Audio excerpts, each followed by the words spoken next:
watch, get on the connector, because it's going to be your turn faster than we thought because of these vaccines coming in. And so with that, we'd be glad to take some questions.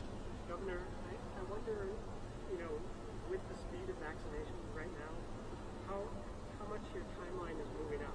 You said the end of March, kind of looks like maybe mid-March we'll get Yep. to 5+.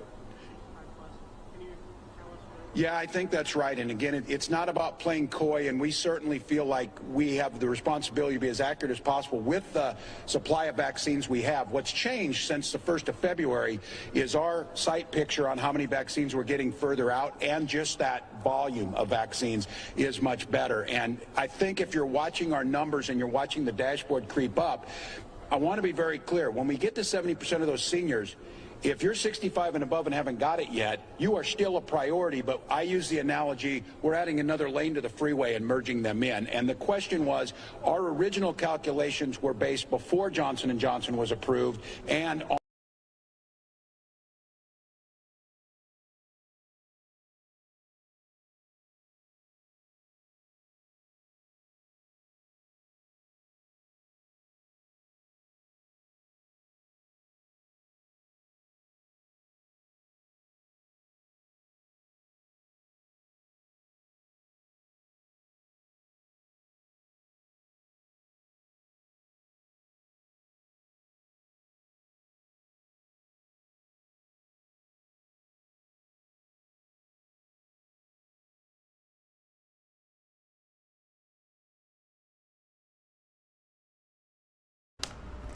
Good morning, everybody. Happy Monday. Welcome to News Now from Fox. It is March 8th, 2021. To me, it has officially been 1 year since the coronavirus pandemic has been impacting my daily life, because I was actually looking back at my, how social media does your memories. I was looking back at mine from over this past weekend and this morning, and it reminded me of my last normal weekend, or somewhat normal weekend prior to the pandemic, kind of changing life as we knew it. Here's a live look of the New York City skyline as the sun is rising here on the East Coast. Believe it or not, in pretty shortly here, next week, by this time next week, we will have already sprung forward. Daylight saving time. Yeah, it's happening. Again, everybody, good morning. My name is Pilar Arias. I'm coming at you live from the News Now from Fox East Coast Hub right here in Orlando, Florida. I got your morning brief. It's your top stories that you want and need to know about before you head out the door. It was the top stories from over the weekend, overnight into this morning, kind of get you all up to speed with all the things that you want and need to know before you head off for work or school, or perhaps both. But again, thank you so much for tuning in this morning. Let's start with a story that people just can't stop talking about on social media and with family and friends. Let's get the latest.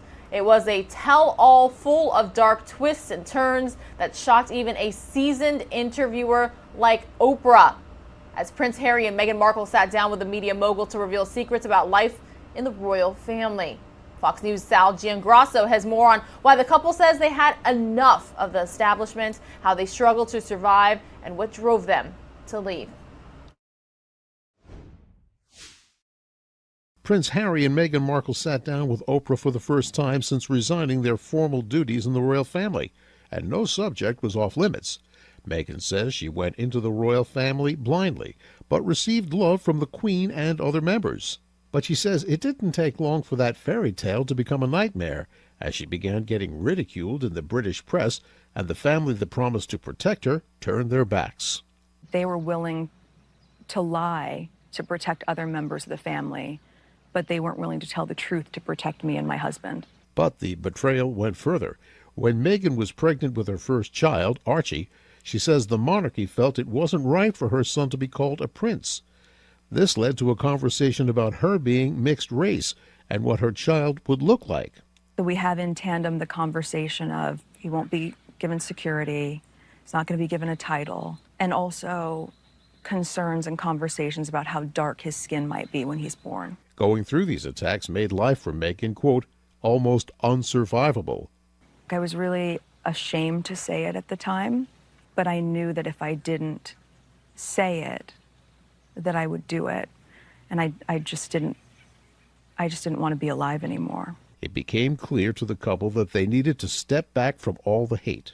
When I ask the question, why did you leave?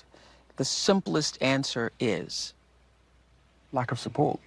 But life for the couple is looking up. They announced they're going to be having a baby girl this summer. And when it comes to how the royal family will react to this interview, Meghan says she will not live in fear of any potential backlash.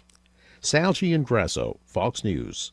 Yeah, that story is likely to be talked about for days to come. Again, everybody, good morning. You are watching News Now from Fox. My name is Pilar Arias, coming at you live from our East Coast hub right here in Orlando, Florida. And by this time next week, we'll be an hour ahead of what we are currently ahead of. Yeah, believe it or not, daylight saving time springing forward, everybody. That means a little bit longer, later days for sure. Continuing on here with a morning brief, nearly 1 year ago, George Floyd died while in police custody, setting off a nationwide reckoning with racism. Now the man seen kneeling on Floyd's neck is about to go on trial, with jury selection beginning as soon as this week. Fox News correspondent Christina Coleman has more on how the city of Minneapolis is preparing for possible unrest. Minneapolis is on the edge as the trial of the former police officer accused of killing George Floyd gets closer. Jury selection for the trial of Derek Chauvin is expected to begin Monday, but it could be delayed due to a new ruling from the Minnesota Court of Appeals ordering the judge to reconsider a third-degree murder charge. Chauvin is currently charged with second-degree unintentional murder and second-degree manslaughter in Floyd's death last May. Now, the city is bracing for another round of unrest, boarding up government buildings and increasing security measures. We need to be working directly with those peaceful protesters, and we have been, to make sure that we as a city are better able to distinguish between those that are peacefully protesting and those that seek to cause violence and destruction in our city. Meanwhile, a federal police reform bill named after Floyd is one step closer to becoming law. Last week, the House passed the George Floyd Justice in Policing Act, aimed at ending racial profiling, excessive force, and police misconduct. Floyd's brother praised the passage of the act, but said it still won't bring his brother back. Nobody tried to render aid, none of the officers, but it was people protesting, and they stood up out there, please, somebody get out and save him. 3 former police officers charged in the case will go to trial in the summer. They face charges of aiding and abetting, second-degree murder, and manslaughter. Christina Coleman, Fox News. All right, we're still talking about it. You know, lots of people are going to keep talking about it throughout the day. This is social media reaction to the Prince Harry and Meghan Markle Oprah interview. You just saw a recap right here this morning on News Now from Fox. This is from Yamachi Alcindor saying this hashtag Oprah Meghan Harry interview is so good, I almost can't tweet. I'm gasping too much. This is from Mina Harris, Her Majesty the Queen Oprah. Karen Tumulty is saying, if Oprah ever interviewed me, I too would dime out my whole family. And this is from Billy John King. Among the revelations from Meghan and Harry interview is Meghan's struggle with mental health. Her honesty will hopefully lead to more acceptance and more help for those who need it. Hashtag Oprah Meghan Harry. And this is from Serena Williams, quite a little lengthy statement, matter of fact, reading, Meghan Markle, my selfless friend, lives her life and leads by example with empathy and compassion. She teaches me every day what it means to be truly noble. Her words illustrate the pain and cruelty she's experienced. I know firsthand the sexism and racism institutions and the media use to vilify women and people of color to minimize us, to break us down and demonize us. We must recognize our obligation to decry malicious, unfounded gossip and tabloid journalism. The mental health consequences of systemic oppression and victimization are devastating, isolating, and all too often lethal. I want Meghan's daughter, my daughter, and your daughter to live in a society that is driven by respect. Keep in your memory the fruitage of the Spirit is love, joy, peace, long suffering, kindness, goodness, faith, mildness, self-control. Against such things there is no law. Again, that was from tennis star Serena Williams. And this is from Bernice King. Royalty is not a shield from the devastation and despair of racism. Hashtag Meghan Markle. So that is the latest there. Social media, again, definitely talking about that interview. And I was hearing that it's actually going to air in the UK tonight. So they're a little bit behind, but no doubt you know that they've likely heard at least a little bit of what was revealed here in the U.S. last night. Here's a live look, everybody, at Capitol Hill in Washington, D.C. The sun is rising here on the East Coast. Looks absolutely positively gorgeous. We're going to continue on with your morning brief here on News Now from Fox, getting you all up to speed with the top stories that you want and need to know about. You probably heard there was a COVID-19 relief bill passed this weekend. Long-awaited relief will hopefully be on the way to the American people soon after the Senate approved President Biden's $1.9 trillion relief package. Fox News correspondent David Spunt has exactly what that entails. He filed this report over the weekend in Washington. After more than 24 hours of intense debate, the Senate bill will now go to the House before it is signed by President Biden at the White House. Let's go over some of the key takeaways from this $1.9 trillion bill. There's a significant amount of money for testing and vaccine development. Also for states, local governments, territories, and tribes, nutrition assistance, tax credits, housing aid, and child care. Several things removed from the bill at the request of Republicans. That $15 minimum wage has been removed. Also, unemployment benefits have been reduced. Fewer people will receive $1,400 direct payments under this COVID relief package. Some of the money doesn't even go to COVID relief projects, not just for months, but for years. Republicans are upset that inmates currently incarcerated will get direct payments in certain instances. Prisoners have all their living and medical expenses paid for by the taxpayer. Inmates are not economically impacted by COVID, and inmates cannot stimulate the economy. The Senate did get rid of 2 port projects that would have pumped millions into the Bay Area transit system BART in San Francisco, and there's now no money for the construction of a bridge between upstate New York and Canada. House Democrats can only afford to lose a handful of votes and pass the bill. The reason, 2 of them voted against the House version of the bill last week, and there's every indication they plan to do the same this week. The president hoped to see some sort of bipartisanship with this package. After all, he spent more than 3 decades on Capitol Hill working across the aisle. In the end, no bipartisanship here. However, the White House is optimistic the word will come into play in the future. In Washington, David Spunt, Fox News. All right, David, thank you so much for breaking that down for us right here on News Now from Fox. A new form of facial recognition technology is revolutionizing the way we travel. Those who feel safe enough to do so right now during the pandemic. Fox News correspondent Anita Vogel has more on how the high-tech rollout at one airport is making flying faster and safer during the coronavirus pandemic. Travelers going through the Dubai airport may get it confused with a scene out of a sci-fi film, as one of the world's busiest international hubs reveals its major COVID-19 makeover. Specifically designed iris scanners have replaced custom agents. These high-tech devices confirm your identity by reading the pattern of your eyeball. The gate only unlocks if the scan matches travel details in the system. This process means passengers can check in for their flight and go through passport verification in roughly 9 seconds. During the global pandemic, speed is not the only benefit. The automated scanners limit interactions with airport employees and help enforce social distancing. This software is different from other technology on the market because it matches the eyeball scans to information in Dubai's security database, eliminating the need for passengers to show their travel documents. It will not be the end.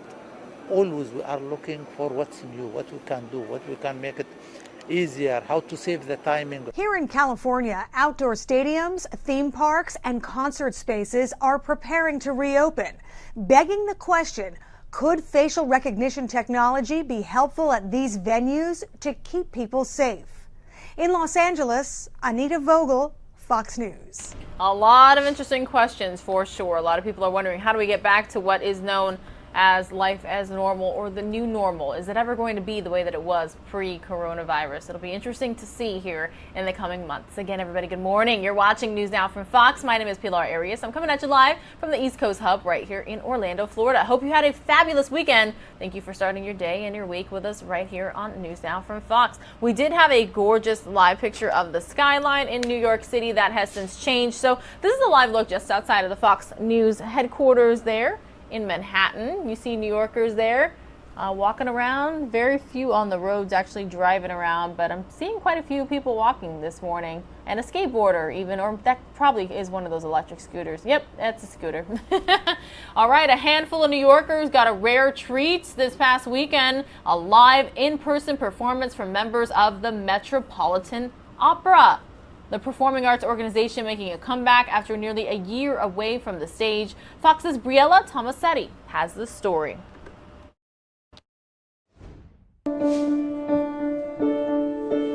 Opening night at the Metropolitan Opera isn't until September 27th. And as the nation's largest performing arts organization prepares for its comeback season, its singers, dancers, and orchestra are bringing live in-person performances back to the big city, except on a much smaller scale. This is a collaboration between furloughed artists of the Metropolitan Opera. We're an independent collective, and we decided to come together for a week-long residency to create our own work. Mara Driscoll and Liz Yilmaz-Dobrow spearheaded the series of socially distant chamber performances in collaboration with Arts on Site, a nonprofit that provides artists with low-risk studio spaces. It feels like home. It feels a return to self and a return to collaborating with our peers and colleagues, and just to hear the resonance of the music against the walls and see the movement across the floor. It's hopeful. Only 16 audience members are allowed through the front door, and once they're inside, they have to sit in chairs spaced at least 6 feet apart. As for the performers, it's masks on at all times. And even the sopranos have to showcase their impressive range behind a plexiglass barrier. Artists of all sorts are in a struggling time, and it's important to support. While the unassuming brick walls aren't as grandiose as their typical concert venue, performers still call this space a home away from home. And a reason to keep the arts alive when they're needed the most. It's really monumental. I can't tell you how meaningful it is to be together in person, working safely from a distance, but with live audiences and dancers and artists again. And if you're not yet ready or comfortable coming to an indoor event, the entire performance will be available online between March 15th and March 31st. You can watch it for just $10 at dancersofthemet.com, and all of the proceeds go directly to the cast and crew members. Reporting from the East Village, Briella Tomasetti, Fox 5 News. Concerts, live music, going to the movies, you name it. Americans are just ready to get back out there and enjoy all the things that they enjoy. Again, you're watching News Now from Fox, everybody. This is a live look at gorgeous downtown Orlando, Florida from the SunTrust camera. Look at a beautiful morning out there. It was actually really chilly yesterday. You're getting this information from an Arizona girl, everybody. Anything like 60s or below is cold to me. And yeah, currently it is 51 degrees out here in Central Florida. We're taking a live look here right now. Little segue to how the current temperatures are across the country from our XRAD radar. Take a look at this, everybody. We'll fix the vantage point here in just a second, but you can see the current temps and the weather blowing through parts of the southwest of the country. Again, you're watching News Now from Fox. Got time for about one more top story before we are going to head on out to Minneapolis, Minnesota for a live report from our sister station. But first, let's get to right here on News Now from Fox. The state of Texas is facing an influx of migrants in its southern border. The governor is attributing the surge to the White House's immigration policies. As many as 100,000 migrants were detained just last month, the highest number since 2006. Fox News correspondent Mark Meredith has the latest on the Biden administration's response. Republicans say the surge in border crossings are tied to President Biden's decision to roll back some of the Trump-era border policies. The White House insists that there is no crisis and that it can handle the situation on the border more humanely than the past administration. On Saturday, 14 of President Biden's advisors made a trip to the southern border. Homeland Security Secretary Alejandro Mayorkas led the delegation. We also saw Susan Rice, as well as the Deputy National Security Advisor, make the trip. The White House says advisors met with local border officials to discuss their needs for holding migrant families. They also reportedly received briefings on border infrastructure. In a statement the White House put out Sunday, it said, quote, officials also discussed ways to ensure the fair and humane treatment of immigrants, the safety of the workforce, and the well-being of communities nearby in the face of a global pandemic. As I mentioned, the administration not calling this a crisis, but Republicans sure are. They want the administration to spend more time, money, and resources to address what's happening on the border. This is a national security issue as well. You have transnational criminal organizations, you have the drug cartels, you have human trafficking. This is just the tip of the iceberg of the disaster that's about to befall our border.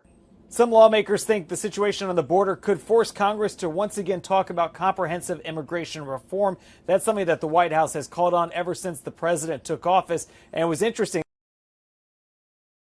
The White House dismissed the idea that they want to hear any criticism or ideas from former President Trump. He criticized what was happening on the border last week. At the White House, Mark Meredith, Fox News. Most of you are going to see a 2-minute commercial break. More news now from Fox is next.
All right, everybody. Again, good morning. Thank you so much for watching News Now from Fox. Pilar Arias here. We were on standby for a live report with our sister station, Fox 9 Minneapolis. We will have that in just a moment here for you on News Now from Fox. But we're going to continue on with your top stories from across the country. Coming up next here, we're actually going to bring you or take you out to the state of Arizona for this next top story right here. It's lighter news, but you know me. I like to bring it to you as often as possible. The coronavirus pandemic has been a major problem for music programs across the U.S. Now, one all-boys choir in the Grand Canyon State got a little incentive in order to practice for their big upcoming concert. Fox's Steve Nielsen has the story from Phoenix.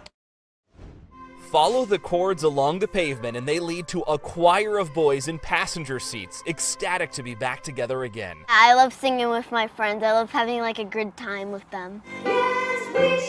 The Phoenix Boys Choir is getting behind the wheel to finally sing as one again. We're using radio frequency and microphones and receivers and transmitters to sing together synchronously, which we haven't been able to do that for a year now.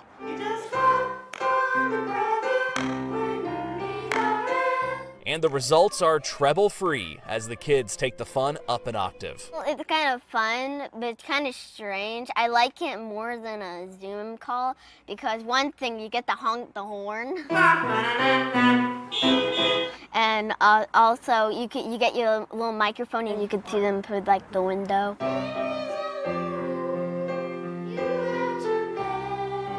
The practice is necessary for the 7 and 9-year-olds because they have a big show March 15th for the NASCAR race at Phoenix Speedway. We'll be singing the national anthem on the big screen and it's televised. But beyond practice, it's just a return to fun for friends. They're goldfish, but they're pizza flavor. Something that's been far too out of sync the last year. It's been a sonic isolation these days, and it really plays a detriment on their mental health.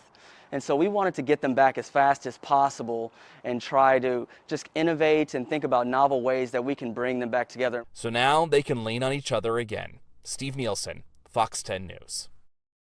All right, everybody, and good morning. Thank you so much for watching News Now from Fox. Again, we're going to head on out to our sister station, Fox 9 Minneapolis, to talk about the Derek Chauvin trial that's going to get underway today. We are currently joined by Alex Leonard. Good morning. How are you?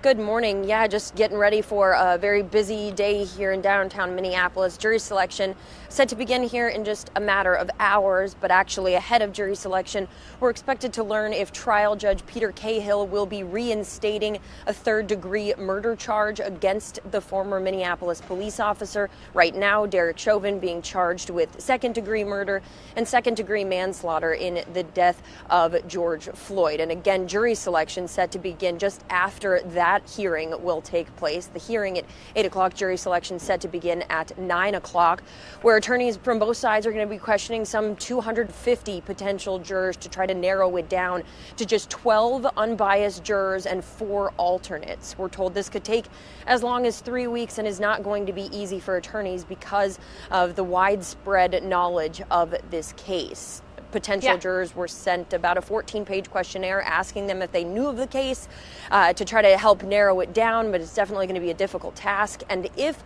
the judge does reinstate that third-degree murder charge, that could push back the timeline of trial here and actually postpone jury selection. So we're expected to learn more about that after about the 8 o'clock hour here Central Time. And if that all goes according to plan, then 9 p.m. will begin jury selection here in downtown Minneapolis. Yeah, Alex, of course we know this is a very high-profile case. As a matter of fact, there were protests in the city over the weekend. Is that right? Yeah, that's correct. Last night, a protest, a rally, folks walked around downtown here. We're already seeing in downtown more people coming this morning, more rallies, more protests expected today, not only here, but at 38th and Chicago, where George Floyd was killed. So expect a lot to kind of develop today and in the coming weeks here in Minneapolis.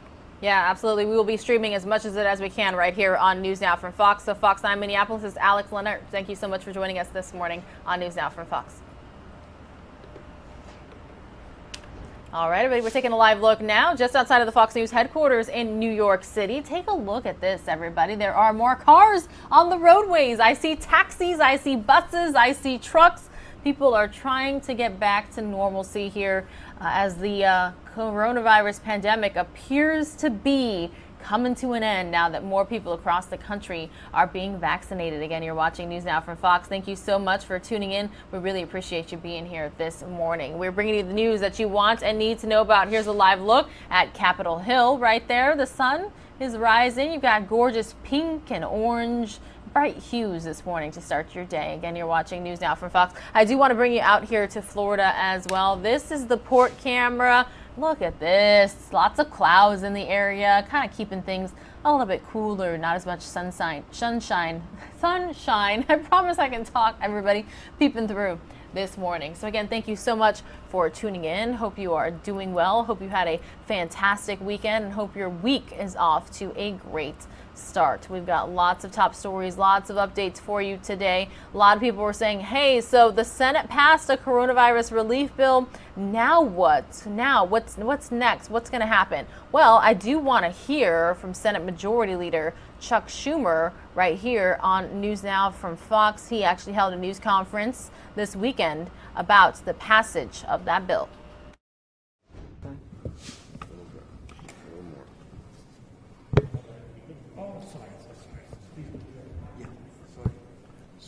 Is this all right? Okay. All right. So let me start over. Okay. Good morning. Thank you. So I say to beleaguered New Yorkers, help is on the way. A robust basket will help just about every New Yorker. A robust basket of aid. $100 billion is in this robust basket of aid, and it will help us beat the virus and beat the economic crisis. To New Yorkers awaiting a vaccine, gee whiz. I'll just hold it. It's too heavy. No, but does it mess it up? No, but it messes it up for the pictures. It's falling down as it's going. Yeah, maybe it's too heavy, I guess. Just leave it there. I won't I'm just going to freelance it. This is Mike's only job. I don't know why it's too heavy. Why? We don't have any more microphones than usual.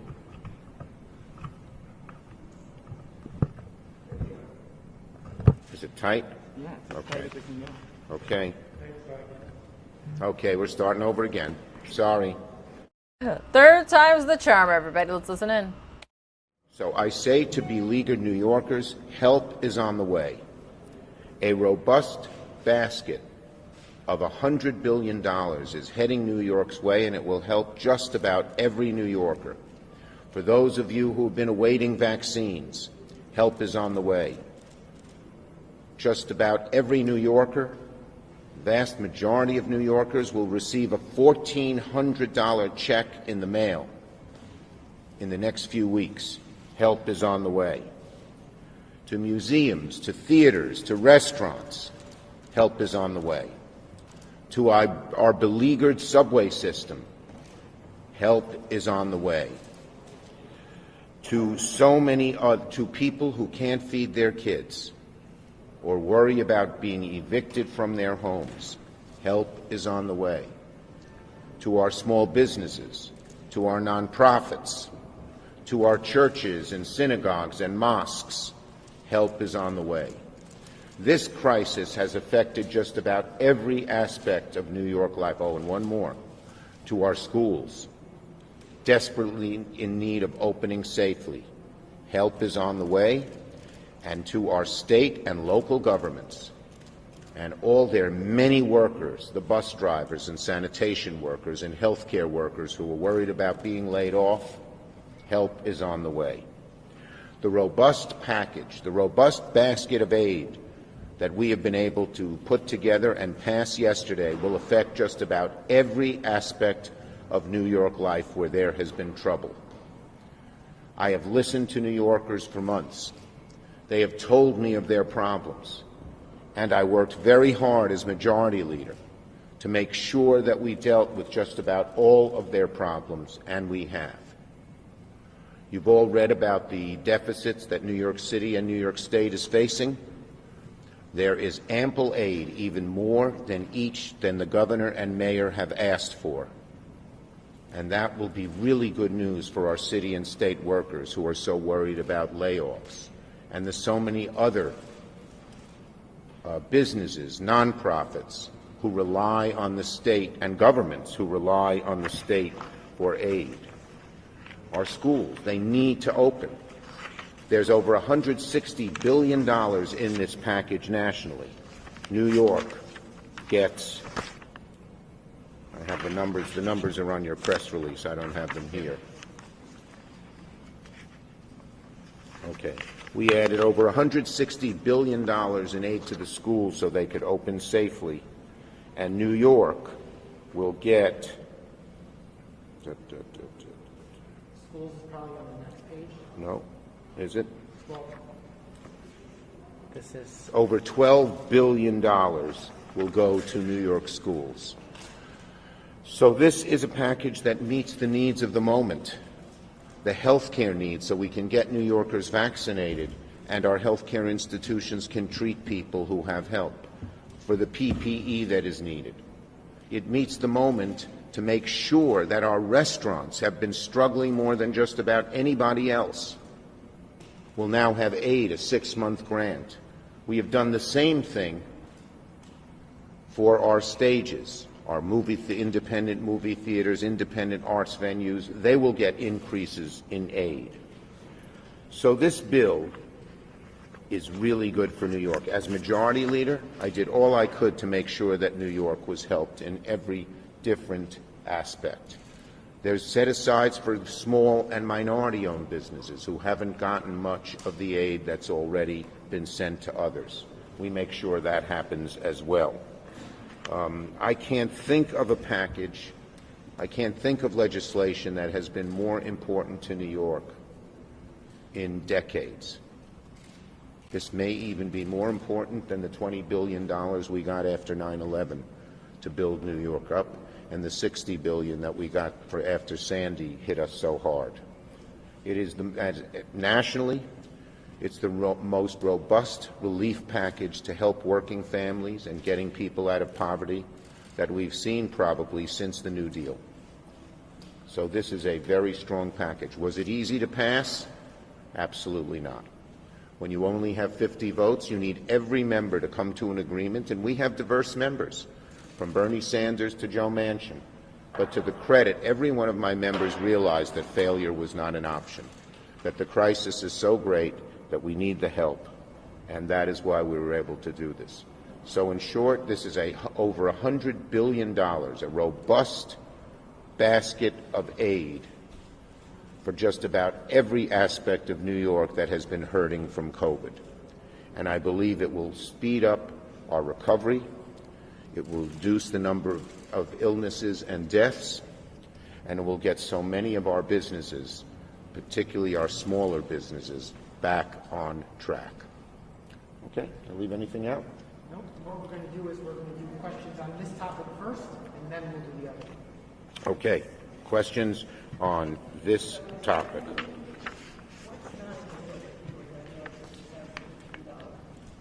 Well, I wanted minimum wage, the $15 minimum wage. Now, we have that here in New York, so I didn't bring that up here. But it's something we will fight for. There were 8 Democrats who did not vote for it. No Republican voted for it. We are going to continue our campaign to get the minimum wage up to $15 nationally. New York already has it. Senator, the President campaigned on bipartisanship. I know you like to reach across the aisle when possible. What precedent does this set? Well, look, we reached out to our Republicans, and some of the legislation here is Republican. It has Republican sponsors.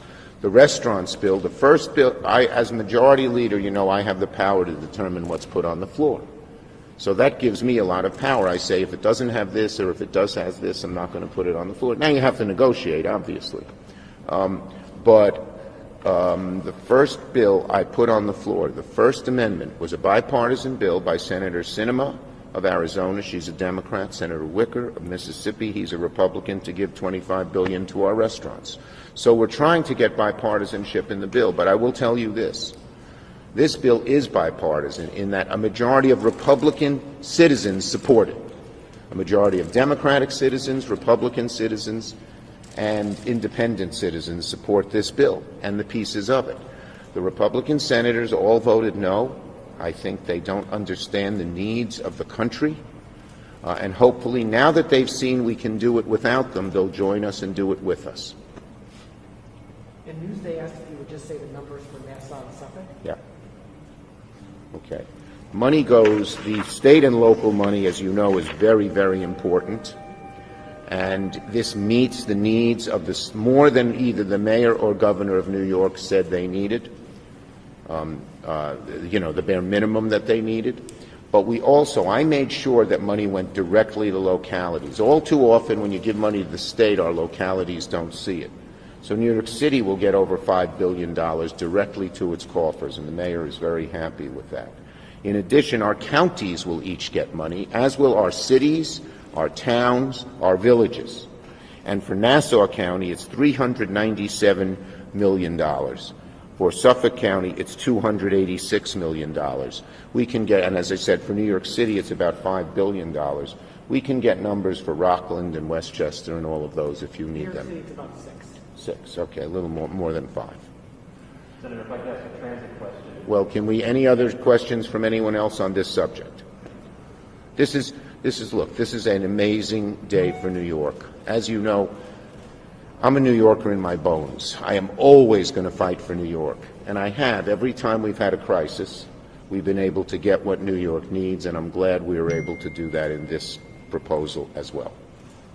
Given the money the NPA is about to get, and they're still contemplating service cuts, do you think that's a move? I believe that if they get we've gotten them $8 billion already, $4 billion in March and $4 billion in December. I pushed very hard for that.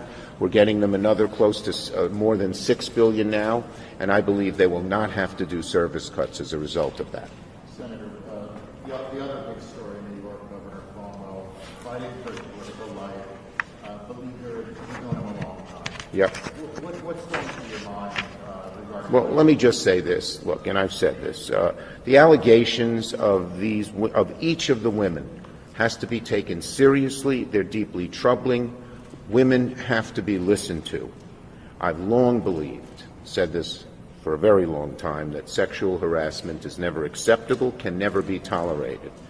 Now, the investigation of these women's allegations, as I said, they're serious. They're being investigated in the very capable hands of the New York State Attorney General. I called for that type of independent investigation, and she is doing it. And I have a lot of faith in her. I believe that she will turn over every stone, and I believe that she will make sure there is no outside interference, political or otherwise. Okay? I can't hear what you're saying, ma'am. I can't. Sure. Oh, good. Yes. He's facing a lot of calls for his resignation. Do you think he should step down or not? Look, I have full faith in the Attorney General's investigation. Do you trust numbers that he's putting out in regards to the pandemic? Is he trustworthy to you right now? Look, the numbers we have gotten New York in this budget is the numbers we believe they need based on looking at the state budget and everything else. I'm talking about pandemic-related numbers in terms of Well, there have been all kinds of allegations about that, and I trust that the state legislature, it's a state issue, will do a thorough investigation of it. Everybody testifies at Friday and 3 alleged victims out there, and then this weekend 2 more have come forward. Some are saying, had said, if more allegations come forward, we must resign. What was kind of your thoughts? As I said, I have full faith in the Attorney General's investigation. And that's what we'll wait for. Yep. Okay? Thank you. The next legislative objective is President Biden. Most of you are going to see a 2-minute commercial break. When you return, we will be hearing from Fox's Doug Luzader on just this, the Senate passed COVID-19 relief bill. Spanking brand new and deal with all the capital problems they need. It will help us. I'm already working very hard to get the Gateway Tunnel built, so important to New York. But if we have as large an infrastructure bill as I hope, projects like the 2nd Avenue subway and even looking at the subway deserts in southeast Queens and southeast Brooklyn would be on the table, dealing with other issues like the BQE, and many issues upstate. I-81 in Syracuse, the East River Tunnel, which I've already gotten billions.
Well, welcome back to News Now from Fox, everybody. We are taking a live look at Capitol Hill. The House is expected to vote as early as tomorrow on President Biden's COVID relief bill, sending the nearly $2 trillion package to the White House.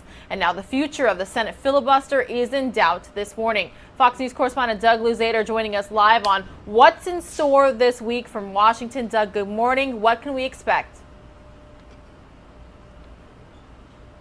Good morning. Well, the House will take this up later today and perhaps vote on it as early as tomorrow. And they're essentially signing off on the changes that the Senate made in this COVID relief deal. The biggest among them was removing the big hike in the federal minimum wage all the way up to $15 an hour. That's something Democrats in the House really wanted.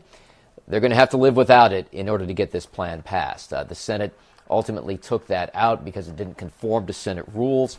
Took out a couple of other measures as well that didn't seem all that related to COVID relief, a couple of big infrastructure programs. So now it's in the hands of in the House. And the House is expected to sign off on it, and then that sends it over to the White House. The president is expected to then pretty quickly sign it into law, and then everything gets in motion, including those stimulus checks, the $1,400 checks that will be sent out to most Americans. Doug, we're hearing that Senate Democrats were able to overcome Republican objections through, though, and avoid a GOP filibuster by using a process called budget reconciliation. What exactly is that again? Yeah, they use a reconciliation bill to do this. You get one shot a year at this, and it allows you to pass things in the Senate by just a straight majority vote. So you get 51 votes generally. If everyone's present, you get 51 votes, you carry the day. Otherwise, you need 60 votes to overcome a filibuster. But the budget reconciliation process kind of, skirts around the filibuster requirement. So that's how they got it done. There were some parts of this, including the minimum wage, that didn't conform with the rules for budget reconciliation. So that's why they had to ultimately trim this thing down. But again, it looks like this will be signed into law once it passes the House, assuming it does. But there's every indication the House is going to sign off on this. Yeah, a lot of Americans just say they are ready for those $1,400 checks, unemployment benefits, and the like. They're looking for some aid. So Fox's Doug Luzader joining us live this morning from Washington. Thanks so much. Thank you. Taking a live look now, everybody, just outside of the Fox News headquarters in New York City. Looks like it's a gorgeous morning out there. Still technically winter, though. I'm going to head on over to fox5newyork.com to see exactly what the weather looks like out there this morning. 27 degrees. They are expected to reach a high of 43 degrees this morning, though. Thank you so much for tuning in, everybody. I hope you had a fabulous weekend. I hope you're having a great morning so far. Again, this is News Now from Fox, and we are so happy and excited that you are here with us this morning. Most of you are going to see another 2-minute commercial break, and when you return, we've got more updates from across the country.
All right, from just outside of the Fox News headquarters in New York City to the White House in Washington, D.C. Just like that, we can move from location to location right now here on News Now from Fox. The reason I took you out to the White House, though, is because I want to get another In Case You Missed It segment in this morning. President Joe Biden talking about the American Rescue Plan passage. Let's listen in.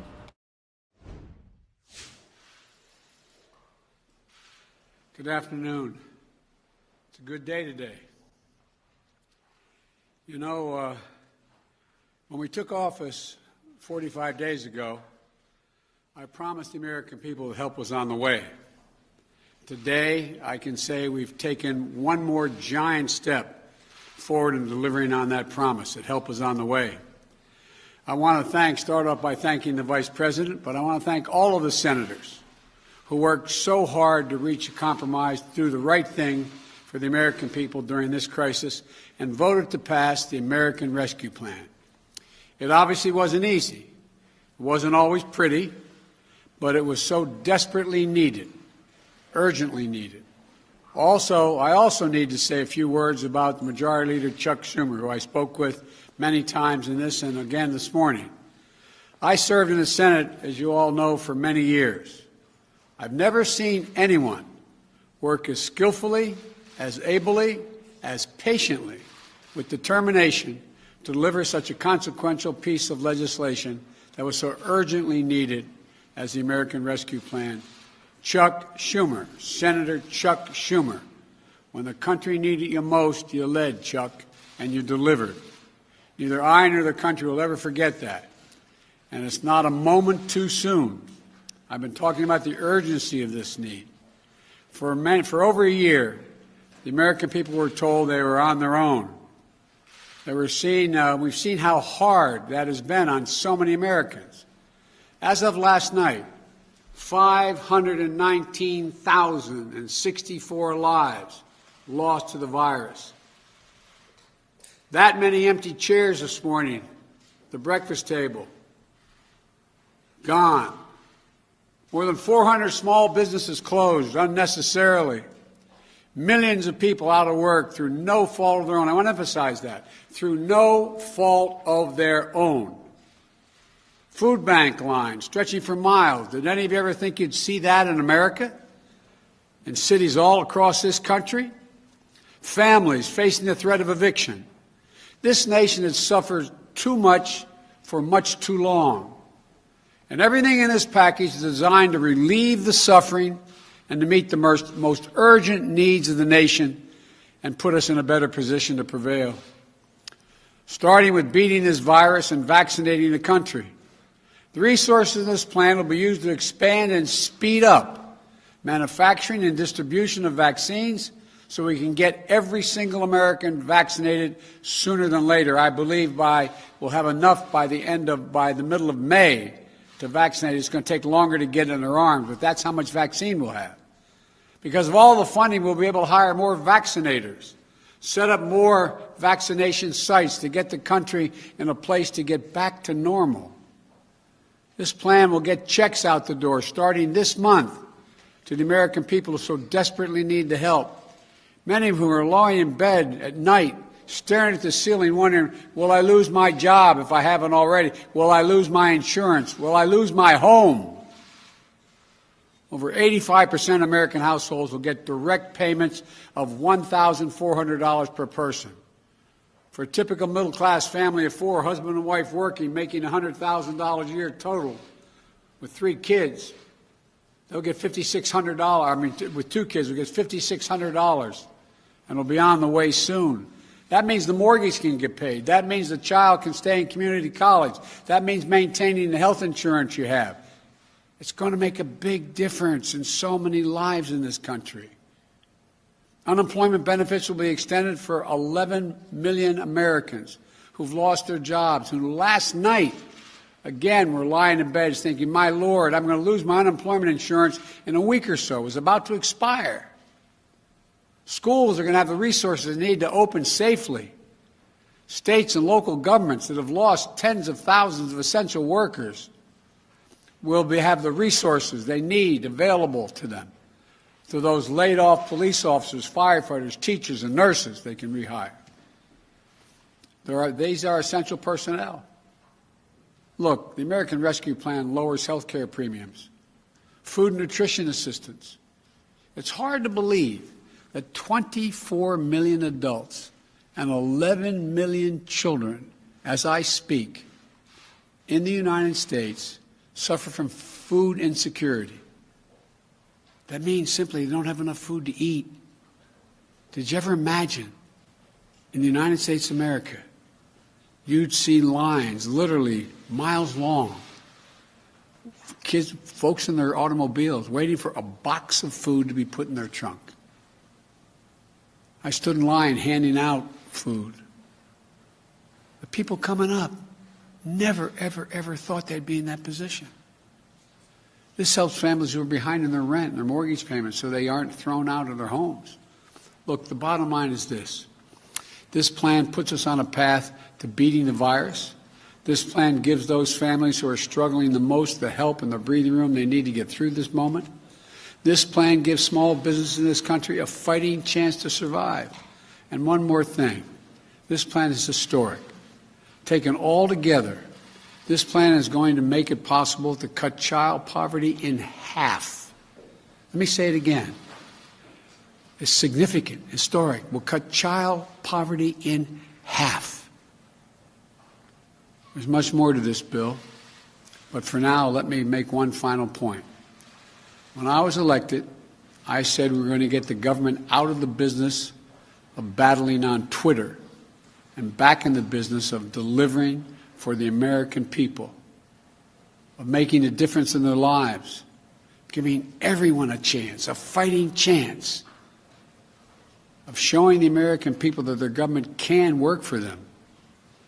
And passing the American Rescue Plan will do that. Good morning, everybody. We are coming up to the top of the 7 o'clock hour here on News Now from Fox. If you're just tuning in, waking up with us, welcome. We're listening in to President Biden's remarks after the Senate passed the American Rescue Plan. The amended bill is now headed back to the House for another vote. Of the American people, this would not have happened. Your elected officials heard you. Overwhelming public support. Every public opinion poll shows overwhelming support for this plan. And for the last weeks, it's shown that. Every public opinion poll shows that people want this. They believe it's needed, and they believe it's urgent. Now this bill returns to the House of Representatives, which has done a great job from the beginning, where I hope it will find quick passage so it can be sent to my desk to be signed into law.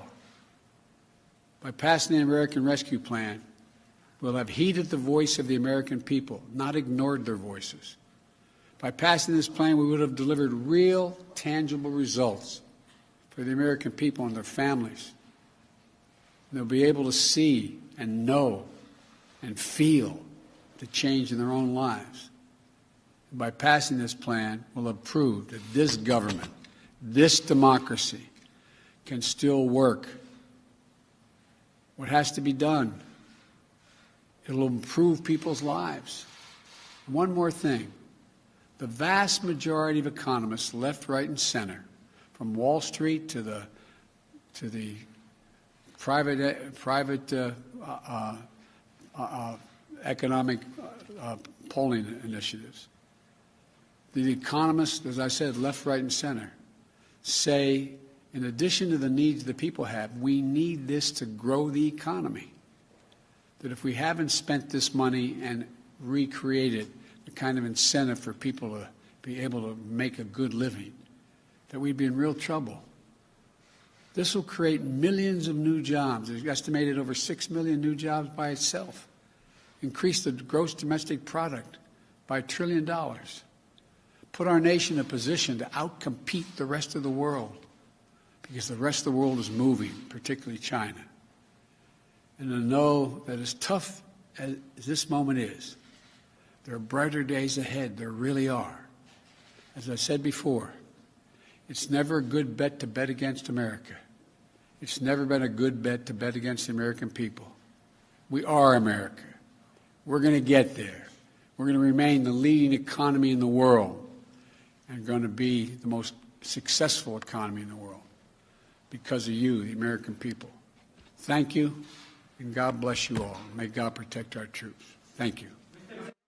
Again, everybody, good morning. Happy Monday. It is March 8th, 2021. That was President Joe Biden speaking on the Senate-passed COVID-19 relief bill. It will be headed back to the House. We're hearing a vote is likely going to come as early as tomorrow. Again, just past 7 o'clock this morning, you're watching News Now from Fox, taking a live look at gorgeous Port Canaveral, Florida. Take a look at this, everybody. And it's not just gorgeous, but it's giving us hope that it's going to be warm and sunny and happy all day and all week.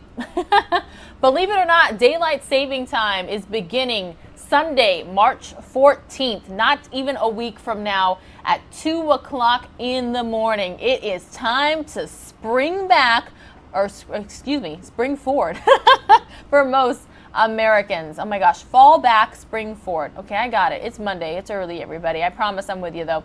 Yeah, so the only state that doesn't observe daylight saving time is Arizona. Parts of some Native American nations do observe daylight saving time, but most of Arizona does not. So yeah, definitely something that I'm still not used to, despite the fact that I lived in Texas for 5 years. But springing forward, promise I got it right, everybody. It's happening soon. Again, you're watching News Now from Fox. Good morning. Thank you so much for tuning in. We're about 12 minutes away from our next live report here with our station out in Philadelphia, Fox 29 Philly. We'll have that for you here in just a few moments. Meanwhile, though, we've got lots to get all up to speed with here on News Now from Fox. We're going to actually take you out to now to talk about the latest. Actually, you know what? Let's continue to get reaction to the Senate passed rescue plan for coronavirus relief. Let's hear from Senator Dick Durbin right here on News Now from Fox. This is going to mean to our state, and it is significant. I believe the people in Illinois, like people across this nation, have three priorities. Stop this pandemic in its tracks. Second, get the economy moving again and people back to work. And third, get the kids back in school. Those are the three top priorities in every household across our state, and they're priorities that were served with this American Rescue Plan. Now, let me be more specific and come through with some dollar amounts that you may want to ask me about a little later. First, vaccine, the highest priority. The president has said we are going to have all the vaccine that we need by the end of June. He obviously doesn't know how many will sign up for it and be vaccinated, but we will have that. For Illinois, an additional $275 million in vaccine distribution money will be ready to spread this vaccine across the state with the good leadership of the governor, who's already done an extraordinary job in this regard. There's $1.5 billion in testing and public health money for Illinois health departments, tens of millions of dollars for Illinois hospitals, hundreds of millions of dollars for Illinois community health centers and the health workforce. And here's something I want to make a point of. There are two pandemics in our state and in most states. Pandemic of coronavirus is obvious, front and center. There continues to be a pandemic of addiction and opioids and heroin. It is terrible. It hasn't gotten any better, and it's been aggravated by two things. The isolation in this nation and the economy has really driven people to despair in many instances, and some have turned to addictive substances. And secondly, the healthcare workforce, as scant as it was before coronavirus for dealing with addiction, has been devastated by this pandemic as well. So $100 million for mental health and substance abuse treatments in Illinois. We're going to lower healthcare premiums under the Affordable Care Act. The average Illinois couple will see a savings of $1,300 a year, over $100 a month, in the premiums they were previously paying. Also, nearly 800,000 Illinoisans are now claiming unemployment benefits. If you had good health insurance where you worked and you're laid off or lose your job there, we have a program called COBRA, which says if you'll pick up both the employer and employee cost of your health insurance, you can keep it. That's a great idea, but it turns out the employer health insurance cost is so overwhelming, most people can't afford it.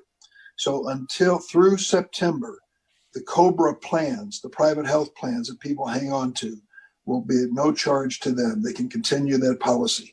Let me tell you why that's good. In many instances, they're able to keep the same doctor, the same hospital, the same specialist for the problems in their family. That means healthier people at the end of it until they can find a job. So the priority, pandemic, health priority, number one, that's it. Number two, getting this economy moving again. Listen to this, nearly 7.6 million adults and more than 3 million Illinois children will benefit from the relief checks that are going out, the $1,400 relief checks. It'll mean that 85% of all Illinois adults and 83% of all children will get this financial assistance. We adjusted the income levels to make certain that those who are truly wealthy and comfortable are not going to be in the line any longer. We're trying to gear this not just to those with lower incomes, but middle income families. The theory is, and it's one I think that has been proven over and over again, When you have an economy that is struggling to get by and you want to inject more consumer spending in the economy, start with unemployed people and lower income people. They are more likely to spend the money given them to invigorate the economy. We also extend the federal unemployment programs through October 4th. There are 205,000 Illinoisans claiming pandemic unemployment assistance and 251,000 claiming pandemic emergency unemployment assistance. That incidentally those are two groups that historically would not have received unemployment insurance. We've expanded it. An amendment which I offered and was going to give people some relief in that category as well. Most people are surprised to learn that unemployment insurance benefits are subject to federal taxation. They're treated as income. And so we believe that many people find that when they have a tax bill due April 15th in the year following their receipt of unemployment benefits, they're caught by surprise and have serious problems coming up with the money. So we exempt the first $10,200 in unemployment benefits for those in middle income categories and below. That will give them, spare them from that tax liability. Now, when it comes to getting kids back in school, we're very specific. We estimate that we're going to send around $5 billion to Illinois for K through 12 schools. To give you an idea, the annual budget for state schools, I'm told, I looked this up, I hope it's right, is about $31 billion. So $5 billion is a substantial shot in the arm, for use a cliche, for our education system. There is also money available for non-public schools, much less, of course, but there will be some help for them as well. We also give $1.3 billion for Illinois Institutes of Higher Education, $39 million for Illinois Head Start programs, and $1.3 billion to support child care providers. I'm just going through the highlights of the bill. Believe me, this 630-page bill is loaded with help for the state of Illinois. I'm giving you the highlights. And here's the one that may have the most significance for the governor and General Assembly. $13.2 billion in state and local funding for Illinois, including $1.8 billion for the city of Chicago. This bill provides $7.5 billion for the state, $5.5 billion for Illinois local governments, and that is divided into 2.3 for counties, 2.4 billions for larger cities, 681 million even for smaller municipalities. I've given you the highlights. I hope that what I just told you about state and local governments will mean that they will not have to cut essential services in this pandemic, nor will they be faced to raise taxes, at least as much as might have been anticipated before. So it's unfortunate that this bill passed 50 to 49 without any Republican support.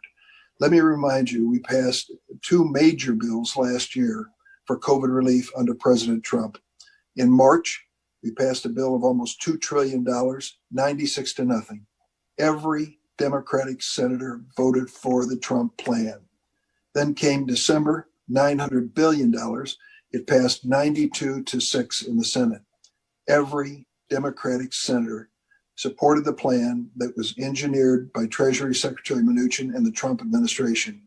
Now comes Joe Biden, trying to put an end to this pandemic, get the economy on its feet and kids back to school. Not a single Republican senator would stand up and vote with him. I was so disappointed. I had hoped for more. There were times in the past year where people said, well, why do you want to give Trump the victory? The hell with Trump the victory. It's a victory for people who are suffering and need a helping hand. I don't know why the Republicans couldn't see that when it came to the Biden plan. But I'm glad we did it. I think it may be the most significant assistance given to our state and to the states in general in my political lifetime. We want to get through this strong. We want to come out on the other side looking strong with people working, families intact, and kids back in school. That's our goal. I'll answer any questions. Hey, Senator Greg Hines of Cranes, how are you today? I'm good, Greg. How are you? One of the things I heard from local government and state officials is that much as they appreciated the previous rounds of aid, that they needed to replace the revenue they lost, and they kind of needed general purpose money that didn't have a lot of strings on it. I know in the approval process in the Senate, some strings were added to the state and local distributions. How significant are those? Greg, we're going to have to measure those against the reality of each one of the local governments experience. But I am told that this is considerably more flexible. Let's be honest, in the original CARES bill, $2 trillion, we gave substantial help, as we should have, to the 5 major units of government. The Trump administration said to us they've got to have over 500,000 population before they receive it. And we don't want to get into the weeds about all the other areas. We'll leave some money in here and let the governors decide how much to give to local units of government. For a variety of reasons, that took much more. All right, everybody, most of you are going to see a 2-minute commercial break. We'll be live with Fox 29 Philadelphia when we return. This bill.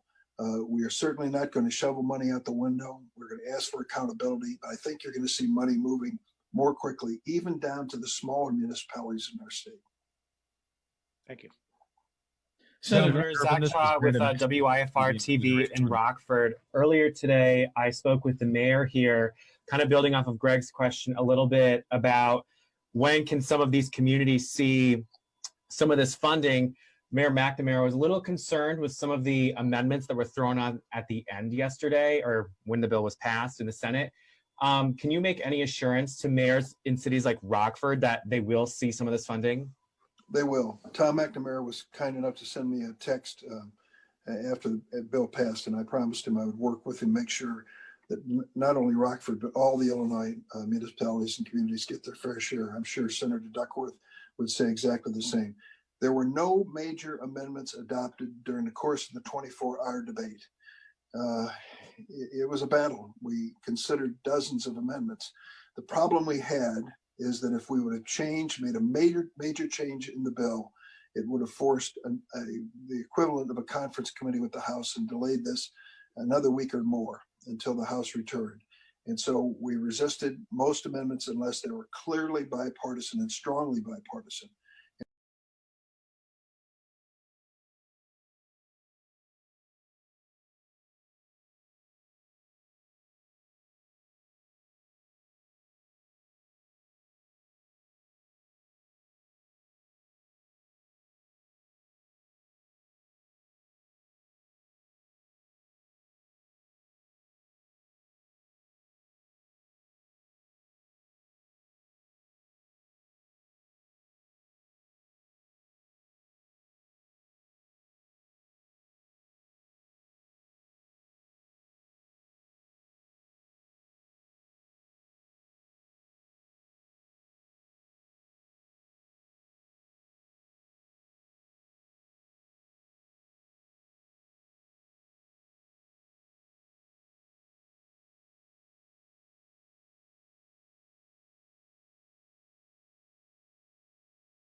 Welcome back to News Now from Fox, everybody. We're taking a live look at Philadelphia, Pennsylvania, because after nearly a year out of the classroom, students will be returning to in-person learning this morning. It's a hybrid model for pre-K through 2nd grade. Fox 29 Philadelphia's Hank Flynn is joining us live with the details. Good morning, Hank. How are you?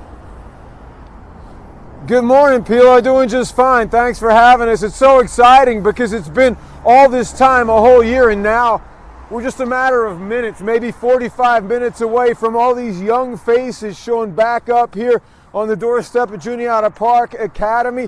Pre-K through 2nd grade, some of these kids will have never met their teacher in person, and they'll be back here for the first in-person learning that the city has had in just about a year. So it's exciting. The mayor will be here, Mayor Jim Kenney, as well as Superintendent William Haidt, to welcome these young people back. There are a lot of things in place, obviously, the stuff we're used to all year long.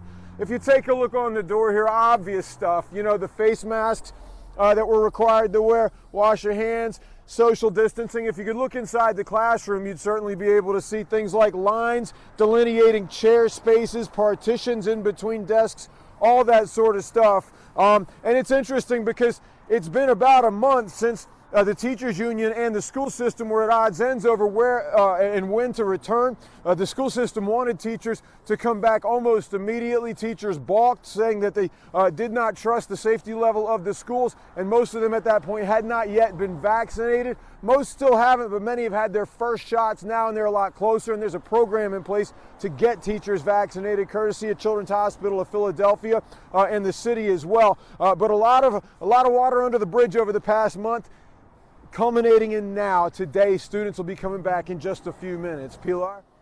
Yeah, Hank, it's just kind of like the first day of school all over again, but this time there's a lot of different safety protocols in place. Yeah, for sure. I mean, for one thing, teachers are going to have to add to. They've been on a full virtual setting all year long. They're going to have to keep that going because a lot of parents don't feel safe bringing their kids back to school yet. Most folks still have not yet been vaccinated, so a lot of kids are keeping their parents home and staying on that virtual model. Other parents, however, will be bringing their children back. 2,700 to 3,000 kids system-wide in that pre-K to second grade model will be back in schools today. 53 schools they'll be spread across. So if you do that math, on the averages, maybe 56 children will be back here at Juniata Park Academy. Could be a few more, could be a few less. Some schools are bigger than others. Got it. Fox 29 Philadelphia's Hank Flynn joining us live this morning. Thank you so much. You bet. Taking a live look now, everybody, just outside of the Fox News headquarters in New York City. Look at this. It appears that life is returning to certain cities across the U.S. You see trucks on the roadway there, work trucks in particular. People headed to work, people headed to school, perhaps both.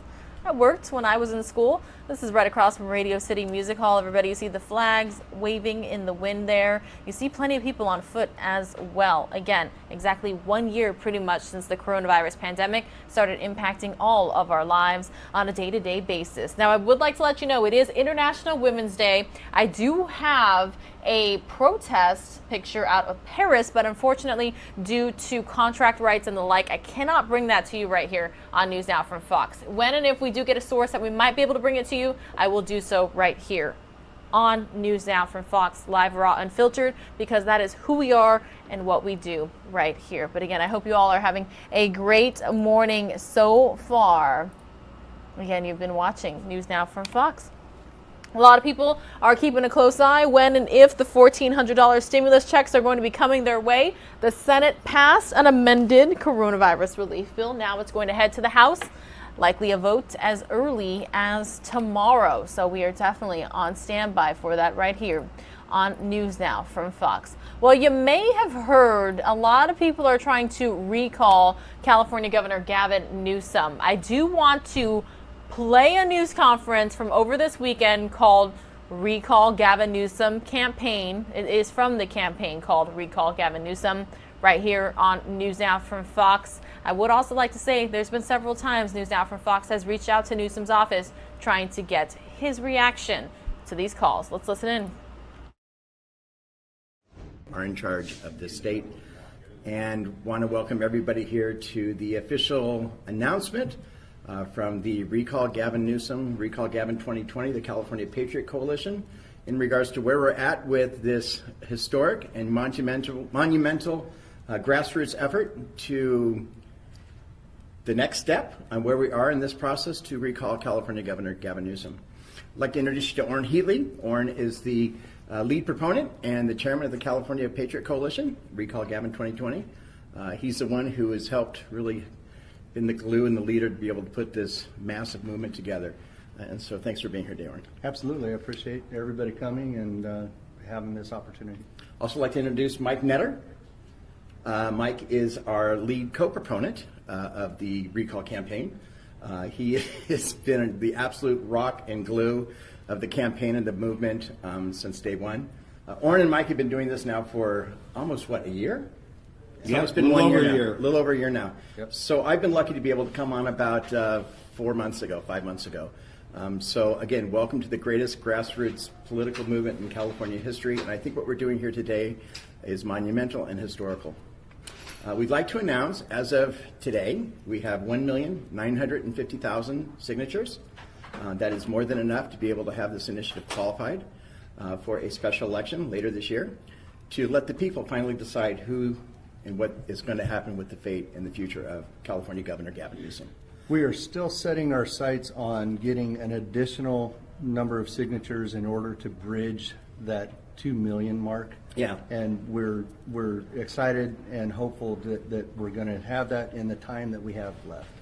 And we have until March 17th, and that's St. Patrick's Day. But we want to get this done immediately. We want to get this done in the next couple of days because we don't want to have any shenanigans. We don't want the politicians to go ahead and derail the movement that the people have created for so many months now, and with this team who has been just so dedicated. Mike, you want to chime in? Yeah, I want to state specifically, and I've said this before, this is a lot different than any other kind of initiative or election that's gone out, period, probably in American history. Of the 1,950,000 signatures collected, our guesstimate is at least 1.6 million of them were collected by volunteers up and down the state. And for those of you in the press that have seen things before, I don't think you've ever seen a volunteer movement like this. It's literally people from all walks of life, all parties, all religions, diversity across the board, collecting united against one thing, and that's the fact that California needs a new governor, and needs a new governor quickly, and we cannot wait for the next election cycle. And anybody here, you can debate about that, but I think when you look all around California, and when you take a look at the Secretary of State statistics, you will see that every county in California, almost without exception, has participated in this process. This is not one group doing it, it's all 58 counties participating in a process to exercise our constitutional right to recall the governor of California. We're thrilled. We have close to, I believe, more than, how many volunteers do we have now active, you guys? There's anywhere from 5,000 to 10,000 people out gathering signatures. And that's every single day. And that's boots on the ground every single day of the week. That's remarkable. So we're tracking an average of about 92,000 signatures a week at this point. And I think what's also important to note, to Oren's point, it's not only how many we're tracking per week, but even at this late stage, with the number of signatures that we've announced, the momentum is building. Californians are consistently becoming more disgruntled with how their states run.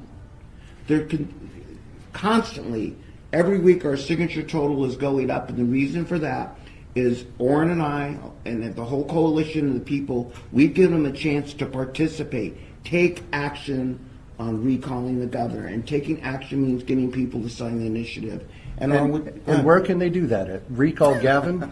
In case you haven't noticed, at recallgavin2020.com. Download the petition, sign it, and get it into us pronto, rapito, immediately. We've made this as easy as possible. People can go to recallgavin2020.com, download the petition at home, and print it up. It's on standard size paper. The address to mail it in is listed right there on the bottom of the form. Get it into us as soon as possible. We have until March 10th to get all of those in and then process them, and then we have to return those back to their respective counties. Every one of the 58 counties needs to. Most of you are going to see a 2-minute commercial break. March 17th. One thing we want to let everybody know here, and especially to the politicians across the street and the lobbyists who have destroyed California's dream for so many decades and generations now, that your game's over. We're done as politics as we know it. From now on, the people are in charge of California.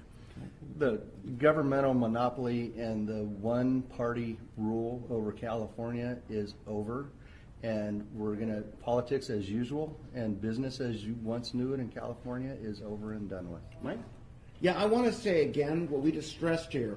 We are just average citizens. We have not been in politics, Oren and I, before. We're not professionals who have done this for 20, 30 years.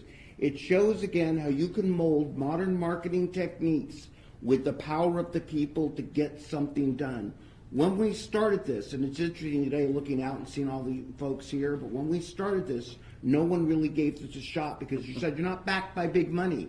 This is not possible. You've never done this before. It can't be done without the political infrastructure on both sides. The lesson to be learned here for everybody watching this is people make a difference in having a say in your government. People make a difference every day in being able to make a change. And that's what this is all about. It's not just about recalling Gavin Newsom. It's about making a change in the way that California is run now and needs to be run in the future. Orrin just said it. You can't have a supermajority of any party run anything for too long, too big. It doesn't work out well for the people. And look out in the windows of your streets and see what's happening. The average person in California, which we are, just average people, need to have a say in how the state is run and need to be heard. And, in case you haven't noticed, Gavin Newsom is not listening, and it's time he paid the price for it in a recall election. We want to let everybody know one thing too real quick is about the number of people who have signed our petition thus far and how they break down as far as party is concerned. Absolutely. Maybe you can go ahead and fill them in on that. Well, we've done an internal study on a large number of signatures, I think about 20,000 signatures that were gathered, and we compared those in a random sample against the voter registration database. And it shows that 31.5% of the people that have signed this petition are other than Republican, and that is significant. So this is not a Republican movement. This is a California thing. And the electorate has risen up. They've taken advantage of what we have been able to do as a campaign based upon tens of thousands of interested volunteers. And we've given them the tools needed to be successful to do what they need to do to sign that petition, mail it in, go to their neighbors.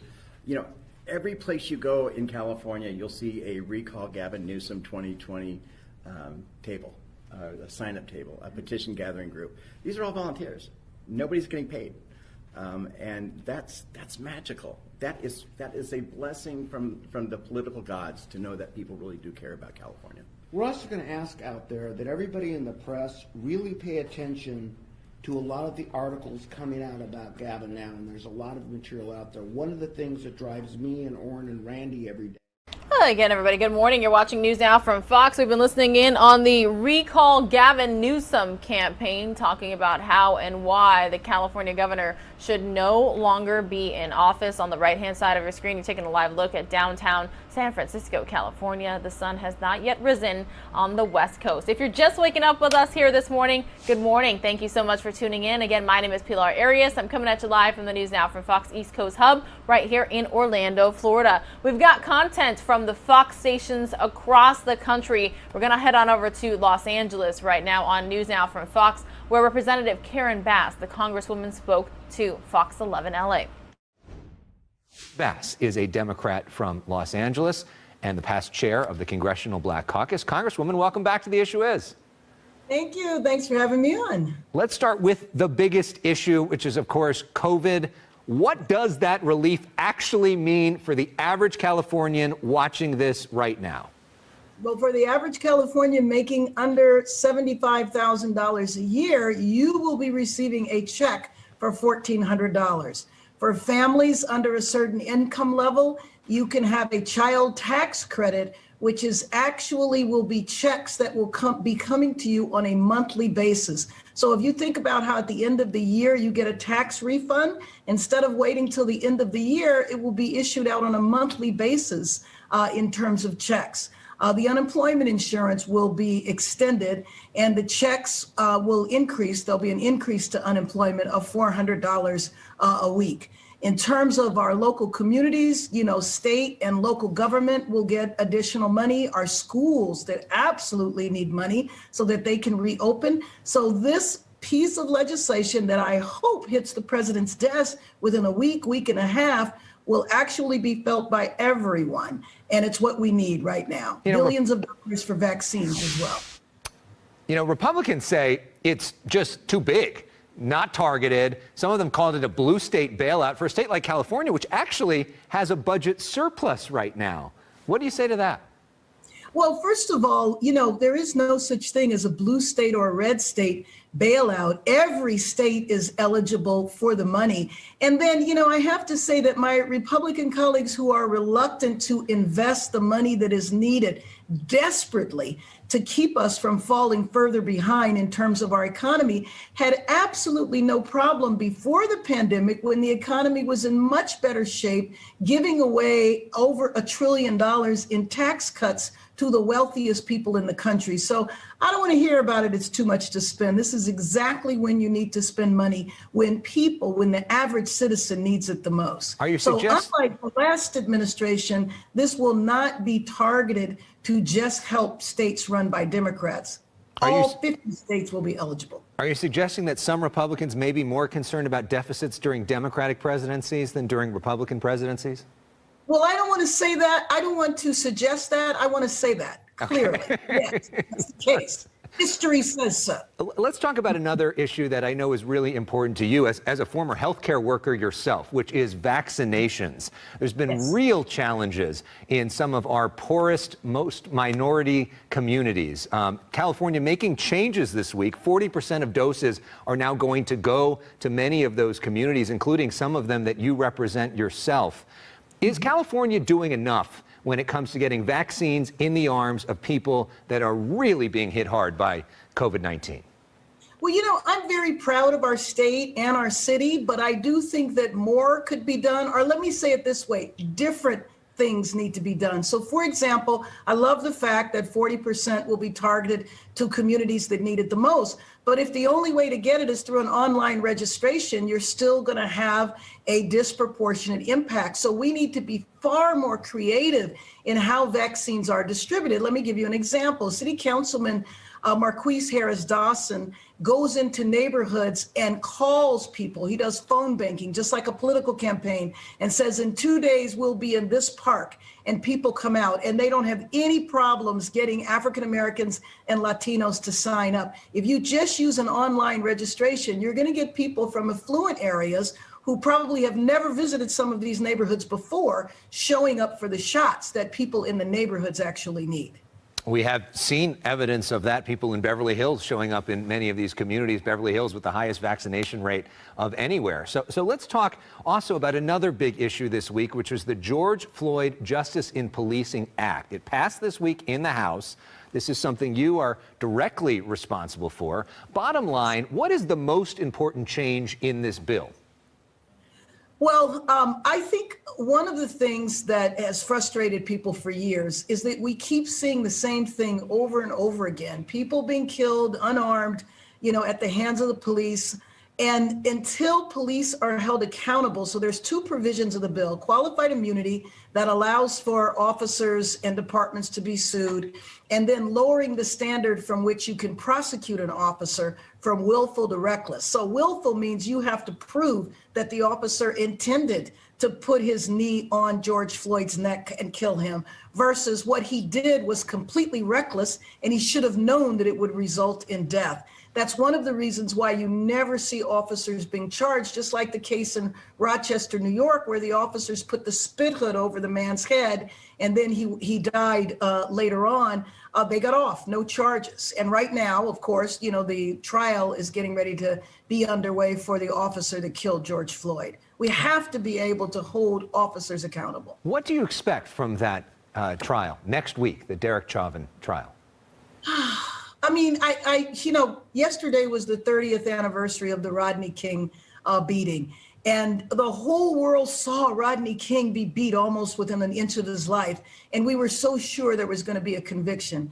How could there possibly not be a conviction when we all witnessed the execution of George Floyd over 8.5 minutes? So that's what I'm hoping. I'm hoping for a conviction. I'm hoping for the maximum amount of charges, because what happened that day impacted the United States all around the world. Everybody saw that around the world.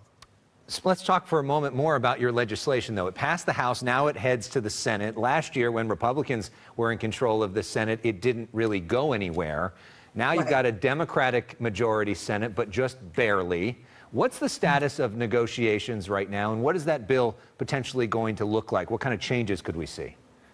Well, I think, you know, the most controversial aspects of the bill are the two that I mentioned, qualified immunity and Section 242, which lowers the standard of prosecution. We will begin meeting in a bipartisan way on Monday evening. And so what I imagine will happen will be members of the House, both Democrats and Republicans, will go through it with a fine-tooth comb, and hopefully we'll be able to reach some areas of compromise. Our negotiating partners in the Senate is Senator Tim Scott from South Carolina and Senator Cory Booker from New Jersey. And so there is a tremendous amount of goodwill on both sides. And I believe that we're going to be successful. I do. Let's talk for a moment about Rodney King. 30 years ago this week, Rodney King was beaten in the streets of Southern California. It was a seminal event. You wrote about it in the USA Today this week, talking about how at the time you actually felt hope because you thought people would actually see what you had seen yourself for such a long time. Where do you think we're at 30 years later? Have we moved forward? Oh, yes. I think that we have moved forward in a variety of different ways, but obviously it hasn't been enough because people still keep dying. And it's not just death. I mean, fortunately, Rodney King didn't die at that moment. But, you know, it's the brutality that continues. And it's very hard, I think, until the advent of cell phone cameras that documented it over and over and over again, Black people were never believed. And you know, another interesting topic is the insurrection that happened here on January 6th, where now we have acknowledged that there are examples of white supremacist individuals or organizations in law enforcement as well as in the military. And that is also something that Black communities have been pleading for the general public to believe was the case. And so with all of this out in the open now, maybe we can actually bring about change. But it's very hard to bring about change if you won't even acknowledge that the problem exists. And what happened with Rodney King was it was the first time that the general public saw what we knew was happening in Black communities all the time. Well, and let's talk for a moment about January 6th, because this week, you actually had to shut down the House of Representatives because of fears of another attack from QAnon conspiracists. As somebody who's there, what is it like to be in the Capitol right now? And is this sort of Fort Washington, D.C. going to be the new normal in the People's House? Well, I most certainly hope it is not going to be the new normal, but I do believe that the troops will be here for another couple of months. And, you know, I mean, literally, I walk down the halls and there are soldiers walking all with rifles. And, you know, being a member of Congress and traveling internationally, you know, I do work a lot with the military, but it does feel like you're on a military installation. It's even difficult to come to the Capitol because the entire area is fenced off. And I will tell you that you can't get a sense of it by looking at the pictures. You have to experience this because it's not just the Capitol that's fenced off, it's the entire area. Yeah, and we were there for the inauguration, and it was absolutely surreal. Feel like you're in a different country, and it's so sad to see that. Hopefully that changes. Exists. All right, everybody, good morning. You're watching News Now from Fox. We're taking a live look now just outside of the Fox News headquarters in New York City. Mounting calls for Governor Cuomo to step down after another woman came forward with allegations of sexual harassment. Fox 5's Robert Moses joins us live from the governor's office on the east side with details. Good morning, Robert. Pilar, good morning to you. Governor Cuomo chalks up those calls for his resignation to politics, even though many of those calls are coming from people in his own party. This morning, Governor Cuomo remains undaunted. There is no way I resign. A defiant Governor Andrew Cuomo spoke to reporters amid growing calls for him to step down. State Senate Majority Leader Andrea Stewart-Cousins, a Democrat, called for his resignation. Assembly Speaker Carl Heastie, also a Democrat, did not go quite that far. I think it is time for the governor to seriously consider whether he can effectively meet the needs of the people of New York, Heastie said. I was elected by the people of the state. I wasn't elected by politicians. I'm not going to resign because of allegations. The premise of resigning because of allegations is actually anti-democratic. The governor spoke shortly after two more women accused him of sexual harassment. Karen Hinton, who worked for Cuomo when he was Secretary of the Department of Housing and Urban Development, told the Washington Post that in 2000, he summoned her to his hotel room and gave her a, quote, intimate embrace that she described as, quote, very long, too tight, too intimate. Hinton later served as press secretary for Mayor Bill de Blasio. Every woman has a right to come forward. That's true, but the truth also matters. What she said is not true. She has been a long-time political adversary of mine. Truth is the longtime adversary that Cuomo fears the most, Hinton hit back. And Anna Liss, another former aide, told the Wall Street Journal that Cuomo once asked her if she had a boyfriend, called her sweetheart, touched her on her lower back at a reception, and once kissed her hand. I say to people in the office, how you doing? How's everything? Are you going out? Are you dating? That's my way of doing friendly banter. 5 women have now accused the governor of sexual harassment. Senate Majority Leader Chuck Schumer did not join the chorus of those calling for his resignation. I have full faith in the Attorney General's investigation. This is not about me and accusations about me. The Attorney General can handle that.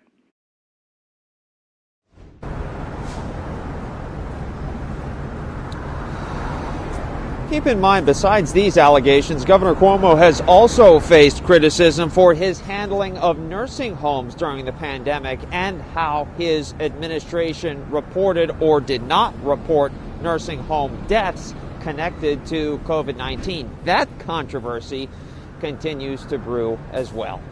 Pilar.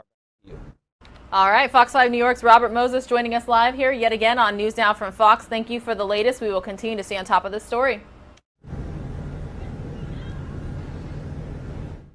All right, everybody, again, we're taking another live look just outside of the Fox News headquarters in New York City. We've got lots of top stories and updates to get to today, especially from across the country. We're staying on top of live feeds as well. Very busy. Want to take a look right now because we have a chance to travel internationally here on News Now from Fox. This is Buckingham Palace in London, and it's kind of in response to the Oprah interview with Prince Harry and Meghan Markle that aired last night here in the United States. I've been told that it's going to air tonight in the UK, but there's already reactions pouring out of the UK in response to that interview. Again, everybody, you're watching News Now from Fox. Thank you so much for being here this Monday morning, starting your day and your week with us right here. Most of you are going to see a 2-minute commercial break.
Welcome back, everybody, to News Now from Fox. Again, we are taking a live look now at Buckingham Palace in London, UK. Prince Harry, Meghan Markle had a bombshell interview with Oprah that aired here in the U.S. last night. It's going to air in the United Kingdom tonight, but reactions are already pouring in across the globe.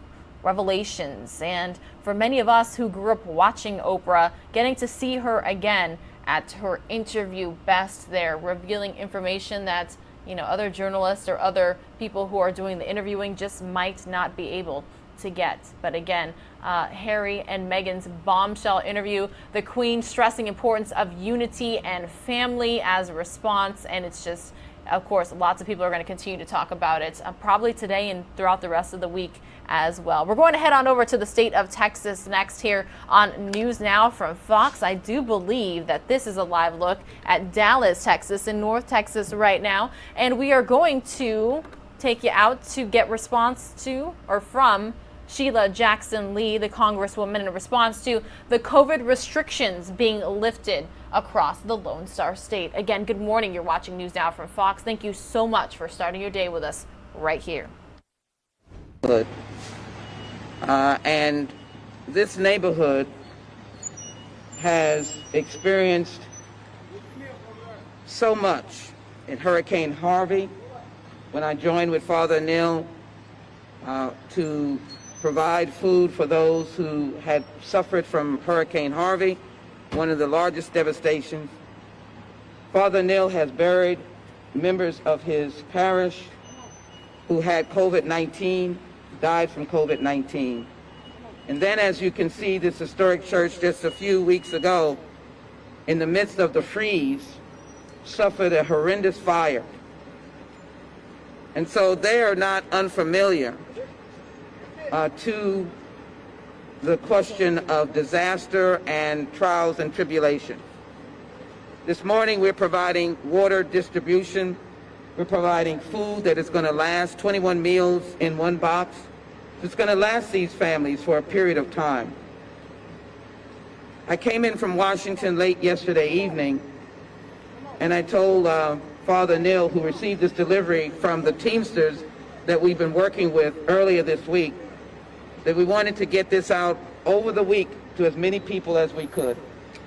I thank him so very much. I thank Ms. Vanessa Coronado, Church Secretary, Ms. Letty Vargas, the volunteer, and I'm delighted to have Mr. Roy Dempsey from the Teamsters Charitable Arm, Barbara Williams, Local 1919 Teamsters, and Sequetta Baldwin, Local 988, who I know I just saw just recently.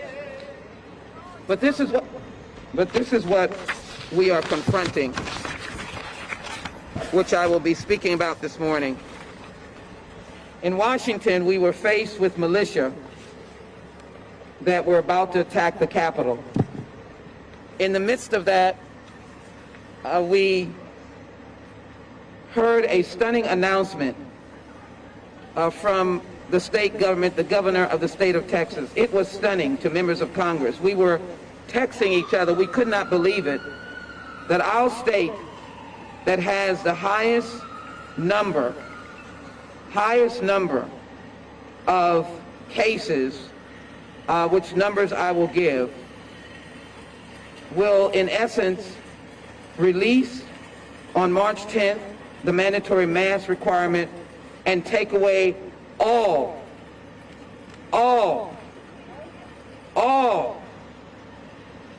absolutely all requirements as of March 10th. This is an unbelievable act that we cannot even comprehend. This action will take a number of states back to dark days.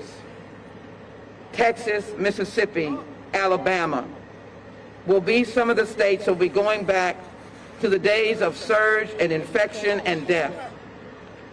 As of Tuesday in the United States, we were having 65,000 cases a day, the same as October 23rd and the same as July 23rd. That was when the surge was going on.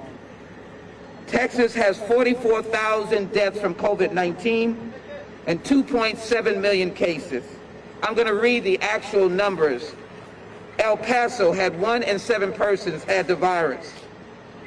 In Mississippi, the mayor of Greensville said the action of their governor was reckless and premature. The county judge in Dallas said that in Texas, this action was nothing but a distraction because of sky-high electric bills. The CDC says that states are moving prematurely. Again, Texas is one of the states with nine states with over 1 million cases. And we should recognize that only 8.5% of the people in the United States are vaccinated. We have a crisis on our hands. And the vulnerable people that Father Neil and many others encounter every day, they are the ones, the elders, Hispanic and African Americans who have experienced this. We have gone through this in our city and county where we had to reach out to people of color to make sure that they were tested and make sure that they were vaccinated. So listen to these numbers. The Texas Department of State Health Services is currently reporting a total of 2,304,081 cases of COVID-19 in the state, which includes an estimated 153,643 active cases. 2,450,229 individuals have recovered from the virus. 43,000 confirmed related fatalities across the state. And to make things real, the state now probably has an example of all the mutants that are now part of COVID-19. We are not out of danger. And so the actions of the governors of Texas, Alabama, Mississippi, South Carolina, in some instances, and states are taking us to a dark place. It is a significant wrong action to provide the playing field and to strangle the players for them not to make a touchdown, not to be able to dunk a ball, not to hit a home run, by taking the mandatory mask requirement off, telling our local communities that the only way that you can restore it if hospitalizations go up. Well, people get very sick and they're at home. And so as a member of the United States Congress, I'll be meeting with the Presidential COVID-19 Task Force this week. And I believe there should be penalties for states that are not complying with CDC requirements. The President of the United States that is now providing to this nation $1.9 trillion as it gets voted out of the Senate to help America, to help these people, asked us to maintain our masks for 100 days. And what do we have here in this state? We have a situation where it is being ignored. Today, the Centers for Disease Control announced 18 new vaccination sites across America in 7 new states, allowing us to do 60,000 new doses of vaccination beyond the vaccinations that are being done by private medical facilities, the city, the county, the state. 60,000 new because of our commitment to get everyone vaccinated going into the summer. But while we're getting them vaccinated, we need a team to play with us. We need to be going in the same direction. We need not to debase, destroy, and eliminate the progress that's been made. Does anyone realize, again, that 1 in 7 persons in El Paso had the virus as they suffered this past summer? Many of them dying. Some of them deceased in refrigerated trucks. So my effort is this. I think that states that refuse to comply should have the doses that were given to them directed directly to our local jurisdictions. Send them straight to Dallas, straight to San Antonio, straight to Austin, straight to South Texas, straight to Houston and Harris County, all of the counties that are struggling to maintain this virus. They should get the state share because this was a reckless, without thought action that did not even engage the members of Congress who are in fact the advocates for getting the vaccines to the state in the first place. We're advocating for the doses to be increased by the state of Texas. We wrote a letter with members of Congress, Republicans and Democrats, to ask the CDC to up our doses based on our population. We did that. But yet, no consultation, and some who would politically want to affirm that this is the right thing to do, making statements that in essence gives cover to the state leadership. They should not get cover. And so I will pursue what penalties all of these states will have to endure as they begin to unleash people who are either not tested and not vaccinated. So when you open your club, are you going to ask that everyone show that they have proof of being negative on a COVID-19 test if they're not vaccinated? Are you going to ask them to show you their vaccination card? Or are you going to open a club, just as the concern is with the NBA All-Stars, not for what the NBA is doing, but for all the parties that Atlanta may have? And the mayor of Atlanta is begging for people not to participate in these massive parties. But it takes leadership. And I think where there's no leadership, there must be penalties and there must be a federal response. So I am asking for a federal response to states that are prematurely endangering their own population by taking away the leadership and pulling the rug from underneath the local mayors and county judges, as has been evidenced by the words that have come from San Antonio, El Paso, Dallas, Austin, Houston, Harris County, that this is not helpful. This is not helpful. That is my concern. And today, I want to make sure that the community cooperates with our local leaders. Wear your mask, socially distance, wash your hands, take care of your children.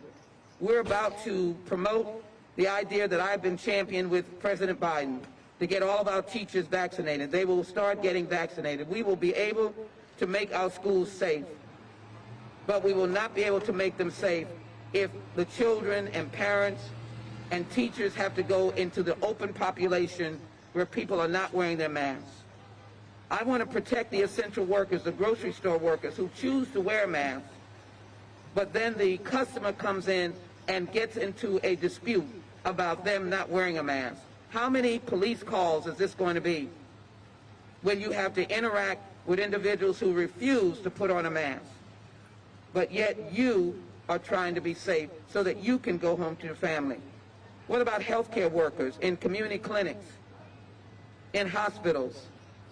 They were the highest numbers of those who died before we had any vaccination or masks or had any protocols. The same thing with grocery store workers. They lost their lives. Transit workers, they lost their lives. Essential workers lost their lives in the early stages of COVID-19 because we had no protocols in place. Now, we're going to a dark place. So I think it is extremely important to ensure that the protocols of the CDC are maintained and that the CDC gives direct actions or directions for those who have been vaccinated. We haven't gotten those yet. I do think it's important for we to get that. What should people who are vaccinated do? How should they interact with the general public? And what should they do? Finally, let me say this. We are in a state that made a decision, not based on science, not based on any medical consultation that has shown their face, not consulting with local leaders in populated cities across the state of Texas.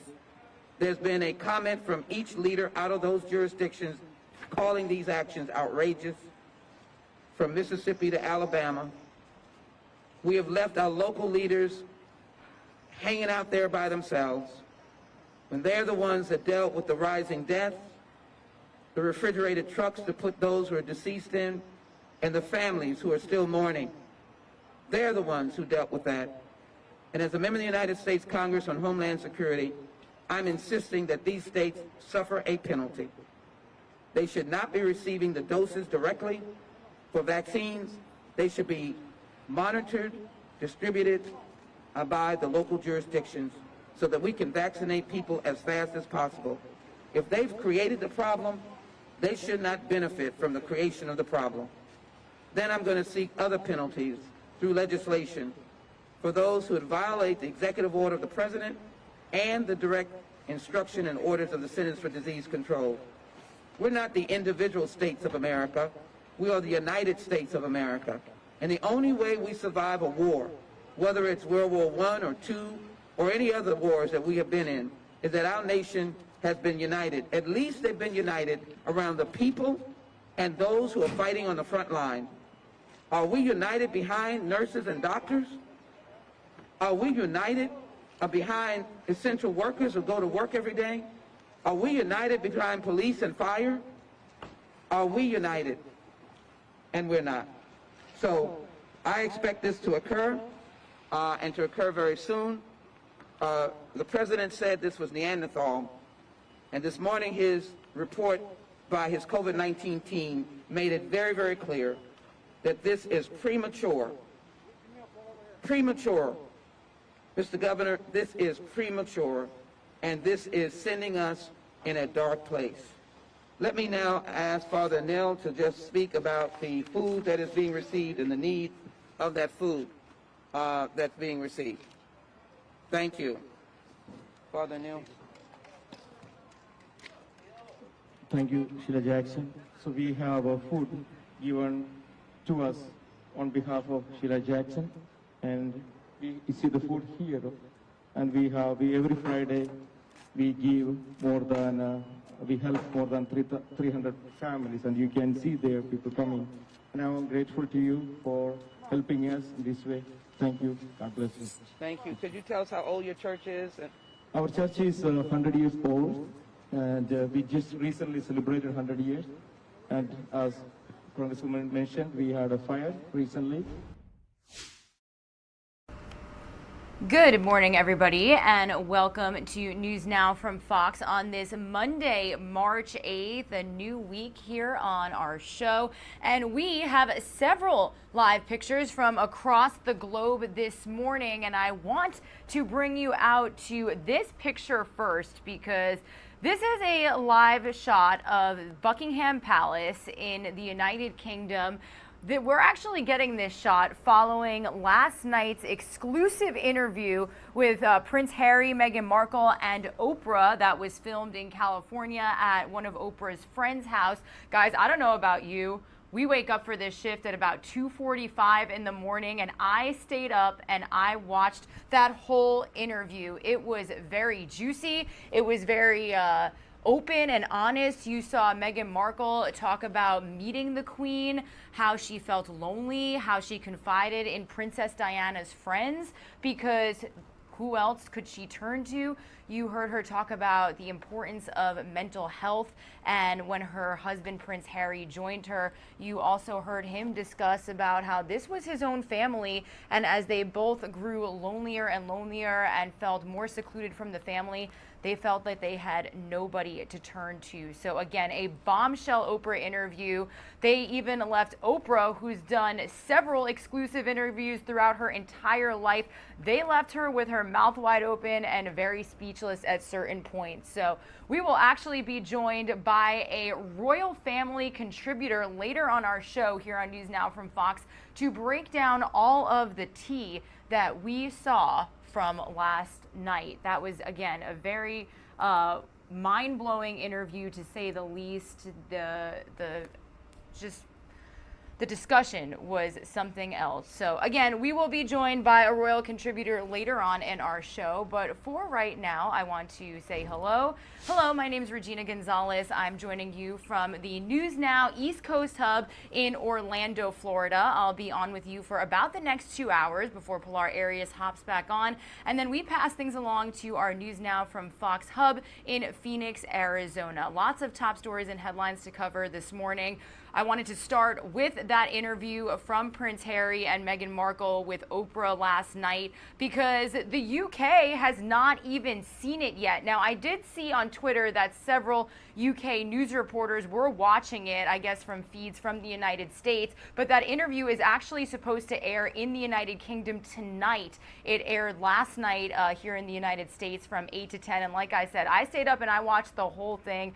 Very juicy stuff coming out of that interview. So we're continuing to follow that. We're also continuing to follow the fact that it is International Women's Day. Here is a live feed from a celebration in Pakistan. So I'll bring this graphic right up here for you. It is International Women's Day, everybody. We are celebrating the women and achievements from women around the world. First Lady Jill Biden is actually expected to honor nearly 24 women from across the, 21 women will be recognized today with the department's International Women of Courage Award, including 7 from Afghanistan who are receiving posthumous honors. The First Lady says that the women's stories make it easy to think of them as mythical heroes or angels among us, but that they're also humans who want to enjoy life's simple pleasures. So we're expected to get a live feed of First Lady Dr. Jill Biden's International Women's Celebration at about 10 o'clock this morning Eastern time here on News Now from Fox. So when we do have that feed, we will bring it to you live, raw, and unfiltered, like we are all about here on News Now from Fox. But the beauty and magic of our show is that we can take you from one part of the world to another. And I want to take you from Pakistan live out to Capitol Hill in our nation's capital, because it was a big weekend for Congress as they the Senate narrowly passed the COVID-19 relief bill.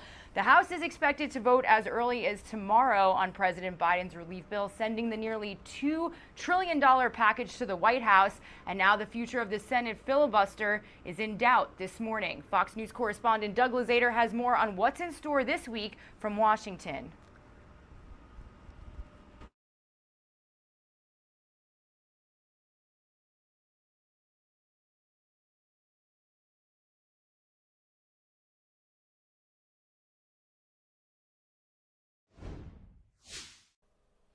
Democrats in the Senate were able to bypass the filibuster and pass COVID relief, and now there's going to be a real push to change the Senate's rules moving forward.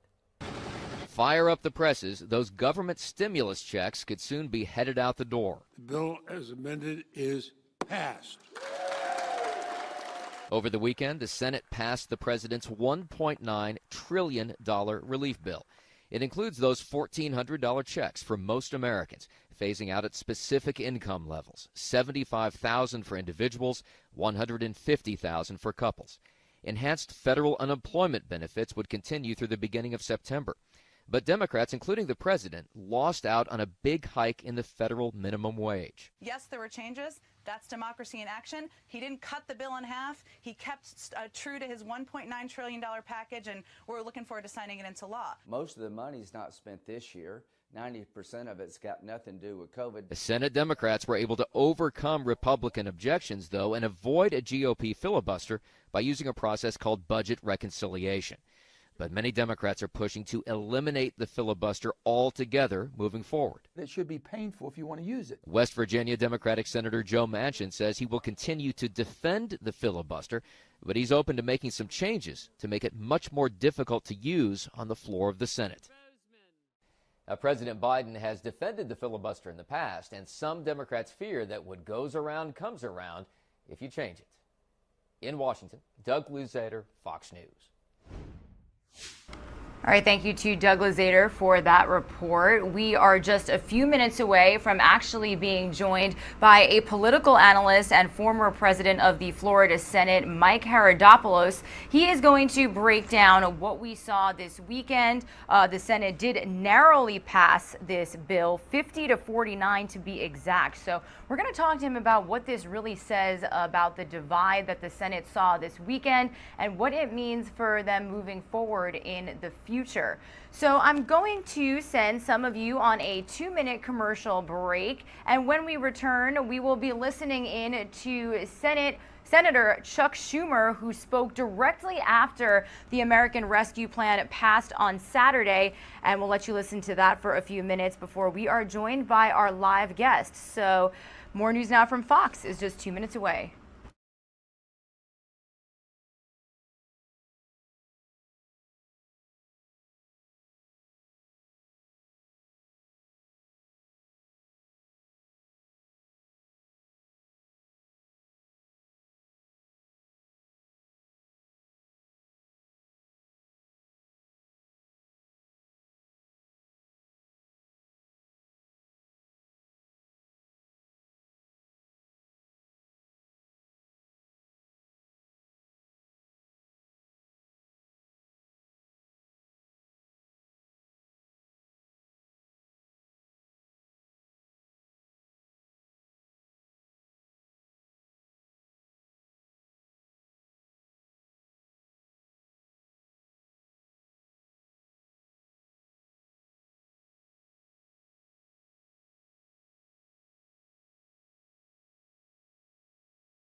Okay. Okay, thank you for all coming. And look, this is a great day for the country. And from the beginning, we said we had to pass this legislation. We made a promise to the American people that we were going to deliver the real relief they needed, and now we have fulfilled that promise.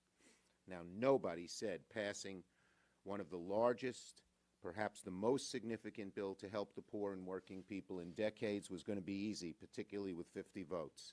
But it is done. And I said from the beginning, we were going to power through. We're not going to let anything stop us until we got the job done. And by God, we did. And here we are. So I want to say one thing. I am so proud of my caucus. I love each one of them. They are just so great. And you know what unites our caucus? Everyone knows, especially with 50 votes, we all have to pull together. Everyone knows. You know, I have a leadership team that meets on Monday nights, and it has Elizabeth Warren and Bernie Sanders and Joe Manchin and Mark Warner and people in between. And that's because we have to talk to each other and realize we need each other and be united as a team. And that is the secret to the success here. The caucus unifying, every person realizing that we needed every other person to have this victory. Sure, it would be nice if the Republicans would join us, but they didn't. I thought it was a little bit hypocritical of Mitch McConnell to say, oh, we did it bipartisan. Yeah, when Trump was president, Democrats in the minority didn't block things. We worked to get something done. Now that we're in the majority, they don't seem to want to work with us. But we're going to get it done anyway. We prefer them to work with us. We want them to work with us. Maybe they'll change their minds after this. But we're going to get it done regardless because America needs it, and that's what we did. So we didn't stop. We didn't let anything get in our way.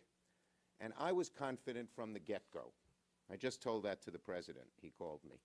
And I said, I knew we'd get this done, and I so appreciate being under Joe Biden's leadership. He put together a great plan. It was just right. Strong and deep, but also very popular, so we had the strength to get it done, even if we had to do it with just our own 50 votes. So I think this is a very fine day, and one of the things that I feel proudest of is we told the American people in the election campaign and even in the Georgia campaign that Democrats would actually get government to help them, whether it's with checks or vaccines or opening the schools. And now we're showing we're keeping our promise. And I think that's going to change America to a decent extent. I think people will have much more faith in government doing things and much more faith that we can get them done. And so I feel very, very good about that. I feel good about the long range. All right, everybody, you are currently listening in to Senator Chuck Schumer speak directly after the Senate narrowly passed the $1.9 trillion COVID-19 relief bill. And we like to bring you these segments so you can hear what lawmakers are saying right before we are joined by live guests like Mr. Mike Haradopoulos, like I am joined with right now. He is a political analyst and former president of the Florida Senate. Mr. Haradopoulos, how are you? Thank you so much for joining us. Good morning, Regina. Thanks for the opportunity to be on this morning. Absolutely. Well, we have a lot to talk about with this weekend and the passing of the $1.9 trillion COVID-19 relief bill. It passed, but the Senate voted 50-49, all Democrats voting in favor, and basically all Republicans voting against it. So talk about the debate and the divide that we saw on Capitol Hill this weekend. Well, you saw partisanship at its finest over the weekend, both sides jockeying for political position. And ultimately, you saw their Democrats muscling through the bill with the 50 votes they needed so that Kamala Harris, et cetera, could have voted to get it to 51 if necessary. Actually, as you know, the Alaska senator was back at home because of the passing of his mother-in-law. But what you saw was the back and forth that you're going to see, unfortunately, for the next almost 24 months before the next election. Democrats stating that they need this money desperately to revive the economy, help ailing states, those with unemployed, et cetera. Whereas Republicans are saying, hey, if we haven't spent all the money we've already allocated, why are we asking for an additional almost $2 trillion more? Again, let's be clear about this. This is $2 trillion. It's almost as much as the federal government used to spend in an entire year. This will go just to the so-called relief package passed. And it should pass this week in the United States House of Representatives as well and go to, of course, President Biden for signature. Yeah, and Mike, you know, there was a lot of the Senate calling this a wish list for Democrats. So what does that necessarily mean? Well, that's a good question. I think where there was consensus, and you saw the Republicans push forward an approximately $600 billion bill, that would have gone to helping out people who are in need. We've talked about a lot. The campaign in Georgia was decided on this idea of giving relief checks to families who make under $150,000. And I think there was bipartisan support for that. Of course, there's a lot of bipartisan support for making the vaccine, distributing the vaccine, that type of thing. That seemed to be a consensus issue, as well as those people who are directly adversely affected by the COVID crisis, these people who actually lost their jobs in the crisis. That seemed to be where the consensus lied. To your point of kind of the partisanship that Republicans have brought up on Democrats is saying, what about the rest of the bill? This is where they had a lot of concern. For example, about $350 billion will go to state and local governments for their relief efforts. This is on top of the money that already came in earlier in the year. And Republicans were arguing this is primarily a bailout for states that were fiscally irresponsible before the COVID crisis hit.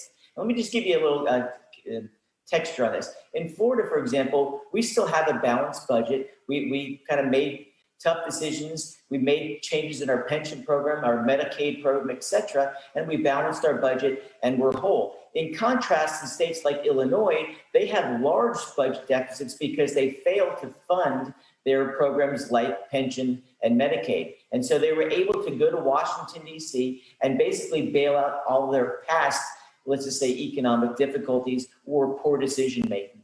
That seems to be the crux of the issue, where Republicans are saying, this isn't COVID relief. This is just basically rewarding different state governments that were on their side. And this would also, of course, apply to things like teachers' unions as well, where even though the state and local governments are getting their money for schools, there's no requirement that they have to open up those schools.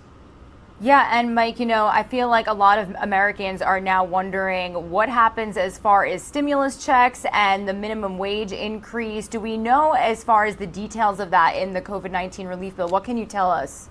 Sure, that's a great question. Again, where I think there was consensus is those folks who made under $150,000 a year, if you're a single person under $75,000 a year, you're going to get a $1,400 check for each person in your family. So if you're a family of four and your family makes less than $150,000, you're going to get that $5,600, which will make a big difference, of course, in your life. I think, again, there was consensus there for those people in need.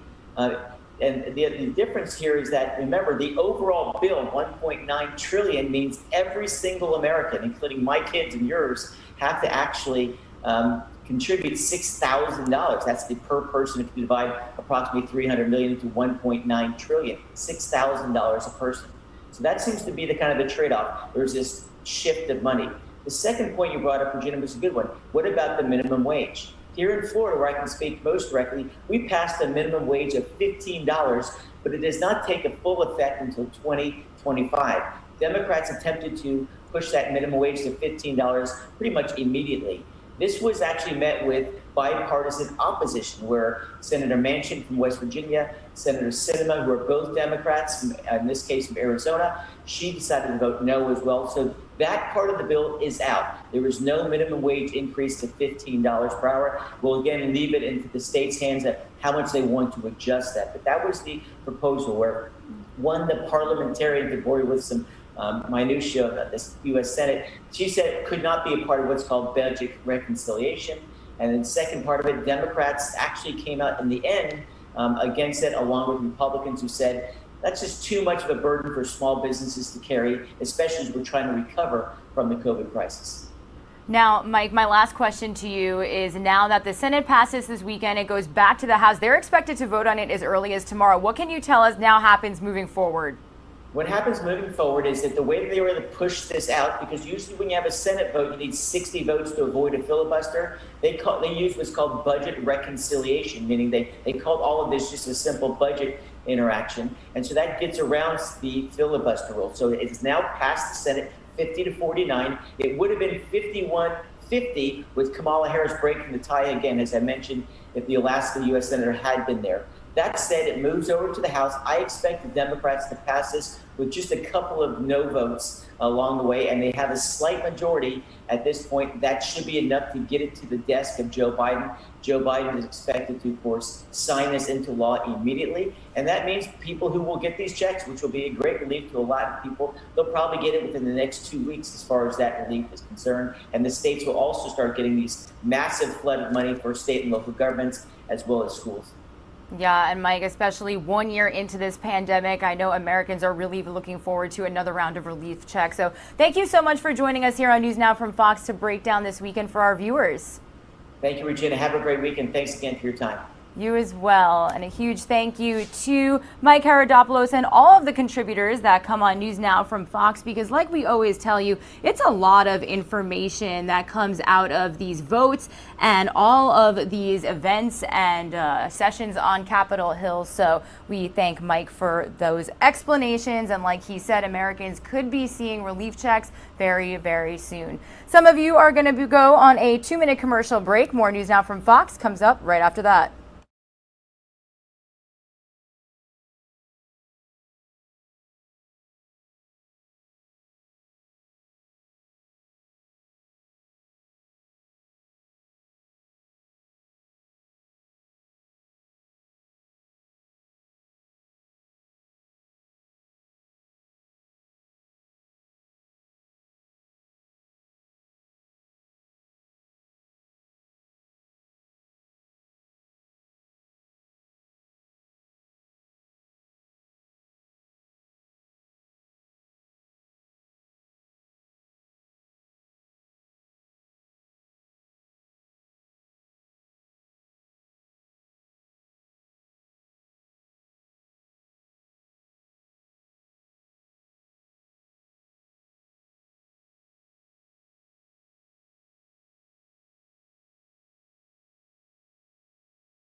Welcome back to News Now from Fox, everybody. 8:31 a.m. here on the East Coast, taking a live look over the Capitol building in our nation's capital as we continue to follow the Senate narrowly passing the $1.9 trillion COVID-19 relief package. It is expected to make its way to the House where they will vote on the relief bill tomorrow. But I do want to switch gears here as we continue to follow the top stories making their way across our nation today. Today is the first day of the trial for the former Minneapolis police officer Derek Chauvin. He's accused of killing George Floyd on Memorial Day of last year. But before jury selection begins, an hour is reserved for a judge to hear motions on the case, likely a motion to reinstate a third-degree murder charge that could potentially delay the jury selection process or the trial itself. And guys, as you know, jury selection has to do with choosing people that really don't have any sort of relationship or conflict of interest with the case. But in this case, a lot of people have obviously heard about this case. Several protests and demonstrations broke out last year following the death of George Floyd. So our station out in Minneapolis filed this report on how choosing a jury may be a bit of a tougher decision as it begins today.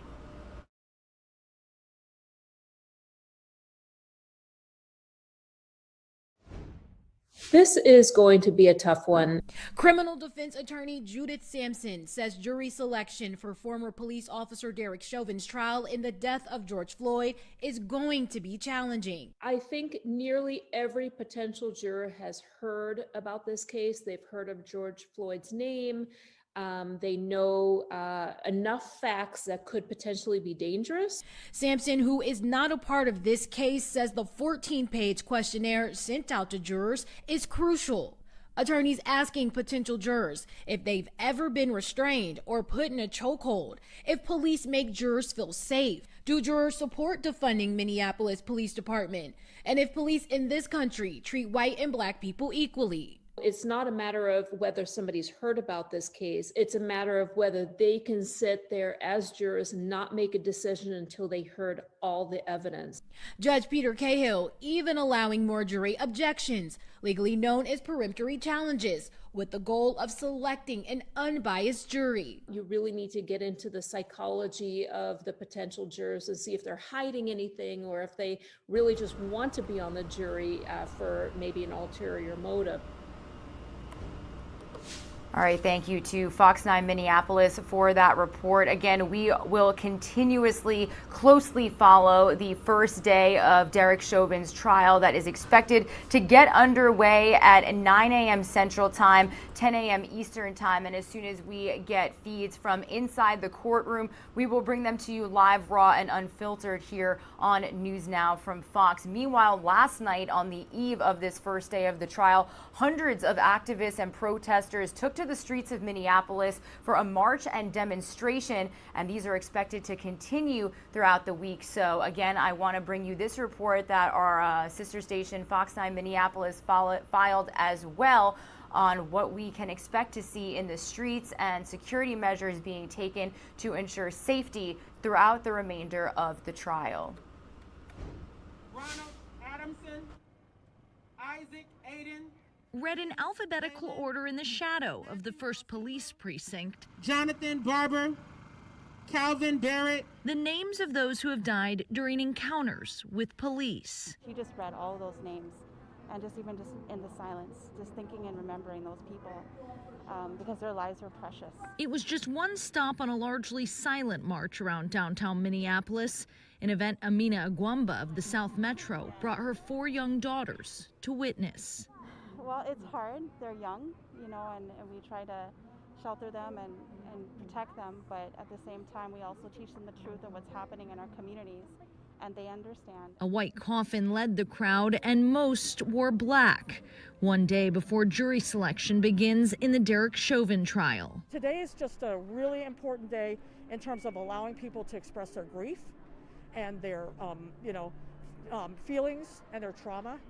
about what has happened to this city. And while multiple layers of fencing and barbed wire will keep them from getting close to where the trial is taking place, organizers say they're prepared for several weeks of protest. You know, when they talk about there better not be any violence, my answer to that is, well, then rein in your police. You know, if you don't want violence, rein in your police, because they are the people that are perpetrating violence. And like I said, we will continue to bring you live feeds and updates from the Minneapolis area as the trial and jury selection for Derek Chauvin's trial begins at 10 a.m. Eastern, 9 a.m. Central. We will also have several live reports throughout the day on our show and Phoenix's show from Minneapolis. Our Fox 9 team has reporters out there covering every angle possible, including protests that are expected to erupt the next couple of weeks. So again, we will keep tabs on that here for you on News Now from Fox. Taking a live look over Dallas, Texas, looking like a nice day out there. We can actually take you to see the temperatures out of Texas here on our XRAD radar on News Now from Fox. 43, 45, 37 in some parts, 45 in Dallas specifically, but looking much warmer than it did a couple of weeks ago when you saw those historic winter conditions make their way across the Lone Star State. And I actually do want to bring you this next report courtesy of our sister station, Fox 7 Austin, because a benefit concert is now expected to happen purposely to raise money for Texas farmers who lost their crops during those winter storm conditions. You know, obviously a lot of people were worried about small businesses and their homes, but when you think about it, the Lone Star State has a lot of farms, a lot of big land where crops are grown. It is a big agriculturally driven state. So I do want to bring you this next report about a benefit concert that will aid in helping them get some money.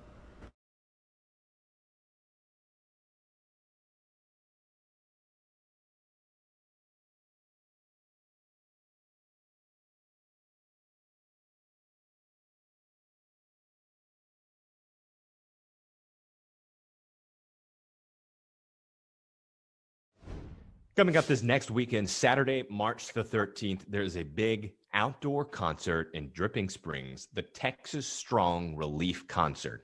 100% of the profits from ticket sales and donations will go to sustainable Texas farms that lost crops, animals, eggs, and more in the devastating winter blast that hit Texas in February. With us this morning is Gareth McGuire. He is the artistic director of Dreamland in Dripping Springs. Talk about Dreamland and talk about what this concert is going to be like. Yeah, we're excited. The concert was our owner's idea in response to the storms, as you said. It's a concert and also a food drive. And we're hosting it next Saturday.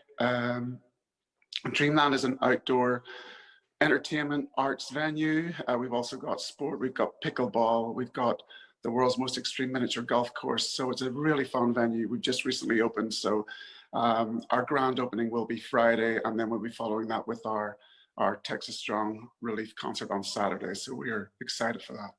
Yeah. And it's going to be great to have some live music back in Central Texas. We've got Bruce Robinson and Kelly Willis. We've got Austin's favorite guitarist, Jackie Vincent. Kind of talk about what this is going to be like. Yeah, we got an incredible lineup that we were able to put together at short notice just for this benefit. As you say, Bruce and Kelly headline and Jackie Vincent, incredible talent. We also have Sir Woman, Ray Prim, Rochelle and the Sidewinders. So an incredible lineup. And I'm very grateful for all the artists who have agreed to be part of this at such short notice. Yeah. And talk about the COVID-19 restrictions. Y'all are actually giving tests to people there. Talk about that. Yeah, we are providing complimentary rapid tests for all of our staff and for the attendees. Obviously, health and safety of everyone is of utmost importance to us. We're also restricting numbers to a fraction of what our normal capacity would be. And we'll have other standard safety COVID protocols in place also. And last question, we've got the web address at the bottom of the screen throughout the story of where you can go to get the tickets. Anything else people need to know about buying tickets? No, just go to dreamlanddstx.com and the information will be there. You can also make donations, and we will be open every day. I think after 4 during the weekdays right now, weekends all day, if you wish to donate to the food drive also. Gareth McGuire with Dreamland. Thank you so much, sir. Thank you, Casey.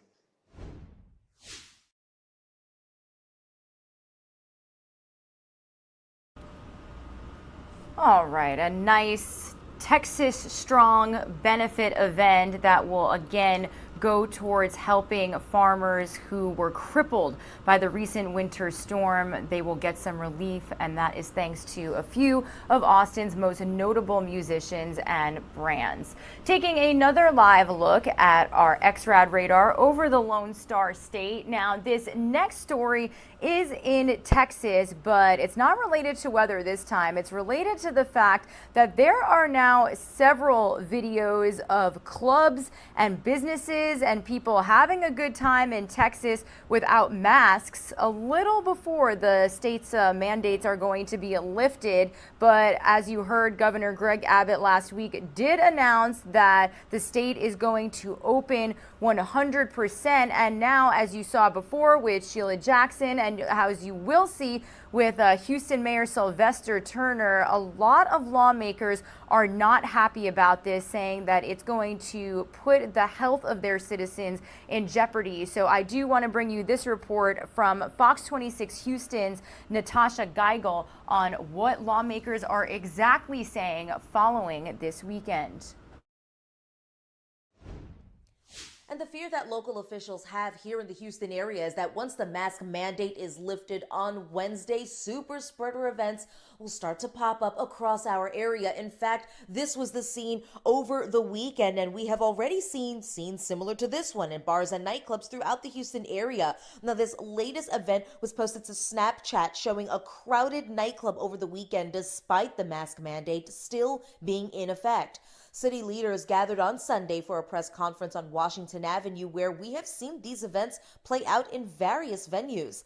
Officials are very frustrated with Governor Greg Abbott's decision to lift the mandate on Wednesday, making it the choice of businesses if they want to enforce it. Concrete Cowboy, which is located on Washington Avenue, posted this flyer on their Instagram page promoting a mask-off party.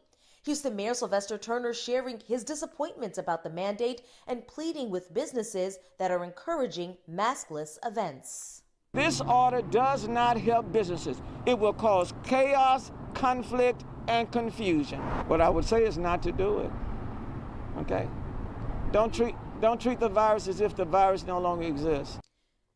And we've made several attempts to reach out to the owners of Concrete Cowboy over the weekend, and so far we have not received any response. But we did take a look at their Instagram page, and since then that flyer has been taken down, but another one has replaced it instead, saying that an event will take place on Wednesday, but it's just not advertised as a maskless event. Natasha Geigel reporting, Fox News.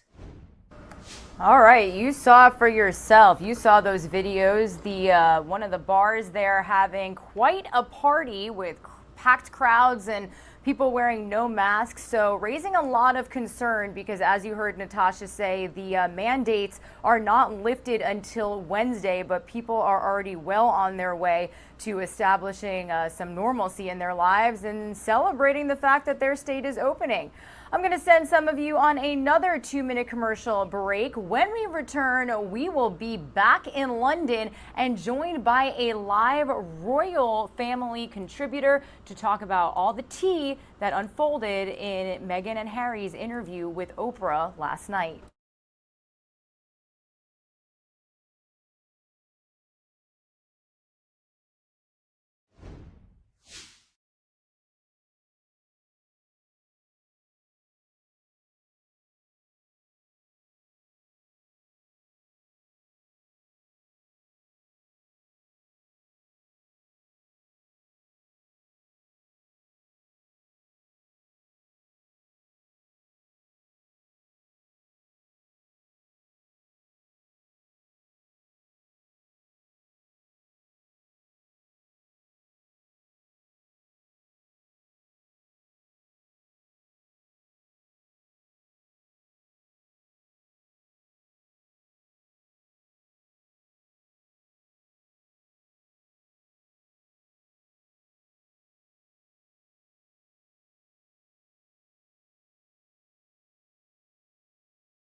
Welcome back to News Now from Fox, everybody. Taking another live look over Buckingham Palace as the UK braces to watch the full 2-hour interview with Prince Harry and Meghan Markle as they sit down and tell all with Oprah. We are talking everything from the moment Meghan Markle met the Queen to a lot of racial controversy that was mentioned in the interview as well, and moving forward with the relationships that they have with their family now and where Prince Harry stands as far as certain members of the royal family. So I do want to bring you this report that our Fox News team has filed right before we are joined by a live guest, a royal family contributor here on News Now from Fox.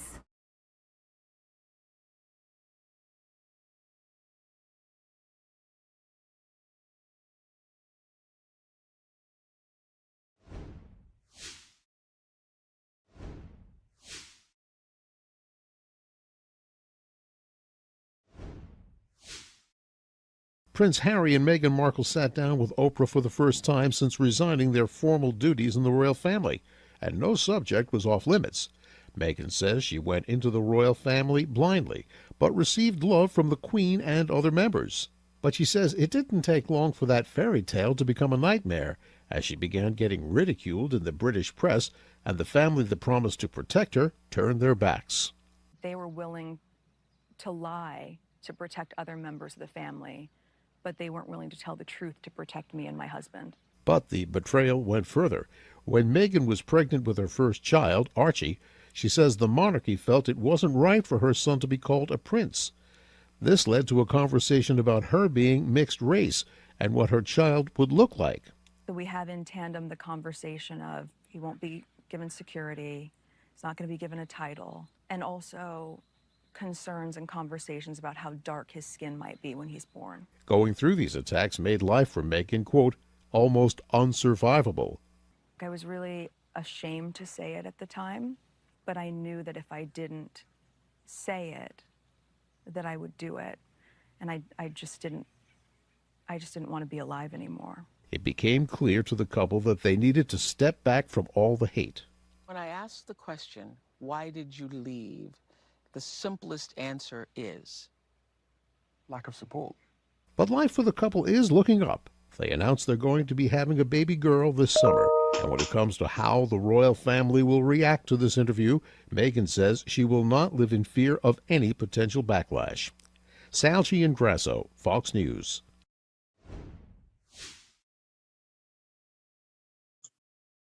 Alrighty, once again, some pretty powerful statements that were made by both Prince Harry and Meghan Markle in that interview with Oprah. And here to break it all down for us is Mr. Saad Salman. He is a blogger for the Royal Watch. He's in charge of the blog, and he is a royal family contributor. Saad, thank you so much for joining us. I need to start by asking you, for somebody that follows the royal family almost every day for work, what was your reaction to last night's interview?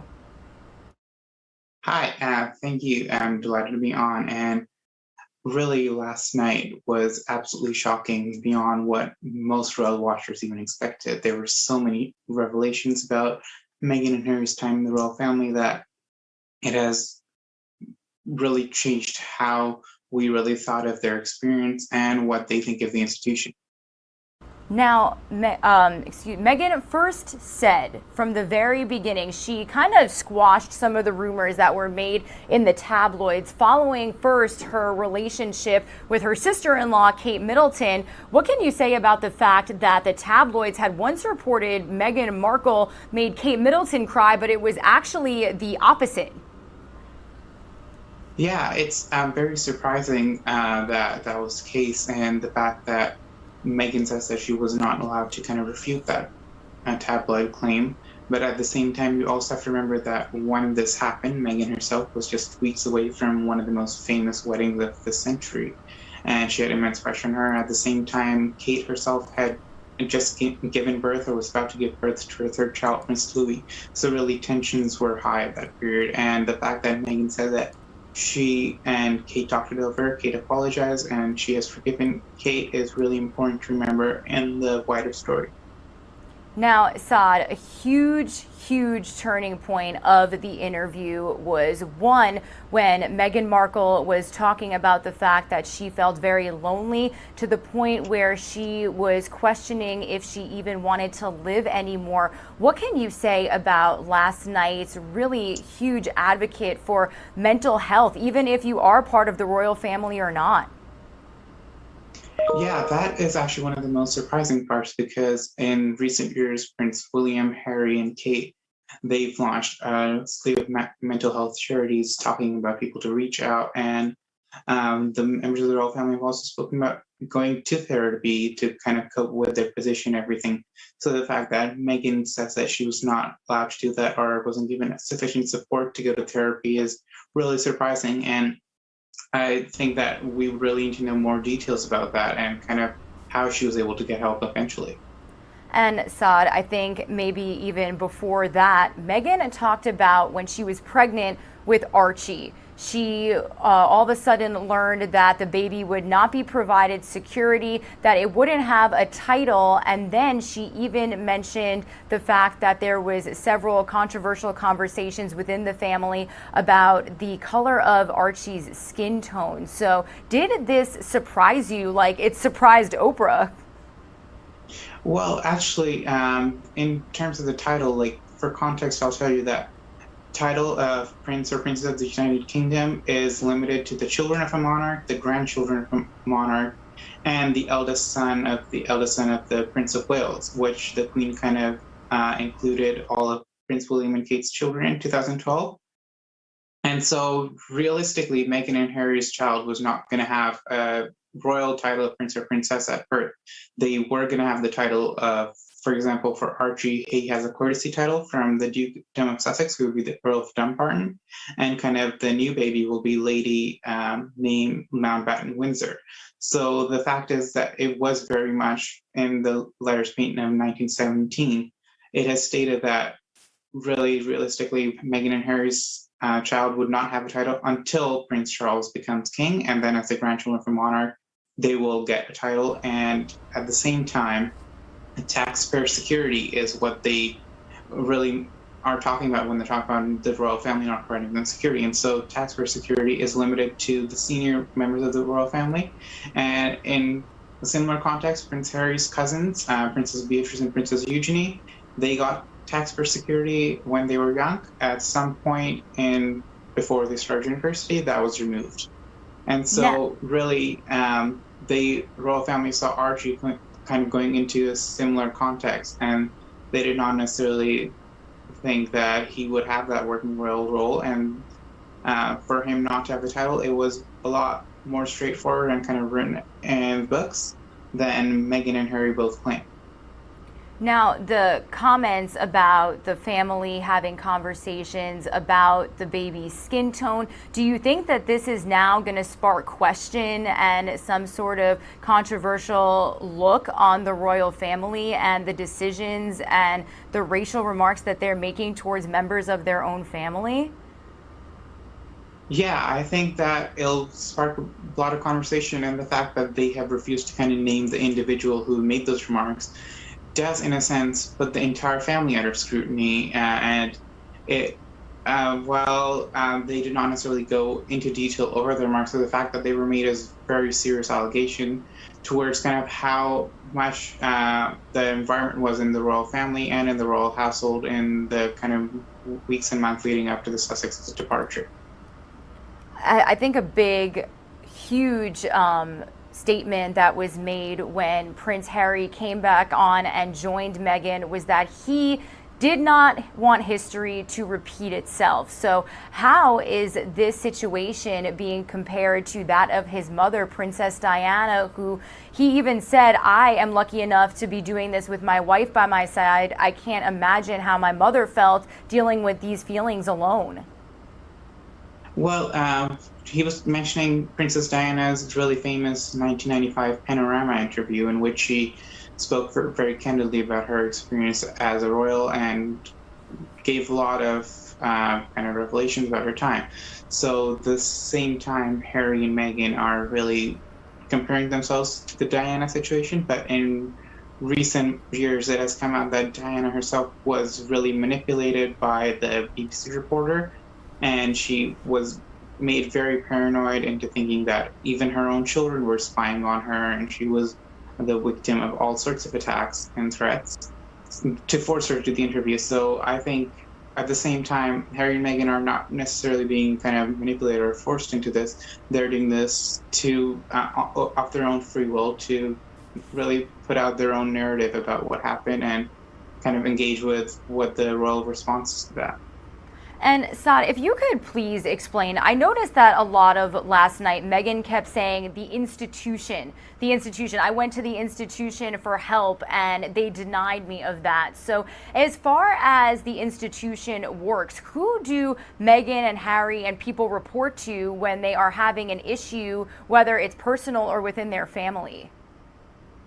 So really, the institution represents the members of the royal household. These are leading civil servants who work in these very high-paced jobs for often very little pay and usually just for the prestige of it. And these individuals are responsible for running the day-to-day of the monarchy, from kind of scheduling engagements, working with all sorts of organizations of the governments of the UK and the Commonwealth, and also kind of in dealing with matters inside the palace and outside, kind of relating to staff and public relations. So the fact that Meghan and Harry reached out to this institution and they weren't offered any support, in the sense that Meghan was told that, yes, there are systems available in the palace that allow staff to get therapy and mental health help, but Meghan, as a non-salaried member, who's a principal working member of the family, she cannot get it. At the same time, you have to wonder kind of what prevented Meghan from kind of hiring her own kind of professionals to help her with the journey, because we've received similar accounts from even Prince Harry himself. Spoke recently about how he received help in recent years about the death of his mother and getting over that loss. Now, they did say that they are in touch with their family right now, but for a minute, Prince Harry admitted that his father was not returning his phone calls. Does it surprise you the way the royal family has reacted to Harry and Meghan kind of going off on their own? And really, what do you think this interview will cause for that family? I think one of the biggest kind of things I have to keep in mind about this interview, that this is very much Harry and Meghan's side of the story. The royal family has a policy of never complain, never explain, in which for the majority of the stuff that was said at the interview, we will never get an official reply from the royal family. And even Harry and Meghan themselves acknowledged, yes, Meghan was very welcome from the start. She was given a lot of support within the family, but there were also inconsistencies within their statement, in which they talked about how the Queen was always supporting them, but they revealed kind of rifts with Prince Charles, Prince William, and the Duchess of Cambridge. So the fact that this really was allowed to develop, and Harry and Meghan really stood out and went against family policy in a way that really hurt members of the family. And they did things in a way that they describe as kind of essential for their mental health and their well-being, but at the same time, the royal family view that quite differently and see kind of the way that this whole exit process was handled was very beneficial to the royal family or to Harry and Meghan, because they got a lot harsher terms than they would have had they done this in a more kind of formal and proper way. Saad, we saw so much reaction on social media following this interview. People live tweeting as the interview was going on. A lot of people in support of Meghan and Harry's decision to come forward about all this information and their side. A lot of celebrities, including Serena Williams, and a lot of actors supporting them. But I do know that this has been a monarchy alive in the UK for centuries. How do you think that people in London who may be in support of the Queen are reacting to this? Because we saw some pretty mean tweets out there from people that did not believe a word that they were saying. Yeah, we have to remember that this interview was aimed like majority towards the US kind of audience, to gain kind of Meghan and Harry a new kind of sympathy and a new role within the US. So in the UK, they are a lot of kind of mixed views because at the same time there are a couple of inconsistencies in the couple's kind of claims about their times as royals, and also they are talking about kind of topics that like race and their kind of struggles in a sense that aren't necessarily as straightforward as they do present. So in the UK, a lot of people, for example, they talk about their security being taken away right after they left. Well, I myself am Canadian. They were actually living in my city for quite a bit of the last year, and during that time, as members of the Canadian royal family, they received taxpayer-funded security from Canada, while they were also receiving taxpayer security from the UK. So them talking about if the family removed their security and their fund, that is not necessarily the case. So they've talked about senior royals getting payment for their services, and when they were no longer senior royals, they stopped getting taxpayer-funded security and all kind of those perks that go along with that. So for them to kind of claim it was a malicious intent, it was very much related to the fact that they were no longer senior royals, and those are the things that that entails, because it is at the end of the day a public institution that is funded by the taxpayer, so there has to be some level of accountability. Saad, I'm going to play some video over you right now. It's of Meghan and Harry with their chickens on their new estate in California. They actually announced yesterday that they are having a baby girl, so they're going to have one of each.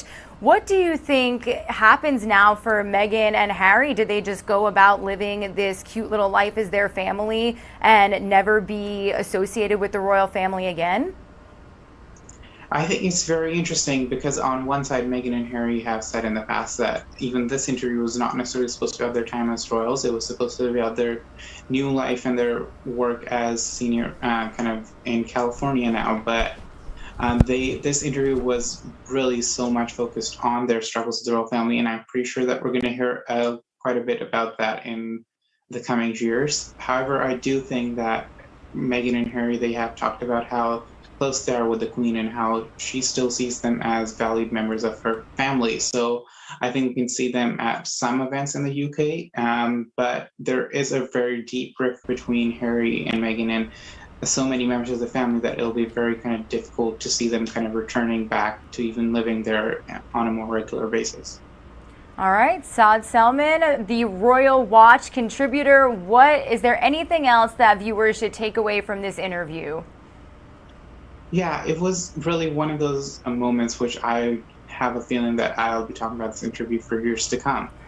There were so many shocking things that they revealed. And at the same time, it was very much kind of talking about the struggles they went through and things that weren't necessarily present in the media or the coverage of their time as royals. And one of the things that I found really interesting was how much there was no mention of Meghan and Harry's kind of work as royals. Meghan launched a series of really amazing collaborations during her time. She launched a cookbook, she worked in a SmartWorks collection, she edited a Vogue cover, and the fact that those weren't necessarily the focus of her attention at the time, and she was really going through all these other things is very kind of and shocking to hear. And also at the same time, it's interesting kind of how those things played out in the royal household. Well, we thank you so much for joining us live here on News Now from Fox. I was even telling people that I wake up for this shift at about 2:45 in the morning, and I stayed up the entire interview last night. So a lot of people were watching, and we do appreciate you for joining us to break down all of the gossip that is now surfacing. Yeah, it was a pleasure. Thank you, Saad, and thank you to all of our contributors here on News Now from Fox. I was about to bring you to a live picture we were getting from the Derek Chauvin trial, but it does appear that we lost that feed. So I'm going to bring you back out to the White House in our nation's capital. More News Now from Fox is just 2 minutes away.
court file number is 27 CR 20-12646.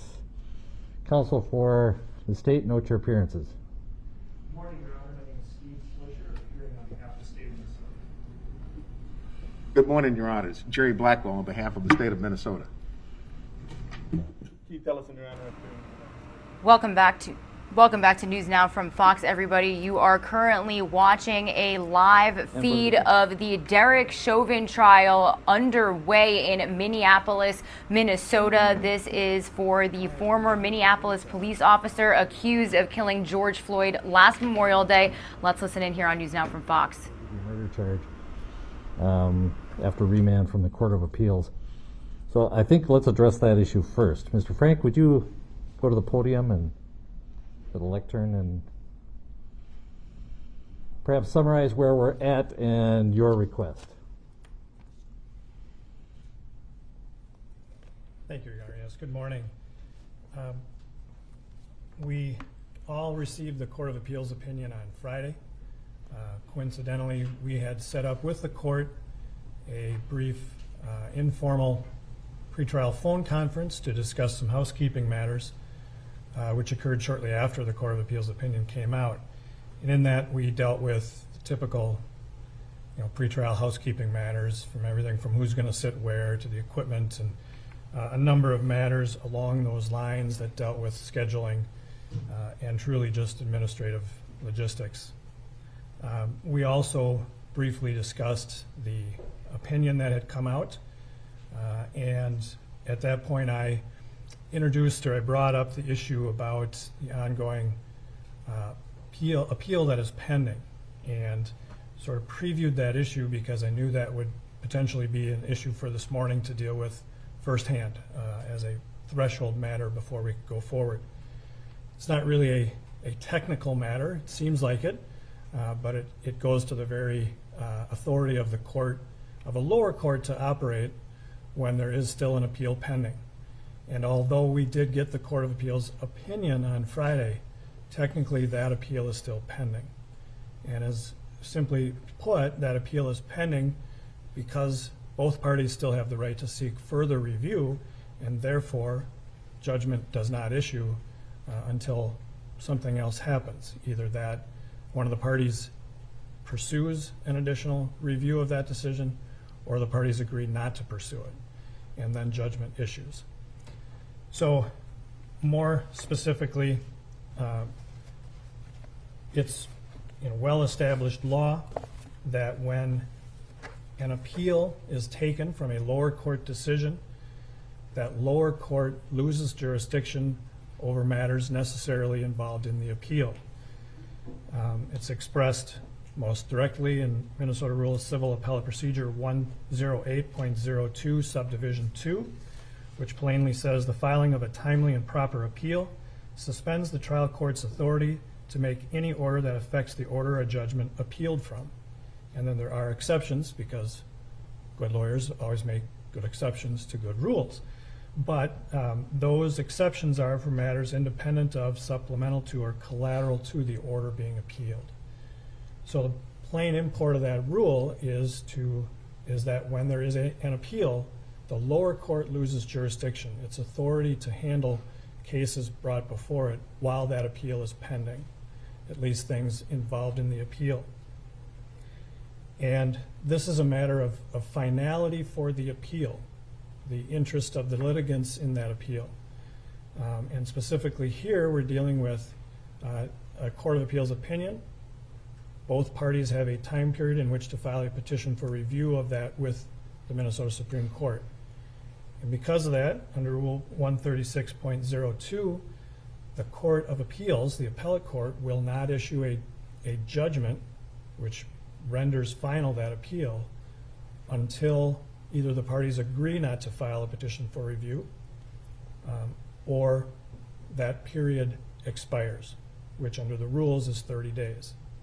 Well, let's stop there. Mr. Nelson, what's your intent there? Your Honor, the defense will be filing a petition for further review. All right. Mr. Craig. So then, Your Honor, it is our position that because the judgment has not issued, this court does not have authority to consider matters that affect the order appealed from. And this is a pretrial appeal. States' pretrial appeals are strictly limited to situations where the state can show a critical impact. And that was done in this case because the charges obviously affect what goes on in the trial. That becomes a measure or a piece of pretrial litigation, appeal, because jeopardy would attach during a trial and prevent the state from seeking those charges later. So the whole basis of the appeal that's currently pending is jeopardy. So therefore, everything involved in this appeal is that which is necessarily involved in the trial. So it's our position that while this appeal is pending, the court doesn't have authority to hear matters that are involved in the trial. It just seems that's a bit tenuous, Mr. Frank, to say it involves everything. I agree. The appeal was clearly on whether I should reinstate the charge of murder in the third degree. That was the subject of the appeal. And they reversed and remanded to this court for that purpose. That's fairly narrow as far as everything going on in this case. And so I agree, jurisdiction has been removed from the district court on that issue and remains with the Court of Appeals and possibly even ultimately the Supreme Court. But it seems that everything else is not related to that appeal. It was fairly narrow, and we can proceed at least with other motions in limine, with jury selection, and figure out where we're at on March 29th. And Your Honor, I think I'll start with jury selection because I do think that's fairly important. This court will have to be making decisions about seating jurors for that trial, a trial that we don't know what the charges will be in yet because of the pendency of the appeal. And maybe we should start with actually the motion. Originally, the state had brought this motion to reinstate the third-degree murder charge, allow the third-degree murder charge back in as one of the charges in the case as it had been originally. That the Court of Appeals, remanded, finding the legal basis that the court had used was wrong, but allowing the court to hear that motion still. Clearly, that motion cannot be considered. All right, everybody, you are currently listening in to the trial for Derek Chauvin, the former Minneapolis police officer accused of killing George Floyd, get underway here on NewsNOW from Fox. We are all about live, raw, and unfiltered on our show. And I actually, as we continue to listen in on the trial getting underway, I am joined by Miss Dawn Stevens, who is with our Fox 9 Minneapolis team. Dawn, good morning to you. I understand that while this trial is getting underway, they are actually protesters outside of the courtroom. What can you tell us? Good morning. We are outside the courtroom, and if you take a look behind me, you can see there are dozens of demonstrators who have been out here since early this morning, now blocking the street in front of the courthouse. They, of course, are making their voices heard about the killing of George Floyd and today's trial. As you know, Derek Chauvin, the former Minneapolis police officer, is charged with second-degree murder and second-degree manslaughter in the death of George Floyd. It was last year on May 25th. Minneapolis police arrested Floyd, then captured the officer kneeling on his neck for 9 minutes. Floyd was later pronounced dead. Riots and civil unrest broke out here and across the street. So as you know, inside the courtroom this morning, jury selection is scheduled to start at 9 o'clock. It's set to last 3 weeks. Cameras will be allowed to record the proceedings for court TV. This is rare because cameras are not normally allowed in Minnesota courtrooms. Now, what you may be taking a look at right now is statements from both sides, from both attorneys. What happened on Friday, the state appeals court did decide that the judge in this case would have to reconsider a third-degree murder charge. So we were told that before jury selection was scheduled to start at 9, lawyers would be able to discuss that. The judge would talk about if, in fact, he would reinstate that third-degree murder charge. If that does happen, it is very likely that attorneys will ask for a delay so they can prepare for this additional possible charge. That's what we're watching this morning. If a delay does happen, that means that jury selection would now be rescheduled. So that is one thing, Regina, that we are waiting to hear. So there could be developments in just a matter of hours here in Minneapolis. Yeah, Dawn, I want to talk about for a second, it does look like there are peaceful demonstrations behind you, but I know in the weeks leading up to right now, this very moment, a lot of security measures have been taken around the Twin City. What is it looking like right now? Right now, there are National Guard that are stationed. They've been here for days, if not a couple of weeks at this point. So the armored vehicles are around the entire courthouse. Obviously, police officers from different agencies, sheriff's deputies from across the state are here. And there have been many discussions at our state capitol about funding security to make sure that everyone stays safe during this very emotional trial, Regina. All right. Well, Fox 9 Minneapolis' Dawn Stevens, thank you so much for joining us on News Now from Fox with this update. You're welcome. All right, guys, bringing you back out to the live feed from the courtroom. So like you heard her say, this is actually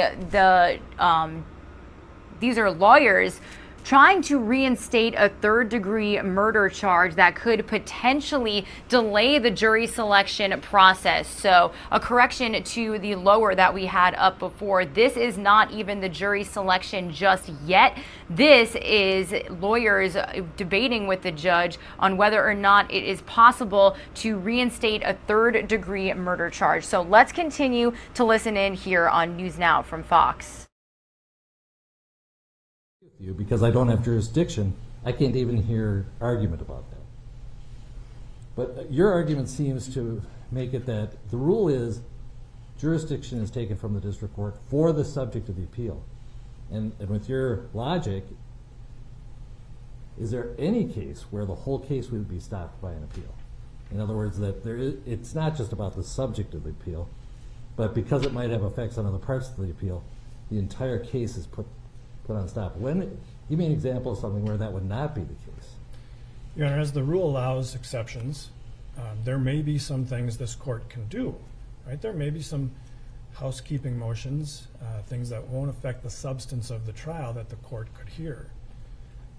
But when we start to get into matters that are so involved in the trial itself, such as the charges, the jury instructions, what the potential jurors are told at the beginning of the trial, you create an appeal issue that will only be resolved after the case has been tried.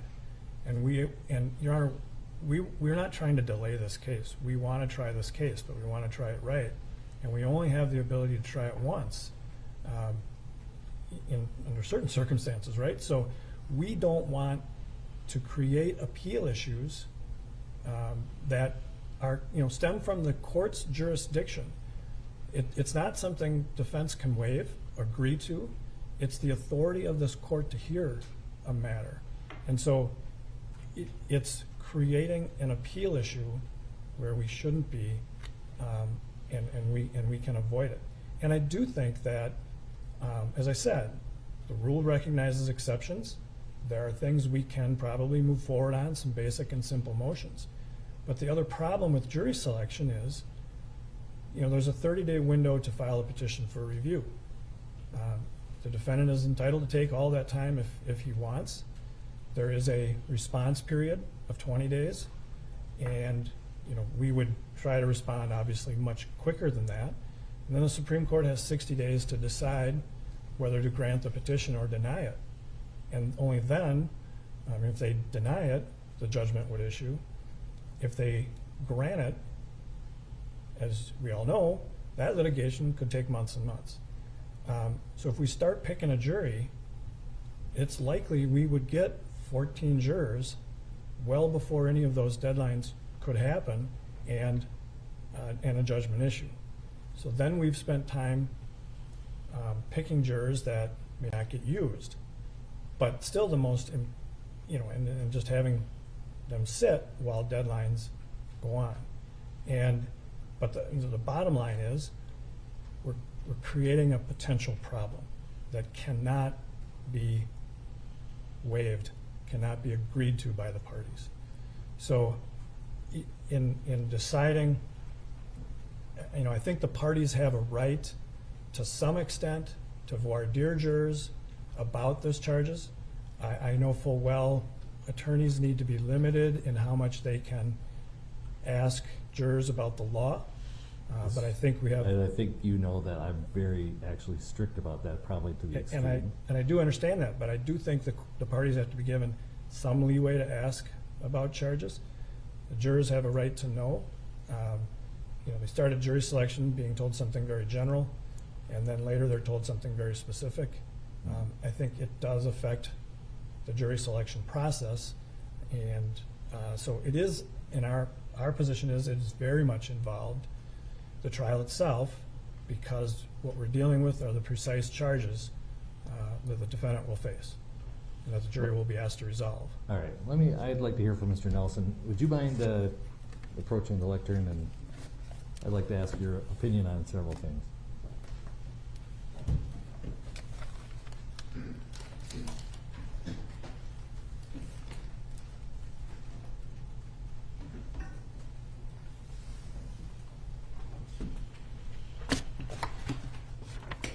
Mr. Nelson, let me start. I think there are two issues here. Do you agree that as far as entertaining the motion to reinstate murder in the third degree, that I do not have jurisdiction to even entertain argument about that at this time? Would you agree with that? I would agree, Your Honor, that the court does not have jurisdiction to issue an order until we hear from the Supreme Court.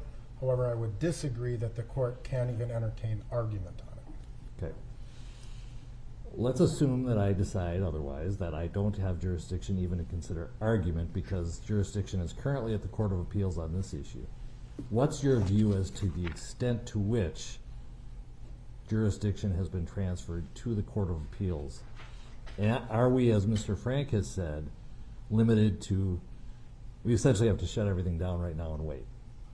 No, Your Honor, I actually think that the rules of criminal procedure are very clear on the point. Rule of Criminal Procedure 28.04, subdivision 2, paren 8, the last paragraph specifically says, this is the provision dealing with pretrial appeals by the state. The last paragraph specifically states that an appeal under this rule does not deprive the district court of jurisdiction over pending matters not included in the appeal. Because the only issue pending in the appeal is the reinstatement of the murder in the third degree charge, that means that everything else is within the court's jurisdiction. There are two additional charges, murder in the second degree as well as the manslaughter charge, jury selection, motions in limine. All of these things can be accomplished. I just wanted to inform the court that we're prepared to try this case. It is not our intent to cause delay by filing a PFR with the Minnesota Supreme Court. However, I feel I have an ethical obligation to my client and to other criminal defendants to do so because it was a published precedential opinion. We're prepared. The petition for review is actually prepared, subject to some minor edits that we need to do. So I intend to file this petition post haste, Your Honor. We have a 3-week window of time where we can accomplish a lot. I mean, theoretically, I could file the petition for review tomorrow. Let's say I did that, or later this afternoon even. If the Supreme Court receives that, the Supreme Court, just like in the Newark case, could act very quickly. They could grant or deny it very quickly, and we're right back here, or we're up at the Supreme Court. So I don't think that the court is deprived of jurisdiction over anything other than the consideration of the murder in the third degree charge. All right. Mr. Frank, anything else you'd like to say? And I'll need you near at the lectern again. Yeah. Anything else you'd like to say? Yes, sir. Okay. Thank you, Mr. Nelson.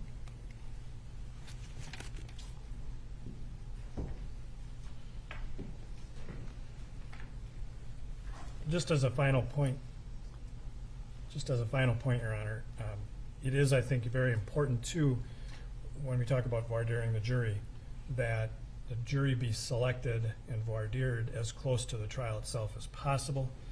If we do end up picking jurors and then a charge gets added, presumably we would have to go back and re-voir dire jurors about any press that got and any other matters that had come to its attention. We'd simply be repeating some of the voir dire. I realize it wouldn't be the same. I'm not suggesting that.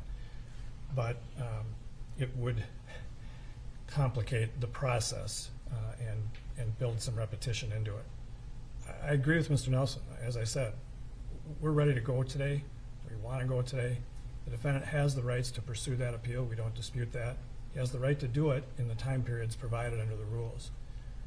We're not doing this to interfere, to slow this down, but it is a very important matter, as I've said, that deals with the practical realities of picking a jury and the charges and the court's authority to even hear it, which is, what essentially defense is doing here is potentially building in an appeal issue to rely on later. So, but everything the court does is a potential appeal issue. So I guess I'm not persuaded by that. We've kind of done this backwards because I've asked for argument before you actually have a motion. What relief are you requesting? Your Honor, what we're asking the court to do is to, I guess the term would be to stop the jury selection process at this time, let that PFR get filed. I think that we could get together and decide if there are some motions that we could hear. They would be rather simple and motions and could move forward potentially on those. But I will be candid with the court that I think we will be very cautious in what motions we think we can handle for the very same reasons, because they just create appeal issues later. Understood. But we are asking the court, and we would file a formal motion if the court needs us to. The oral motion is to basically stay the jury selection process until that petition for review by the defendant runs its course. Which would pretty much put us at least 30 days out probably, because it's not only, even if Mr. Nelson files it tomorrow, the Supreme Court still has to act on it. And then of course we have the whole problem of the judgment. And Your Honor, I'm sure that we would, I may be speaking a bit ahead of my teammates, but we would move expeditiously, of course, in responding to the PFR. I suspect the Supreme Court would as well, but I certainly can't speak for them. But we would try to be expeditious in the process too, of course. All right. Well, the court's view is that I don't have jurisdiction to consider in any way reinstating the murder in the third degree, because judgment has not been entered by the Court of Appeals, and so jurisdiction has not been passed back to the district court on that issue. However, I do find that the other matters, including jury selection, are not matters related to the appeal and that we should go forward on them. And so that's the court's order. I expect that we will do motions in limine. I find that those are also not related to the appeal, except if there's anything about murder in the third degree, but I don't think there is from my review of the motions. And we summoned the jurors for 8:30. I don't know if they've all reported by now, but they also have to watch the standard jury orientation video. The idea was that we would start jury selection at 9 or 9:15. This is what I suggest. We take a recess at this point, because clearly you are within your rights at this point, since you think I may be acting without jurisdiction, to seek a writ of prohibition. And so I'll give you some time to talk to your team and see if you want to get that started. Thank you, Your Honor. All right. Mr. Nelson, anything further? No, Your Honor. All right, we are in recess till at least 9 o'clock. Thank you. All right, everybody, you heard Judge Peter Cahill say it himself. They are going to move forward with the jury selection in the Derek Chauvin trial, and they are in recess until about 9 o'clock Central Time, 10 a.m. Eastern Time. So we are continuing to follow the latest on this trial that is getting underway today, with jury selection officially moving forward. Meanwhile, as that happens, we have some live aerials of demonstrations being held outside of the courtroom there in Minneapolis. You can see large crowds of people all rallying as this trial gets underway. Again, Derek Chauvin is the former Minneapolis police officer who is accused of killing George Floyd last Memorial Day after kneeling on his neck for about 8 minutes. So you can see people outside of the courtroom there holding signs. It is just about 8:40 there in Minneapolis. So we are continuing to follow this story. I'm going to send some of you on a quick 2-minute commercial break. And as this case remains in recess until the jury selection process begins. You just heard the judge say that they actually have to watch a video. So it's probably going to be another couple of moments before we get underway here with the trial and the jury selection. So again, some of you are going to see a 2-minute commercial break. When we return, we're going to bring you the latest update from Minneapolis law enforcement agencies on the security that they have placed around the city and surrounding areas to ensure that everybody demonstrating and everybody taking part in these protests will stay safe.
Welcome back to News Now from Fox, everybody. You are currently taking a live look at aerials of demonstrations underway in Minneapolis as the Derek Chauvin trial is in its first day, with jury selection expected to begin here very soon. We are currently about to play you the latest update from Minneapolis law enforcement agencies as we are on standby to see when exactly a jury selection will take place. So let's get the latest here on News Now from Fox. We also I'm continuing to monitor and listen in to anchors from Fox 9 Minneapolis break down what we are seeing so far. So we will also be on standby for those reports as well. Lots of moving parts here on News Now from Fox. Thanks so much for joining us.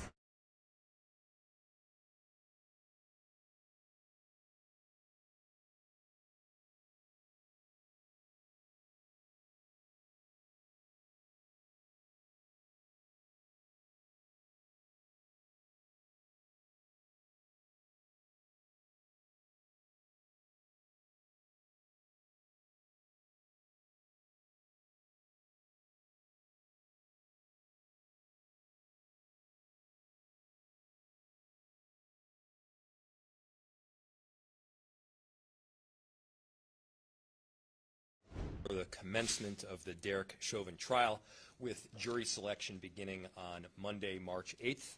These briefings will continue very regularly, likely once per week, and we will have even more frequent briefings as is required as the trial progresses and as we lead into both jury deliberations and, of course, the verdict.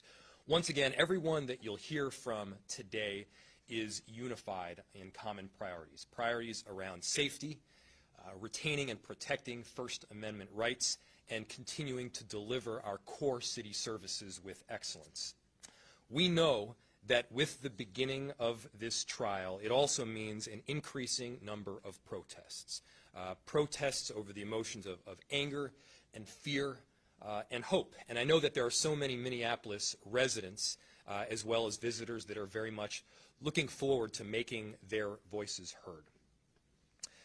During my time in community over the past several weeks, we were on both the north and the south side on Sunday, met with YouthLink yesterday, and meeting with residents from Cedar Riverside tomorrow. We're hearing several common themes. One of them is concern over this question of additional law enforcement and mutual aid, and how those additional law enforcement and mutual aid will be interfacing with peaceful protesters in our city. First, I want to make sure that everyone is well aware that all those mutual aid partners have received training in the form of de-escalation through the state post board. Additionally, there are mutual aid partners and officers that will have received further training and coaching through this de-escalation process that we have at the Minneapolis PD. Many of them are in our mobile field teams. And we also know that there are individuals and instigators that will be coming in or have come in the past from outside of the city and beyond the state. Those outside instigators that were certainly present in late May and early June, they seek to cause destruction and chaos in our city by using peaceful protesters as cover, by using them as a shield. First, we need to be working directly with those peaceful protesters, and we have been, to make sure that we as a city are better able to distinguish between those that are peacefully protesting and those that seek to cause violence and destruction in our city. I know that Director Sasha Cotton has been in touch with, as I have been, with a number of these different entities and peaceful protesters, different community groups, and we've made sure to formalize agreements ahead of time so that we can have an inflow and outflow of information so that we're able to disseminate intelligence as well as receive it as quickly as possible to make sure that we are able to distinguish between those that are protesting peacefully and those that are not. Much of this work and will be covered by Director Cotton very shortly. We'll also continue with very regular updates in the coming weeks, and for the most up-to-date information, follow the City of Minneapolis as well as social media, sign up for the city's newsletter, and for law enforcement specifics, follow the Operation Safety Net pages. Separate from the trial planning ahead, but certainly relevant to our sustained approach to creating change and accountability within the police department, I'll note that the George Floyd Act just passed the House at the United States Congress just this last night. This act provides for some additional measures, including a federal database to track use of force policies within respective departments throughout the country. I want to thank Congresswoman Omar for her work towards this end. And I also want to close by mentioning a couple of very important pieces that often go missed. First, our city staff have been working tirelessly in preparation for safety and security measures as well as community outreach for the better part of the last 8 months. Beginning in August, preparation began for this trial. City staff have had to do far more work with far fewer resources and far fewer staff. They've shouldered this burden on their own.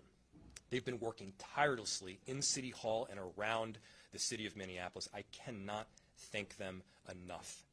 They deserve a ton of credit as we head into this very difficult stage and time in our city. I also want to close by thanking the press, the media corps. It's so appreciated that we are able to disseminate this information in an efficient manner, getting it out to as many people as possible. Your role will be increasingly critical as the trial progresses. And finally, I want to thank the people of Minneapolis for coming together during this time, for expressing your voice, for peacefully protesting, for making sure that our city is safe, and for working with our city enterprise. We know that you will be a critical part of ensuring safety throughout our city. Personally, I am very hopeful that the next few weeks will mark a very important chapter of progress in our city, and we hope also an important chapter for justice. With that, I'll bring up Chief Arredondo, who can give a bit of more of a rundown as far as some of the safety and security measures moving forward. Chief.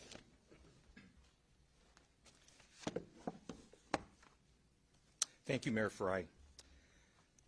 Chief Arredondo of the Minneapolis Police Department, I too want to take a moment to first thank and support the men and women of the Minneapolis Police Department, both our sworn and civilian team members.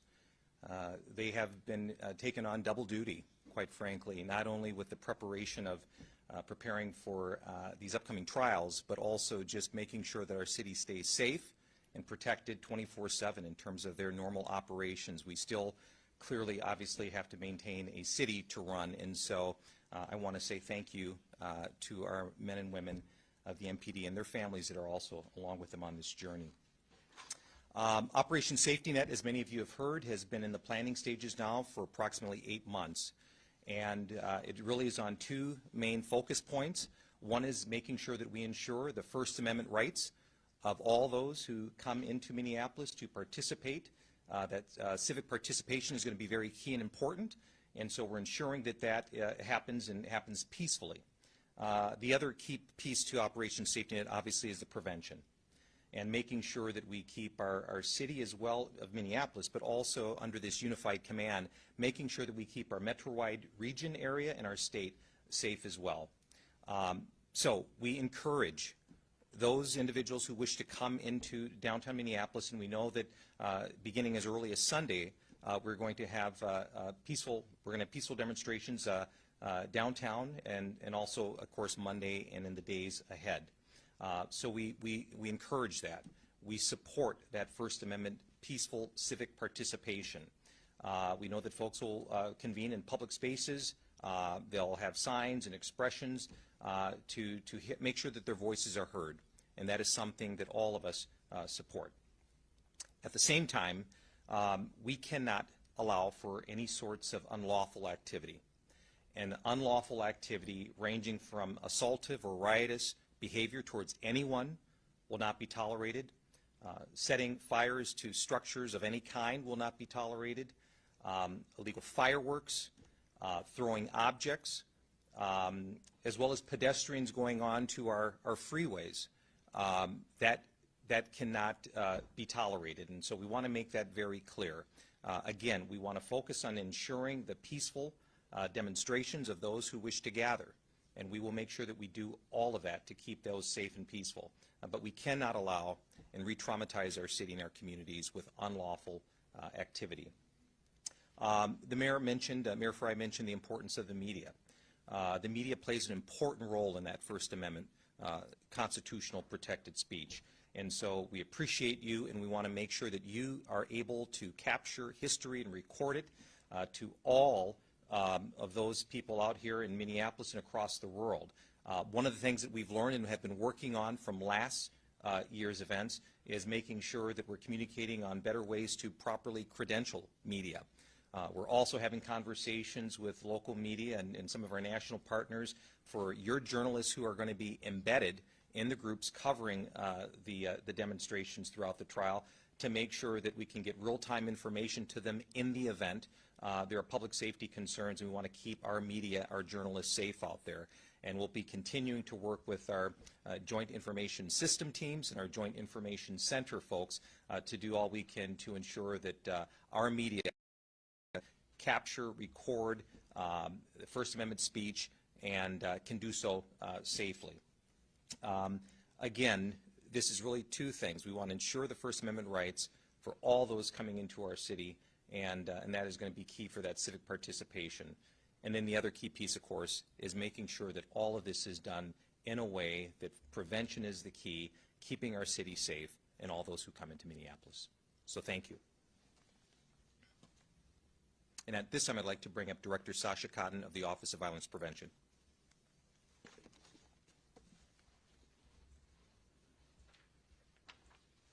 Thank you, Chief and Mayor Fry. I'm Sasha Cotton, the Director of the Minneapolis Office of Violence Prevention. I have the great pleasure of working in our community and working with our communities as we prepare for the trial of Derek Chauvin. We recognize that this trial triggers a lot of trauma and response, bringing people back to the unrest of last summer. And with that in mind, we are working closely with community to develop some strategies, one of which is a current request for application that should come out tomorrow for community patrols and community de-escalation teams to be working on the ground in the diversity of our city.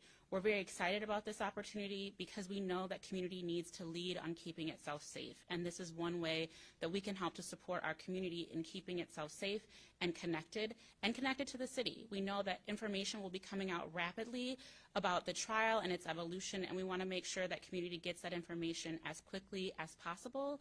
We also know that we need to center the voices of community leaders and community organizations that are on the ground engaging with the diversity of our city. And so this is one way that we can do that. As I mentioned, we anticipate that the request for application for these paid opportunities will be released tomorrow and that the process will happen very quickly for selection. And so we encourage organizations that are interested in applying for these resources to be on the lookout for that information to come out late tomorrow in our e-supplier system online. And if they have any questions, to feel free to reach out to the Office of Violence Prevention for information. And with that, I will invite Director Rubador to come up to the podium. Thank you.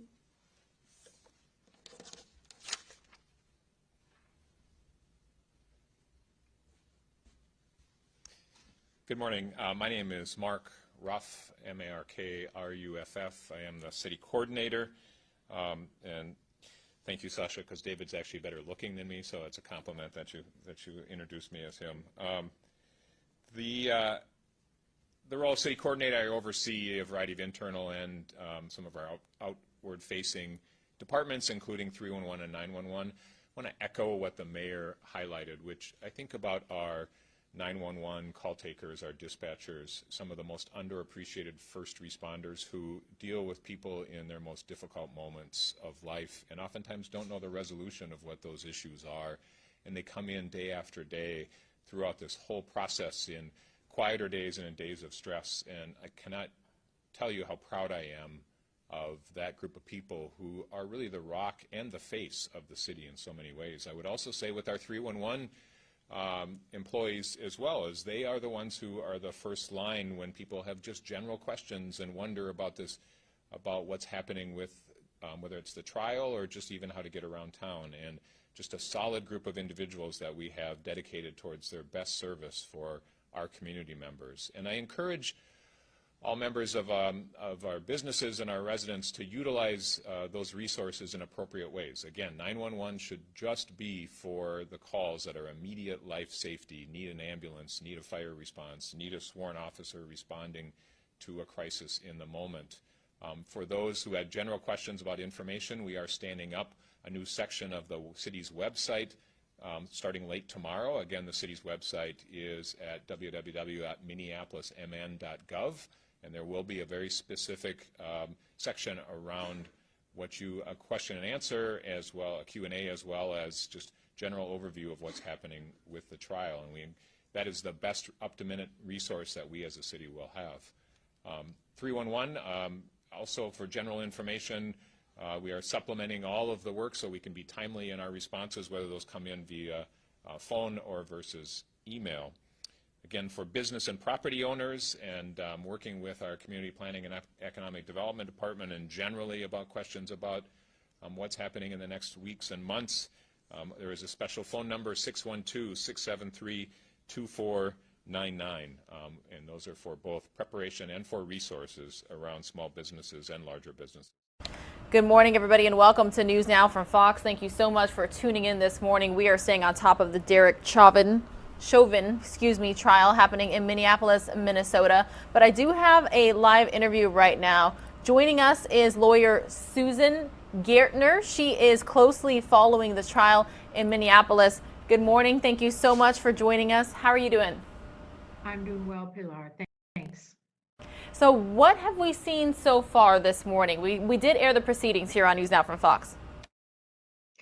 Well, what we saw was somewhat unexpected, and that is that despite all of the uncertainty around what the charges actually will be that the jury will ultimately consider, despite that uncertainty, the jury selection's going forward. And I think there was some thought, and I include myself in that because of the open question about third-degree murder, whether it applies to this case, because that hasn't been decided, there was maybe a thought that the trial would get postponed. But as of this point, they're going forward.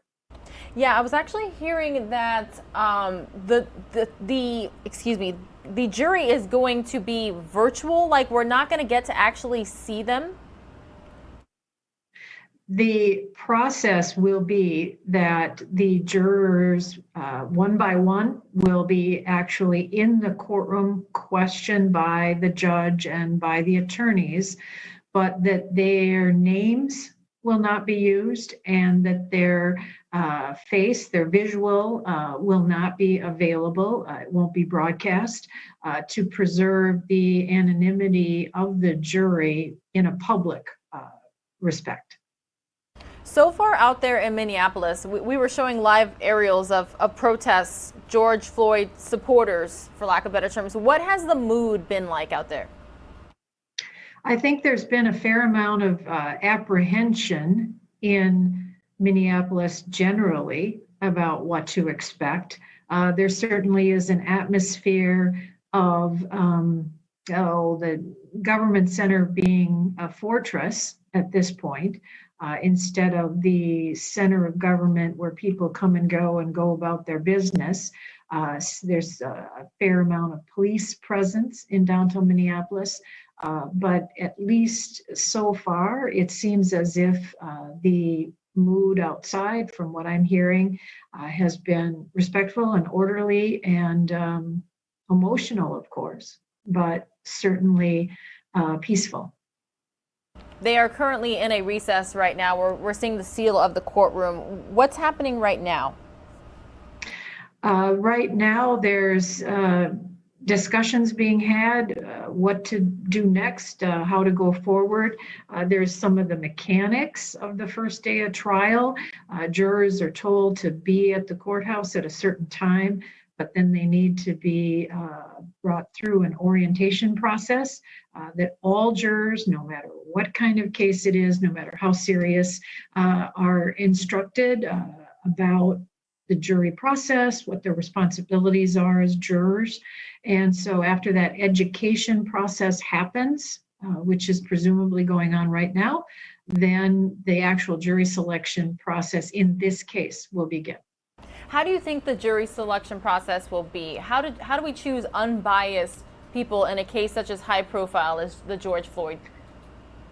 Jury selection is going to be enormously challenging. I don't think anyone would argue that it will be easy to find jurors who are open-minded about this case, who have not been so influenced one way or the other by what's gone on in the media, by what's gone on in the streets of Minneapolis. The challenge will be to find jurors who can put that aside and just decide the case based on what they hear in the courtroom, the evidence, the law that the judge instructs them on, and to give both sides a fair hearing is what the challenge is, to find 12 of those jurors plus 4 alternates, and it's not going to be easy. As a lawyer in Minneapolis, why are you so closely following this trial? Well, I think a lot of people, whether they're lawyers or not, are following this closely because of the social implications of what's happened, not only what happened to George Floyd, but the conversations that have happened afterwards in every aspect really of our society. I am a former prosecutor myself. I was the elected DA in the neighboring jurisdiction for 16 years. So, and now I'm a criminal defense attorney, so I probably have a little more interest as it goes on. But again, everybody's watching this trial. How long do you expect this trial to go on, if you had to guess? They plan on at least 3 weeks of jury selection, and then the evidence itself, 2 to 4 weeks is as what's precise as I would be. Yeah, and actually, I'm looking on Fox 9 Minneapolis's website about the article here, everything about the trial, and I'm actually reading there's no special COVID-19 vaccines for the trial. The governor out there turned down a request to vaccinate everyone in the courtroom. Have you heard anything about that? I have not, but certainly what I have heard and what I've thought about a lot is how COVID may affect this trial. So much has gone into preparing for it. Making sure that the streets are safe, but at the same time, peaceful demonstrators can exercise their First Amendment rights. There's just been a lot going on. A lot has gone into this. And so COVID is another layer there of complication. You don't want, in the middle of a trial with this kind of expenditure of resources and community interest, to be disrupted by a juror or court participant who gets sick with COVID. Yeah, you're actually making some very valid points here. And I'm also reading that masks can be removed when giving testimony, examining witnesses, giving opening statements or closing arguments, and attorneys must conduct all witness examinations and arguments from the lectern. As somebody who has been in plenty of courtrooms, can you please elaborate how important it is to be able to see people's facial expressions while also watching them as they speak? Well, that's certainly important in a trial. It's important in life. I think that we all look to non-visual cues, non-verbal cues, in terms of evaluating what we're hearing from a person, trying to read that person. You know, how valid those nonverbal cues are is an open question. But in our day-to-day life, we rely on them. to get a sense of, is this person being straight with me?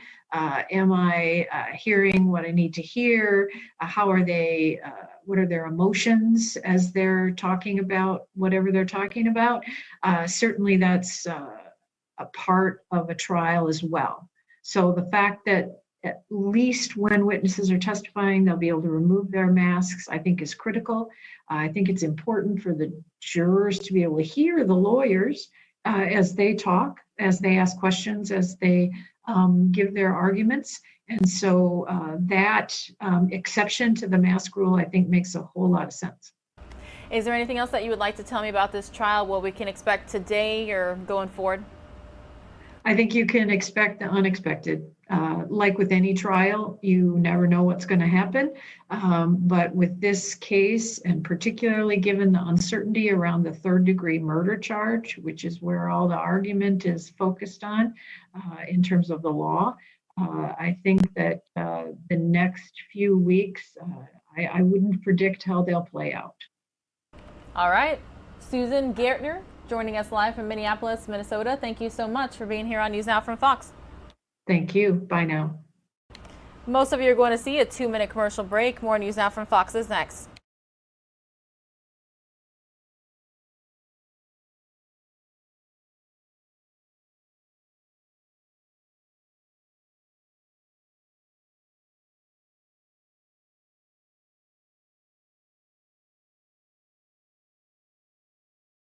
Back strong, and of course, those of you who are still with us, we're going to listen in to New York City Mayor Bill de Blasio's COVID-19 updates. Print for the Center for Disease Control, for the CDC's own plan for bringing back schools. So that's exciting unto itself. I told you we had a lot of good news today. That's good news, but here comes some more good news. School sports. We're bringing back school sports. So PSAL, Public School Athletic League. We're going to bring back all sports with strict safety protocols. So let me get it right, everyone. All sports. I want you all to hear it. All sports, but with strict safety protocols, with a phase in to make. All right, everybody. Looks like they are back from recess. Let's continue to listen in. The reversal of a conviction,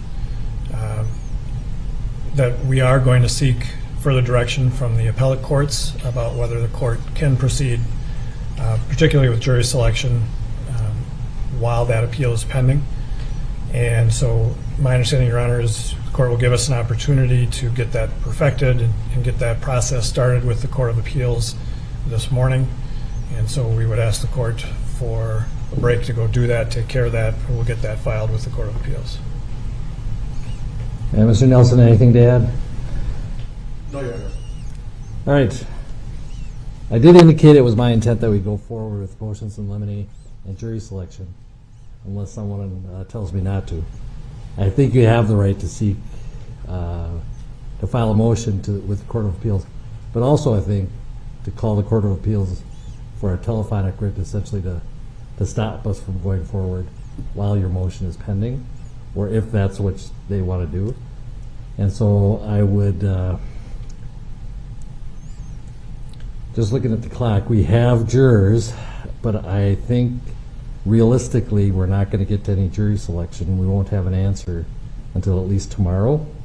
So unless any of the parties object, I'm going to kick our jurors loose and start everything tomorrow with jury selection.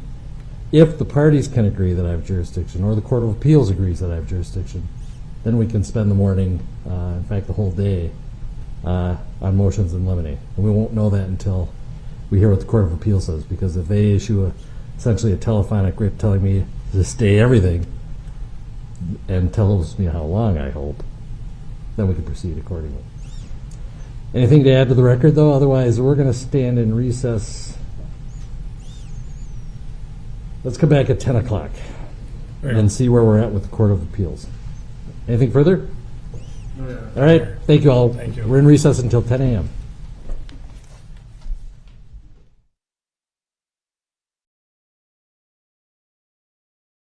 All right, everybody, you just heard that the court is in recess again until 10 local time there in Minnesota. That is 11 o'clock Eastern. They're talking about having to go to the Court of Appeals in this case. That is the Chauvin defense is what they said there. So again, we are expecting jury selection to begin today in the Derek Chauvin trial, and you can see the marches that are being held outside the courthouse in Minneapolis, Minnesota. This is News Now from Fox. Pilar Arias here with you. Thank you so much for being with us this morning. It is a Monday, March 8th, 2021. We are going to continue to stay on top of this trial. It is likely going to be a top story for weeks right here on News Now from Fox. We were listening into updates from New York City Mayor Bill de Blasio and others here on News Now from Fox this morning, coronavirus related updates, but we do have another live event happening right now. This is a First Lady of the United States event, International Women of Courage Awards. Dr. Jill Biden will be delivering remarks at the 2021 International Women of Courage Awards in a virtual ceremony hosted by Secretary Blinken. Secretary Blinken is speaking right now. Let's listen in live on News Now from Fox. Maria Kalnesnikava is a democracy activist in Belarus. Ahead of last year's presidential election, she mobilized women across the country to protest the rule of Alexander Lukashenko, Europe's last dictator. She's absent from the screen today because she's sitting in a Belarusian prison. The United States will continue to call for her unconditional release and for the release of all political prisoners in Belarus. Maximilian Ngo Embi is a human rights activist in Cameroon. She's worked to bring an end to years of violence between the government and separatists and to hold security forces to account for abuses against civilians. Wang Yu is one of the most prominent human rights lawyers in China. She's represented cases involving abused children, ethnic minorities, women and religious adherents, and her work has brought government pressure on her through today. We've not been in regular communication over the past 2 days. We're concerned because we know that she wanted to attend today's ceremony. We'll be following up and, if necessary, speaking out on her case. Mayerlise Angarata has been instrumental in the implementation of the peace accord in Colombia. Her relentless engagement has brought government and civil society groups together to stop violence and narco-trafficking. Julien Lusengui has led the fight against sexual and gender-based violence in the Democratic Republic of the Congo for more than 40 years, founding the country's leading NGO and helping achieve international agreements against sexual violence in war. Erica Ifan is a trial judge in Guatemala's high-risk criminal court. She regularly faces threats and harassment as she presides over high-profile corruption and war atrocity cases. Shorey Bayat is a referee of international chess tournaments, and she was photographed at a competition in China last year without her hijab visible. There was an outcry in her home country of Iran. She sought refuge in the United Kingdom, and now she is a leading voice for women's rights in Iran. Fu Fulang led the movement in Burma to preserve the independence of universities and protect the teaching of ethnic minority languages.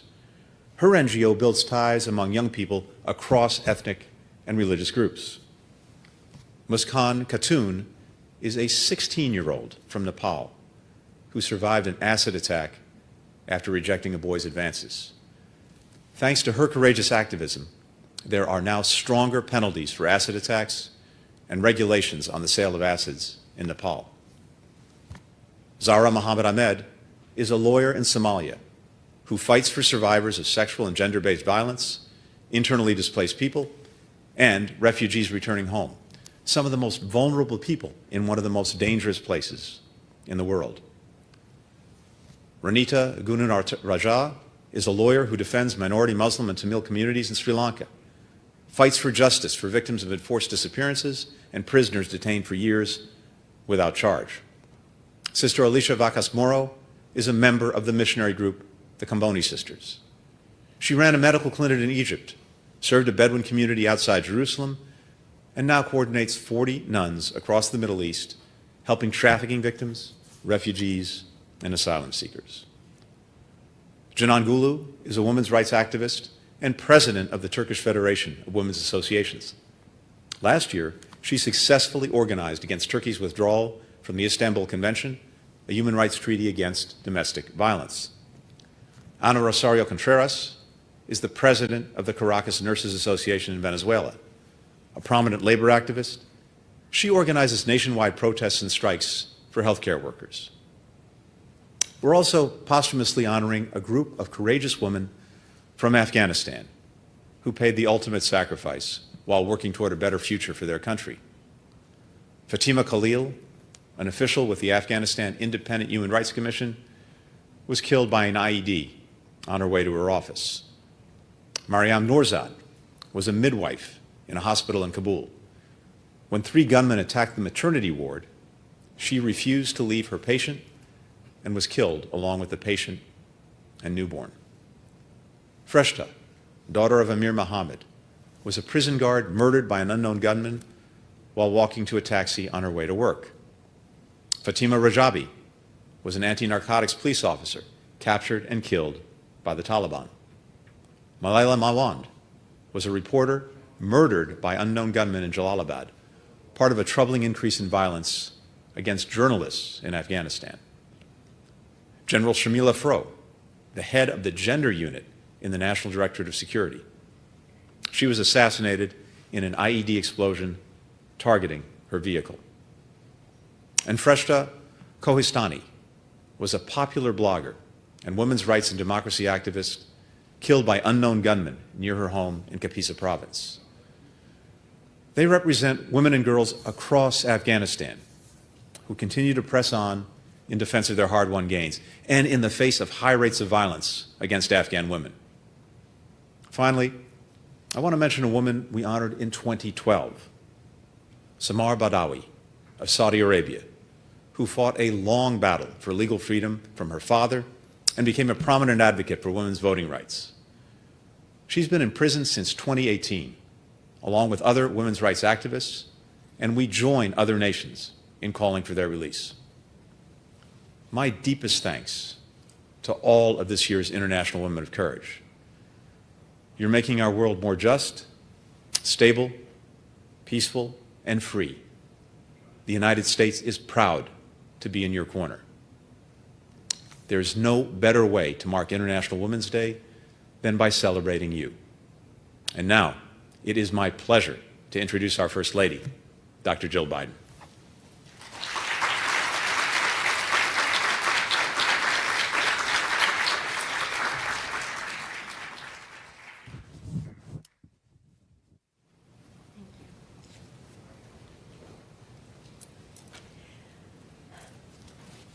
Good morning, everybody. And thank you, Secretary Blinken, Tony, Ambassador Russell, Ambassador Thomas Greenfield. Joe and I have so much respect and admiration for each of you.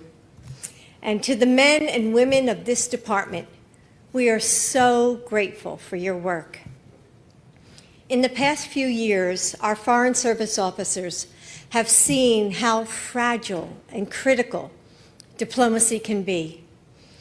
But the challenges our nation faced only inspired you to fight harder for democracy, universal rights, and the rule of law in all the places you serve.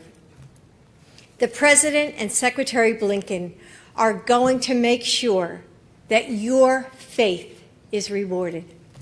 And America will lead because you are forging the way. When we hear of the stories of the women we honor today, it's easy to think of them as mythical heroes or angels among us, perhaps touched by the gods or chosen for greatness. What else could explain such Herculean acts of fortitude and fearlessness? Yes, our awardees today are heroes, but they are also human. They want what we want: comfort, happiness, good meals with friends and family, memories that make them smile long after they're made. Some of these women have spent their lives fighting for their cause. Others are just starting out on a journey that they didn't ask for. Some were called to service, and some couldn't escape it. They are fighting for their own lives and for their children. They want to right the wrongs of the past, build a brighter future for everyone. They aren't immune to fear, no one is. But in the course of their ordinary lives, each woman made an extraordinary choice. You see, courage isn't really found. It doesn't conjure away our doubts.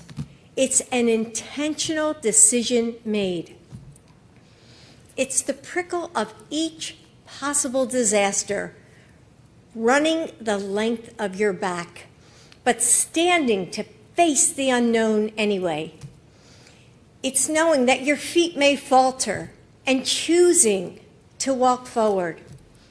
It's hearing the chorus of voices that say that you are not enough, that you will not succeed, and following a single note of hope through the din.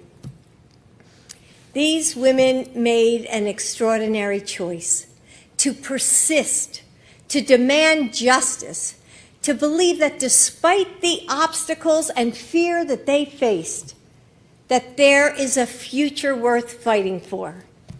And we have a choice to make too. If we have learned anything in this year of sickness and sorrow, it's that we are all connected to one another. How one deadly breath can move through the world. Poverty and conflict, unrest and uncertainty, these aren't contained by borders. But we've seen how joy can spread too, with the music of balcony concerts bringing comfort to people across the world. We've seen calls for justice echoing through the streets of cities near and far.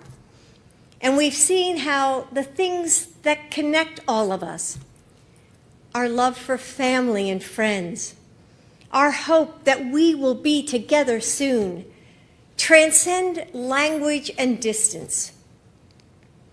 Diplomacy at its best is a recognition of this connection. That freedom for women in Afghanistan strengthens communities everywhere. That education in Burma creates opportunity far away.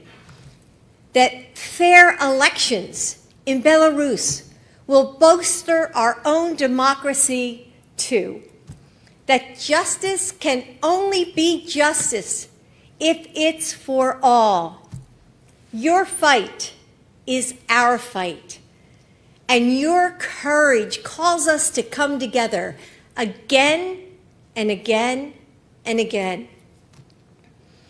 My husband understands that we can't do this alone. The United States will stand with you. We will make the choice to lead, to be bold, and to lift up women and girls everywhere who light our way. For 15 years, we have honored women around the world who have made the extraordinary choice to fight for something bigger than themselves.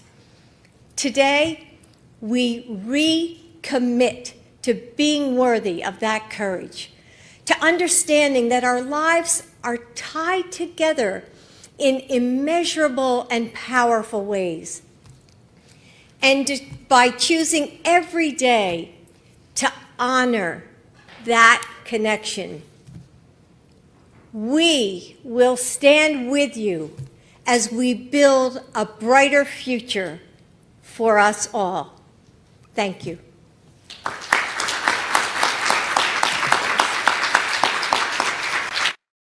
Dr. Jill Biden, everybody, making remarks on International Women's Day at the 2021 International Women of Courage Awards. Most of you are going to see a 2-minute commercial break. More news now from Fox is next. For those of you still with us, we're going to go back out to New York City. there have been these mutations arise all the time, and that's why it's going to continue to be confusing and get even more confusing. But what we know so far is that, again, the methods that we have all have an effect on reducing infection. So it's very important for people to be aware of variants because they do present a future risk. It is possible we may need to give new guidance in the future, but right now we really need people to double down on what they're doing. In terms of the variants that were reported, that were first identified here in New York City. We are currently actively researching those. I'll pass over to Dr. Chokshi in a moment to give you an update on when we're going to give you more information. But what we know right now is, again, all of the interventions that we can take are critically important, but that the only way that we can prevent these variants from becoming a problem is really doubling down on all of those interventions aggressively. And I'll stop there and pass to Dr. Chokshi to give you an update about where we're at with the evaluation of what the public health impact is of the variants that have been found in New York City. Thank you so much, Dr. Varma. And you explained it well with respect to the big picture around variants. As we've spoken about before, there are 3 variants of concern that we know about from what has been investigated globally about the coronavirus. That's the B117 or UK variant, the B1351, or South African variant, and the P1 or Brazilian variant. We've been actively looking for all 3 of those, and we issue weekly reports about our findings with respect to those 3 variants of concern, and we'll do that according to the regular cadence later this week.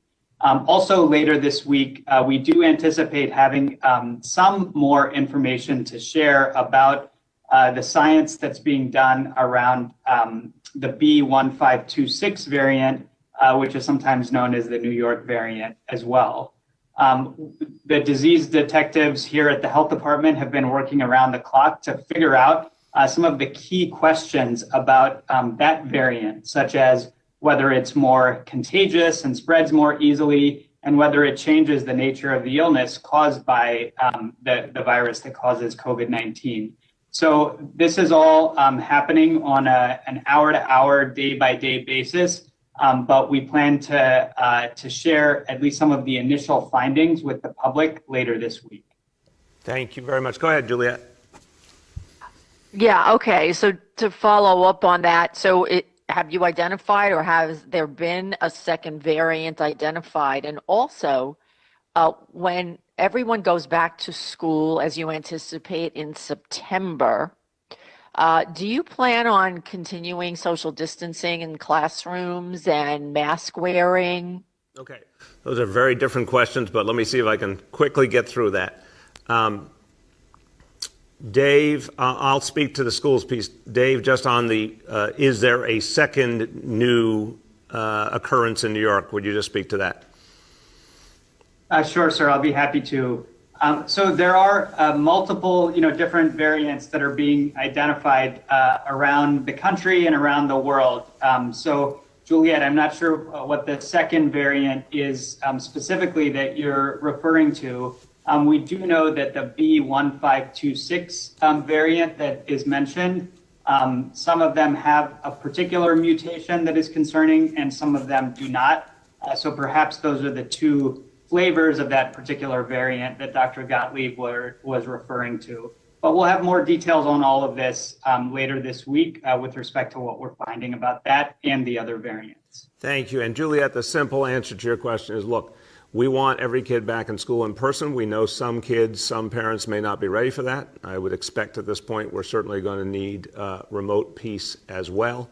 But the goal is to just have kids in school or just remote, no attempt at blended remote, which was really challenging. Look, I think it's going to be a much, much better situation by September. I expect to see 5 million New Yorkers vaccinated fully by June. That's our goal. We are on pace for that goal. Even more by the time you get to September. I expect to see this disease beat back, very, very far, able to do a lot of things we can't do now. So I do not expect the same exact rules as we have now, but I expect a lot of smart health and safety measures to be in place in September. Go ahead. The next is Katie from the Wall Street Journal. Hi, good morning. My question is about, you mentioned the COVID Day of Remembrance on Sunday, and I've seen, some reporting and some people discussing that the city doesn't yet seem to have plans for a permanent memorial to the victims of COVID. Sunday obviously is the first reported death day, but I'm sure people would perhaps want a permanent space. So do you have any information you can share, any plans? I know the state may have something going on, but what the city is looking to do for something more permanent. We absolutely want to have a permanent memorial and a place that people can gather and remember their loved ones. We don't have a specific plan yet. Obviously, we're still fighting this battle right now. But in the months ahead, we'll develop that plan and start acting on it. It's very important for people who need to grieve, and that will go on for years, to have a place where they can. Go ahead, Katie. Thank you. And I have an education-related question in regards to its policies for quarantine for people who've traveled or perhaps have been exposed. I don't know. I know the CDC has updated the length of quarantine, but I don't know if the DOE has. So can you speak? I don't know if the interim chancellor, incoming chancellor, wants to discuss a little bit about any of those changes pertaining to the quarantine policy. Yeah, it's really our health team, chancellor can speak to it as well, but it's really our health team that when the CDC went to 10 days, we moved to the 10-day standard. It's really as simple as that. Dr. Choksi, you want to speak to that? Sir, I don't have anything to add. That's correct. Simple and clear. Okay, thank you. Go ahead. The next is Henry from Bloomberg.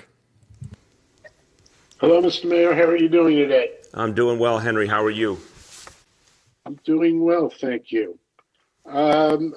Congratulations on students returning in March. I think you're owed a congratulations on that. Everyone, Henry, everyone in the schools who's making it happen, they get the congratulations. Absolutely. But thank you.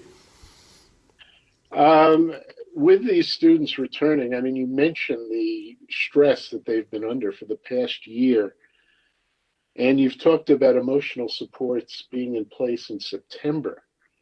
Now you've got a situation where these kids are returning this month. How prepared is the city to support these students emotionally now? Yeah, great question. Thank you, Henry. This is something I feel very passionately about. As a parent, having some sense of what kids are going through now and how intense and challenging it has been, we got to be there for them. I'll turn to the chancellor, but I'll just say up front, our educators love their kids, and our guidance counselors, social workers, everyone in the school community wants to be there for the kids that they feel a deep connection to. And so, in fact, finally being able to have them come back and support them and check in on them. And if they need more help, knowing we now, as part of Thrive, every school in New York City has access to mental health services. That was not true in the past. It is now. Even more intensive mental health support if a child needs it through health and hospitals. So I think for kids coming back, they're going to see that the adults in the building are very attuned to their mental health needs and ready to support them. Go ahead, Chancellor. I would absolutely agree with that. And I just want to thank all of the teachers, principals, counselors, and all of our community school supports, all of the supports that have been really being thoughtful about how we wrap around social emotional services as our students re-enter the building. And I have to say, this isn't a re-enter the building moment. It's something our schools have been doing all along. It's something we've been really conscious and thoughtful about, that in this moment that we were all thrust into completely unexpectedly, that we had to, in order to teach our students, really meet them where they were, both socially and emotionally, deal with the trauma that we are all facing, but especially how it's impacting our students. And so we are looking forward to welcoming them back. That will be a part of being a stabilizing force for students, but we are very clear about the needs to meet them where they are, both social, emotionally, in order to bring them where we know they will be and can be academically. Thank you. Go ahead, Henry. Okay, I was hoping maybe there'd be something a little bit more specific on that, but I'll accept that as the answer. Let me ask you this. There are going to be seniors coming back in March. There are going to be juniors coming back. They've got futures ahead of them, college, graduation first. How are you going to make sure that these kids are on track to, first of all, graduate credibly and go to college credibly? How are you supporting them in those issues? Let me speak to that and I'll turn to the Chancellor. But before we do that, I want to double back on the mental health piece. I think, Chancellor, look, you've been teacher and principal and superintendent, now Chancellor. I think everyone would benefit from a little bit of the ground level view of what a teacher or a principal or a social worker would do as a child returns to school if they see in their dialogue with a child that there's an issue or problem, or a child says they need help. I think if you could just give people a little bit of the real life of what happens next and how educators and school communities support a child with a mental health need, I think it would help explain what's about to happen. Sure, certainly. So first of all, I will say that our schools have already been engaging in ensuring that we have advisory in our schools, that students are getting one-to-one check-ins with an advisor. Our counselors have been superheroes, really monitoring and students' just emotional health and wellness. We have social emotional assessments that we're going to be using to leverage to just check in on where our families are, our students are, as we think forward to the school year. But there are so many things that are happening specifically in schools. Again, advisory. Academic planning. Our college advisors are meeting with our students now to help map out their college application process, which they are full into, and doing the same for our 11th graders as we prepare for next year. So there are very many things happening in our schools to really connect directly one-to-one with students, to see where they are and to think about the path to where they want to go. Yeah, and I'll finish it and see if there's anything else on the specific graduation point. But let me just say this to wrap it together, Henry. Look, again, you spend time in New York City public schools. I spend a lot of time in our public schools. You've got a lot of very caring professionals who feel a deep connection to the kids and a responsibility for the kids. And they know if a child's struggling. They know if a child's dealt with trauma. They know if a child had a loss in the family. They're looking for how they can support that child. And now, again, they have much more access to mental health services, and if it's a situation that requires more support, they know they can turn to those specific mental health professionals. And principals have been trained in that too, to get a sense of if there's a child in their school that needs additional help. That is playing out in every school right now and has been throughout the year. But to your question about graduation, two things I think have changed to compensate for the extraordinary dislocation of the pandemic. We've stretched out the time frame, so we're using not just the time up until June, we're using July, we're using August, if we need to for some kids, and the reality and the possibilities created by digital education. We've lost a lot because a lot of kids aren't in person, but we've gained something in that we can do a lot of flexible and creative things with digital education to help keep them on track. So, Chancellor, if you could pick this piece up again, I think what would be helpful for people to hear about is your commitment and the DOE's commitment to making sure that every child who is planning on graduating, was planning on graduating, gets there. Every child planning on going to higher education can stay on track. I think understanding the extra efforts that are being made all the way up to August to make sure that still happens. Why don't you run through that, Chancellor? Yeah, sure. So that work doesn't stop and hasn't stopped. Guidance counselors and college advisors, our community schools partners are meeting one-to-one with students to develop their college plan. And that is from soup to nuts. That is from the application process, which happened already, to financial aid application processes, to how are we connecting our schools directly with the schools that they will be attending, again, in this remote space. And so all of those things will continue to happen in a more intense way because we have been removed from the in-person way in which we've done things. And as students come back to school, we'll be able to do that at a deeper level. We know so many of our students are excited about the next level of their education, but they've also been worried about what that means in this time. We are also really working with our CUNY and SUNY partners. Those are great and have always been amazing options for our students. And so as young people start to rethink, how far they want to go, we're working to identify and partner and make sure our students land in those places that in some cases may be closer to home. Most of you are going to see a 2-minute commercial break. We're about 15 minutes away from passing things off to the News Now from Fox headquarters in Phoenix, Arizona. Where they want to go. Thank you. Go ahead. The next is James Ford from Pix 11. And good morning, Mayor and everyone on the call. I appreciate your taking my question. How's it going today, James? It's going pretty well, thank you. It's the start of a good week. Amen. First, may we start with this? Last week, you said that you didn't see how Governor Andrew Cuomo could carry on in that position. Since then, he's made it very clear he has no intention of resigning, despite this call from the Senate Majority Leader for him to do so. Can you react to that situation and talk about how, assuming the governor stays in place, how your relationship and interaction with him will go forward? Look, James, we're going to keep doing the work that needs to be done. We're still fighting COVID. We have to bring this city back strong. I mean, obviously today's announcements prove that whatever challenges are happening in Albany, New York City keeps moving forward. We're just going to keep doing the work, and we're vaccinating more and more people. We're getting our schools back, our high schools back on March 22nd. We're just going to keep moving forward, regardless of who's governor. Our teams, City Hall, agencies are always talking with state officials. We'll keep doing that. We'll keep making things happen. But like I said earlier, it's a sad situation in so many ways. But people have to believe you to be effective as a leader. And obviously, what the Senate Majority Leader said was a powerful statement.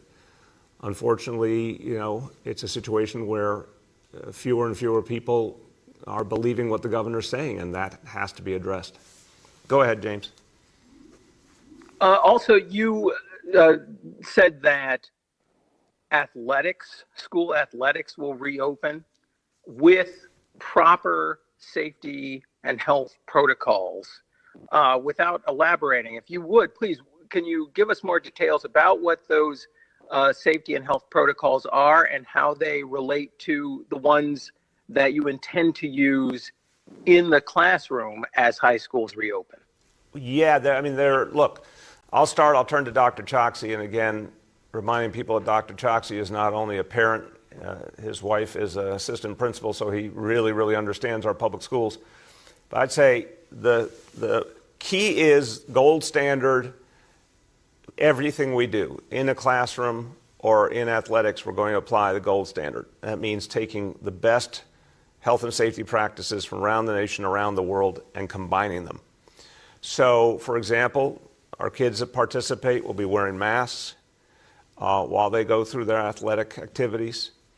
We're not going to have crowds and audiences, certainly not initially. Maybe that will change over time. And we're going to do a lot of the indoor activities are going to move outdoors where it's safer. Those are examples of how we make it work. We know, because we've been able to keep the schools so safe, we know what works. We're going to apply it here as well. Dr. Choksi. Yes, sir, you covered it. I'll just elaborate briefly.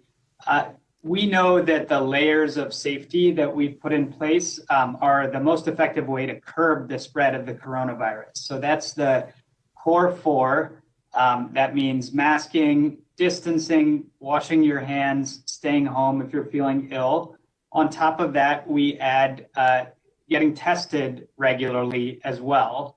And then the final important piece, specifically for school sports, is to really avoid indoor gathering. So indoor gathering can be avoided by, one, making sure that as much as possible is actually happening outdoors, And then there will be specific prohibitions on, for example, the use of locker rooms and other ways where we know that if people are congregating indoors, it would facilitate the spread of the virus. Thank you. Go ahead. The next is Aaron from Politico. Hi, Mr. Mayor. With regards to the governor, as was mentioned, the Senate Majority Leader put out a strong statement yesterday calling on him to resign. Are you at that point? Do you think he should resign at this point? Look, I'll say it my own way, Aaron. I just don't see how he can govern effectively when fewer and fewer people believe him. And I think there's more information that's going to come out that'll just make it harder and harder. So that's the way I see it. Go ahead, Aaron. Okay, thank you. And then the legislature went through with voting to repeal, or their version of a repeal, of governor's emergency powers.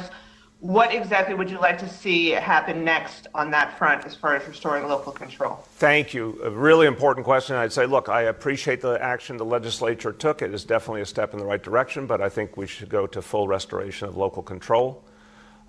We've got more work to do to fight COVID, but we're certainly moving in the right direction as a city, as a state, as a nation. It's time to restore the democratic process fully. It's time to restore local governance. There's a reason for hundreds of years we've had an approach to governance that gave such ability of local governments to control their own affairs and protect the lives of our own people, because we're closest to the ground. So we really need to get back to that, especially while Albany's going through some turbulence. It's especially important to re-empower localities. We're strong, we're stable, we're moving forward. Go ahead. Last question for today goes to Arthur Chien from Fox 5. Hi, good morning, everybody. Hope everyone's well. Hey, how you doing, Arthur? I'm doing great, thank you, Mayor. I was wondering if you would answer this, and maybe one of the doctors too, in terms of taking a look at what the future looks like, what the likelihood is of resurgence, given the fact that numbers that went down are plateauing, and even as you've vaccinated over 2 million New Yorkers, our positivity rate is still at 6.23. So based on the data that you see so far, what does our future look like, in particular with respect to whether or not we face a resurgence? Well, I want to get Dr. Katz into this, and of course, welcome Dr. Varma and Dr. Choksi as well. I think the important point here is that we know what works. We have consistently determined the best ways to keep people safe, and when we tell the people in New York City what matters, they really overwhelmingly listen and act accordingly. That's why we're able to keep reopening schools more and more, for example, because everyone heard the guidance and acted on it. Our parents, our students, our teachers, our staff, everyone's been doing the right thing. And that's one of the things that's distinguished New York City in the last year. Why we've had such a strong situation overall is that New Yorkers have really answered the call. So I'm confident we can keep moving forward. But we do take the variant seriously, and we know it ain't over till it's over. But I want to hear from Dr. Katz, because he has a very direct finger on the pulse running the nation's largest public healthcare system, that we do see, of course, real changes as the vaccinations are happening. We do see the reality in the hospitals changing. Dr. Katz, you want to speak to that? Yes, thank you so much, sir. And I share your optimism, and here's why. While we have not seen any further dramatic drops on the case numbers, which have plateaued, we've seen huge drops in serious hospitalizations and deaths among nursing home occupants and other elderly persons. The vaccines are working exactly as we said.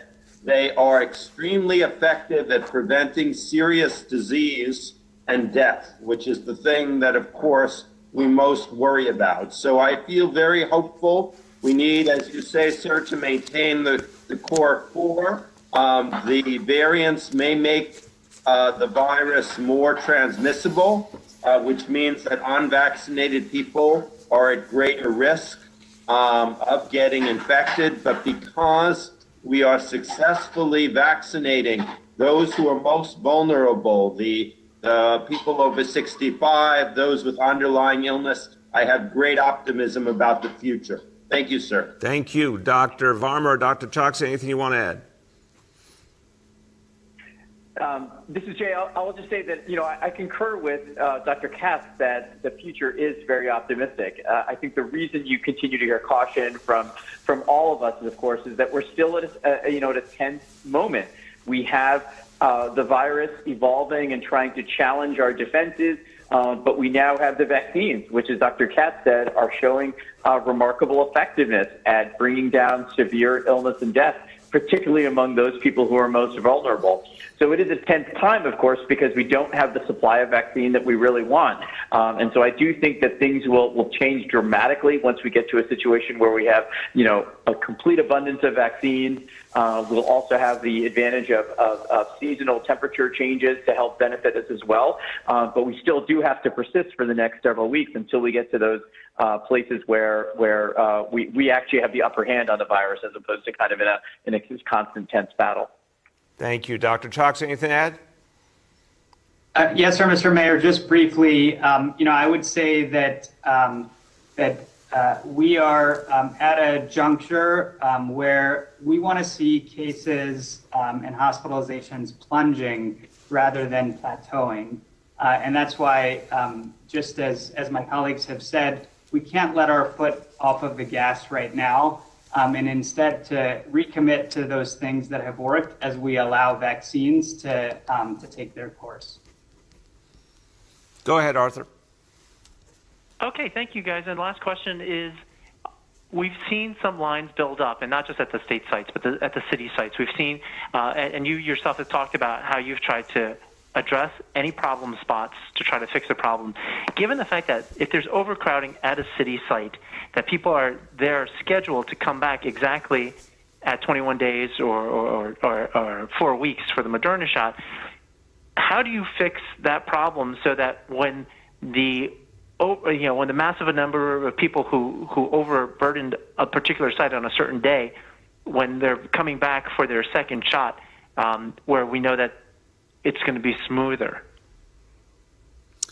It's a good question, and what I'd say is, every week our team has learned more and more about how to do this right and how to build the capacity.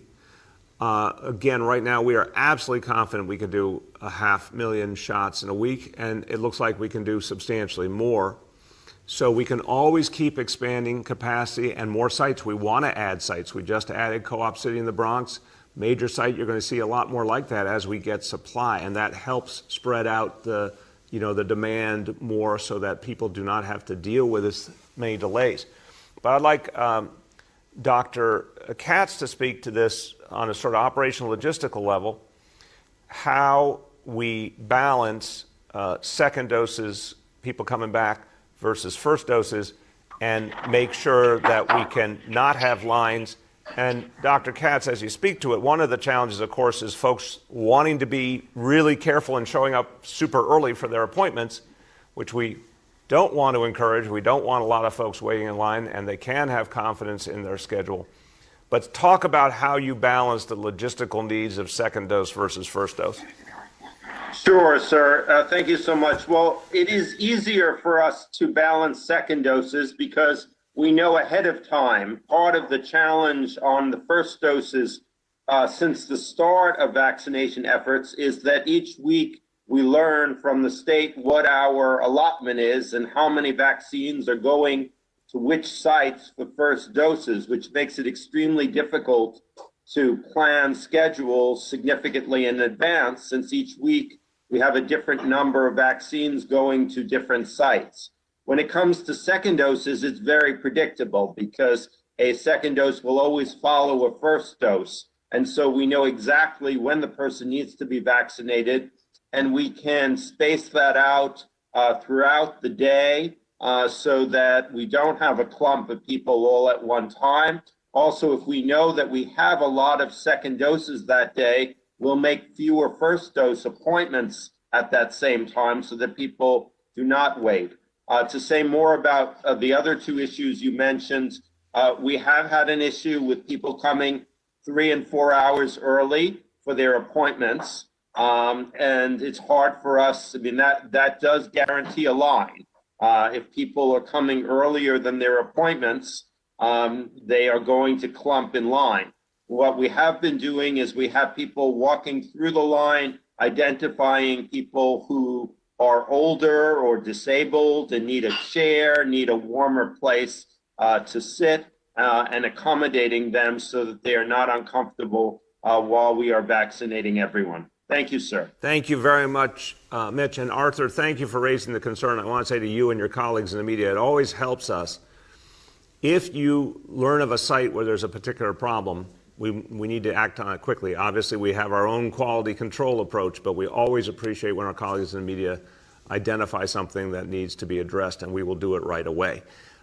In the vein also giving credit where credit is due, want to thank folks on the line. Also giving credit where credit is due, want to thank folks on the line from the fire department. Of course, Commissioner Nigro's with us, and the chief operating officer, Michael Anyabeni from Department for the Aging. This amazing homebound effort, something that has not been done before. Fire department's been leading the way, Department for the Aging's leading the way. I want to thank you both and thank all your colleagues. This is truly a labor of love, going out there to protect our homebound seniors, going literally house to house, apartment to apartment. And we're going to do that this month and next month, and our goal is to reach every single senior who wants the vaccine. And look, as we wrap up today, I think this is an example. This is the New York City way of doing things. We're going the extra mile. We're going to reach everyone. We don't leave anyone out. We believe we can do it, and then we prove we can do it. We said we could put together a vaccination effort that would reach 5 million people fully by June. We are on track now, and if we get the supply, we might even surprise you and get there early.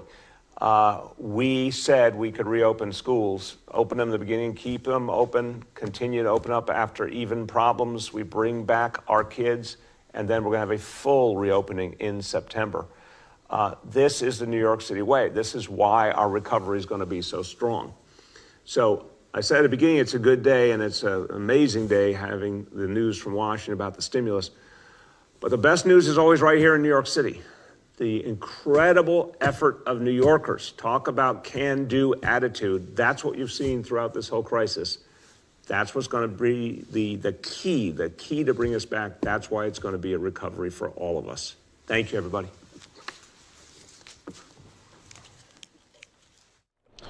Welcome, everyone, here to News Now from Fox. That was the very latest from New York City Mayor Bill de Blasio. Any moment right now, we will be getting an update from the CDC on their new guidelines for vaccinating Americans from the White House Coronavirus Task Force. We will bring that to you in just a little bit here on News Now from Fox. We should also mention right now that Judge Peter Cahill is sending the pool of potential jurors in the Derek Chauvin trial home for the day as court went into recess for the second time in the opening hour of day one. Prosecutors want to ask the Court of Appeals if the court can continue with jury selection and motions while a petition to the Minnesota Supreme Court on a third-degree murder charge in the case is pending. But Cahill said that may not get an answer from the court until tomorrow. Court is in recess until 10 o'clock local time. There we'll give you any updates as they're happening. Let's go out to the White House Coronavirus Task Force, CDC, issuing new guidance today for vaccinating the Americans. Let's bring that to you. Both fronts. On Saturday, the Senate passed the American Rescue Plan. In the face of what is one of the country's greatest challenges Americans have ever faced, this historic legislation will cut child poverty in half, put $1,400 checks in the pockets of 85% of the country, fund our schools so they can reopen safely and so our kids can catch up quickly, and create 7 million jobs. And importantly, it gives America the resources we need to defeat the pandemic. It demonstrates that government, once again, is working for the people. On that very same Saturday, we set a new record for single-day recorded vaccinations. We are vaccinating a 7-day average nearly 2.2 million Americans a day, up from about 900,000 when we came into office. Saturday was as high as 2.9 million doses reported administered, a new daily record, and we're at a pace seen nowhere else around the world. This is a function of everyone executing to their fullest, and it depends on vaccination sites being open late and the tireless effort of vaccinators. While all of this is challenging, our message is keep going. I know the pace is challenging. This is a war. We can't let up. Last week, the president announced we'd have enough vaccine for every adult in America by the end of May. Turning those vaccine doses into vaccinations requires more vaccinators and more vaccination sites. We must continue to get these vaccinations efficiently and equitably distributed to the public. We've already provided more than $4.1 billion to states, tribes, and territories to support more than 500 community vaccination sites. The American Rescue Plan includes tens of billions more in funding to scale up our vaccination program. Many states are now running vaccination sites 24/7. Slots are being reserved for teachers and people in hard-hit zip codes, and we're getting more vaccinators from the military to retired and doctors and nurses into the field. We are in a historic crisis, and we have reason to have confidence that we will prevail. But we are not done, and we must keep up the pace of progress and remain vigilant. Joining me today is Dr. Walensky, Dr. Fauci, and Dr. Nunez-Smith. And with that, I will turn it over to Dr. Walensky to talk about our next steps on our path back. Good morning and thank you. I'm glad to be back with you today. Let's get started with an overview of the pandemic. The most recent 7-day average of cases is about 59,000 cases per day. Importantly, on the far right of the graph, you can see that there is a leveling off of the decline. And the most recent 7-day average of deaths is slightly lower than 2,000 deaths per day. These numbers show us that the pandemic still remains a very serious situation, with the most communities continuing to have high levels of COVID-19 transmission. We are watching these data closely to see where the pandemic will head in the coming days. But I'm also hopeful. As of today, 59 million people in the United States have received at least one dose of a COVID-19 vaccine, and approximately 31 million, or 9.2% of the US population is fully vaccinated, putting us on a strong path to eventually end this pandemic. And as you just heard, we are now vaccinating more than 2 million people per day. We've been through a lot this past year, and with more and more people getting vaccinated each day, we are starting to turn a corner. And as more Americans are vaccinated, a growing body of evidence now tells us that there are some activities that fully vaccinated people can resume at low risk to themselves. This is why today, CDC is releasing its initial guidance for the public that, for the first time, lays out some of the activities considered safe for those who are fully vaccinated. When I say fully vaccinated, I mean people who are 2 weeks after their second dose of either the Pfizer or Moderna vaccines, or 2 weeks after a single dose of the Johnson & Johnson vaccine. Before I talk about the specific recommendations, I want to underscore a few important points. First, robust clinical trial data demonstrate that the current COVID-19 vaccines are highly effective at protecting vaccinated people against severe illness, hospitalization, or death from COVID-19. However, there is still a small risk that vaccinated people could become infected with milder or asymptomatic disease and potentially even transmit the virus to others who are not vaccinated. Understanding the size of this risk in vaccinated people and the risk of transmitting the virus to others who are not vaccinated is an ongoing area of research. Second, it's important to note that this is initial guidance. The science of COVID-19 is complex, and our understanding of the virus continues to rapidly evolve. The recommendations issued today are just a first step. As more people get vaccinated and the science and evidence expands, and as the disease dynamics of this country change, we will continue to update this guidance. Importantly, our guidance must balance the risk to people who have been fully vaccinated, the risks to those who have not yet received a vaccine, and the impact on the larger community transmission of COVID-19 with what we all recognize to be the overall benefits of resuming everyday activities and getting back to some of the things we love in life.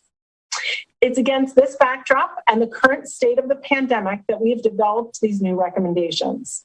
With today's initial guidance, it's important to note that we are focusing on activities of fully vaccinated people can resume in private settings, such as their homes, under two scenarios. The first scenario is fully vaccinated people visiting with other fully vaccinated people. In this slide, these individuals are represented by solid green circles. In this scenario, CDC recommends that fully vaccinated people can visit with other fully vaccinated people in small gatherings indoors without wearing masks or physical distancing. Remember, here we are talking about private settings where everyone is vaccinated. So what does this mean? If you and a friend or you and a family member are both vaccinated, you can have dinner together, wearing masks without distancing. You can visit your grandparents if you have been vaccinated and they have been too.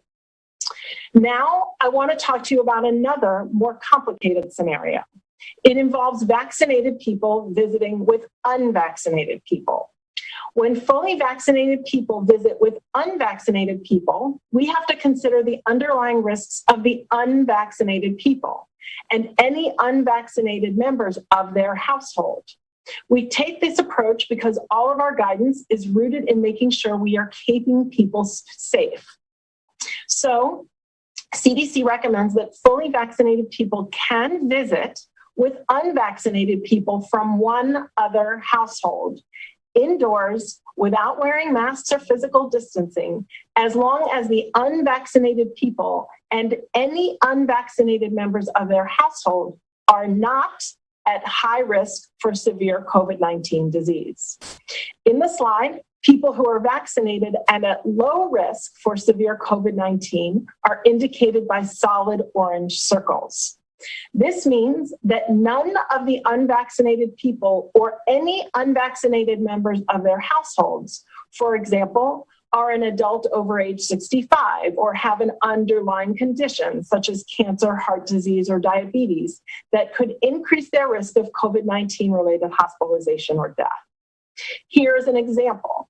If grandparents have been vaccinated, they can visit their daughter and her family even if they have not been vaccinated, so long as... All right, folks, if you see a commercial, that means you're entering into a 2-minute break. More news now from Fox next. Unvaccinated individuals. All right, well, the CDC continues to talk about their latest guidance. Let's go out to the Derek Chauvin trial. Looks like it's getting going a little bit right now. Let's see what the latest update is. Also reached out and made contact with the Court of Appeals, as we had discussed possibly doing. Left voicemails, just making sure they're aware it's coming, and have not heard back yet from that either. So it is filed. All right. Well, I think I've made it pretty clear that until somebody tells me to stop, I was going to continue on with everything but the murder 3. With that, I think we really do need to hear from the Court of Appeals, and they have not gotten back to you yet. Correct. So we are going to recess until 1:30. Hopefully we'll have an answer by then. In the meantime... All right, it's the rolling recess day there in the trial, so it looks like they're going to recess until about 1:30 local time there as they continue to talk about the Court of Appeals in response here to Judge Peter Cahill sending the pool of potential jurors home for the day. So let's go back out to the CDC issuing new guidance about vaccinations. Percent of our population is not fully vaccinated, though we are working hard to get there. Therefore, everyone, whether vaccinated or not, should continue to avoid medium and large size gatherings as well as non-essential travel. And when in public spaces, should continue to wear a well-fitted mask, physically distance, and follow other public health measures to protect themselves as others. COVID-19 continues to exact a tremendous toll on our nation. Like you, I want to be able to return to everyday activities and engage with our friends, families, and communities. Science and the protection of public health must guide us as we begin to resume these activities. Today's action represents an important first step. It is not our final destination. As more people get vaccinated, levels of COVID-19 infection decline in communities, and as our understanding of COVID immunity improves, we look forward to updating these recommendations to the public. I know this is complex and I've covered a lot of ground this morning. So I want to recap the main points of our initial guidance released today. In summary, fully vaccinated people can visit with other fully vaccinated people indoors without wearing a mask or physical distancing. Visit with unvaccinated people from a single household who are at low risk of severe COVID-19 disease indoors without wearing masks or physical distancing. And refrain from quarantine and testing following a known COVID-19 exposure if the vaccinated person remains asymptomatic. For now, we will continue to examine this in the upcoming weeks and update our guidance accordingly. Fully vaccinated people should continue to take precautions like in public, like wearing masks and physical distancing, wear well-fitted masks and physically distance and adhere to other prevention measures when visiting with unvaccinated people who are at increased risk of severe COVID or who have an unvaccinated family member, household member who is at increased risk of COVID. Wear masks, physically distance, and practice other prevention measures when visiting with unvaccinated people from multiple households. Avoid medium and large-sized crowds. Get tested if experiencing COVID-19 symptoms. Follow guidance issued by individual employers, and follow CDC and Health Department travel recommendations. As I close, I want to stress that we continue to have high levels of virus around the country, and more readily transmissible variants have now been confirmed in nearly every state. While we work to quickly vaccinate people more and more each day, we have to see this through. Let's stick together. Please keep wearing a well-fitting mask and taking the other public health actions we know work to help stop the spread of this virus. Thank you so much for your time today, and I will now turn things over to Dr. Fauci. Thank you very much, Dr. Walensky. I'd like to just spend a couple of minutes now on a different topic, and that has to do with investigational therapeutics for COVID-19. If I could have the first slide. On a previous briefing, I had mentioned to the group that there were a number of investigational therapeutics, including monoclonal antibodies, convalescent plasma, immunomodulators, et cetera. What I want to do today for a couple of minutes is talk about the issue of direct-acting antivirals. If I could have the next slide. The strategy for direct-acting antivirals in the future will be a process that we have done with other infections, which I'll get to in a moment. And that is the identification of vulnerable targets after study of the replication cycle of the virus, in this case, SARS-CoV-2, and then to design drugs to directly inhibit that vulnerable target. Next slide. We have been extraordinarily successful in this with HIV. Now, targeted drug development, which is the terminology we use for this approach, targeted drug design, has occurred before HIV, particularly with the herpes viruses. But it really got into its own frame with HIV. And the reason I say that is that that was the first of the extraordinarily successful results of targeted drug design. And the reason and the mechanism that we got there, next slide, was to delineate the replication cycle of the virus. In this case, you see in the upper left, HIV binding to its now well described receptors, the CD4 molecule, and one of its co-receptors. It fuses, it enters, the RNA reverse transcribes, it integrates its DNA into the cellular DNA, then transcribes out and buds off.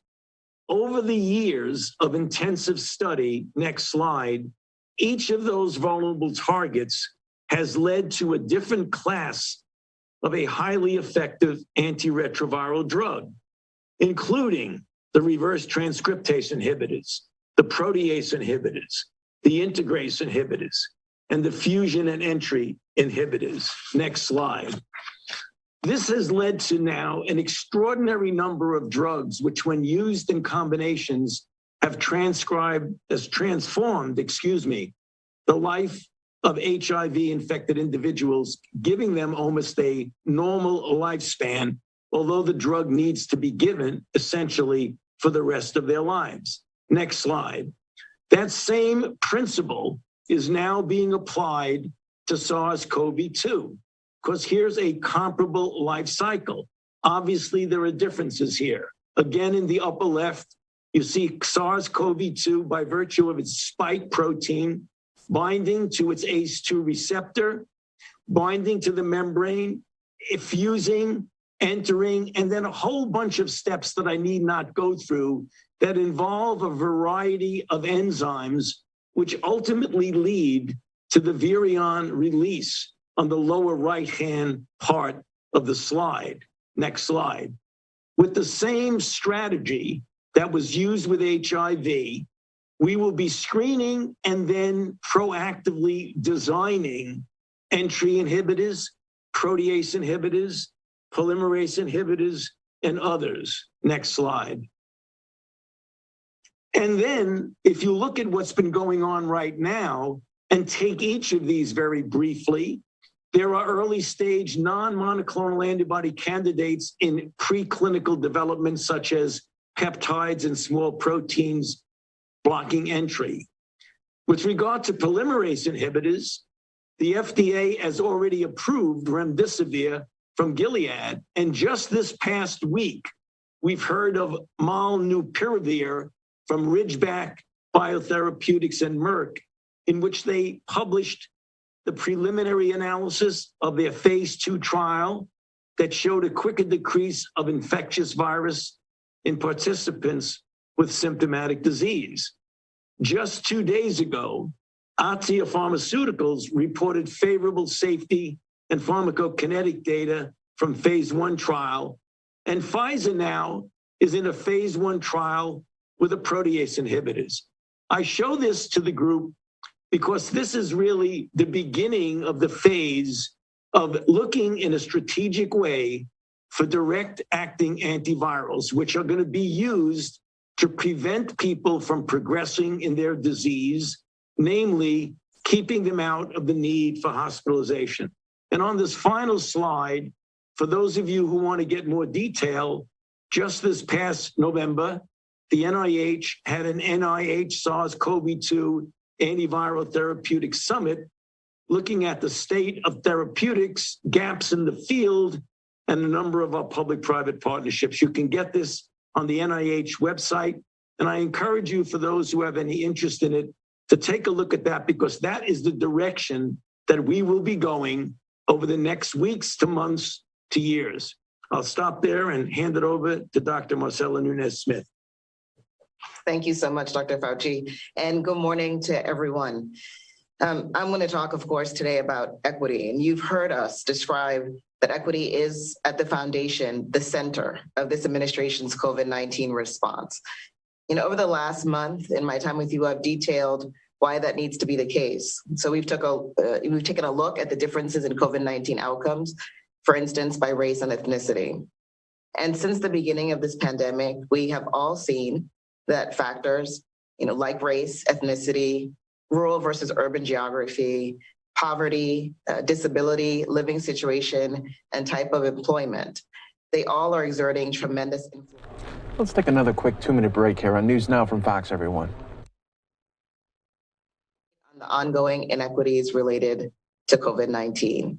So first, let's take a look at the rates of COVID-19 cases, deaths, and vaccination by race and ethnicity. As you can see here, Latino individuals continue to bear more than their share of COVID-19 cases, while Black people continue to bear more than their share of deaths. Notably, you see the share of vaccinations is significantly lower for Latino and non-Hispanic Black individuals relative to their share of the general population. And the same is true for Asian individuals. But this all still only tells part of the story, as we remain limited by the completeness of our data. We only have race ethnicity data for 53% of those who have received their first dose of a COVID-19 vaccine. This varies widely among the states, as you can see on the next slide. And we're not getting from individuals, from providers, and from states the critical information about who has access to these 3 life-saving vaccines that need to be equitably distributed across our country. So I want to emphasize here, it is possible to do better. The final slide shows us the information that providers and states are reporting to us and the age of people who they're vaccinating. So contrast that with the data on the race and ethnicity of those same individuals. Again, we have critical ground that we must make up, but we cannot get discouraged or feel like it's insurmountable. All of the evidence points to one simple truth: we can do this. So like many of you, we've also seen a lot of conversation about vaccine confidence, about how some communities, due to a range of historical as well as contemporary factors, are less inclined to believe that these vaccines are safe and effective, less inclined to trust the systems offering these vaccines, and less inclined to trust the government asking them to get vaccinated. So we still have some work to do to meet people where they are.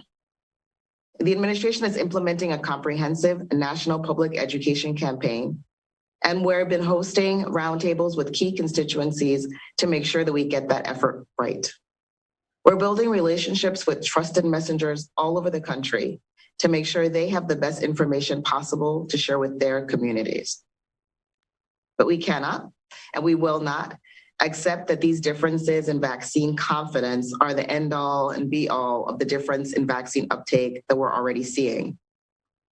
In the context of inequitable systems, we must take significant steps at every level of intervention to bend the vaccination process towards justice.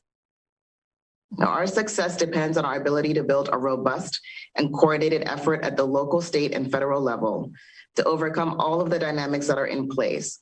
And this moment absolutely calls for that kind of effort. So in light of everything that we've seen in the 84 days since our nation began administering COVID-19 vaccines, we're turning up the expectations for this vaccine program on all fronts. And we have a series of federal programs that are a key part of our approach to ensuring that all communities have vaccination access. And first, we have our large community vaccination sites all over the country. So far, we have over 580 operational federally supported sites, and over 170 sites are actively receiving on-site support by federal personnel. And we've also been able to stand up a series of federally established community vaccination centers.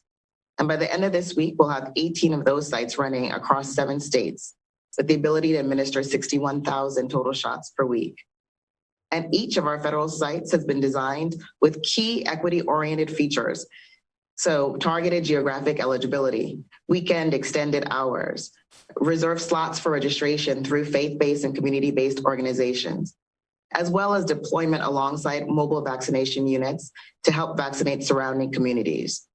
So we're going to keep pushing to launch more and more of these sites and dive into the data on each site to make sure they're achieving their goal of improving vaccine equity in those communities. Second, we have our federal retail pharmacy program. And this program features chain and independent pharmacies across the country. And as of last week, we're administering 2.5 million doses of the Pfizer Moderna vaccines, plus the additional supply that they received with the Johnson & Johnson vaccine. We designed this retail pharmacy program to ensure that 1/3 of the pharmacy sites were placed in communities with higher scores on the CDC Social Vulnerability Index. Those are populations at higher risk due to factors like socioeconomic status, the composition of the household, people of color, as well as housing types and transportation dynamics. So we're going to press toward this mark to ensure that pharmacies are selecting the communities with the greatest need. And we're going to prioritize those pharmacies that do a better job addressing equity. And finally, we rolled out our Federal Community Health Centers Partnership Program. And over the past 3 weeks, we have been onboarding the first 250 centers. They collectively serve 12.5 million people and span all 50 states. As a whole, these community health centers provide services for large numbers of public housing residents, people of color, and individuals with limited English proficiency. So as we look to the next phase of this program, we will prioritize filling gaps in our coverage to the hardest hit, highest risk communities, whether they be urban or rural. And as we double down on the reach and impact of our federal programs, we'll continue increasing our vaccine supply to the states. And as we move forward, we're calling on every state to show their work too. We're asking our partners in the states to offer clear, transparent equity goals for their residents. And we're also calling on the states to help us get the data we need to know where we are and to work with us to find creative solutions to the inequitable vaccine uptake that has already emerged in these first months of the vaccination program. So I just want to be clear that achieving equity is not an aspirational goal. This is mission critical. Absent equity, we will not be able to stop this pandemic from continuing to claim lives, strain our healthcare system, and weaken our economy. But by working together, we believe we can hit the mark. So I thank you for your time. And with that, I'll turn it back over to Andy. Thank you. So we covered a lot of ground in our report out. Just before I turn for questions, I just want to maybe briefly summarize a few things that we heard today. Today, I think we've begun to describe what a world looks like where we move beyond COVID-19. Dr. Walensky outlined a first step for those of us who've been vaccinated. And I think it's important to note that as more and more people get vaccinated, Dr. Walensky will continue to update us, and that list of activities will continue to grow. Dr. Fauci outlined ongoing strategies to allow for a life post-COVID to become safer and safer. And Dr. Nunez-Smith, I think importantly points out that this recovery is not an even picture. And in fact, we cannot fully get back to a place where we are approaching where we were before COVID, unless we do an important and good job reaching equity. So I think a very hopeful morning, but with some continued warning signs and hope for the future. So with that, let's take some questions. Thanks, Andy. And we're running a few minutes late today, so we're going to have to take a couple less questions. But first, we'll go to Ed O'Keefe at CBS. Hi, everyone. Happy Monday. Hey, guys. International Women's Day. Obviously, this We have some is, special guests. we're overlapping with the, can you hear me? Signed two We can hear you executive both. orders. Yeah. The first establishes the White House. All right. We'll go ahead and go to different question. Yeah. We'll go to Zeke at AP. Thanks you all for doing the call. For Dr. Walensky, I was hoping you can clarify why the CDC hasn't, what the limiting factor is in the CDC not sort of putting out guidance to the effect of those who have been fully vaccinated not having to wear masks and being able to travel and things like that. All right, folks, we're going to take a quick 2-minute break. So if you see it, you're in a commercial. Are vaccinated just yet to get there. And then can you just provide potentially a step of sort of what the next set of guidance is going to be and what the triggers would be for, for people who are fully vaccinated being advised to be able to remove their masks in public and, go about a somewhat normal life? Yeah, thank you for that question. I think it's important to realize as we're working through this that still over 90% of the population is not yet vaccinated, and that it's our responsibility to make sure, in the context of 60,000 new cases a day, that we protect those who remain unvaccinated and remain vulnerable. So we're doing our best to do that. I think it's also important to remember that people who are vaccinated, there's increasing data now that suggests that they might get breakthrough infections with lesser amounts of virus, lesser amounts of disease, lesser symptomatic disease, milder disease. However, we're still waiting for data to emerge about whether they could transmit that virus to other people. So our next steps in terms of putting out the guidance, as I mentioned, is really to see a larger swath of the population vaccinated. We're actively on our way to doing that, as well as to hopefully see further cases decline in the country, as well as waiting for new data to emerge. So we're hoping it's in a relatively short period of time, but we do need to see some more new data as well. Next question. Next, we'll go to Shira Stein at Bloomberg. Hi, thanks so much for doing this. Can you explain what the scientific justification is for not changing the travel guidance to telling folks who are fully vaccinated that they should not be traveling? And how will this guidance affect folks' willingness to get vaccinated? In terms of travel, here's what we know. Every time that there's a surge in travel, we have a surge in cases in this country. We know that many of our variants have emerged from international places, and we know that the travel corridor is a place where people are mixing a lot. We are really trying to restrain travel at this current period of time, and we're hopeful that our next set of guidance will have more science around what vaccinated people can do, perhaps travel being among them. To the second part of your question, obviously it would be pure speculation on our part, but we think that this is part of a growing list of reasons why Americans do want to get vaccinated.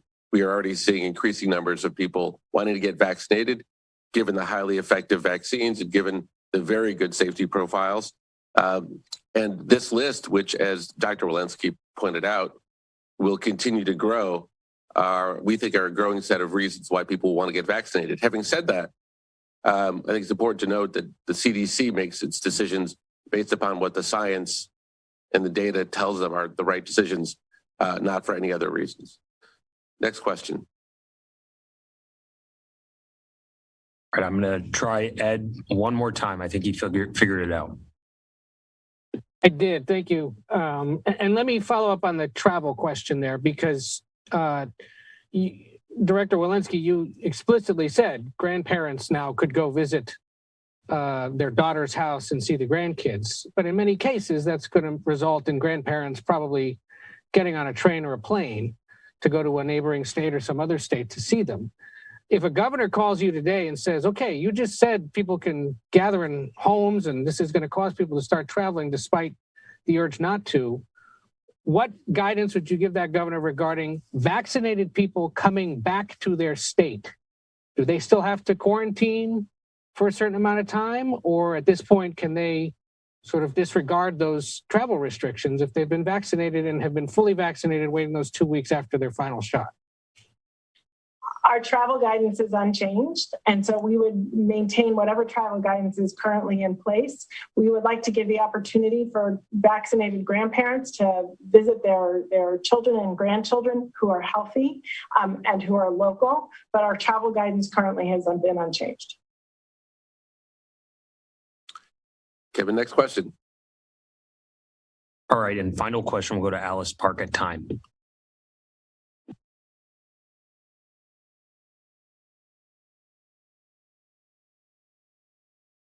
Hello, can you hear me? We can. Great. This is a question for Dr. Fauci, and this has to do with the studies you mentioned last week on the third dose. Can you outline for us what the metrics are that you're going to be looking at in those studies, and what thresholds you will set for success, or to determine whether a third dose might be necessary or not? Alice, there were two third dose scenario. One was one that Pfizer is pursuing, where they're talking about giving a third dose against the wild type virus to boost up the level of neutralizing antibodies. The parameter there will be taking a look at what the level of boost of antibody, because we do know from in vitro studies that when you get a high level of antibody against the wild type, it gives you a cushion of effect against the variant. And the third boost is one that we are doing in collaboration with Moderna, where the boost will actually be a boost of a vaccine that is directed specifically against the variant. So there are two issues there. What we're looking for in the second one is the level of antibody that we will have boosted against specifically the variant, as opposed to the level of antibody against wild type, which you will assume will give you some cross protection against the variant. Thank you. Thank you all for joining. I hope people view this as a hopeful day in the next steps of the pandemic. And we are here in no small measure because of the safety and protection that many, many Americans have taken with regard to their family, friends, and neighbors. We ask people to continue to do that so we can get there as quickly and as permanently as possible. Thank you very much. We'll be here again on Wednesday.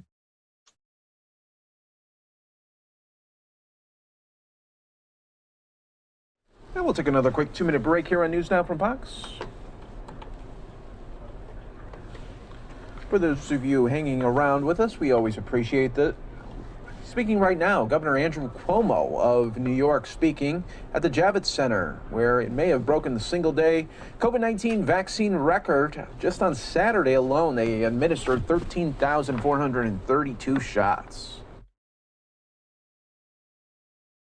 Later, Pastor Duckett, Reverend Aker, Reverend Bolden, Minister Knight, Karina Aker, Reverend Byrd, Reverend Newton Rush, Reverend Williams, Reverend Carson, Reverend Trollinger, Pastor James Osai Kofi, Reverend Merriweather, Reverend Dr. Carl Washington Jr. Let's give them a round of applause.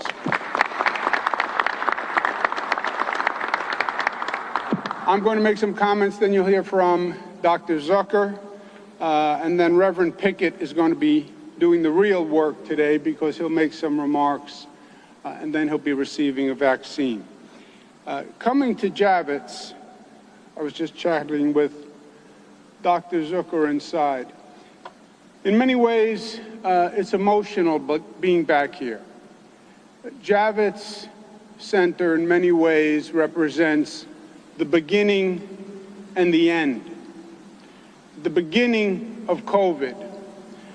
Javits was turned into an emergency hospital when we believed the hospitals were going to be overwhelmed. 2,500 emergency beds were set up at Javits. It had never been done before. The entire floor was a sea of basically Army cots and partitions, 2,500, as far as you could see. And it was being staffed by National Guard and Army personnel. And we came down to supervise the setup of the hospital. And I remember speaking to the National Guard, and these are young people who came from all over the state. They're in this place that looked like it was a scene from a science fiction movie. It looked like it was after the apocalypse, 2,500 hospital beds. And the National Guard were frightened. You could see it in their eyes. They're wearing masks, they're wearing gloves, they're getting a briefing on how the virus transfers. Everybody's nervous, everybody's frightened, but they showed up. They showed up. And that's what was so powerful to me. In this frightening scene, Jeeps, Army trucks, body bags, they showed up. They showed up. They had the courage to show up. And that was the beginning. And we made it through. It was a long year, it was a hard year, it was a challenging year, it was a frightening year, it was a painful year. Death, suffering, anxiety, loss, but we made it through. We are now at the end, at the beginning of the end.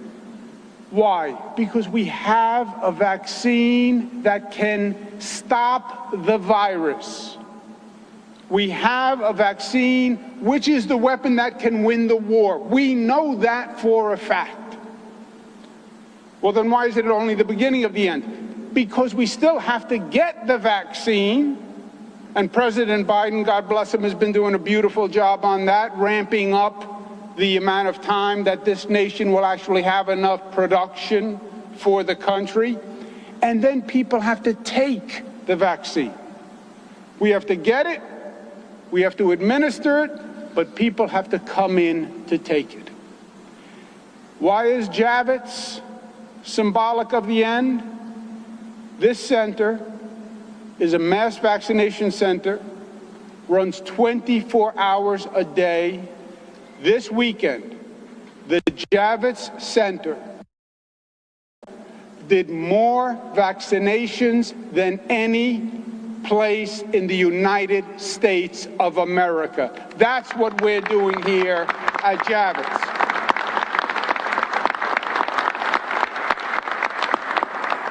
We're also doing vaccines at 48 houses of worship across the state.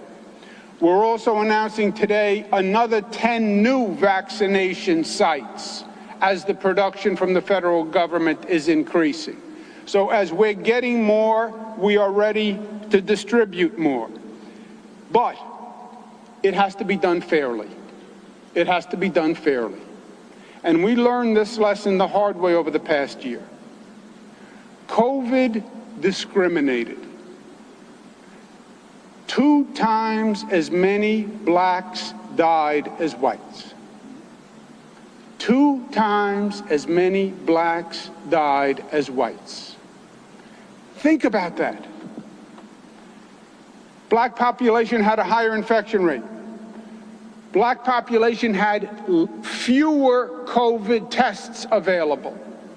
Black population had more comorbidities, more existing underlying conditions, because there's a disparate healthcare system in this nation, and there are healthcare deserts, and there are communities that are left behind, and those people did not have the same level of healthcare, and they fell prey to COVID at a higher rate. That is the God's honest truth before all these pastors and clergy members today. So when it comes to the vaccine, let's correct that injustice that COVID has brought to this nation and this world. When we do this vaccine, let's make sure it's available to everyone, and let's make sure everyone is coming forward to take it. Now, it is not currently being distributed or accepted fairly. New York City, 53% of the population is white. 57% of the people who have been vaccinated are white. 53% of the population, 57% of those vaccinated. Black population, 27% of the people in New York City are black. Only 18% of the people vaccinated. Only 18% of the people vaccinated. Hispanic, 28% of the population, only 20% vaccinated. Asian population, 16% of the population, 23% of those vaccinated. The white population, the Asian population are getting vaccinated at a higher rate than their population. The black population, Hispanic population at a lower rate. Well, why is the question? We are making the vaccine available on an equitable basis in community centers, in public housing projects, in houses of worship, geographically all throughout the state. There is a hesitancy problem in the black community. Now, they call it hesitancy. I don't like that word hesitancy because it's a baloney word, hesitancy. It's not hesitancy. Call it what it is. It's a lack of trust. It's a lack of trust. The black community is saying, I don't trust the system that says it is safe. The black community is saying, too many times we've been told to trust the system and the trust was broken. The black community is saying, do you remember the Tuskegee experiment? And now you're asking me to take the vaccine. The black community is saying, well, the Trump administration said it's safe. But I don't believe the Trump administration when they said it was safe. By the way, I am saying I didn't accept the Trump administration when they said it was safe. But here are the facts. We didn't accept the federal approval. We then brought together the best healthcare minds in the state of New York. They all reviewed the vaccine. They all said it was safe. Number one. Number two, I have no agenda besides representing the people of the state of New York. That's what I do. I don't represent or work for the politicians in Albany. I work for the people of the state. I am telling you, I have gone through the research. 5 million people have taken this vaccine. It is safe. I'm telling you, my mother, I recommended the vaccine to. I'm telling you, I am recommending my daughters, when they're available, to take the vaccine. I'm telling you that the leading black medical professionals in this country say take the vaccine. And the pastors who are here today, who have no other possible agenda, no other possible reason to mislead the black population, say take the vaccine. Clergy, pastors who are here today, they only work for one person. They only have one boss. Their boss would not take kindly to them misleading their congregation. When they say it is safe to take the vaccine, it is safe to take the vaccine. We now have Johnson & Johnson. One dose, much faster, much easier, and it's going to ramp up production. We'll make it available. We're doing it in this site faster and better than any place in the nation. But we need people to come forward. And we need the black population to come forward.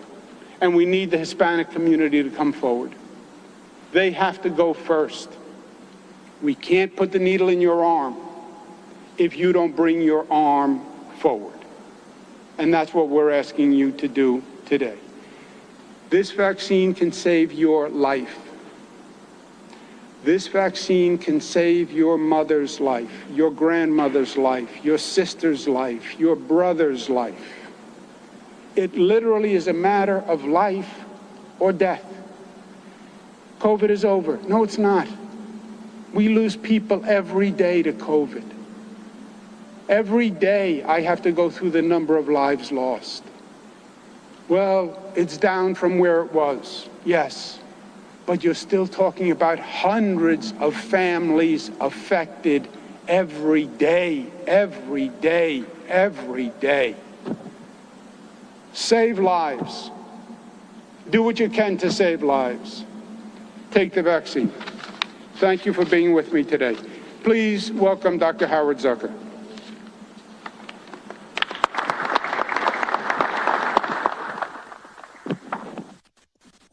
Thank you, Governor Cuomo. It is an honor to be here at the Javits Center this morning. After a long year, we now have 3 vaccines that will finally help us end this crisis. It's never been so important that we all do our part to get vaccinated. The sooner we can get vaccines into as many people as possible, the better off we will all be. Herd immunity will finally put COVID on the defense and allow us to move forward. Whether it's Johnson & Johnson, Pfizer, or Moderna, each is safe and effective.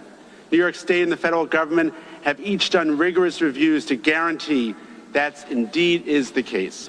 I'm especially relieved we now have Johnson & Johnson vaccine, which has been given out here at Javits Center overnight. It's only one shot. It doesn't require the ultra-cold storage that limits where it can be distributed. These factors will allow us to get as many doses of this effective vaccine into arms as soon as possible. The governor has been right when he has said that the vaccine is what will end this crisis. Combined with our continued vigilance to wear a mask and other behavioral measures, the vaccine is driving down New York's positivity rate. All three reduce the risks of COVID, taking a tremendous burden off of our hospital system. So please, when it is your time, get your vaccine. Do it. It's the only way we will end this crisis, reclaim our lives, and create a better future for everyone. Thank you very much.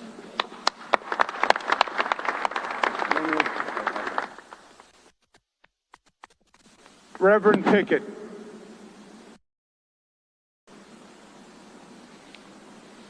To our governor and to all the clergy who are here on today, it is a pleasure to be here as I am personally preparing to take the vaccine on today. Again, I want to acknowledge the clergy that the governor has named, and I especially want to recognize my president, the Reverend Dr. Carl Washington of Empire Baptist Missionary Convention. We stand here today united to encourage New Yorkers, especially those who are part of the Black and brown community, to take the vaccine today. Some of my colleagues have already taken the vaccine, and we are a living testament to the fact that it works and it is safe. The virus may be race blind, but it's not affecting anyone equally. It's hurting Black and brown communities disproportionately. So I want to thank the governor because he saw the need to get the vaccine to our communities. And he has not just ringing the alarms of us taking the vaccine for months, but he's been planning and acting to get way ahead of this for nearly a year. I encourage more houses of worship to take part in the governor's pop-up vaccinations, the drives, in order to get members out to be vaccinated in our communities.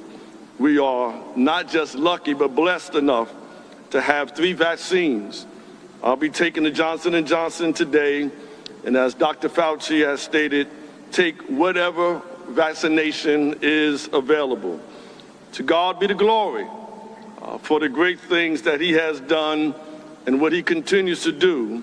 Now we must do our part, which means getting vaccinated to keep ourselves, our families, our communities healthy.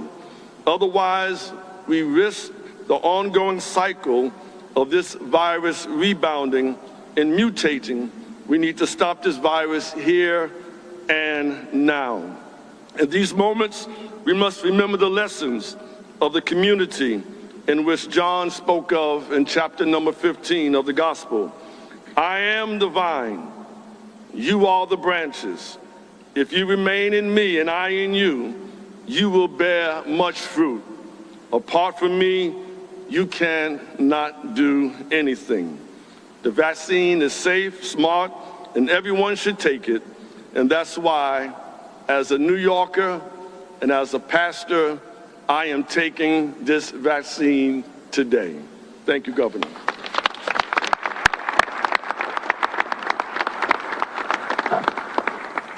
Reverend Pickett makes a powerful case. He's a beautiful orator. But today, the old expression, he's going to put his money where his mouth is. We're going to adapt it a little bit. He's going to put a needle in his arm to show that he truly believes in this message. I volunteered to do the vaccine for the Reverend. He deferred and said he wanted someone with a little bit more experience. I don't take it personally. So we have, praise the Lord. Good decision on the Reverend's part.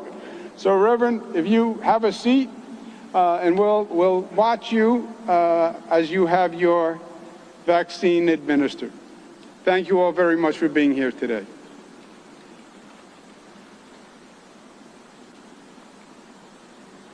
Be gentle now.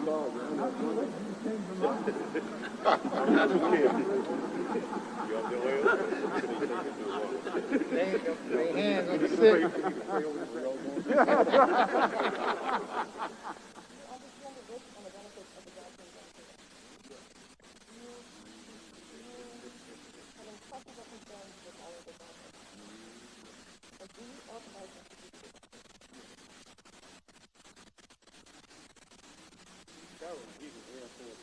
Yeah. All right.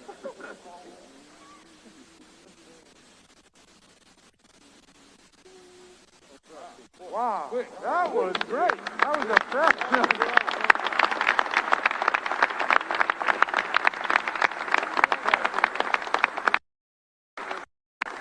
That's it. We thank our viewers from around the country and around the world here on News Now from Fox Live. Look, the White House. We're going to be right back with you in about 45 seconds, everybody.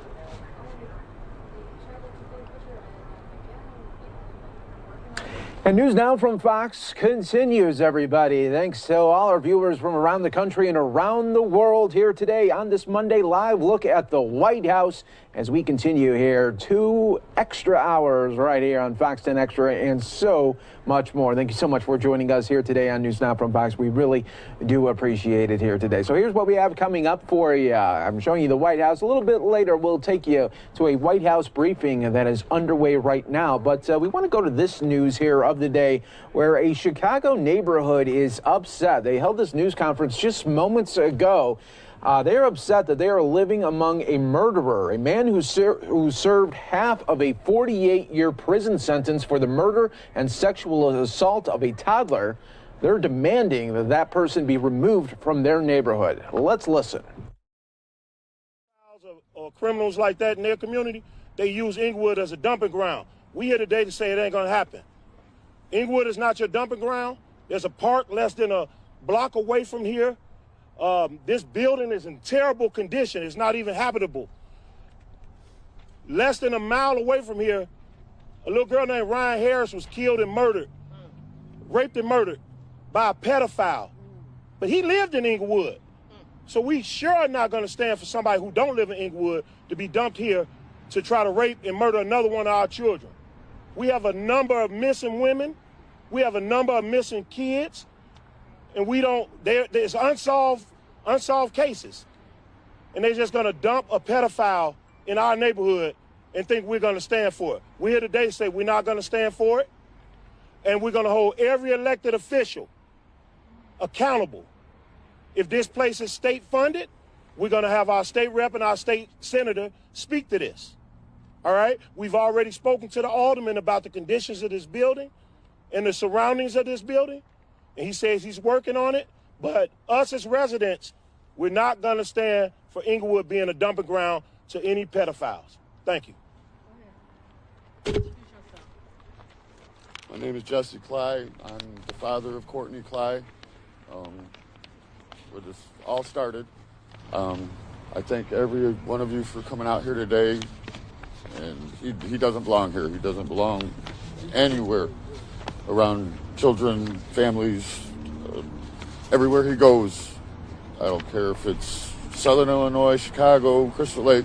I'll be here to support any community, and he's got to go.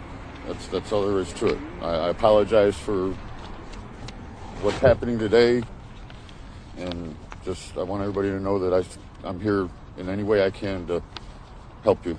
Who are you? I'm Courtney's father, the father of who he killed and raped. 24 years ago. So I'm here to support all communities in getting them out. That's pretty much it. Thank you. Thank you.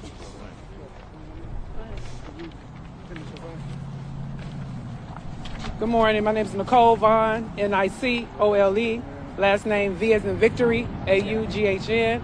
And I'm standing here today as a parent, a concerned citizen, and a community leader here in Inglewood. I've been here. I'm a lifelong resident, and this is unacceptable. We do not want our communities to be a dumping ground for sexual predators. There's a park down the street on the same block. There's a school right behind you. Parker Elementary School is too close for comfort. I live a block over. This is unacceptable. And I'm all for second chances, but there should be an adult community for sexual predators. And if Crystal Lake did not want to receive their resident, we don't want them. So this would not, we are standing together to say that enough is enough. We want this building shut down. So I'm calling on elected officials, Sonia Harper, Maddie Hunter, everybody that's in leadership. Our elected officials need to stand with us to get him out of this building, get this building shut down, removed. There should be a place for sex offenders. There should be some type of rehabilitation. We know that prisons don't work. So he needs to go somewhere to get the help that they need, not in our community. We don't have the resources to house sex offenders. And that's what I have to say. And we need everybody's support, all hands on deck. Hello, everyone. My name is Jennifer Atkins. I am the president of the Yale Harvard Homeowners Association. Like Nicole just said, there is a school in Aisha. I can look at the school right now, Parker Elementary. There's a park a block up the street. And my sentiment is everything that everyone has said here today, but also there should be policy issues put in place. The issue is, where are all these houses within Inglewood? We know that there's an underlying current going on and no one can pinpoint it. Maybe these hidden houses are some type of a source of things that are going on in the community. Now, if they were trying to be good neighbors, the trash would not be so high on this block. They should be able to come out and indicate and say why they belong here and show indications of what they've done. But again, this is a dumping ground situation. This is a policy issue situation, and we feel unsafe. I have children. All of my neighbors have children, just about. We feel very unsafe. So we need to put the light on this, and let's do something in a big way. Not stop here today. Let's do something in a big way with policy. Thank you. Hi, good morning. I'm Andrea Drain, a concerned Inglewood resident, and I'm here to reiterate what Jennifer spoke upon, which is policy change. On the flyer that's in everyone's hands, we have the contact information of the elected officials. Currently, violent sex offenders are only required to check in and register with the sheriff department, with the police department, and also with their probation or parole agent. We would like for notifications via mail 500 feet from the location where violent sex offenders would like to reside 30 days prior to their release from prison. That can be achieved with the help of the Prison Review Board and the Secretary of State. Thank you.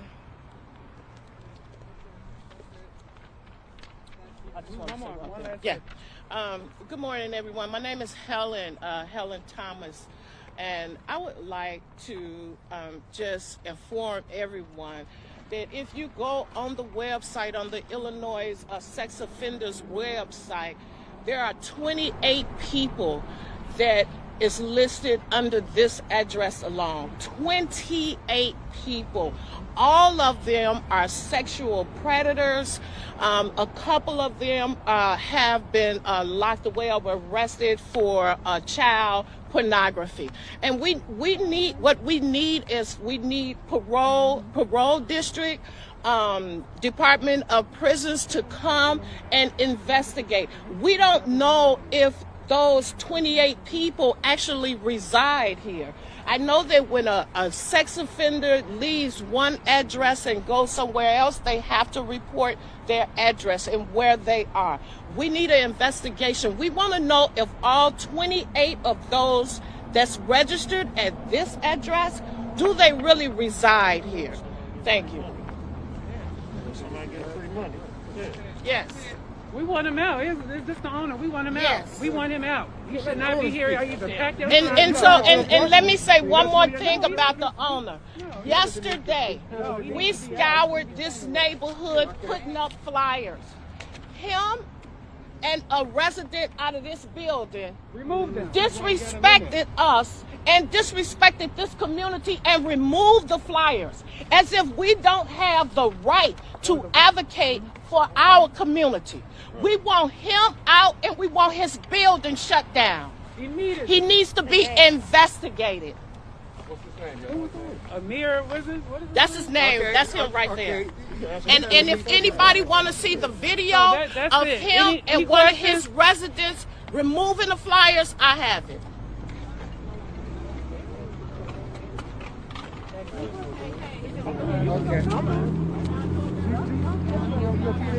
Let's talk about how we got here. We got here because of teleservices. Yes, teleservices. See, the way that they can exist in this building, they don't have to come out. They don't have to come out because cell phones. You now have telehealth, you have telepsych. Even the parole officer doesn't have to come to this location. All he has to do is call them. They answer on a certain amount of rings or else they're violated. So when it comes down to it, no. Teleservices has caused businesses to close. It has caused mental health disparities. And right here, I sit on the advisory board for mental health with the City of Chicago Department of Health.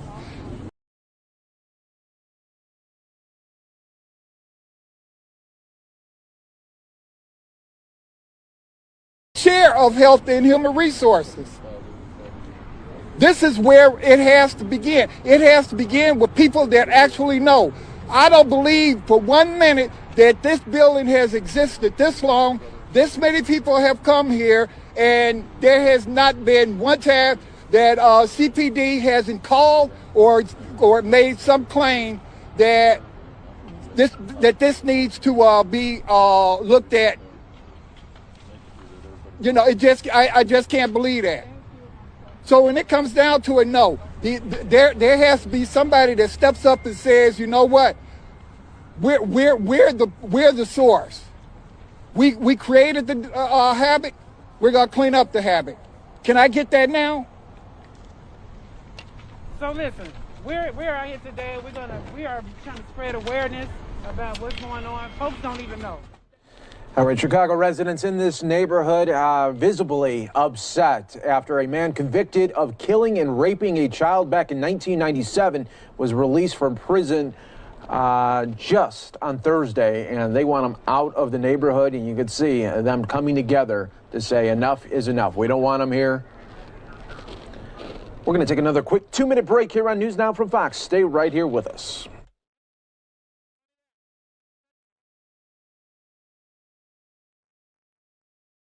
And for those of you still joining us, we always appreciate that. We're going to go out to the White House briefing underway.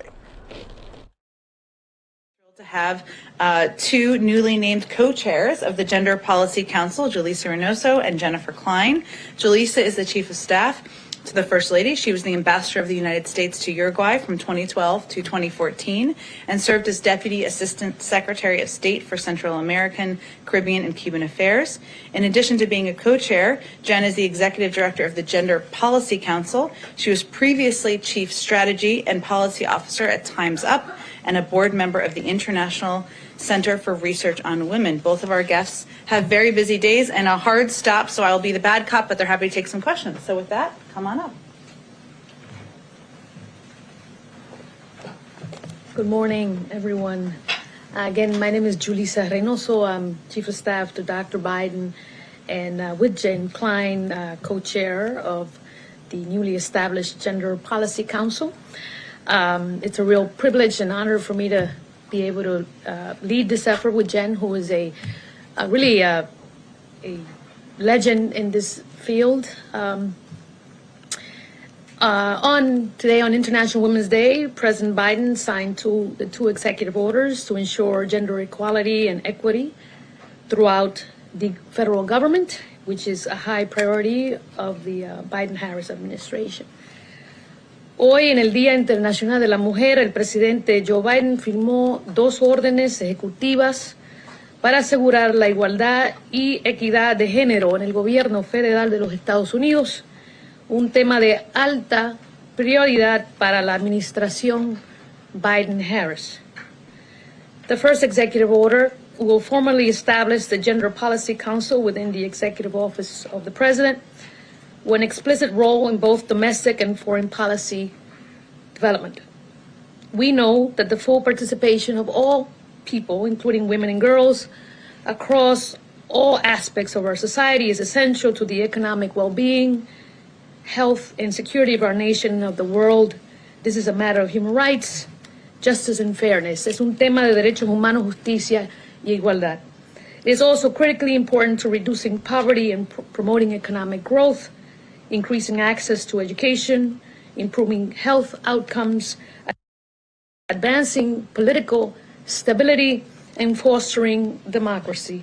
The White House Gender Policy Council will be an essential part of the Biden-Harris administration's plan to ensure we build a more equal and just democracy by aggressively protecting the rights and unique needs of those who experience multiple forms of discrimination, including people of color and lesbian, gay, bisexual, transgender, and queer people. A year into COVID-19, it is clear that women have been disproportionately impacted by the combined public health crisis, ensuring economic crisis, and caregiving crisis. The pandemic has exacerbated barriers and have historically impacted women and girls. As the country continues to grapple with the pandemic and reckons with the scourge of systemic racism and discrimination, President Biden knows that we need a government-wide focus on uplifting the rights of all women and girls. The Gender Policy Council will tackle a number of issues. We will work to combat systemic bias and discrimination, including sexual harassment. We will focus on increasing economic security and opportunity by addressing the structural barriers of women's participation in the labor force, decreasing wage and wealth gaps, and addressing the caregiving needs of American families and supporting care workers. We will ensure access to comprehensive health care. We will strengthen efforts to prevent and respond to gender-based violence and develop a national action plan that establishes a government-wide approach, both domestically and globally. We will promote equity and opportunity in education and leadership, and will work to advance gender equality globally through diplomacy, development, trade, and defense. Hoy en día es mi gran orgullo poder ser parte de esta gran iniciativa y es una prioridad para nuestra administración promover la igualdad y la calidad de género a nivel doméstico y a nivel internacional. Muchas gracias a todos por escucharme. Con esto se lo paso a mi colega Jennifer Klein. With this, I pass the podium to my colleague, Jen Klein. Thank you. Thanks, Julissa. This will be a whole of government approach that Julissa and I are thrilled to lead, and I'm going to talk today a little bit more about the details and operation of the council. The executive order requires the council to submit to the president a government-wide strategy for advancing gender equity and equality in the United States and an annual report to measure progress on implementing that strategy. The strategy will guide the administration's work to advance domestic and global gender equity and equality and rights and opportunity for women and girls. And the strategy will evaluate and make recommendations to improve policies and programs, budgets, and data collection across agencies and across the White House, all with a gender lens. We'll also be involved in policymaking on a range of issues, including those that Julissa just outlined. We're excited about the expertise that we have, that our dedicated staff brings to improve our nation's commitment to preventing and responding to gender-based violence, which, as many of you know, has long been a priority and a commitment of President Biden. The executive order designates a special assistant to the president and senior advisor on gender-based violence on the council staff.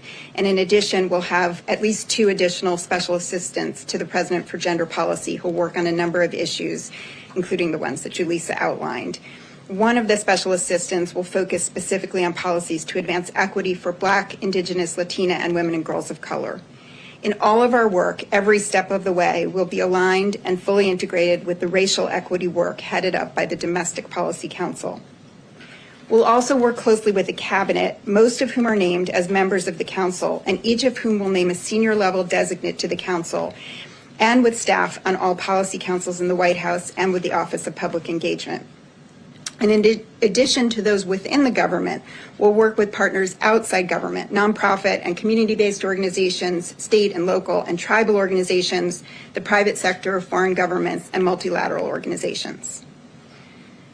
The second executive order that the President signed this morning focuses on policies, advancing policies to guarantee education free from sexual violence. The Title IX EO directs the Department of Education to review all of its existing regulations, orders, guidance, and policies to ensure consistency with the Biden-Harris administration's policy that all students be guaranteed education free from sexual violence. The Secretary of Education will consider suspending, revising, or rescinding, or publishing for notice and comment proposed rules suspending, revising, or rescinding those agency actions that are inconsistent with the policies of the administration. It's the policy of the Biden-Harris administration that all students should be guaranteed an educational environment free from discrimination on the basis of sex, including in the form of sexual harassment, which encompasses sexual violence, and including discrimination on the basis of sexual orientation or gender identity. The order also recognizes that students sometimes experience discrimination based on race, disability, and national origin, and that LGBTQ+ students experience significant amounts. Finally, the administration also takes seriously the responsibility to ensure that procedures are fair and equitable for all involved. These two executive orders together are a statement of the commitment of the Biden-Harris administration to advancing gender equality and equity.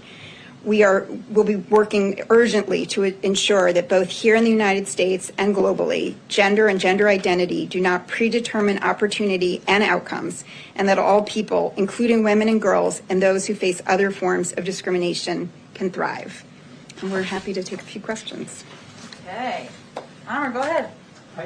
Thanks. I had a question on the Department of Education order. So in the interim, will this administration continue to enforce the DeVos-Trump era rules? And how quickly will the review take place? And when can we expect implementation of any changes? The executive order asks the Secretary of Education to consider whether to rescind or revoke anything immediately, and it also makes clear that the Secretary should work as quickly as practicable to take action. Okay, thanks. Question for Jennifer, and then I have one for Denise also. Mississippi's legislature recently passed a law that would basically ban transgender athletes from participating in girls' or women's sports team. Does the council do anything to address what's happening on local levels like this? This is just one of many states that seems to be going this route right now. We have the tools that we have, which are federal laws, and the bully pulpit and clarity about our policy and values. And we will be working really closely across the White House, as I said, with the Domestic Policy Council in particular and the National Security Council, by the way, on a series of equity issues. So definitely considering that. And if you don't mind, since you're in the room, you were on that trip to the border this weekend. Yes. Could you tell us the sites that you visited, please? Could you tell us if you spoke with any of the migrant children who are being held in these detention centers, what they told you, if you did, and what's your assessment of the condition that they're being held in? We were asked by the president to take a trip to evaluate and understand the situation on the ground. As you all know, we inherited a broken system, and there are many challenges involved currently. We did speak to many of the folks involved, including children. It is, we're trying to manage this in an orderly fashion, but obviously being very mindful of the human cost here in light of the fact that we are talking about kids. So that is something we are we are managing, and we do plan to brief the president this week on it. We have not done so yet. So you'll hopefully learn more during the course of the week. But our first order of business is to really have that conversation with the president. Go ahead, Nancy. One of the Title IX regulations that is targeted for review in the executive order says that a person who's accused of sexual misconduct on campus must be afforded due process. What's wrong with that formulation?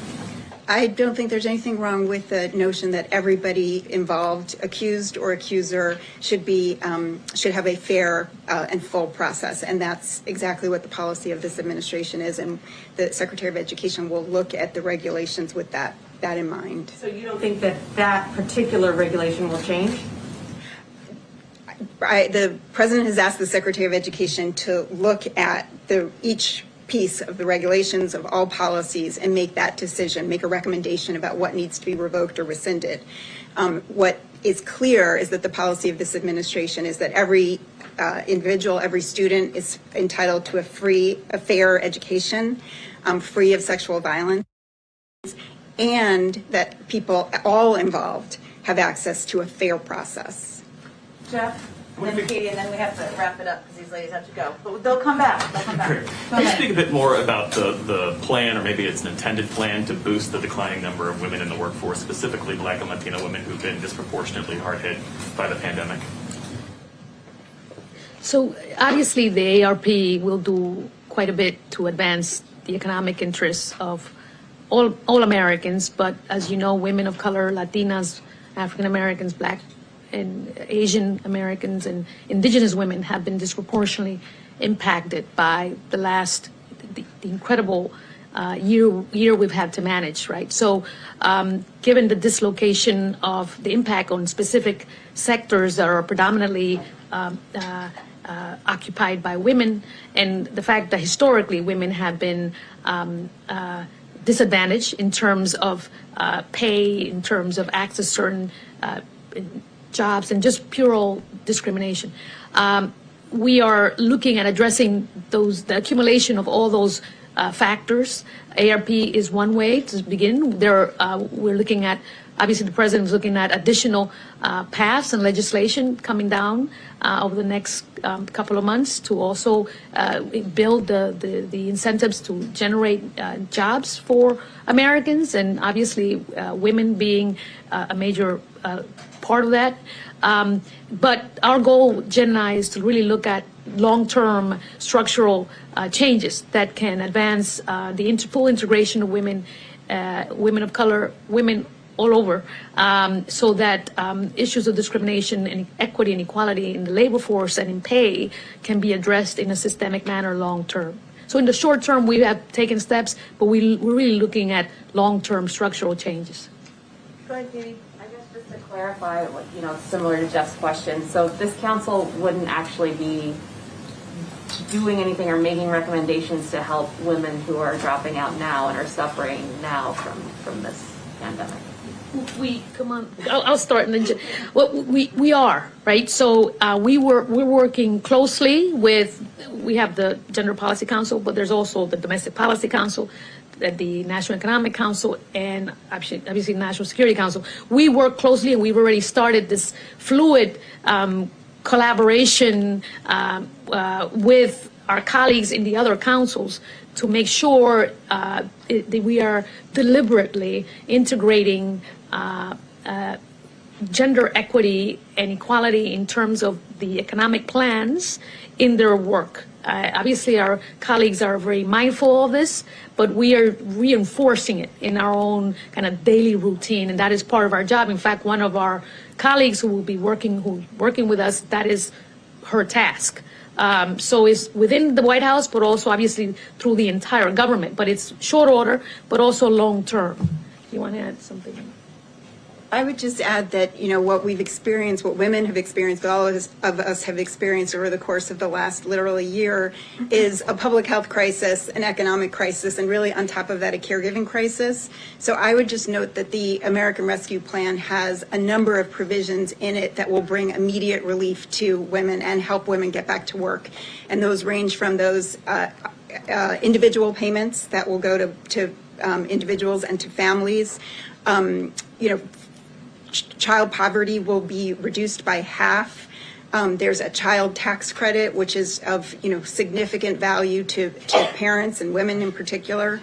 Unemployment insurance, helping schools reopen safely so that kids can get back into school, help stabilizing the child care industry, and helping parents be able to afford child care.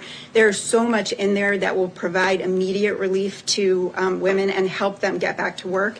And then, as Julissa says, there are longer term structural changes that also need to be addressed.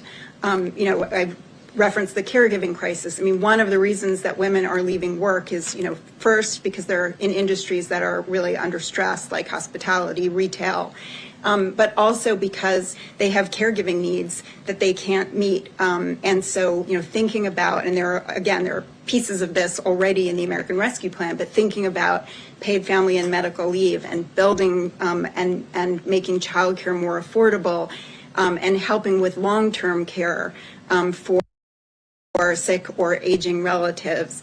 And by the way, helping address the issues of the paid caregivers who we are all depending on, who, need additional adequate wages and additional dignity in the work that they do. So as Julissa said, there's a long-term plan, but I also don't want to underestimate that there is so much that's important immediately to getting women back to work, and to get kids back to school and to crush this pandemic. Thank you both. Do you want to do one more? One more. Go ahead. Speaking of executive orders on gender equity, the president and the vice president campaigned during the election on giving a third gender option on federal government IDs to individuals who want them. Does the president see value in signing an executive order to make that happen? I haven't looked yet to see whether that requires an executive order. I mean, I would note that we are very inclusive in our definition of gender, and we intend to address all sorts of discrimination and, fight for equal rights for people, whether that's LGBTQ plus people, women, girls, men. So, that's certainly something that we will look at, but I honestly don't know whether that requires an executive order. American Civil Liberties Union is pushing for an executive order for this action. I was wondering if anything like that was under consideration at this time. Sounds like we'll have to just look into it a little bit more and see what's required, but it's a good question. Thank you, ladies. I know. Well, let's take a quick 2-minute break. If you see the commercials, that means you are entering into a 2-minute commercial break.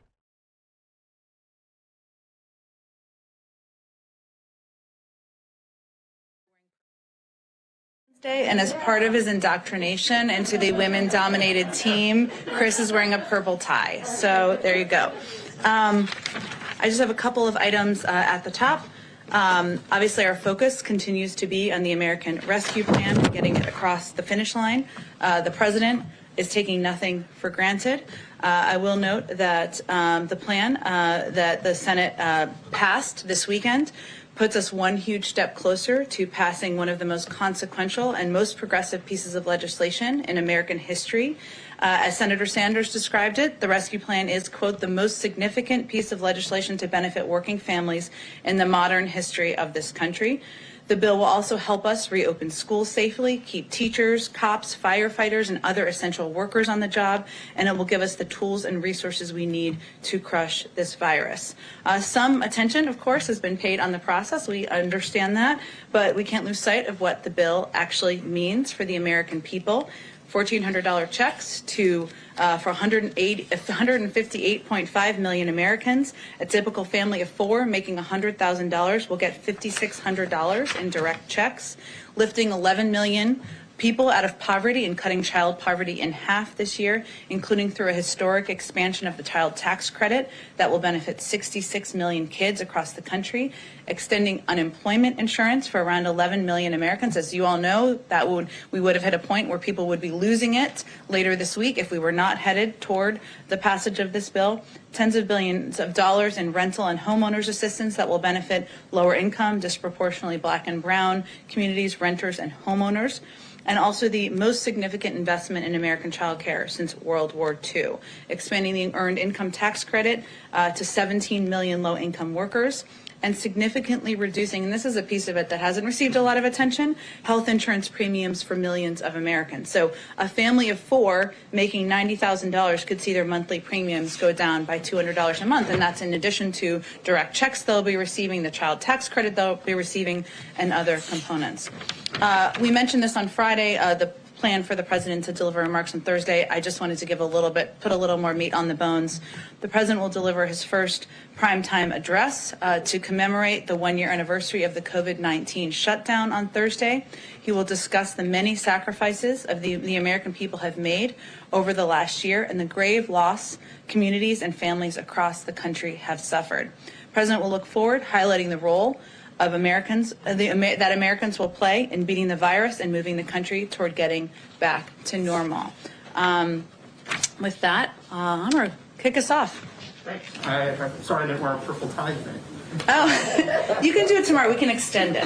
Just for you. Go ahead. Thank you. Will the president's name or signature appear anywhere on the upcoming stimulus check that many Americans will be receiving?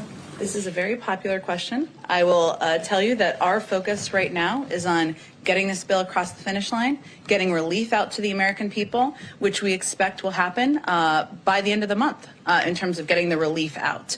In terms of what the checks will look like, I just don't have an update on that for you today. Yesterday, Senator Manchin said that, like President Biden, he believes the filibuster should continue, but there should be more pain, and if you want to utilize it. Does President Biden agree that there needs to be tweaks in how the filibuster is utilized? Well, I'll first say the president's preference is not to get rid of the filibuster. Look at what we've been able to accomplish in the last 6 weeks. He's on the verge of passing a historic relief bill that's going to cut child poverty in half and create 7 million jobs. We'll have enough vaccines for all Americans by May. 13 cabinet nominees have been confirmed. We rejoined the Paris Climate Agreement. We ended the discriminatory Muslim ban. He's met with members on both sides of the aisle in the Oval, and he wants to continue to work on a bipartisan basis. And we believe there are opportunities to do exactly that. In infrastructure, I believe that's an area I think Senator Manchin touched on yesterday during one of his interviews. It's a policy area that's close to the president's heart, one he's had a lot of interest in and commitment to, even to when he was vice president and before.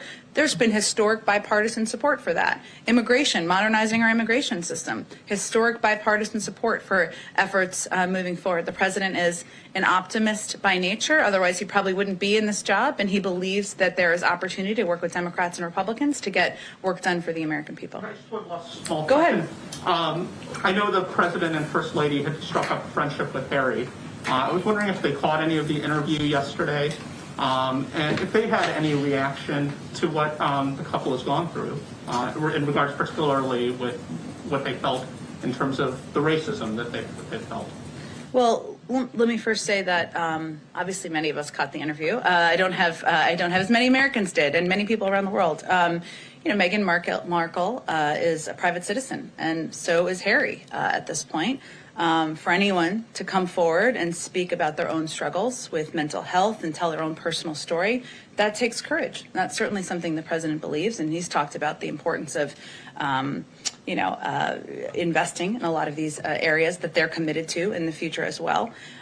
We aren't going to provide additional commentary from here on behalf of the president or others, given these are private citizens sharing their own story and their own struggles. And let me just reiterate that we have a strong and abiding relationship with the British people and a special partnership with the government of the United Kingdom on a range of issues, and that will continue. Go ahead. I'll go to Steve next. Go ahead. Sorry. A couple questions. On the timeline front, the president hit on this over the weekend, but I'm wondering if you could clarify. He said that Americans will start to see these stimulus checks this month. That is the question on so many minds right now. Given that this is tax season, there are concerns about whether the IRS can process these quickly. Do you have a timeline? Will it be a matter of days that Americans will see these checks? This is certainly a very popular question for understandable reasons. The Treasury Department is working on what this looks like and what the processing looks like. As the president said on Friday, we expect a large number of Americans to receive relief by the end of the month. But in terms of the mechanics of it, Treasury just has to work through that, and an update will likely come from them, but we'll keep you all abreast of it. You sort of hit on the vote count a little bit. You didn't get a single Republican vote. Does this concern the president about the ability to pass his agenda going forward? What are the implications long term right now, given that he doesn't have any Republican support for this?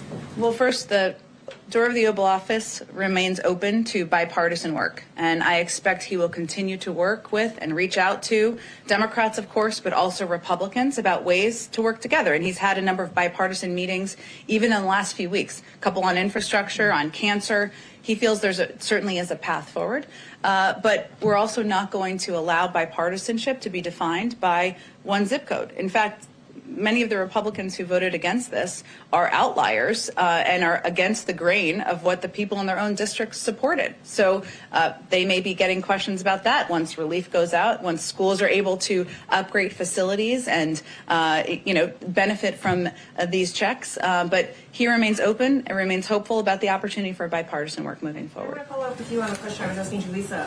Why has the White House not said where this delegation went this weekend?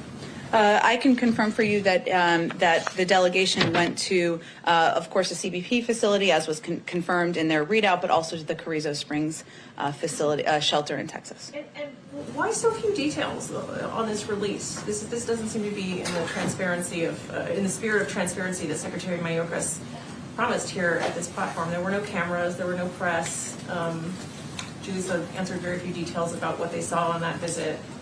Well, first, the president, as she conveyed, asked them to go because he really wanted to get a full assessment from senior members of his policy team about what they were seeing on the ground based on meetings, based on conversations with officials from HHS, officials who were running these facilities about what their challenges are, what improvements could be made. And as she noted, they also spoke with children.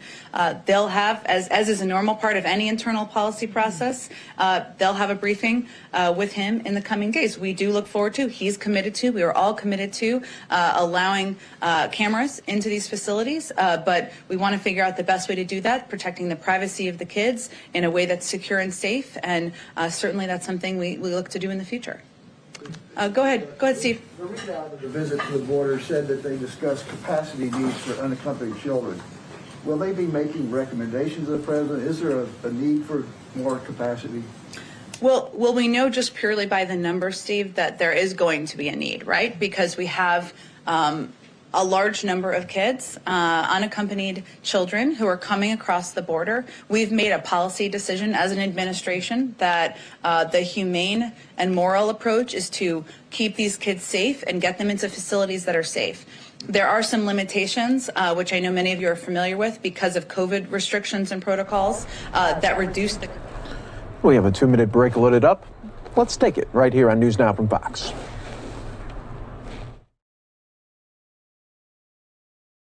These sites, but it is an area of policy discussion. How will we continue to accommodate in a safe and humane way these kids? And our objective remains moving them as quickly as possible out of the Border Patrol facilities. In order to do that, we need to have shelter facilities that are safe, that have access to educational resources, legal resources, health and medical resources, and we need to ensure we have capacity to do that.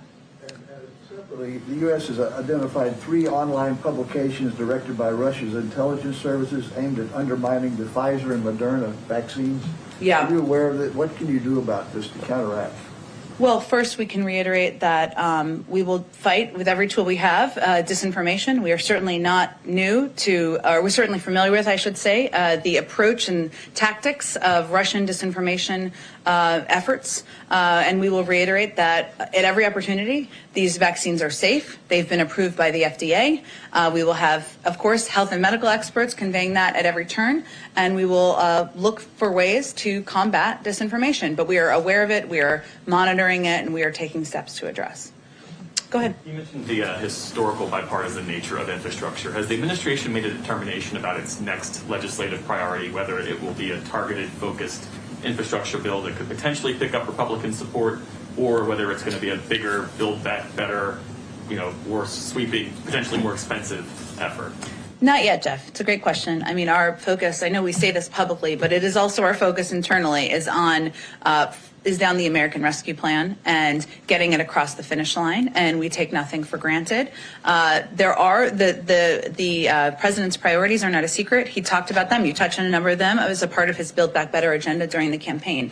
Infrastructure is one of them. Investing in caregiving, doing more to improve access and expand access to health care, addressing our tax systems. But the structure, the size, the format, that has not yet been determined. On ARP, should we expect a signing ceremony tomorrow or sometime after the House passes it? I expect once we believe it's on the path to the president, of course, signing it, and I certainly would expect we'd take a moment to do that once it's done. And what's the administration's plan to make sure that low-income people who didn't file a tax return because they don't make enough income, make sure that they get the money? Because I think in the last go-around, in the previous administration, there were some 8 million people who were eligible but didn't get for the money. tax benefits. Well, for the $1,400 payments. For the $1,400 payments. It's a great question. I probably would have to talk to Treasury about their implementation mechanisms here and how they're able to reach those individuals. It certainly is something that when we came in and did reviews of processes that could work better, we also noted during the transition, but I'll have to talk to them about what systems they'll be able to be put in place to ensure more people receive these checks. Go ahead. Jen, what are the president and other White House officials doing today to ensure that there are no Democratic defections in the vote tomorrow? Well, I will tell you, having worked all weekend, as I think many of us did, our legislative team, led by Steve Ricchetti and Louisa Terrell, are certainly not taking anything for granted. They're picking up the phone, checking in with offices, making sure they have their questions answered. They're asking the president, the vice president, Ron Klain, other senior members of the administration to make calls as needed.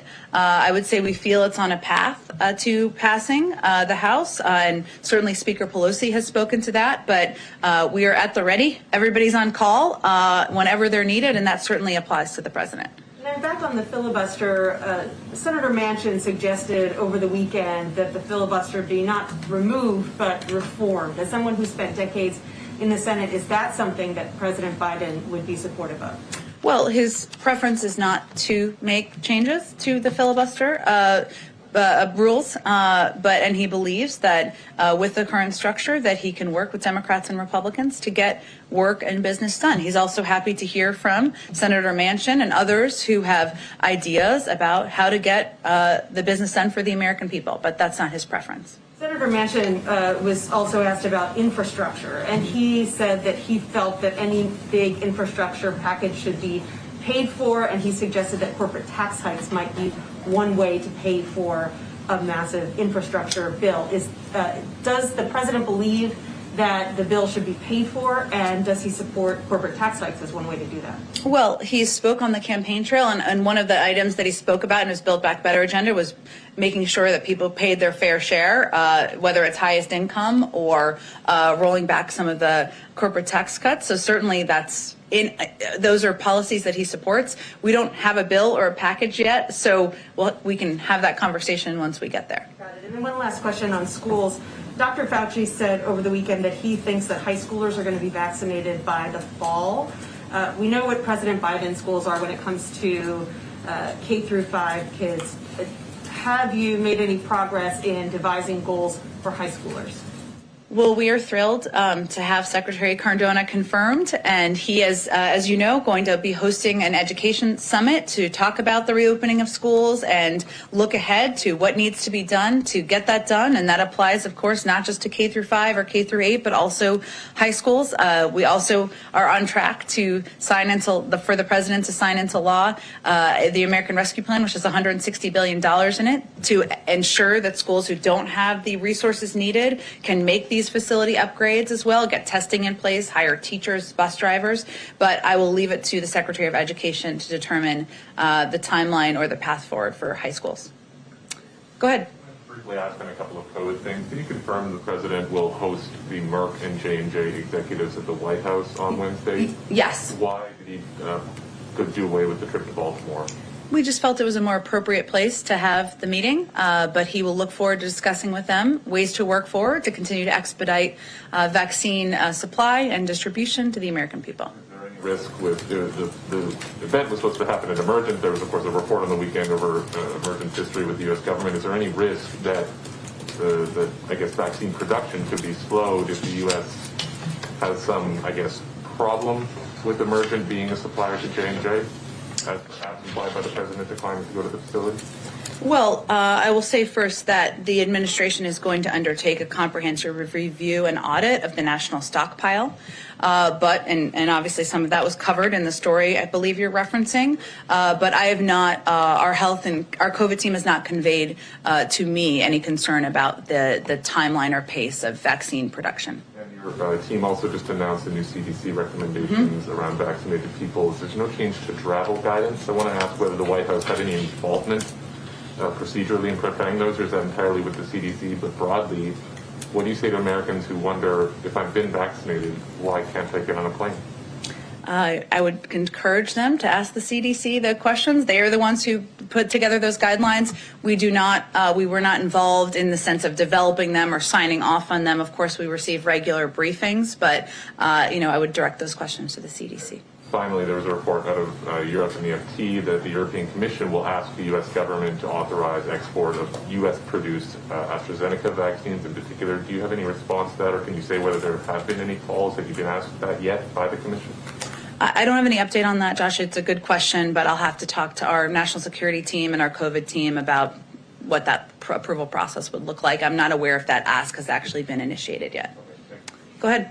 Yes, Jen, thank you. The Chinese foreign minister is demanding that the Biden administration reverse what he calls former President Trump's dangerous practice of showing support for Taiwan. What's your response to those words from the Chinese foreign minister? Well, our position on Taiwan remains clear. We will stand with friends and allies to advance our shared prosperity, security, and values in the Indo-Pacific region. We maintain our long-standing commitments as outlined in the 3 communiques, the Taiwan Relations Act and the 6 assurances, and we will continue to assist Taiwan in maintaining a sufficient self-defense capability. So our position remains the same. Are you worried at all about this increasing rhetoric and the actions by Taiwan towards China? I don't think I have anything more for you on it. Go ahead, Katie. Yeah, I have a couple questions. The first is about Secretary Cardona being ordered to revisit the Title IX rules as they relate to sexual misconduct on campus. So the Trump-era rules were controversial because critics said they bolstered the rights of the accused, perhaps over the rights of victims. The Obama-era rules were met by legal challenges that said those rules infringed on due process for the accused. Where does the president want these rules to go? Does he believe a balance could be struck, or what has he communicated about what he wants? I mean, I think the president wants a recommendation from the Secretary of Education, who we look forward to having in this briefing room. And it sounds like there's a lot of questions people would love to ask him, but I don't think he's going to get ahead of a policy process or recommendations by his Secretary of Education. And then I have just a question on what is the president's relationship with Senator Manchin like these days? How often do they talk? They speak regularly. He speaks with a range of senators and members of Congress and members of the House regularly as well. Obviously, they have meetings here, but he, perhaps because he served for 36 years, certainly doesn't hesitate to pick up the phone and have a conversation, whether it's something he agrees with, disagrees with, and that's something he's prone to do even when it's not on his schedule for that day, just when it comes up and it's an ask somebody makes on the team. He has worked with Senator Manchin over the course of years, and he certainly appreciates the support for the $1.9 trillion package that will help bring relief to the American people. He looks forward to working with him on a range of items on his agenda moving forward. Go ahead. The president has said there'll be enough vaccine supply to vaccinate every American adult by the middle of May. What does that mean for the White House's plans to develop a proposal to export vaccines to other areas of the world? Well, as the president has said, and we've said, I guess, our priority is ensuring that the American people are vaccinated, and we, of course, remain committed to being vital partners in the global community. There are a couple of factors that we certainly our health team considers. We don't know which vaccine is most effective for children. Of course, that testing is ongoing. We still don't know yet the impact of all of the variants. So I don't have anything to predict for you in terms of what additional supply will be shared and when and the process for that. But certainly it's something we're open to. Our first priority, though, is ensuring the American people are vaccinated. A question on this week's schedule. Every day has a COVID-related event for the president. Obviously, he's been focused on it any given week, but this week seems notable. I was kind of curious what you could say about what the plan is this week and why this is kind of a special week to kind of increase that focus on the response to the pandemic. Well, I would say that there's no issue that's on the minds of Americans more than getting the pandemic under control.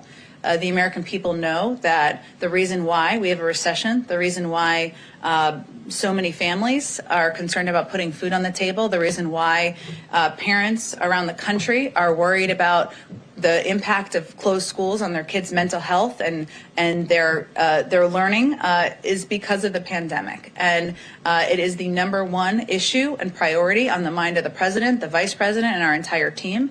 Of course, this week marks 1 year since the country was essentially shut down as a result of the pandemic, and it's important to note, of course, what steps have been taken and what progress has been made, but of course also the road ahead. And so we're taking an opportunity to do that. Go ahead.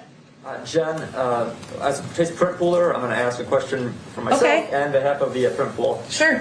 And my first question for me could be a follow-up to the Manchin question. Okay. The Senate, before approving the ARP on Saturday, defeated an amendment that would have defunded schools and universities under Title II if they allow transgender kids in athletics. However, that amendment got support from senators on both sides of the aisle, including Susan Collins and Joe Manchin. As head of the Democratic Party, did the president express any regret that that measure got bipartisan support? Well, first, let me say the president's position on the rights of transgender kids to play sports is clear. He signed an executive order, and he believes transgender rights are human rights and wants to see kids have the opportunity to play sports and participate in a range of activities. I would say we expected, as there often is with vote-a-ramas, there to be a range of amendments that he would oppose, and this certainly would have been one of them, but I don't have anything more to read out for you in terms of his specific concerns. Now for my colleague, who asks, given that multiple members of President Biden's staff going to the U.S.-Mexico border on Saturday, or went there, why didn't the president make the trip to see the situation himself, and can we expect a visit to the border from him in the coming weeks ahead? I don't have anything on his schedule to read out. I will, though, confirm for you, having traveled on smaller delegations, but also on trips with the president. A trip with the president, as many of you know, includes Air Force One, includes an extensive security, includes all of you, of course, includes a large swath of people and human beings. This was a trip with a small delegation meant to be able to have a small footprint on the ground, to really have conversations with people who are working in these facilities, who are leading the efforts underway, and even some children. And he felt it was most appropriate for members of his policy staff to have those conversations and do the first trip. Go ahead. Not to belabor Joe Manchin. That's okay. But what we saw last week was you guys do have a numbers problem, potentially a big one. What does that mean going forward, given Joe Manchin's comments in the past, and then more recently talking about he wants Republicans more involved, he will not support an infrastructure bill that goes through reconciliation. Maybe more specifically, the minimum wage. I mean, this is something progressives have pushed for. They want $15. How can you possibly get to $15 when you have Joe Manchin saying what he's saying and Republicans drawing a pretty hard line? Well, first I would say Senator Manchin and Senator Sanders and a range of Democrats in between just voted to support a $1.9 trillion package that is the most progressive piece of legislation. We're going to take a quick 2-minute break right here on NewsNOW from Fox.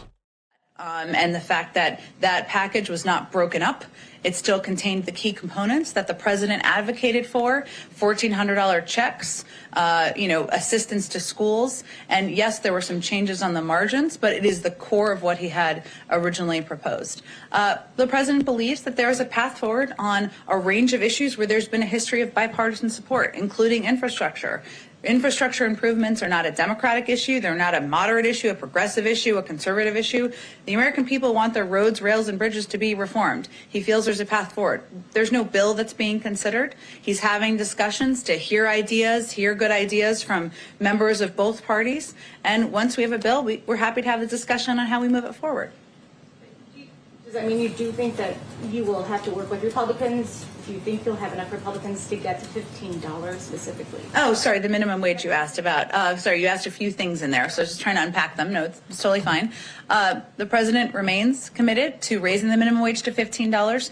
There are no negotiations right now with the president or anyone from the administration on lowering that threshold. He's going to work with leaders in both in the Democratic Party and anyone who's interested in having this conversation about how to move it forward and the best vehicle moving forward. But that's the status of it. Right now, we're focused on the American Rescue Plan. And just a quick follow-up on a different subject. You mentioned last week that the president is expected to give a formal press briefing. Press conference, yeah. Yes, before the end of the month. Mm-hmm. So that is a commitment. Before, in the next few weeks, we will see him and take questions and follow-ups and so forth. Yeah, he has done about 40 Q&As since he took office, but in terms of a formal press conference, which I understand there's a big focus on, yes, we will have one before the end of the month. And what does it mean going forward? Will we see more of President Biden specifically? More than 40 Q&As in the last month, or? Where he will be submitted to more extensive questions, follow-ups, the kind of things we're doing today. Will we see him regularly? I don't know that you'll see him more than 40 times a month, but I'm happy to ask him that question. Go ahead, Yamiche. Hi, thanks so much. A couple questions. First, on direct aid. I know that March 14th was the deadline because of the unemployment that was running out. Is the White House basically ensuring people that their unemployment, that enhanced unemployment, that they'll be able to still get that and that there will be no lapse there? And also, is there a concern about what happened last time where there was a backlog at the IRS and there was a backlog in checks going out to people? Is that a concern and has that been worked on? Well, I can assure you, having been on a call with her this morning, that Secretary Yellen is focused like a laser on ensuring that there's a clear process and system for ensuring this assistance gets out as quickly as possible. I certainly understand the questions. My friends, neighbors, everybody's asking me the same thing about when they will get assistance, when this will go out the door, but it is really up to them on the mechanics of it. And as I noted a little bit earlier, and Yamiche, I think we've talked about this, there was concern about the gap of people in the last with the December package that were left out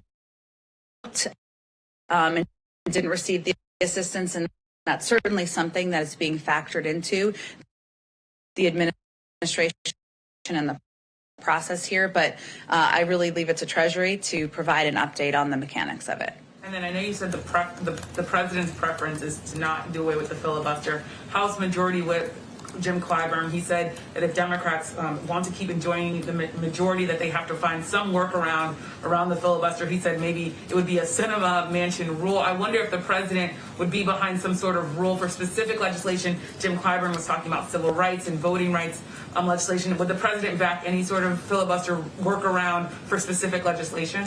Again, it's not his preference, and he believes with an issue as important as voting rights, there should be a path forward to work with Democrats and Republicans to get it done. So nothing's changed on his policy on the filibuster. I'm wondering, I was not asking specifically about the filibuster, more about a rule that would get around the filibuster for specific legislation like voting rights and civil rights. Would he possibly get behind that? Not doing away with the entire filibuster. No, I understand. I just don't have. He's not. His preference is not to make different changes to the rules, to the filibuster rules. And on separate issue on the border, I understand that the delegation is going to brief the president. I wonder, Can you talk a little bit more about what was seen there, what was most concerning, especially, I know this administration has said over and over again, it's not the right time to come. They talked to children, they talked to officials. Has that message been reached to the immigrants who are coming across our borders? Well, I think first I'm going to allow the president to receive the briefing first before we talk about it more publicly. But I will also say, just an expectation set, that this is a normal part of an internal policy process, and I don't anticipate that we're going to give extensive briefings about internal policy processes or internal discussions that the policy team will have with the president. They went there because the president asked them to go, because he wanted to hear and understand tangibly what's happening on the ground. And, having sat in on briefings with him about this issue, the questions he asks are, how many teachers are there? What specific steps can be done to improve the processes of the timeline of how quickly kids get from shelter facilities into homes? What's the logjam in the process? These are the kinds of things that he's looking for more detailed information on, and I think he wanted to hear tangibly from people who had recently visited the facilities on the ground, hence they went. But, any policy discussion will be private, as any policy meeting would be in an administration. I can imagine, though, that there is real interest, especially among people in this country, to know more about what's going on at the border, especially when you have unaccompanied minors. I wonder how, I understand that there has to be private conversations, but why not say more, and why not at least say, yes, our message is being received, or no, we need to work more on getting the message out? I would say it's clear we need to work more on getting the message out and being very clear. Now is not the time to come. There is the majority of people who come to the border are turned away. Yes, we have changed the policies of the last administration as it relates to unaccompanied children, but the majority of families, adults, the vast majority are turned away at the border. And that is a message that clearly we need to continue to look for means and ways of getting out, more and more out to the region. Is there a time for the prime time address? Completely housekeeping, but is there a time specifically for? It's a great question. I will follow up. I think I know it, but let me double check and make sure it 100% landed on the time I think it's going to be. Well, can I come back? Because let me go ahead to the back. Thank you, Jen. Foreign policy question. As you know, there's been constant attack by the Houthi rebels on targeting Saudi Arabia. The Wall Street Journal just quoting a senior Saudi official saying that actually the attack yesterday on the port of Ras Tanura was originated from Iraq or Iran. Does the White House believe that this is a game changer since it's not from Yemen? And will you hold Iran accountable? Well, first, we continue to be alarmed by the frequency of Houthi attacks on Saudi Arabia. Escalating attacks like these are not the actions of a group that is serious about peace. The attacks are unacceptable and dangerous and put the lives of innocent civilians at work, including Americans. We, of course, continue to work in close cooperation with the Saudis, given the threat, as you referenced, that they are facing on a frequent basis from these attacks. And we understand that they face genuine security threats from Yemen and others in the region. As a part of our interagency process, we'll look for ways to improve support for Saudi Arabia's ability to defend its territory against threats, but I don't have anything from that to predict for you at this point in time. Can you update us on the negotiation with the Iranians? Where are we now? I mean, is it stalled? Is it you offering them something new? Where are we? Well, it's an ongoing discussion about, based on the reaction of the Iranians to the EU invitation. We see this as a part of the diplomatic process, but we don't have any update in terms of a date or timeline for that discussion. Go ahead, Isaac. Thanks, Jen. Given what the president said yesterday with the executive order that he signed and what's in that executive order, I wonder if you can explain why pushing for voting rights isn't a legislative move on voting rights, isn't higher up on the agenda for the president as you're sequencing these things, especially given all of the changes that are being pushed in a lot of states to voting rights. It is a priority. Right now, our focus is on the American Rescue Plan, getting it through, getting it passed, because The number one and number two issues for the American people are the pandemic and the economic recession. But of course, making it easier and more accessible for the American people to vote is something the president talked about on the campaign trail, and he will remain committed to through the course of his presidency. He signed executive orders, as you referenced, into place just over the weekend. He obviously supports the passage in the House of this piece of legislation, and we will continue to look for ways to make voting more accessible for the American people. If he's not leaning into it as something for Congress to move on soon, is there a concern that as these state voting rights laws get into place, and of course there are elections in the fall, there are going to be elections next year, that it will be sort of those restrictions that are being put in place will be in place by the time that it comes to voting, and Congress won't have moved?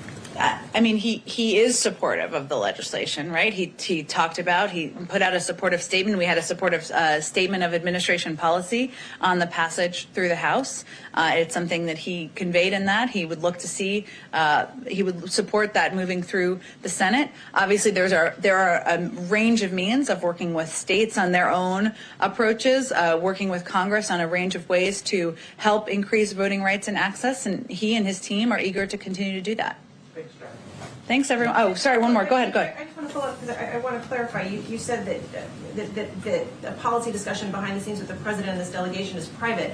I just want to clarify, following up on what Yamiche was asking, I'm not asking for a detailed readout on a private conversation that's happening in the Oval Office between the president and this delegation. Journalists have not been allowed to see what's happening inside place. I understand, and I said, so all I was conveying on that particular piece, just for clarity, is we're probably not, for expectation setting, we're probably not going to do a readout of their private conversation. I know you weren't asking for that. We get a readout on what these children, whom we've not been able to speak to ourselves, are saying to the delegation of 14 members that went, on the conditions that they're being held in, or if not a readout on this conversation on what these kids told people like Julissa, can we get it ourselves? Well, first, as I said when you asked the question earlier, we are very open to and support, and the president does, providing access to these facilities. We need to do that in a way that is protects the privacy of these kids who are under 18, is safe given COVID protocols, and we are committed to doing that. So we're not expecting you to take our word for it. I was just conveying that any private policy conversation, I just didn't want there to be an expectation every day that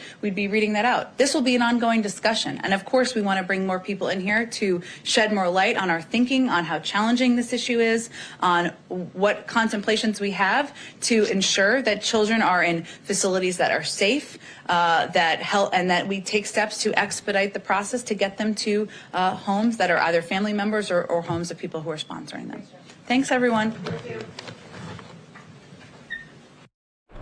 And thank you to everyone who's here with us on News Now from Fox. President Biden, as you heard, is expected to deliver his first primetime address since taking office on Thursday to commemorate the one-year anniversary of the COVID-19 shutdowns. Now, White House Press Secretary, who we just heard from, Jen Psaki, had previewed the president's remarks during her briefing, saying, quote, he will discuss the many sacrifices the American people have made over the last year and the grave loss communities and families across the country have suffered. Psaki said the president will look forward highlighting the role that Americans will play in beating the virus and moving the country toward getting back to normal. Now, the World Health Organization had declared the novel coronavirus as a pandemic on March 11th, back on 2020. Also today, you may have heard it earlier on our stream, fully vaccinated Americans can gather with other vaccinated people indoors without wearing a mask or social distancing. This is according to long-awaited guidance from federal health officials. And as you know, COVID-19 updates continue to be the focus for many cities as they continue to try to keep everyone in their cities safe. Some of you are going to head into a quick 2-minute break. On the other side of that break, we're going to be jumping into another COVID-19 update, this one coming out of D.C.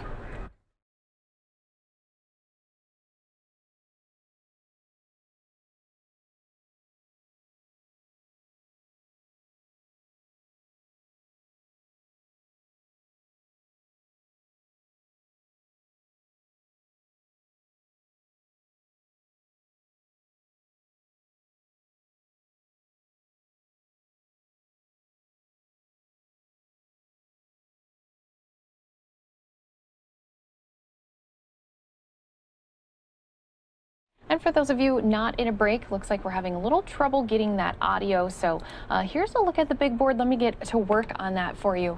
We'll be right back with much more in just a few minutes.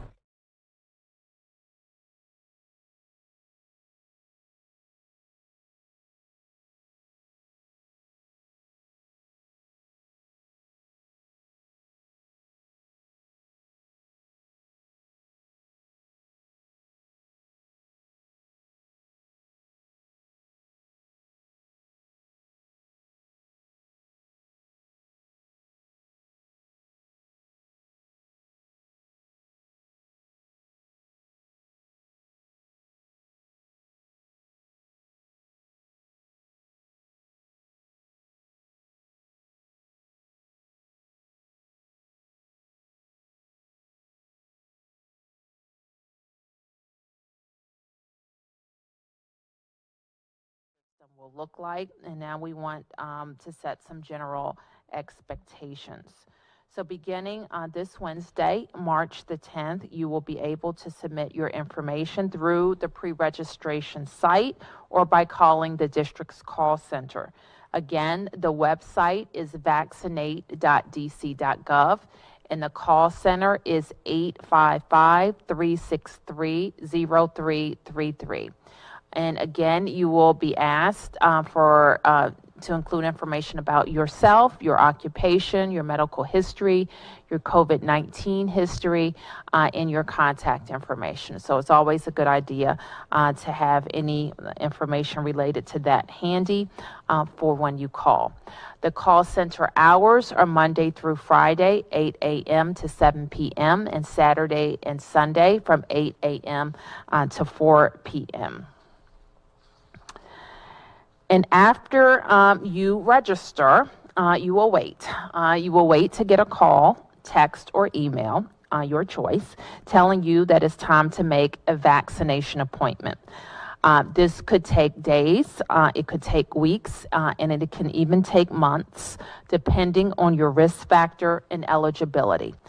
We do not currently have weekly enough vaccine for everybody who wants it. So logic tells us all that when people sign up this week, we won't have enough vaccine for everybody who wants it, and that will remain the case for weeks and months. So we will have your information. We will be able to assign it according to the eligible people and workers that the district is vaccinating, and according to your to the factors that I just explained. Then once the invitations go out, you have 48 hours to book an appointment, and each invitation can only be used once. If you're registering on someone else's behalf, we request that you and that person get an alert. Only one person will be able to book an appointment. And the invitations can only be used for the persons whose name and information was submitted via the registration system. Of course, once you get your invitation, you should book your appointment and then keep your appointment. Go and get vaccinated. You might ask what happens if you miss the 48-hour window, and I want to explain why we're setting that, because that is helping to make sure that the available vaccine is being used and not wasted.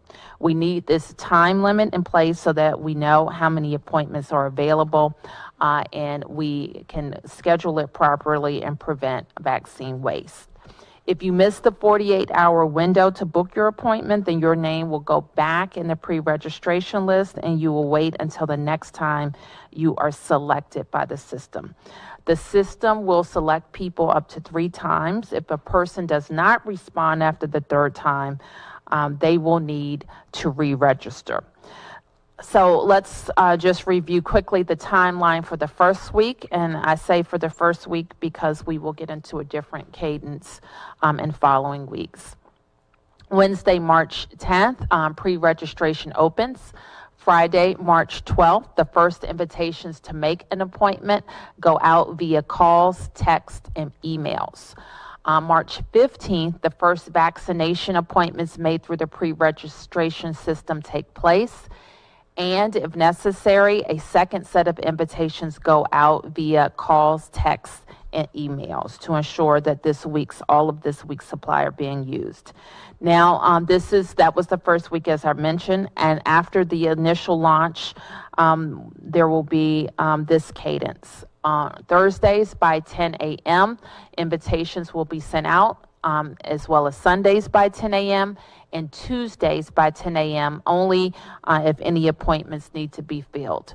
So we're asking everyone who is registered in the system on these days to check your spam folder to make sure you're not missing any email alerts from us. And again, you have 48 hours to schedule your appointment.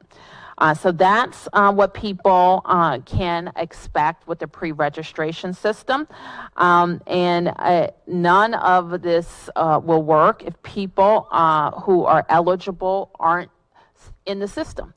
So we need people to go and get signed up. And we don't need to take our foot off the gas and focusing on more vulnerable communities and focusing on people who need more tech assistance or call assistance or reminders or more information. So we all have to be focused if we want an equitable distribution of the vaccine to make sure that people are getting registered. Doesn't have to be a mad rush, as the feedback we've gotten on Thursdays and Fridays that there's more time to register, but we need you to get registered. So let me be clear about who we're asking to register this week. We want people who are currently eligible to register. And because of the randomized selection of individuals, there will be no benefit to being the first person on Wednesday to register. So there's no need to scramble to be first. But if you are in the eligibility criteria, then we want you to get registered, and that includes all teachers and staff of schools and licensed child care facilities in DC to pre-register this week. So let me spend some time talking about who is now eligible. And if you haven't received your vaccine and you're on this list, we want you to go to the site on Wednesday to sign up. Individuals who work in healthcare settings, members of the fire and emergency medical service, residents of long-term and intermediate care facilities, DC residents who are 65 years or older, individuals experiencing homelessness, members of the Metropolitan Police Department, Department of Corrections employees and residents, continuity of government operations personnel, all teachers, as I mentioned, and staff in a licensed DC child care facility, grocery store workers, outreach workers who work in health, human, and social services, individuals working in manufacturing, working in food packaging, and DC residents with qualifying medical conditions.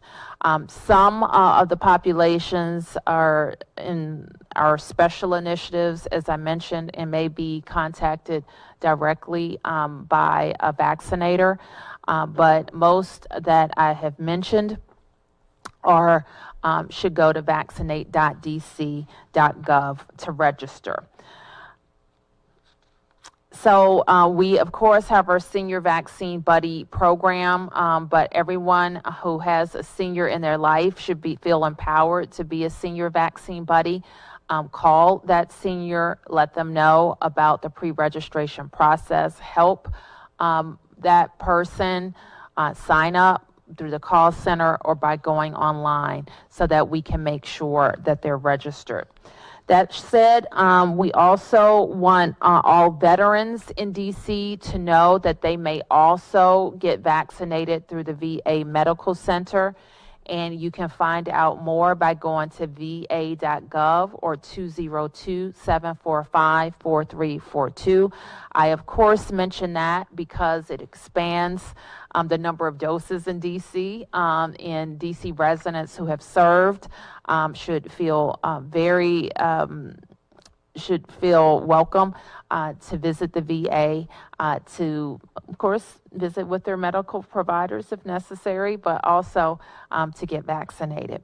And finally, last week we recognized Women's History Month, and today we want to All right, guys, I'm going to interrupt Mayor Bowser here because we do have a live look for you that I want to bring to you as we have President Biden. He is visiting Veterans Medical Center. And leading our team that does that. Here we have Lieutenant Colonel Sharon Tatiana, a retired Army Nurse Corps officer, who is receiving her second dose of Pfizer today. Her vaccinator is Dr. Nikki Garaya, our Deputy Chief of Staff, but Nikki has also really headed our testing capability here, running a respiratory evaluation center that allows us to test both veterans and our staff, and veterans who are coming here for pre-procedure testing before they have their surgery. Done a wonderful job. Here receiving his first dose of the new J&J vaccine is Staff Sergeant Marvin Cornish, United States Army. Sarge, how are you, pal? I'm well, sir. Thank you. And the vaccinator is Denise Bain. Denise is our Associate Director for Patient Care Services, our nurse executive. But more importantly, in this environment, Denise has been the Department of Veterans Affairs representative to Operation Warp Speed since November, working to make sure that VAs across the country get the allocation that they need to take care of their veteran population. You're really warping the speed now. Thank you, sir. And then lastly, Colonel retired Margaret Cope, United States Air Force, is receiving her second dose of the Pfizer vaccine today. Her vaccinator is Dr. Leslie Rowan, who has been our vaccine coordinator here at the Washington, D.C. VA, responsible for nearly 28,000 doses of vaccine going into the arms of our staff, our veterans, and 5,000 of our partners at the Department of Homeland Security. Thank you. Thank you, thank you, thank you. So, sir, what we'd like to do now is have Dr. Duganini explain to you how we mix up and draw the Pfizer vaccine, and how long before the guidance came out to get 6 doses out of a bottle, Deepika and her team were getting 6 doses out of about 95% of the vials. God love you. Thank you. Yeah, so basically, the Pfizer vaccine comes in a vial like this. Yes, I know. And then it's a concentrated liquid, and we dilute it with 1.8 ml of sodium chloride. And then we draw into syringes like this, 0.3 ml each. And then we note everything down here, and if anything's missing, like 5 dose, 6 dose, we have to report to CDC. So we maintain this log. So that means. Excuse me 1 second. Where is Jeff Stein? Oh, good. I think he snuck in the back. He's in back there. Oh, there he is.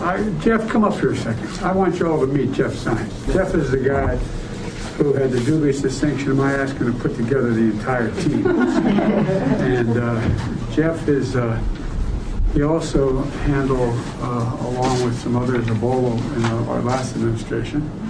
But I just wanted to see Jeff. Jeff's the guy doing a lot of the work. Thank you. And your leadership was an unbelievable team. Thank you. Thank you. All right. So I start every day at 4 a.m. So I'll be ready with as many doses as I can by sometimes 6:30 and sometimes 8 a.m. So I practiced a lot. You get up earlier. I mean, 4 a.m., that's kind of late. God love you.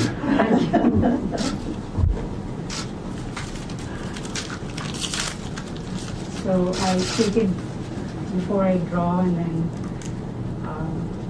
after I mix, I have to shake it again. So I have to do 1.8 ml of sodium chloride.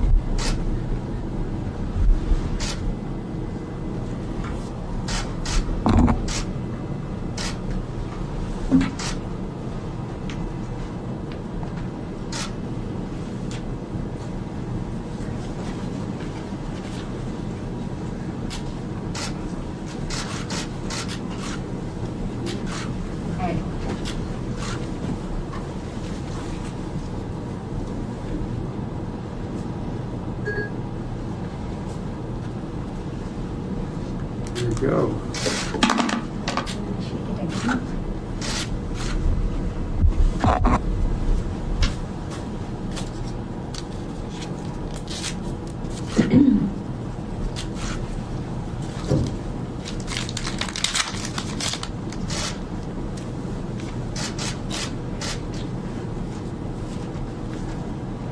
and 0.3 ml.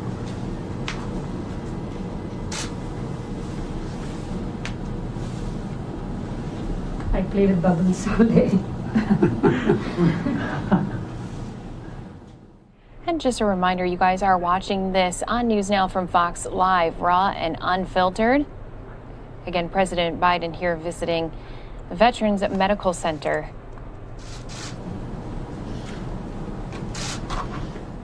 This is just one location that is administering COVID-19 vaccines in Washington, D.C. So depending upon the volume for the day, we plan, and we are sometimes 2 people, sometimes we went up to 5 people. One day we did like 1,200 doses. So 4 other people helped me do all the drop all the doses. So we have a team of, it's between 2 and most days it's 3 to 4 that are drawing up. For example, today we have 537 vaccines scheduled across the day. That's a good day's work for 3 pharmacists. Yes. Yeah. And how did you handle the weekend with 1,000? When we do 1,000 to 1,200, we have 4 to 5 pharmacists that are working from about 6 in the morning till about 3:30 in the afternoon drawing the vaccine. The day we did 1,200, we actually had to pull in 2 extra pharmacists because we had more people vaccinating than we had. We normally have about 25 vaccinators when we're doing a weekend clinic. The day we had 1,200, we had 38 vaccinators. So we were going through vaccine a lot faster than the pharmacists were used to. Yeah, we try to be ready with 200 doses. So the first few hours will be really quick because there are always so many vaccinators, more vaccinators than the people who are drawing. So we have to compete with them. So far we are doing great. We're doing pretty good across the country. Yes. We're going to reach 100 million doses pretty soon. Yeah. But we have to focus more on getting to the neighborhoods that are at-risk neighborhoods. Well, I think that's where Johnson is going to help. Yeah,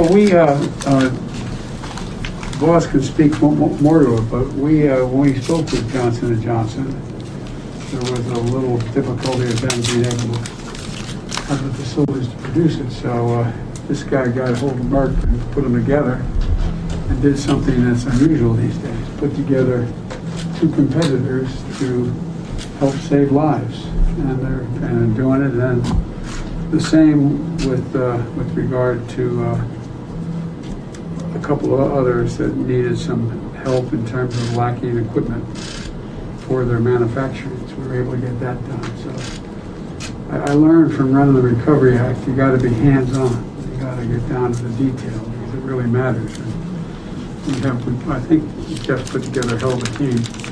And but we still have to, it's one thing to have efficiency, and we have to have equity as well, making sure neighborhoods are covered. But you're covering the gambit here. That's impressive. Thank you, sir.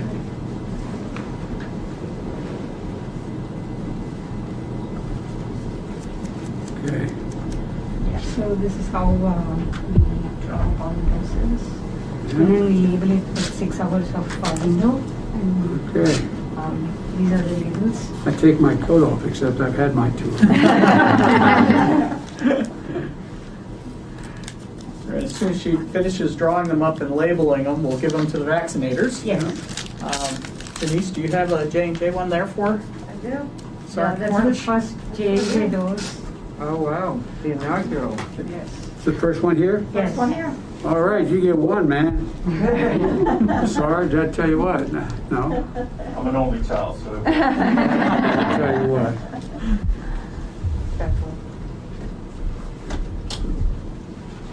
My son was Army when he got promoted to major after a year in Iraq. He said, I said, hey, you're a field grade officer now, pal. He said, no, Dad, no, I have no lieutenant who runs the Army. Master sergeants, they run the Army. All you colonels, you get that straight. I know you know that. Anyway.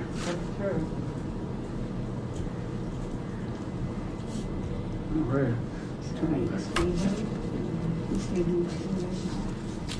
And it's important she labels them because 4 of those doses are going to go down to our vaccination clinic and into arms of one of those. I think we had 388 second doses scheduled today with the Pfizer vaccine. So, For them. Thank you. Thank you. Thank you. Now, is this your first or second? Second. Second. And then I logged in this, just before we came, I logged in, and then we tallied All right. the first dose and second dose end of the day. Okay.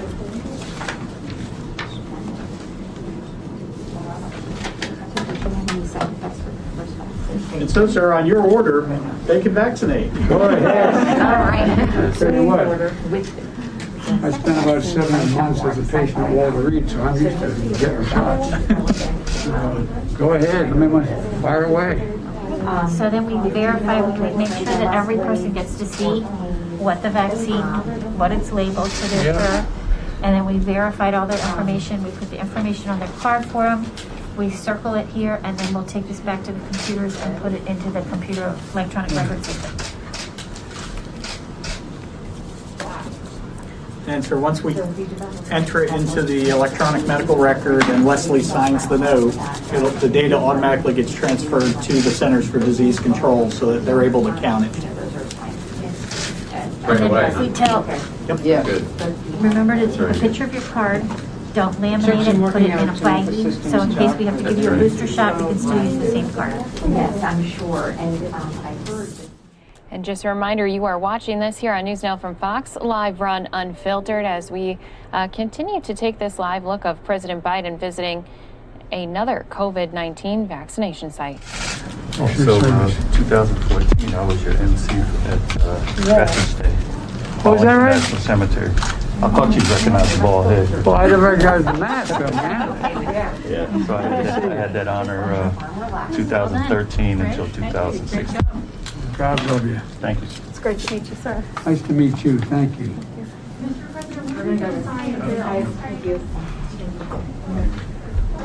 As soon as I get it. Hey guys, let's go. Let's go. Thank you guys.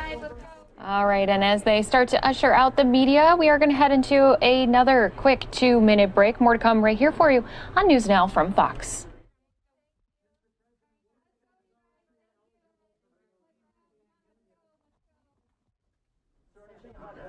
Let's go, you guys, out the door. Let's go. Let's go, guys. Thank you. Thank you. Come on, guys. Let's go. Out the door. Let's go. Hey, how you doing? How are you? And for those of you not in a break, just want to say thanks again for choosing NewsNOW from Fox. We do appreciate all of our viewers who are here with us. And what we're going to do is we have a couple different live events that are starting to get underway. We're going to be headed into some of those here in just a minute. Just want to give you a brief look that we're waiting for a State Department briefing, and also we do have a New Jersey update. So we're going to jump into the New Jersey update for COVID-19, since that obviously is one of the biggest topics still heading into this week as we get closer to that 1-year anniversary of when WHO had declared it coronavirus a pandemic. So once again, we're going to jump in live with Governor Murphy. By the way, really impressive. And we've said this before, but it's not just the mega sites and now the community sites, but the counties have each done a really terrific job with County Commissioner Director Pat Lepore, his colleague TJ Best, Tony DeNovo, who is the administrator for the county, Keith Kazmark, the Woodland Park mayor. Just really impressive. Every one of these places, there's a sort of tale of two cities right now, which is completely understandable. Folks who are frustrated that have not gotten an appointment or have not gotten their vaccination are rightfully frustrated, and we don't blame them. We haven't had the supplies out of the feds that we need, and that's going to change. And we've been saying all along, you get to Memorial Day, anybody, I think even before then, who wants to get vaccinated is going to be vaccinated. But the other side of the coin is witnessing it with our own eyes or speaking to people on the phone or anecdotally and running into them. The folks who have gone through the process are overwhelmingly complementary, including the state police, National Guard, health professionals, nurses. And these things are really, really well run up and down the state, including the big ones and the smaller ones. And so our fervent hope is to get as many people as fast as we can from being over here with anxiety, which is completely understandable, to the experience, which is overwhelmingly being well received. So may it stay that way on the latter, and we will get the front part of this address with more supply from the feds. So Pat, I looked at the weather this week. It's going to be pretty warm, actually. So this, I don't want to take away from your meteorological chops, but I'm not sure there's a whole lot to say other than it's chilly today, but it's going to get warmer as the week goes on. We missed you last Wednesday, keeping you in our prayers. What do you got on compliance or other matters? Great to have you back. Thank you, Governor. Good afternoon, everybody, and thank you for your prayers. With regard to compliance, since I last reported, there's just a handful in Woodbridge. Fire and Ice nightclub was cited for EO violation, as was in West Orange. La Dolce Vita was cited for a third time for executive order violation. Also last week, the ABC investigators went out in Warren County and found one establishment, which was Desiderio's Stone Tavern in Washington, was found in violation. The weather looks phenomenal, Governor, as you said. We're hoping that leads to, I don't want to jump the shark, as they say, but the commissioner and I are hoping that leads to more walk-up sites. It's tough to stand outside when it's as cold as it's been, as you and Judy can certainly attest to with your outdoor events. So we're hoping that warm weather leads to not only outdoor dining, but certainly, more importantly, the walk-up sites. And lastly, I just thought I would, since it's International Women's Day, on Friday, the Lieutenant Governor and I welcomed, if you remember, General Laura Richardson. She came last spring when we were upfitting the mothballed hospitals and field medical stations. She is the commanding general, 3-star general of U.S. Army North. She took the time to come up here Friday from Fort Hood, Texas, to see how we were doing in Edison, as well as our community-based vaccine site in Patterson. And of all things, on Friday, when she's up here in Jersey trying to take best practices, that very same day, President Biden was nominating her to be a 4-star general to lead the Pentagon's Southern Command.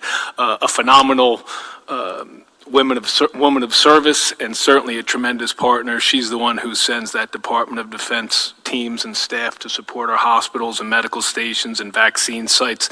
So I just thought it was fitting and appropriate to recognize and certainly thank her publicly and all of her staff from the Department of Defense for their support of everything that we're doing here in New Jersey. Thanks, Gov. What a great story. One of 2 women, I believe, nominated on Friday to be 4-star generals in our armed services. So hats off to her, and congratulations to both of them. And I think fitting that she got the news when she was in Jersey. Thank you for that. We'll start over here with Matt. I think we'll be in the regular rhythm that we've been in, which is, I think, increasingly likely that we'll be with you Monday, electronically Tuesday, with you again Wednesday, electronically Thursday, and I think increasingly more likely that we'll be, some combination of us will be on the road on Fridays. Hopefully be able to deliver the COVID overnight numbers as part of that, but we want to get out there with our own eyes and see as many of these distribution points as possible. There's nothing like, it's one thing to read the numbers, and that's the numbers are going in the right direction. There's nothing like seeing it with your own eyes, particularly the emotion that people have when they receive the shot. So with that, Dante's got the mic. Matt, good afternoon. Good afternoon, Governor. When will the Department of Health develop visitation policy that recognizes people in nursing homes who have been vaccinated? We've heard from families who are frustrated because their parents have been vaccinated. In some cases, they've been vaccinated too, but nothing has changed in terms of them being able to see their parents. And the CDC has recommended vaccinated people can get together with other vaccinated people indoors without masks. Governor, is this a recommendation that you would support? For example, if 20 people are all vaccinated, would they be able to gather indoors, which would currently violate the indoor limit? And if yes to this, what sort of system checks and balances would it be? Would people have to carry around their vaccination card or something? Yep. And that's it. So Judy, let me start, if that's okay with you, and a couple of things that are direct, Matt, and one that's sort of back you didn't ask this, but we're constantly assessing our capacity limitations, the level, the degree to which we're open. And that's something that is ongoing, and just want to reiterate that. I think we had Tina practicing without a license here, and Judy without a license, but it's pretty clear when you dig through the numbers. Judy and we did a call earlier on this front. It's pretty clear that hospitalizations, severe illnesses are going in the direction we want them to go in. And remember, each of these 3 vaccines are 100% effective against hospitalizations and fatality. That's apparently happening. At the same time, it's quite clear people are still getting the virus. So there's sort of a decoupling, fair to say. So that's something that's, and those are, I assume, due to the variants that are in our midst. So that's something we're watching and those are factors that we're trying to weigh in terms of capacities and how much, the degree to which we open, when we do it, et cetera. I assume, Judy, on the visitation policies, I know the CDC came out a couple of hours ago, and you've got your team, and Tina and her team are assessing that. So the answer to your second question is to be determined, because it's still in the hands of the health professionals. But I assume it impacts your first question, Matt, which is the extent to which we can be more embracing of visitations, particularly to folks in long-term care and nursing homes, et cetera. Judy, you want to start, and then we'll hand it to Tina, or vice versa? Yeah, I want to talk about long-term care. We're extremely sensitive to the issues of visitation in long-term care. I did a quick read of what the CDC came out with. They are not recommending any changes to visitation in long-term care. As we see positivity rates decrease and CALI scores move from red to orange to yellow, when that score stays at a lower level for 2 weeks, visitation can start opening up in long-term care. And a number of our facilities in Central West and Southern East and West, I believe, have started to do that because the CALI score has moved those regions to yellow. But at this point, there won't be, based on what I quickly read from CDC, significant changes in long-term care visitation. And I'll let Tina just talk a little bit about what her group has to do with the new guidance. Yeah, the new guidance was just released this morning, so we need a little bit of time to digest this all. But what we can generally say about this new CDC guidance is that it generally does not apply to public settings, does not apply to healthcare settings in general. And there are a lot of different scenarios that are actually covered within these new guidance. So we anticipate, we hope that perhaps within the next several days or so that we'll be able to revise some of our guidances to reflect and align. We anticipate that will align with these new CDC guidance. And just to expand on what the governor had said earlier, it is really great that we're seeing a decrease in our cases and our hospitalizations and deaths, but it's not just from vaccination alone. We have to remind ourselves that right now we're nowhere near the finish line right now. We're nowhere near the coverage, the vaccination coverage that we'd like. Today, I believe the CDC director, Dr. Walensky, said that something like about 9% of the population is fully vaccinated, right? So we're nowhere near that. So that's why we have to continue the masking, the social distancing, all those layers of interventions on top of the vaccinations to keep us on track with success in this, stemming COVID. Always a good reminder. And by the way, we broke the back of the curve in the spring without any vaccinations because of that, the public health mitigants and steps that were taken. Real quick, Matt, hold on one sec. Just to put a fine point on it, it just sounds then like you will not be going, you're going to be sticking with CALI for nursing homes over vaccinations. And I guess that's because of what the doctor said, is that the CDC doesn't recognize nursing homes. And Yeah, I don't believe they're changing any of the guidance on long-term care at this point. That was my quick read of the guidance on vaccinated individuals. And we still have 296 long-term care facilities with what we call active outbreaks, which is still concerning. those numbers are down, but obviously 296 is 296 too many, right? Yeah. All right, just a heads up, some of you are going to be headed into a quick 2-minute break. Of the pandemic at long-term care facilities. What is your response to that hearing? They specifically criticized the state's directive requiring long-term care facilities to transfer hospitalized residents back to facilities regardless of their COVID status. Do you regret that directive? Some questions from Colleen O'Day. Governor, you were in Gloucester County on Saturday to watch the vaccination of teachers, but according to your order, teachers do not become eligible for another week. Did these teachers meet other criteria, such as age or serious health conditions, or were they able to get the vaccine early to provide a photo op to appease the NJEA? Again, please provide a county-by-county breakdown of the number of doses the state is giving to counties, not including the LTCs or the pharmacies, just the doses that the state has control over and is giving to counties and municipalities. Thank you. Was that last question related to the teacher's question, or is it a separate one? Okay. We'll come back to the last one. For Colleen or you, this just in, President Biden last week came over the top through the Department of Health and Human Services and mandated that teachers and daycare professionals be vaccinated. So that's the reason we did that. This is not a photo op, with all due respect. We don't do photo ops. And so that's that. Listen, I was out on the road, as I mentioned, on Friday in Union City and Passaic, and ended up in Newark. I don't have much of a reaction, frankly. Our record is, I think, crystal clear as it relates to the steps that were taken. Now, does that mean that every operator did the right thing? My fear is that some did not do it. But the directives that came from Judy, the words that were in those directives, if what you're saying is true, they haven't read the directives, because it's crystal clear. If a resident, and Judy reminded us on April 10th that this is their home. This is not like they're going to some abstract location. This is their home. If they were to be readmitted to their facility, you had to meet certain strict black and white standards, separating not just residents, but staff. Remember, staff going in and out of these places. In fact, we saw this recently, was still happening pre-vaccine a couple of months ago, right? Unwittingly asymptomatic, bringing the vaccine in.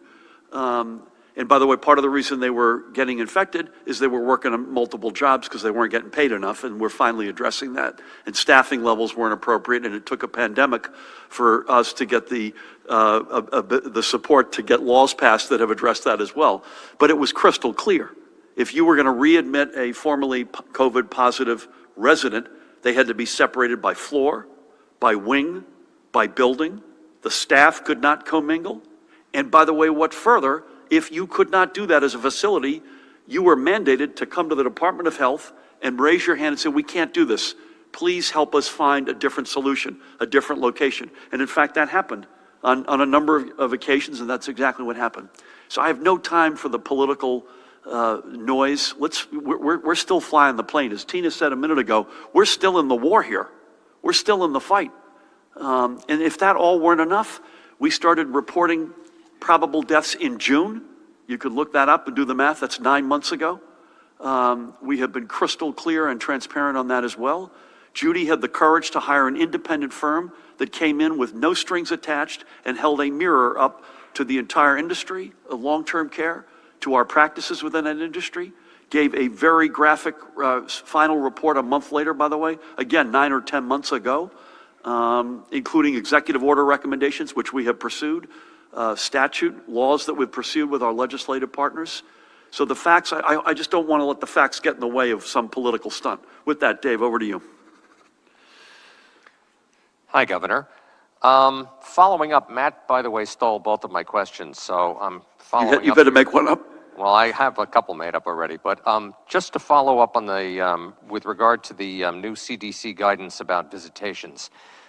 We did a story with the group Family Advocate Care Experience talking about how they don't understand. They really talk about how urgent the situation is to be able to be, as caregivers, in visitation with their loved ones. I know, Commissioner, you had said there's no CDC guidance specifically about changing the long-term care visitation policy, but They do say, the CDC in their guidance, that if grandparents are vaccinated, then they can even commingle with their grandchildren, which would be considered a very low-risk group. Also, the CDC does not say specifically we're excluding long-term care situations. So can you just talk about, I understand we want to follow the spirit of the CDC, and for obvious reasons, but practically speaking, if family members are vaccinated, if long-term care residents and their staff are vaccinated, the risk of significant and severe illness, hospitalization, death, all drops dramatically. And these people make the point that isolation can kill as well as this virus. So if you could just talk about that, because these people are desperate. Also, second and final question, outdoor dining in parts of New York is soon being raised to 75%, not in New York City, but in other parts of New York State. Governor, will you consider this idea? The warmer weather, obviously, as meteorologist and the head of the state police has referred to this, changing dramatically in the next few days. Yeah. Maybe, are you thinking about this idea of increasing the outdoor dining? Thank you. Judy, do you want to take just to say something, if I may, the mental health strain, the impact has been overwhelming.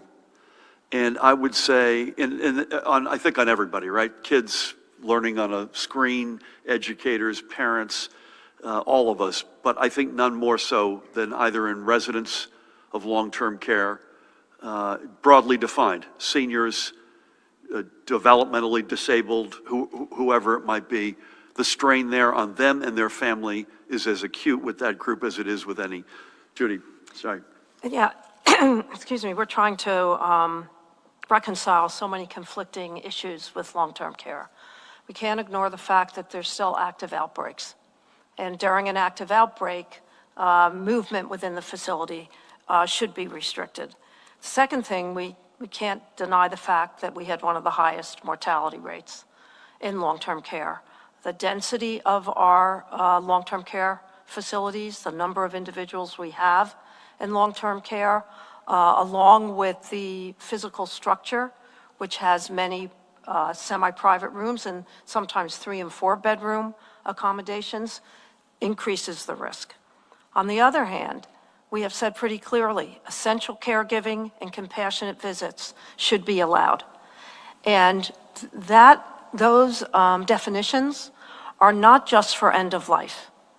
If someone is in significant mental distress, emotional distress, that perhaps lends itself to a compassionate care visit. So we are encouraging long-term care to look at each individual as an individual along with their family structure, their supportive loved ones, and make the best decision in terms of essentiality, essential caregivers, and compassionate care. On the other hand, we have to be vigilant, and the CDC is the public health experts that we look to, and we have developed a system called the Cali score that is in keeping with the CDC system as well. I don't know if you want anything to add, Tina. And just a heads up, some of our viewers are headed into a quick 2-minute break.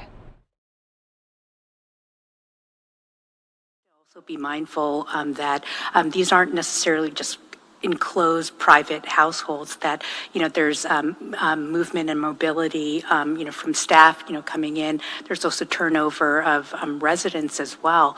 So it is a very nuanced type of approach that our department has looked at, and it's taken very seriously, because the whole idea of CDC putting out these recommendations is recognizing that there is a need to weigh the risks and benefits of isolation with the public health aspects, and how do we look at these scenarios in a very thoughtful manner. I don't want to overstate what Wednesday will look like, but these just came out a couple of hours ago. My guess is that Judy, you and I guess it'll be Eddie Bresnitz on Wednesday. We'll have more to say on that. But Tina, thank you for that. I'd say one other comment on long-term care, kind of back to your question, sir, but tied into this. Here's something we can all agree on. We got clobbered. We had another loss of life was it Menlo Park, I guess, among our veterans. Bless our veterans. Clobbered in long-term care. The country got clobbered, the world got clobbered, and we mourn each and every one of those lives that have been lost. And we never, ever, ever can make any light of that. As it relates to reopenings, we're constantly looking at this. To some extent, what our neighbors do is instructive, but we also have to look at the numbers that are specific to our state. So for instance, New York City, a few months ago, closed indoor dining entirely, and we kept it at 25% and have raised it modestly to 35%.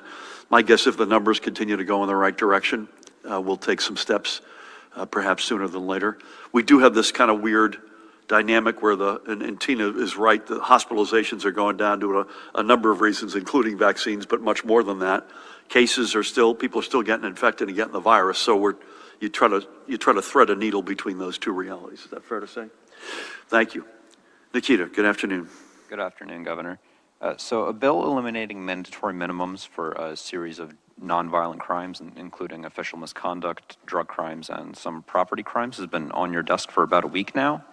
I know you've previously balked at the inclusion of official misconduct, but has there been any change in your thinking on the matter? And is there any indication of timing for bill action? Separately, there's a new bill moving through the legislature to move parental notification. And I just want to say another quick thank you to all of our viewers on NewsNOW from Fox. Before we hit the next hour, I do want to just show you a look at the big board as we're up more than 450 points here today in the green. Just a reminder, we do have more news that's going to be continuing along on NewsNowFox.com, including some events that we've been keeping our eye on, not only out of Minneapolis, the Derek Chauvin trial in the case of the death of George Floyd. We're also keeping an eye on Texas as Governor Abbott ordered to ban the mask mandate on March 10th, which is just on Wednesday.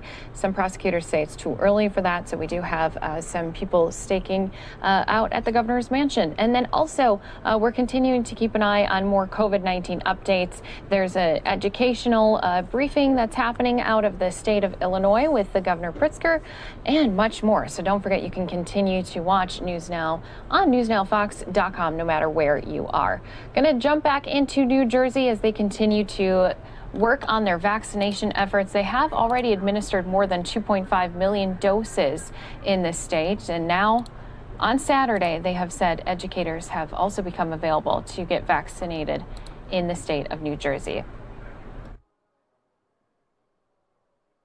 President, on Saturday, without getting too much into the weeds, no pun intended, on the notification question, I personally think that's a step in the right direction.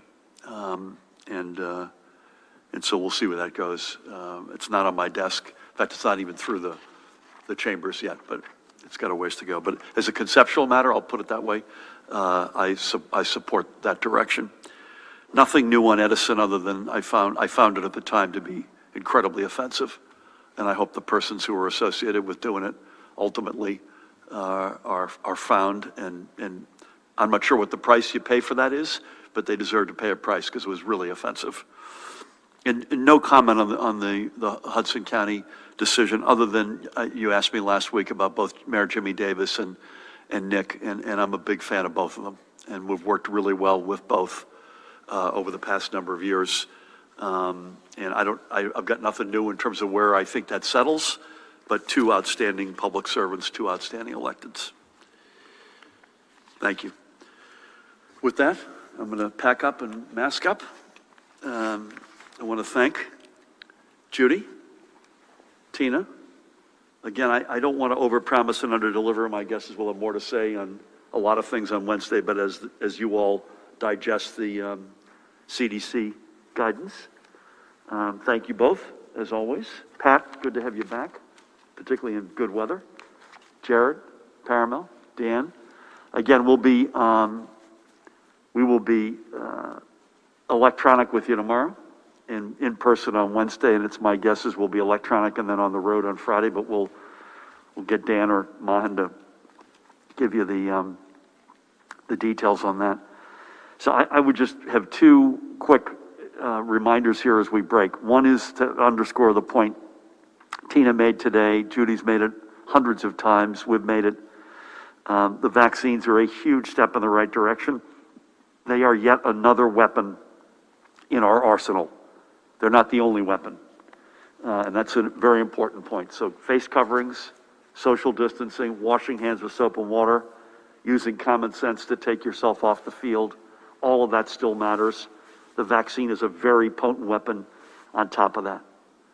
So please continue to do the right things. And secondly, we're going to see increased supplies in an incremental fashion over the next several weeks. And that's all good. It's all going in the right direction. We will see that supply go up in a quantum way, either at the end of this month or early in April. And so folks, we understand if you've not gotten your appointment, if you've not gotten vaccinated and you want it and you're frustrated and you've got anxiety associated with that, we completely get that and understand completely. The condition around that supply-demand imbalance is going to change within a matter of weeks. And when it does change, it will change meaningfully. To the 2.5 million people now who have had a shot, at least one shot in their arms, I think if you speak to them, they feel like this has been a game-changing event. Not only do they have peace of mind, but the experience of actually getting it overwhelmingly has been a good one. And we are committed to continue that for every single New Jerseyan who wants to get vaccinated. God bless you all. Thank you.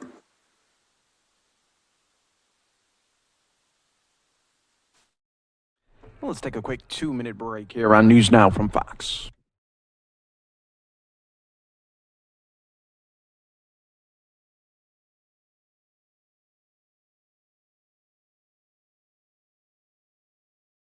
Well, that does just that.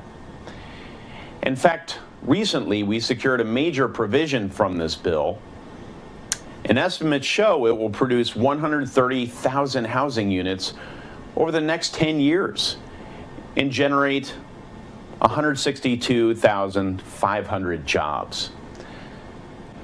Now, the fight to ensure access to safe and affordable homes for all Americans is far from over.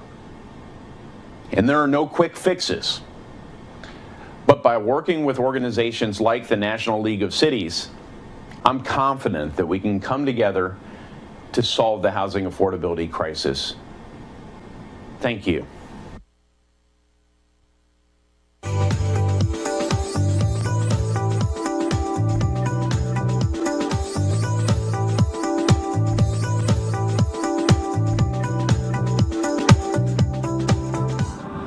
Hello, I'm Councilwoman Laura Pastor from Phoenix, Arizona. I'm happy to join you at this year's Congressional City Conference, where we'll discuss ways to partner with the federal government to help rebuild our nation's crumbling infrastructure, continue to connect our regions, and create new sustainable technology solutions. Before COVID-19, we knew much of our nation's infrastructure was in dire need of repair, improvement, and modernization. The pandemic has forced local government budgets to either delay or cancel critical infrastructure investments.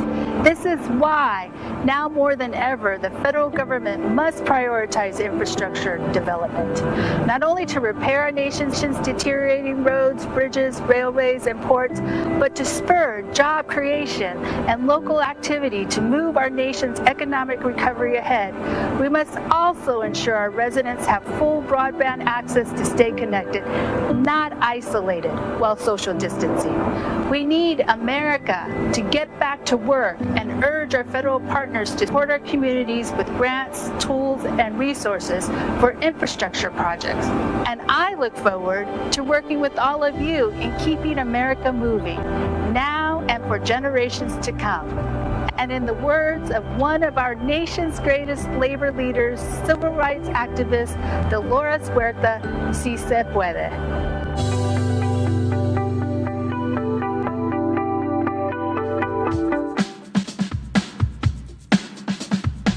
Please welcome Representative Peter DeFazio, Chair of the House Transportation and Infrastructure Committee. You know, it's a new era.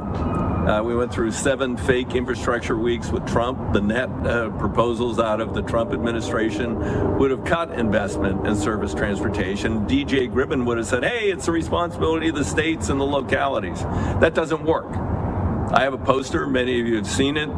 It's it's a visual shot from Life magazine, 1956, and it shows a brand new ribbon of concrete. That's the Kansas Turnpike, and it ends in like all these kind of lines. And you go, what's that? Oh, that's Amos Schweitzer's farm field. Oklahoma promised to build it, but they got in financial difficulty and they couldn't until we had the Eisenhower Plan. The Eisenhower Plan was great for the time, but it's time to move beyond the Eisenhower Plan. I'm not doing Eisenhower Plan 7.0. This is the 21st century in America. We have all incredibly new challenges and threats, including climate change. And we can deal with economic recovery, climate change, and rebuilding our infrastructure all in one bill with your help. My bill would invest $500 billion over 5 years, 44% increase. $49 billion dedicated to local areas. I know that a lot of times you struggle with your states to get the funding you need for meritorious local projects. We're going to direct more money down to your level. $105 billion over 5 years for transit and transportation programs. We're going to have locally driven discretionary grant programs to communities of all sizes, and a new metropolitan performance program to provide flexible federal funding directly to regions. Options that go beyond the car. Truly multimodal, micromodal. All those things are in this bill. We have a Secretary of Transportation who was a mayor. He knows about complete streets. We're dealing with appropriate design and complete streets in this bill. We've got to help people get out of their cars, and more people will get out of their cars if it's safer and more convenient to use active transportation other than an automobile. And more people will get out of their cars if we have dependable, more accessible, and more frequent transit. With a $100 billion backlog for a state of good repair. A lot of people don't take it because they say, hey, I got to be at work on time. Train broke down. Sorry, boss. No, it doesn't work. So bring it up to a state of good repair and extend new transit options to people, all at the same time as we defossilize. We've got to move beyond the fossil fuel economy. The largest contributor to fossil fuel pollution in the United States of America is transportation. This bill will deal meaningfully with that by electrifying the National Highway Network. We're going to partner with the Energy and Commerce Committee. We want to have electric buses in cities. The electric semis are coming. There is no charging station anywhere in America for an electric semi right now. And there's only 5,000 high-capacity chargers for individual vehicles, small trucks, etc. The president's talked about 500,000 chargers. I don't know if that's enough, but we are going to do this, and we're going to do it with renewable power. You don't gain a lot when you charge your car from a coal plant. You gain something, but not what we want.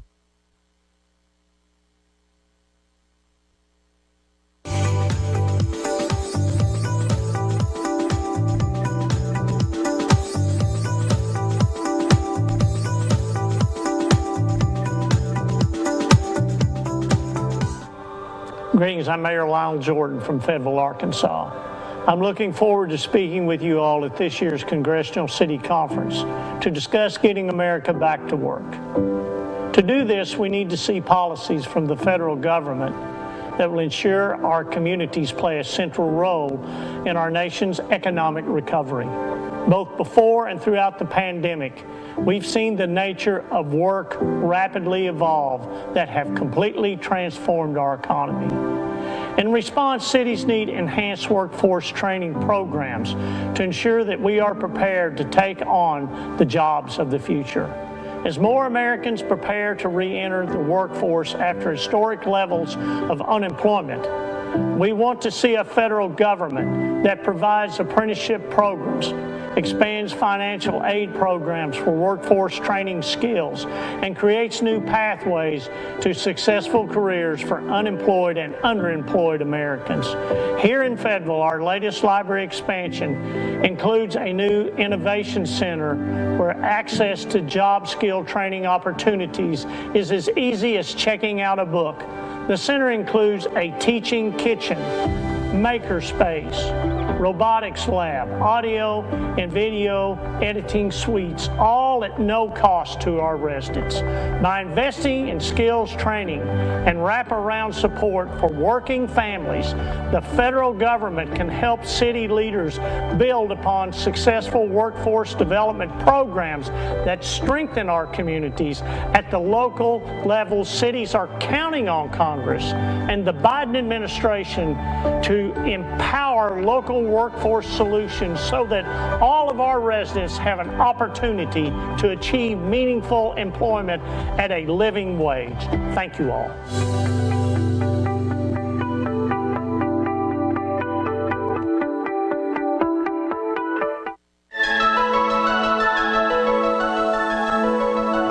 I'm Rich David. I'm Kathy Sheehan. I'm Francis X. Murray, Mayor of the Village of Rockville Center. Mayor of the City of Albany, New York. Mayor of the City of Binghamton. We have been on the front lines of protecting our community during this pandemic. Providing essential services and taking extraordinary steps to keep our residents safe. Yet all of America's villages, cities, and towns are struggling, not because of anything that we've done, but due to the pandemic and the economic shutdown it created. We need help. We have done our jobs during this pandemic. We have continued to provide all the vital services. On top of our current financial struggles, it's projected that over the next 3 years, municipalities like ours across the nation will see over $360 billion in lost revenues, leading to budget cuts, service reductions, and job loss. These losses aren't just numbers. They will be our families, our friends, our communities, and frontline workers. Providing direct and flexible aid to municipalities is the most effective and immediate way to help families who have been suffering for far too long. The aid will allow us to maintain our significant contribution to our local economy by preserving critical public sector jobs and supporting local businesses. I believe unemployment prevention and relief must be a key part of the upcoming COVID relief package. Leaving local aid out of the package will only lead to greater unemployment. Community needs should not be painted in partisan terms. Red, blue, or purple, all states, all municipalities are feeling the pain that has been caused by this pandemic. And every state in the nation has communities that look just like ours. The fact is, our community has been left out of each previous round of COVID relief. It is way past time for Congress to step up and provide direct aid to us in municipalities. America can build back better if our local governments are given the support to lead the way.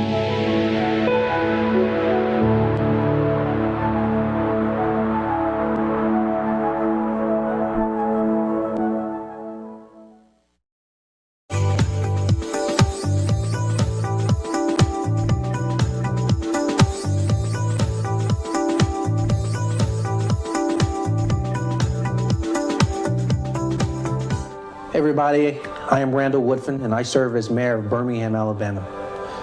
Throughout what has been a turbulent year for many of our communities, city leaders have been working around the clock to keep our residents safe during the COVID-19 pandemic.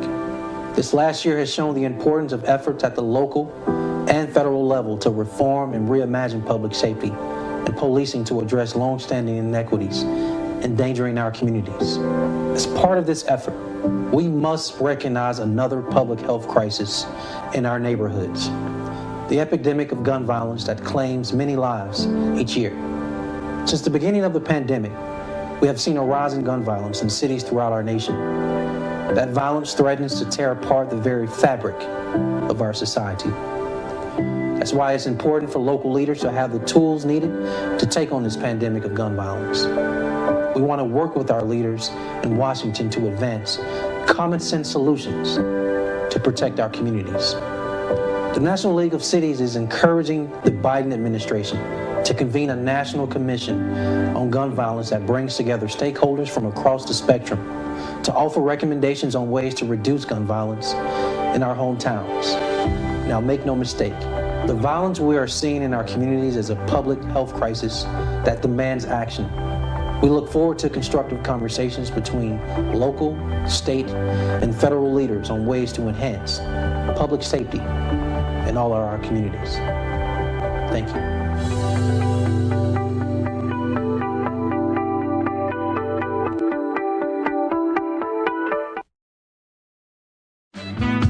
Please welcome back NLC President Kathy Maness.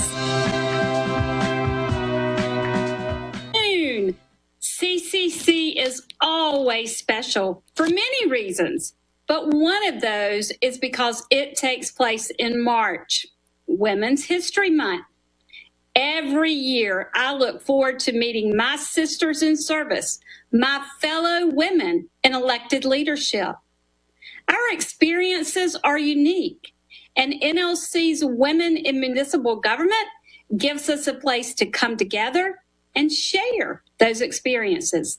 Learning and growing with each other has been so empowering. This is a landmark year for women in government. We have a record number of women serving in Congress, and in January, our country welcomed the first woman sworn into the White House for the first time in United States history. I don't know about you, but it still gives me chills thinking about it and what it meant for our nation. And now today, on National Women's History Day, it is my distinct honor to welcome to NLC and the CCC stage the Vice President of the United States, Kamala Harris. Thank you, Council Member Kathy Maness, for that kind introduction and the spirit behind it, and to Mayor Clarence Anthony, the NLC board and staff members, local leaders. It is truly an honor to join with you today. And of course, as Kathy said, we gather at the start of an important week for our country. Yes, we are honoring the women of our country and the world, but this is also a week for our country that could mark a real turning point in our fight against COVID-19. Last weekend, as you know, the House of Representatives passed our American Rescue Plan. It is a plan that will provide immediate relief to America's cities, towns, and villages, and directly to the American people. This past weekend, the Senate advanced this landmark legislation, and very soon, the President of the United States, Joe Biden, will sign the American Rescue Plan into law. So for a year now, we have faced this crisis of almost immeasurable proportions, impacting the health of our communities, the livelihood of our businesses, and the education of our children. Through it all, local leaders, you have been in the thick of it. You are the ones who get called when there aren't enough vaccine doses to go around. You're the ones fighting to make sure first responders can keep their jobs. You are working with teachers and parents to get schools reopened safely. You are working with small businesses to keep their doors open, and working at food distribution sites in what remains of your spare time. Being a local leader has always been a 24/7 job, and this year I know has tested the limits. And still, you keep getting up every morning and working to make things better. So on behalf of myself and President Biden, who I think you all know both of us served as local leaders, we thank you, we thank you, we thank you. When the President and I were preparing to take office, we knew what you were up against. We knew we needed to be ready to go on day one. So we started working with you to put a plan in place to rescue our nation from this pandemic. I'm proud to report that we've made incredible progress. More than 80 million vaccines have now been administered. Last week, 18 million doses were sent to states, to pharmacies, and community health centers. Merck and Johnson & Johnson, competitors before now, are teaming up to speed up manufacturing, which means that we should have a full vaccine supply for adults by the end of May. And to get shots in arms more quickly, we've opened new vaccination centers in a number of places. In the place of my birth, Oakland, California, in Los Angeles, in Houston, in Dallas, in Arlington, Tampa, Orlando, Jacksonville, Brooklyn, Queens, and upstate New York. And one opened in Philadelphia last week. Others will open in Chicago and Greensboro this week. And another 2 are coming to Atlanta and Cleveland soon. So as you know, we've all been busy, and we're doing this, all of this, as I've mentioned, as we advance our American Rescue Plan. This plan is big, and it is bold, and it will help us beat this virus and build back our economy. With this plan, we will scale up our vaccination program, get relief to the small businesses that fill your main streets, and get your schools safely reopened. The bill provides targeted support for as many as 19,000 cities, towns, and villages. And we know many of you are dealing with budget shortfalls as revenues are down and, of course, expenses are up. As a result, vital services have been cut, and I know you didn't want to, and we've lost more than 1.3 million state and local government jobs in just the past year. In the aftermath of the Great Recession, these kinds of cuts put a significant drag on our economic recovery. And guys, we can't let that happen again. The American Rescue Plan will also get $1,400 checks in the pockets of people who need them most, and a $3,000 tax credit per child. Think about it. This plan will actually lift 1 in 3 Black and Latino Americans who are living in poverty and lift them out of poverty. We will also lift half of America's children who are living in poverty out of poverty. I mean, just think about that. Half of the children in our country who are living in poverty won't be. So the American Rescue Plan, for that and so many other reasons, is, we are happy to say, incredibly popular. And the support for it is broad and it is bipartisan. 3 in 4 Americans support the bill. Democratic and Republican mayors and local leaders have endorsed it. And of course, so has the National League of Cities. And thank you for that. And think about it, 2 mayors, just most recently, a Republican from Miami and a Democrat from St. Petersburg, wrote an op-ed about why they support the plan. And they said in the op-ed, quote, "Our people need help." And as the president would say, help is on the way. Today, the American Rescue Plan is very close to becoming the law of the land. And now we need to help ensure that relief is distributed equitably.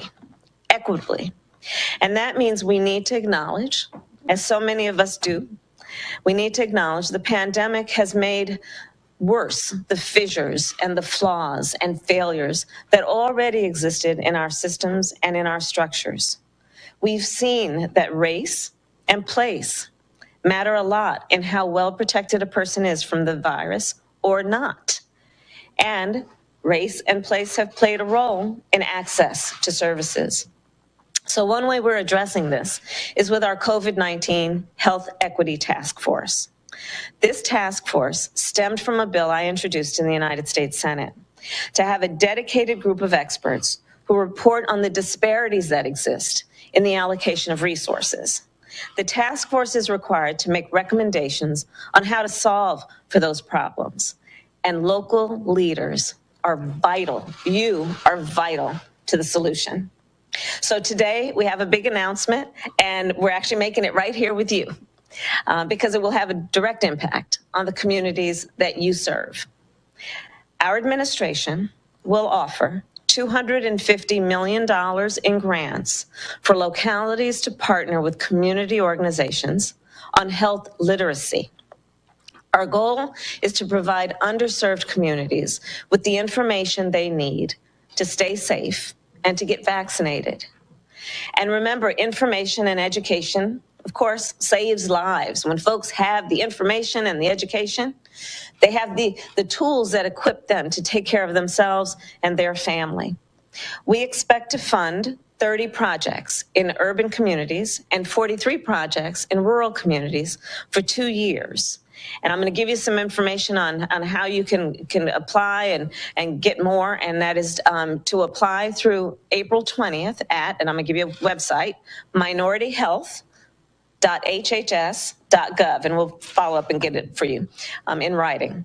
But I ask the friends here, please do work with us to put equity at the center of our collective response, to identify those individuals and communities who have been overlooked, and to connect them with the resources that are available, and to connect with them in a way that we renew and, in some cases, establish trust between community and those folks who are elected to serve those communities.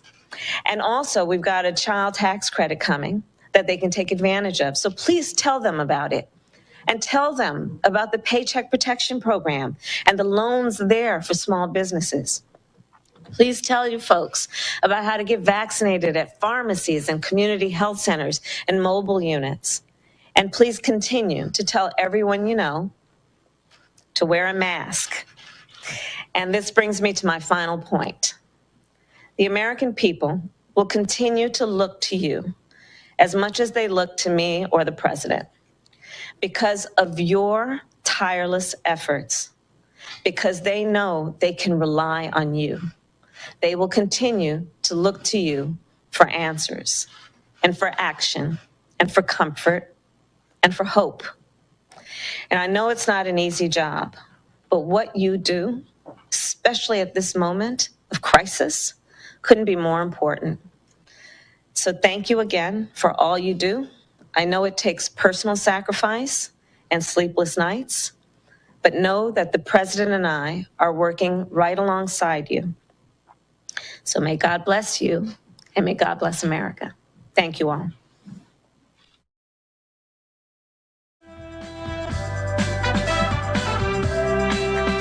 Join us in welcoming the mayor of Huntington, West Virginia, Steve Williams, in conversation with U.S. Secretary of Transportation, Pete Buttigieg.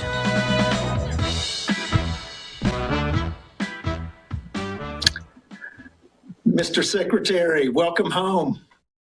Glad to have you with us today. I'm honored to welcome you to the NLC's Congressional City Conference. And we have individuals here who are viewing this from Hawaii to Maine, down to Florida, and everywhere in between. And they recognize a familiar face, because we know that prior to becoming the 19th Secretary of Transportation in January, I think it was just 33 days ago, you served 2 terms as mayor of your hometown of South Bend, Indiana. And we know in South Bend, you worked across the aisle to transform the city's future and improve the everyday lives of residents. And we know that you're going to continue to do that in Washington. So Mr. Secretary, 33 days into it, how are you rolling up your sleeves and getting to work at the U.S. Department of Transportation?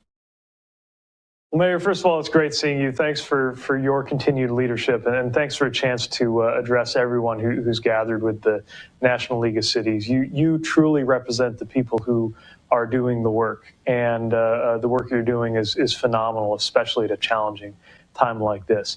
For me, as you might expect, it's been a lively few weeks. We got to work straight away, and there's not been a moment to lose. I've been focused on engagement internally and externally. Internally, because there were about 55,000 employees here at the department, phenomenal public servants and people who have such remarkable experience and remarkable commitment to our mission. So I've been taking a lot of time, as a new city leader would, getting to know employees here and making sure that we're the best possible workplace and that we're aligned as best as we can to meet the mission.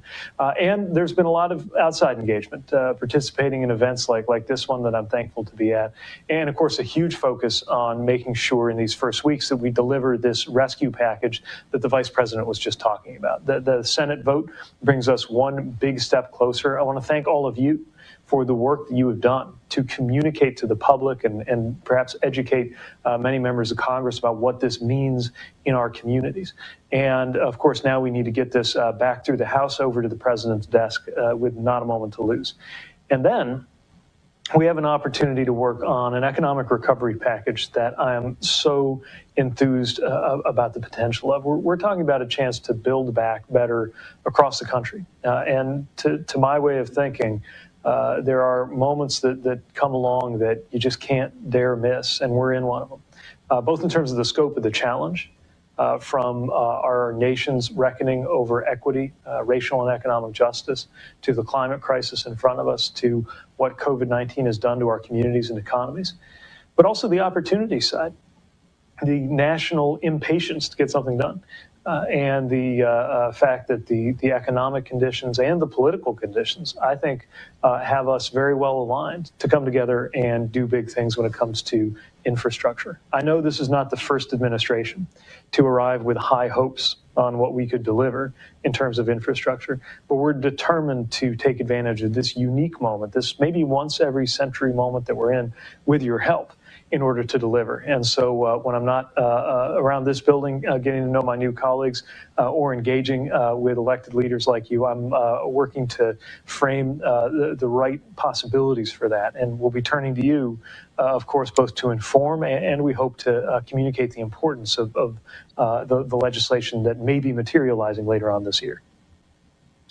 Well, Mr. Secretary, we are coming upon a 1 year into a crisis that's laid bare our equity issues related to our health structure, their economic structure, and even the fabric of our social structure. And you've just indicated it's a once-in-a-lifetime opportunity for us to be able to get things right the first time. So in that regard, how is it that the Department of Transportation might be able to identify that once-in-a-lifetime opportunity to transform our nation? Well, as every local leader knows, issues of equity and justice are absolutely at stake in the choices we make about transportation and infrastructure.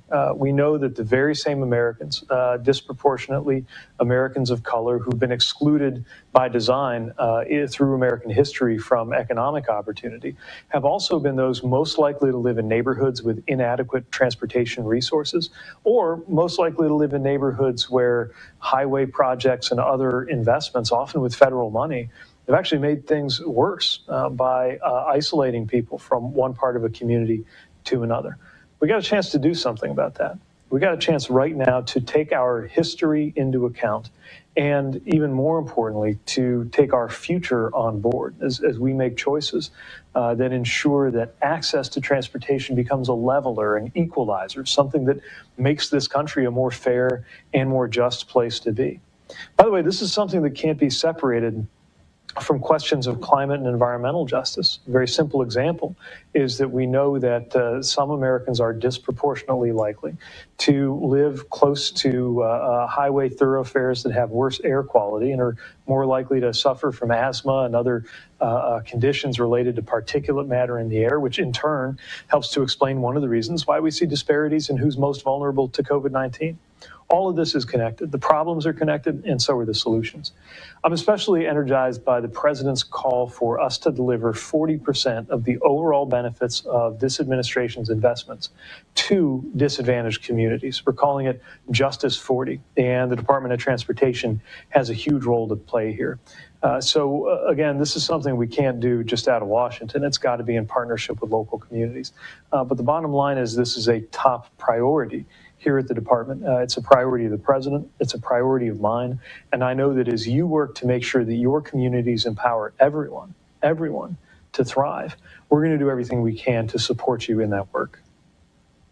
So just how is the Biden-Harris administration organizing around Build Back Better, and what's included, and how would you be working with local governments on that? Well, let me make clear, we're working now even before we get some of those big pieces of legislation through. For example, on the Build grant, formerly known as Tiger, and the Infra grant, formerly known as FAST. We're going to be working to make sure that those priorities are reflected even in the discretionary grants. You may have noticed this in the notice that went out to Infra if your community is applying for that program. But the Build Back Better package represents a whole new level of opportunity. At least it can. And that's what we're trying to build right now. So the way I describe it is we've got a 1-2 punch, a 2-step plan. Now, step 1 is what we're in the middle of right now. American Rescue Plan that is going to get shots in arms, get checks to families. It's going to help with things like transit, because we've got that support for transit agencies and local government. It's going to be what we really need in order to get through this tough moment that we've all been in our communities and in our economy. Hopefully, that's just days away from signature. And then we can talk about part 2 of that 2-step process. And that's where we have a chance, I think, to put together a vision to build back better that obviously goes beyond what I work on here in the Department of Transportation. It's really a nationwide and whole of government opportunity. But you can't talk build back better without talking about build, which is infrastructure. So what does that actually mean? Well, part of it is modernizing, introducing the things that we really need to get our infrastructure to a world-leading level. I just can't accept that American citizens are told to settle for less than a lot of people in other countries when it comes to the resources they have, whether it's right around the neighborhood and transit options, or whether it's traveling long haul with some of the things that we've been asked to settle for with the funding that goes into rail in this country. But as every local leader knows, this isn't going to get the job done if we're just looking at things we might want to add or introduce. We have to take care of what we already have. We have so many roads that are in tough condition. The ASCE, the American Society of Civil Engineers, just came out with that famous report card that they do every year. And once again, we're seeing that our roads and our bridges and other elements of our critical infrastructure are in rough shape. That's why we're thinking about the Fix It First strategy a lot around here, which is to make sure that communities have the resources to take care of what you've already got and adjust it. Maybe there's some areas where, just as there are some areas where a road needs to get wider, there might be some areas where a road needs to go on a diet. We ought to help with that too, especially if it saves you on maintenance costs in the long run. So these are the kinds of things we're thinking about. But I'm not going to be sitting in a room here at the department and thinking it up on my own, nor does the president envision this being a strictly top-down enterprise. This is something that's got to happen in dialogue, and that's why the listening session I was able to have earlier with the NLC leadership was so helpful, and we're going to continue to be listening as well as speaking on how best to frame this opportunity, which again, I'm convinced is one of those things that comes along just once, perhaps in a lifetime, and make the most of that opportunity to provide the investments that American communities need. And then we got to make the case. We've got to sell it.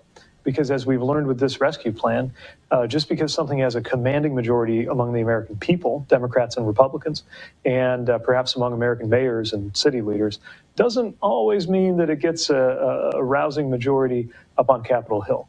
That's where the work of all of us doing that persuading, that engaging, is going to be so important to actually get something through.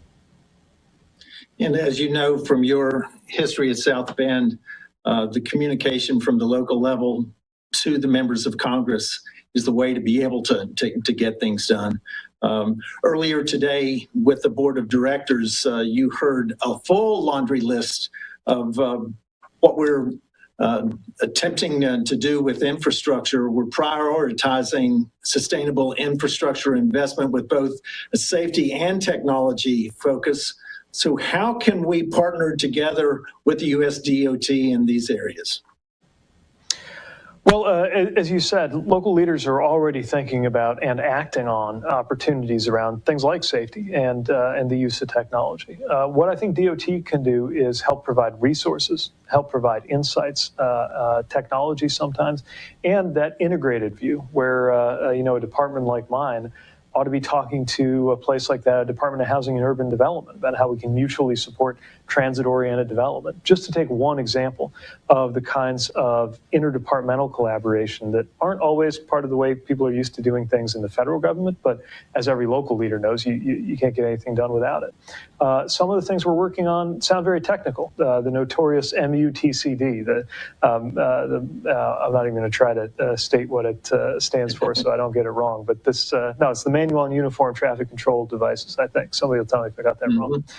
But you may know it as something that almost has the force of law because it lays out the standards for roadways and signage, and actually a seemingly dry and technical thing like how that manual is written and what it calls for could actually have a lot of consequences in terms of how people get around, in terms of safety, even in terms of equity.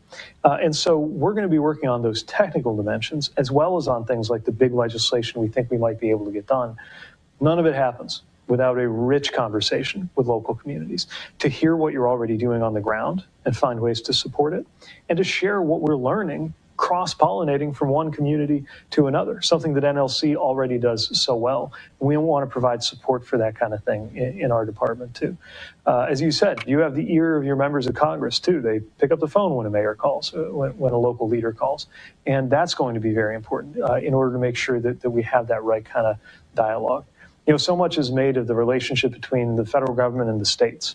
But to me, it's the relationship with the local communities that is the most dynamic, interesting, and important in our federal system. And I'm going to be bearing that in mind on anything we might be working on, whether it's grand visions for upgrading the rail network in this country, or whether it's trying to use our research capabilities to give you better, cheaper ways to fill potholes that last longer. Potholes being the enemy of every local official. So all of these things will serve our fundamental shared goals.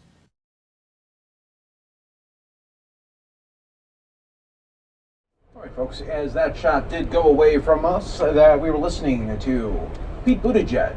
And right now we do have some aerials that I want to bring to your attention here. This is out in Arizona, where sadly 165,000 hens died in 2 barns destroyed in a really, really bad fire that happened on Saturday. This is in Tonopah, Arizona. More than 165,000 hens were killed in the fire. 2 barns burned to the ground, and a male was taken to the hospital for smoke inhalation. This is a heartbreaking loss for the Hickman family. No humans were hurt. We're thankful for that, they said, but we are still devastated by the bird loss. Charmin Hickman said, who is now a 3rd-generation egg farmer there. Really sad sight there, no doubt. We're going to take a quick 2-minute break right here on NewsNOW from Fox.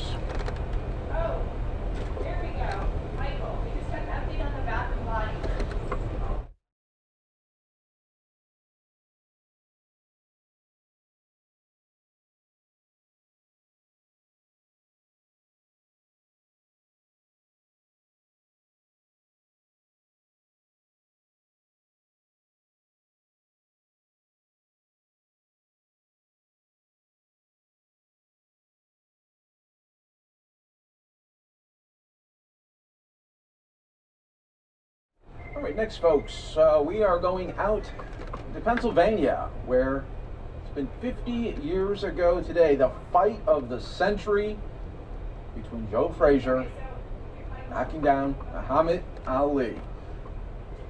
Now there's going to be a new update here with friends and family members honoring the boxing legend. Let's listen.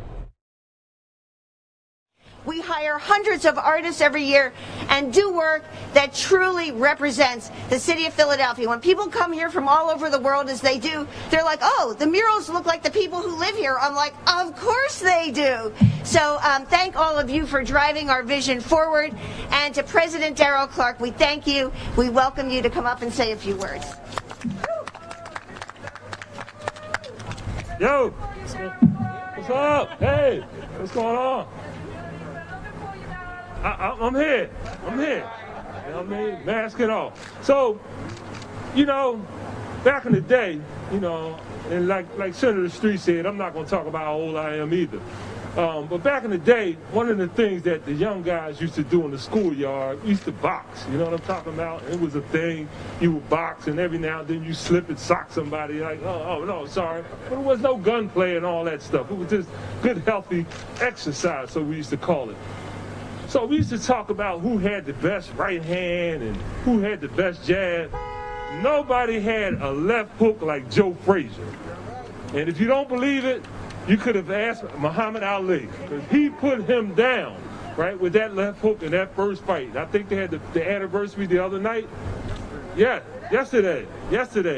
And I'll tell you, Joe was a person who emulated Philadelphia. Gritty, hard work, you know, from Philadelphia. He was the people's people. I don't know about that guy up there on the art museum next to the step up there. You know what I mean? The people pull up in the bus, right? Taking pictures with it. All right, well, look, I want to see all those buses. You can go down there and take that picture of the art museum, but after you leave there, you come down here and take a picture of the real champ, okay? The real champ, Joe Frazier, Philadelphia's own. So to Mural Arts and all of the folks, and Jay, you know, thank you again. Thank you for all what you do. And all of the folks that participated, to the artists, awesome job. I just want to say how important it is for, like was said earlier, for children in this neighborhood to see people like them on the wall, right? On the wall. Somebody from the city of Philadelphia, somebody that you can really look up to. So I just want to thank everybody involved, all the sponsors. Awesome job. Continue these great Mural Arts program. I know you're gonna hit me up next month on budget, and you know she ain't got no shame. But it's all good. But you do good work, James. So thank you so much. We really appreciate you. All right. Thank you all. God bless you. He knows me so well. I'm such a creature of habit, right? But it's all for good. It's for the good of the city. Yay. Okay, so now I would like to welcome up Denise Bailey, a resident of Lower Tioga and an instrumental figure in the creation of this project. Denise!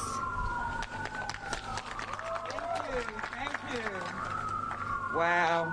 Hello, everyone. And I'd like to welcome you all to our Lower Tioga community. This has been a true blessing for our community. This time last year, we couldn't sit on this lot. It was trash filled. You couldn't even walk on the sidewalk. And with partnerships and Corinne Wilson's help, we were able to make it happen. And we made it happen early. So I would like to thank you all. Last year, we started, I reopened my community center, which is right here. My property is right here. And the storefront is my community center. So we had a voter registration drive last year, thanks to, where is she, Tina Marie? There we go. Tina Marie helped out with the food drive. We had voter registration, we had the Census Bureau, and we had an awesome day, and that helped us begin today. And today is the beginning of a new beginning for our Lower Tioga community. Thanks again, you all, for being here. Thanks, Denise. And if there are other walls, you know who to call, right? I'm a wall hunter, so I was looking as my husband and I were coming up Allegheny. I'm like, let me see. Okay, that's good. We like that. Right, President Darrell Clark? I'll be like, Darrell, please. Okay, so the next person I have known for a while, and he is totally inspiring, and I'm really happy he's here today. And that is the legendary local boxer and mentor and source of inspiration, Smokey Wilson. Smokey.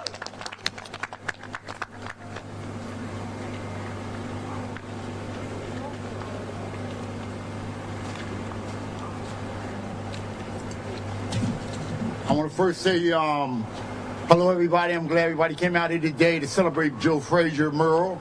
My name is Michael Smokey Wilson. I am a returning citizen after serving 46 years, 6 months, and 1 day as a juvenile. I met Joe Frazier at Greatest State Penitentiary with Jimmy Young. I am a 3-time middleweight champion in 3 different weight classes.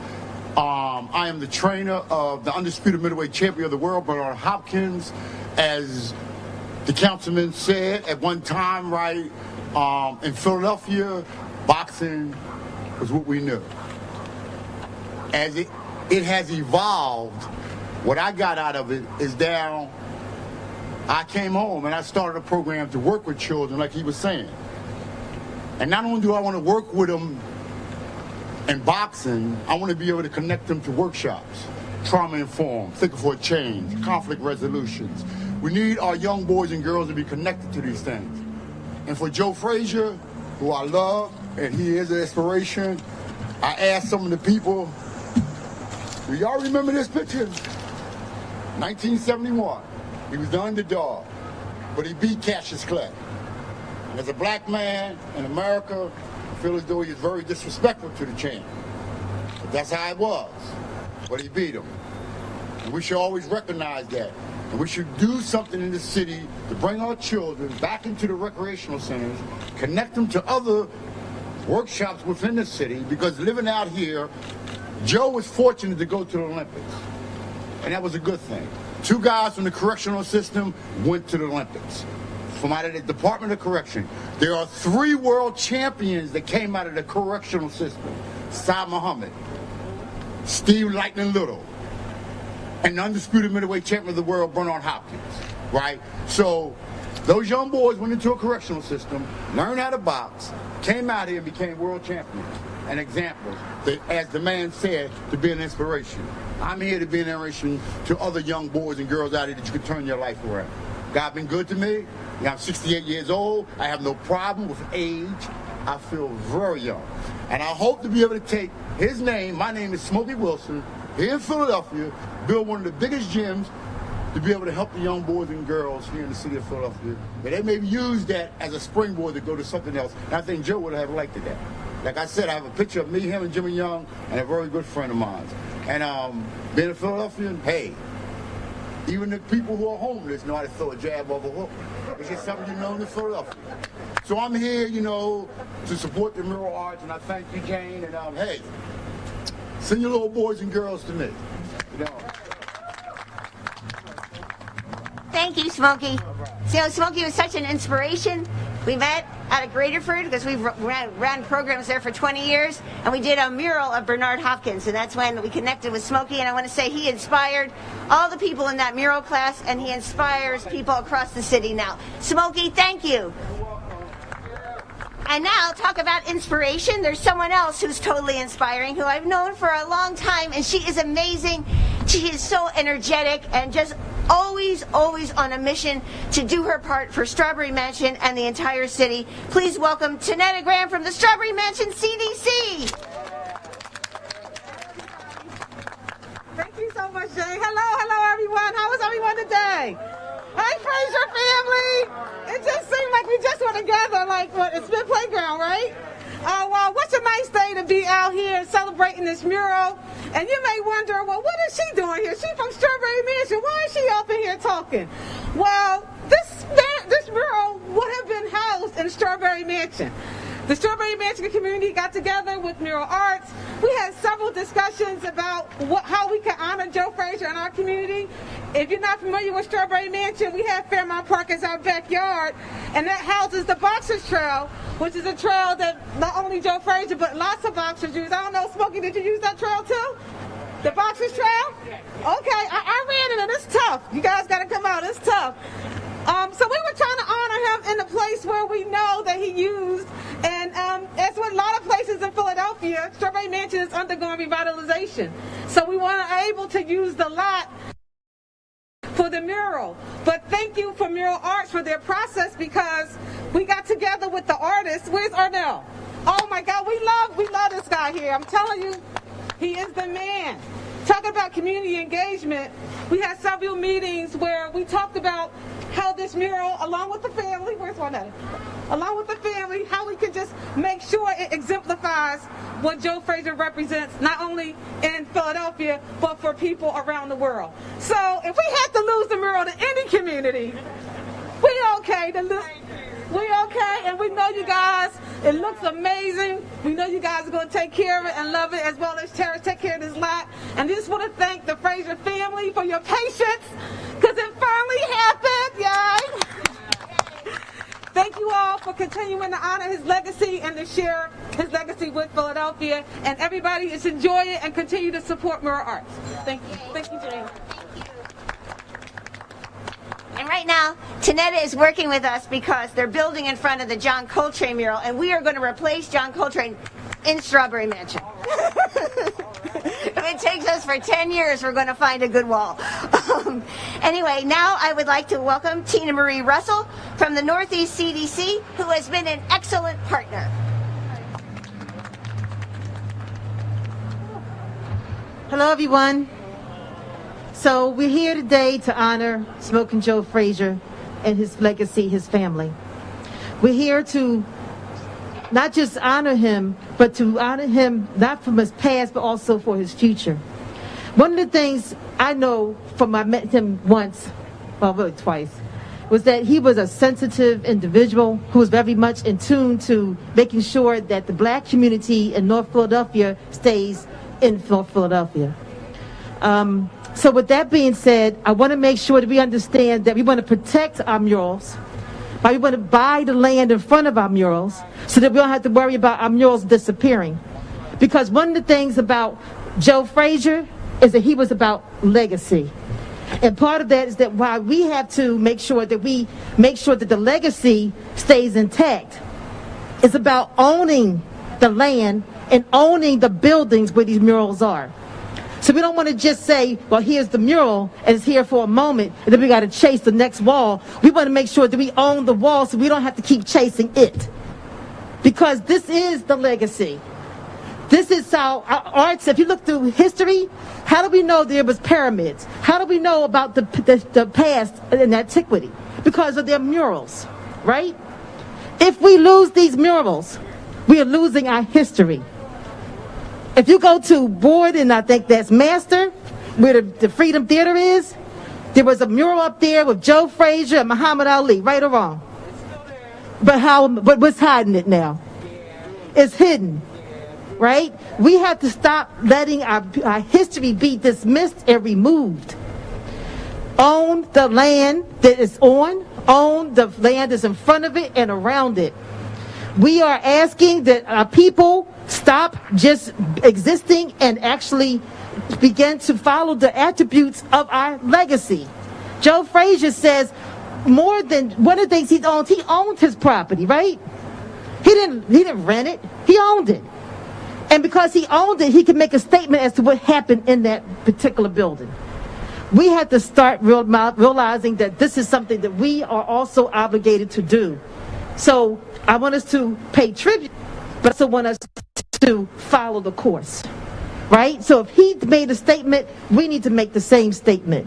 And I'm saying that because right now we are under assault in our Philadelphia area. It has nothing to do about being black or white, Puerto Rican or whatever you are. This is about people who live in Philadelphia versus people who don't live in Philadelphia, our developers. They're building over top of our history.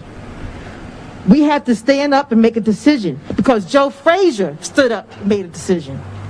He wasn't that ring, but Muhammad Ali, when everyone said he could not win. All of the odds was against him. All the odds are against us. But he did what?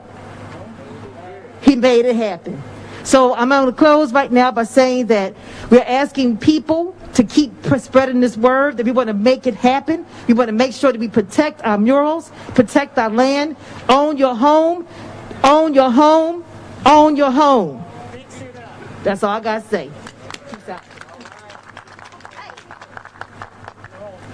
Thank you. That was so inspiring. Can we have another round of applause? All right. I love that. Well, what we have on our side is we are tenacious, right? And we'll just keep going.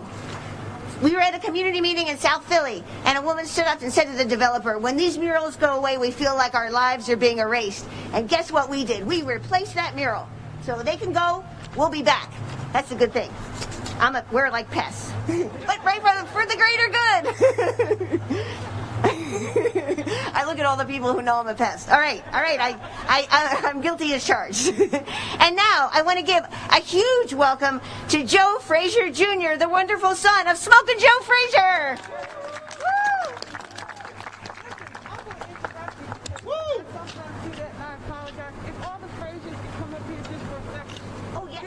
to be two individuals that's up here. There's Rodney Frazier. Can you come up here, please, sweetie? Rodney Frazier is up there. And we are blessed with Mark Frazier to be up here. And then we have Miss, if you can come up here, and Pat Valencia Frazier, if you can come up. And also Christine Savage.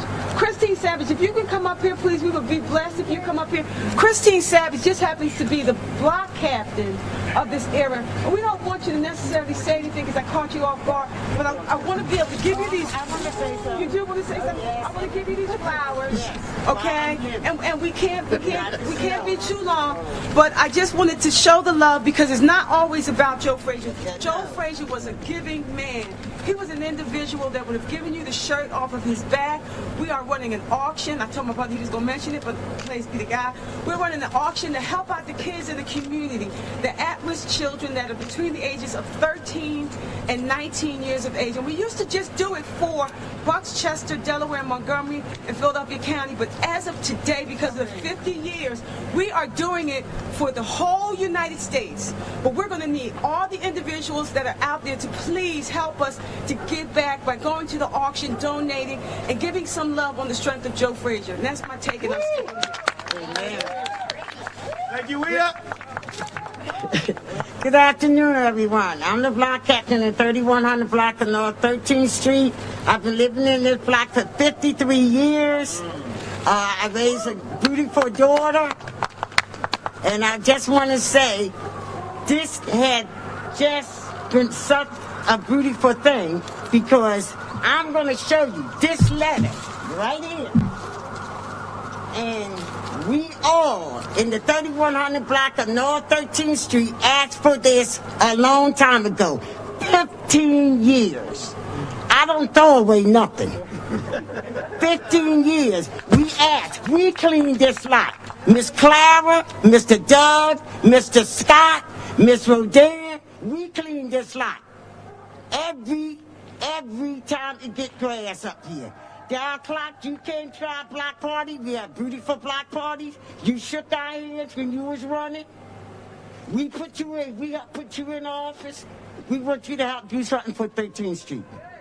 Okay? That's all I'm asking. Miss Rodin, we also, 2019, I met Kenny. I gave him a letter, and I asked him to put that mirror up there. He got that letter. I got it, too. I'll show you that one, too. And nothing happened. All of a sudden, everybody get praises. But 13th Street were doing their work for 15 years with this letter. And this is no lie. He should have been here. Everybody that you call, he should have been here and seen his own picture up there. That's why I'm glad, Rita, you gave me these flowers. Miss Rodin is not here to see her brother. I asked Mayor Kenny in that letter, put that mirror up there so she could come out and see her brother. She lived right down there, but she passed away. So that's why I'm glad you gave me these flowers where I can smell them. If I'm not laying down, I can't smell them. Don't say nothing good about me while I'm down there. Tell me in front of my face. Amen. Amen. Oh, don't do that to me. Don't do that. No, that was great. But I will say, my name is Joe Frazier Jr. And what my dad was all about is what you hear about everybody's speech today, persistence and consistency. He put in the work. Faith without works is dead. That's what the good word says. So you got to do the work along with the faith. But I will tell you the best thing I love to hear about what my father did is that besides beating the great Muhammad Ali, he was all about the people, and you hear it reiterated from everybody throughout here. He loved the people. He was smoking Joe in the ring, but he was your average Joe outside the ring. He'd break bread with you. Like we just said, he'll take the shirt off your back.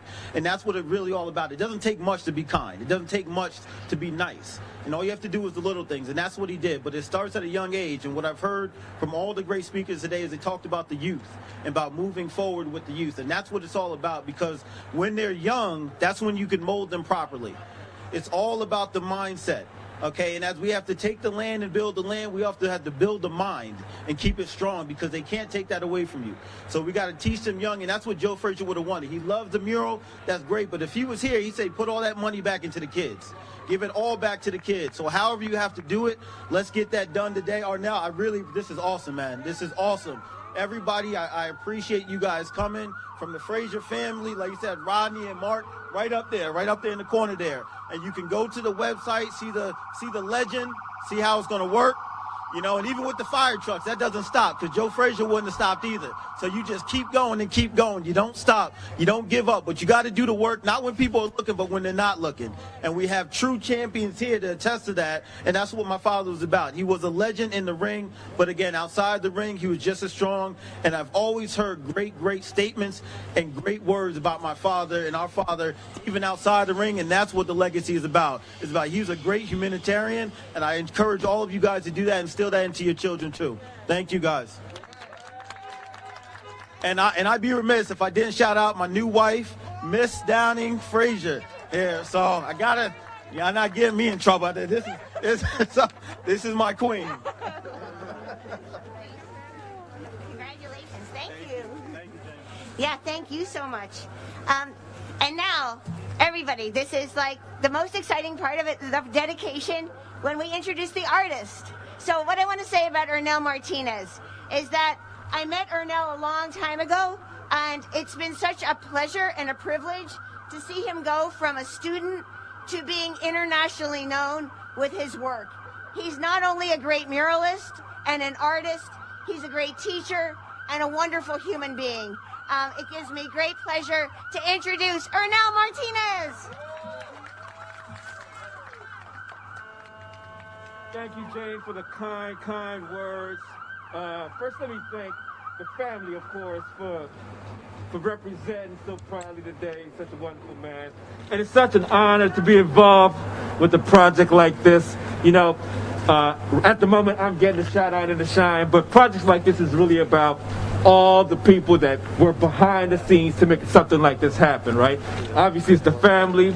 Sister right here you led the way in terms of making sure this thing came together. So I want to take a moment to acknowledge you and all the hard work that you put forward to make this thing happen. Jane, of course, for having the vision that we celebrate true legends and heroes in our city, real ones, on walls, and making sure that young black kids can see somebody that look like them up on the walls. So that's vital.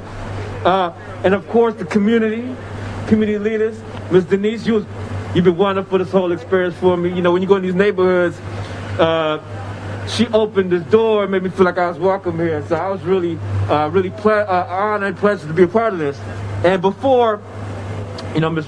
Jordan, before she passed away, she got to see, I was in her house in the bed, she got to see images of the wall right before she passed, right before it was finished. So that's a blessing in itself, okay? I want to acknowledge some of the assistants that was a part of this project that's not here today. Tasha Billington was part of this project. She helped with the project. Kim Torres, she helped as well at the paint days. And all the kids at the rec centers, the boxing center, the athletic center, who's involved with painting the mural at the paint days. And so this is a community process, a community project.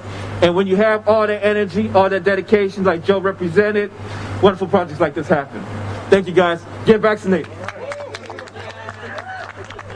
And the next person that I want to thank is the wonderful Corinne Wilson. Corinne Wilson, please raise your hand. Corinne Wilson is extraordinary. She's a project manager. Thank you, Corinne. I want to make sure I acknowledge you. Corinne Wilson is just amazing. I just feel so lucky that we get to work together. Can we have a round of applause? She works tirelessly to make sure the projects have real integrity and depth and breadth. And not everyone can do that. So Corinne, thank you. Ernell, thank you again. I want to thank Wida and the Frazier family. Thank all of you. You're so inspiring, and you kept us on point. And we have a giant waiting list, and it's really good when people say, come on, come on, come on, you have to do this. So thank you all so much. Like standing here today is just a thrill. And to everyone who spoke, thank you so much for your support.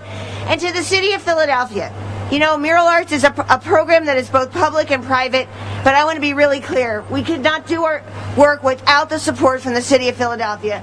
So, Council President, having you here today means everything. And so now, let me just make sure. I want to also thank Fred Herc Jenkins. We had great paint days in Strawberry Mansion. And to the community here, look at this as a beginning and not something that's final. Mural Arts has a huge art education program. We serve about 2,000 young people a year. Yes. And if there's any way we can help your auction, please let us know.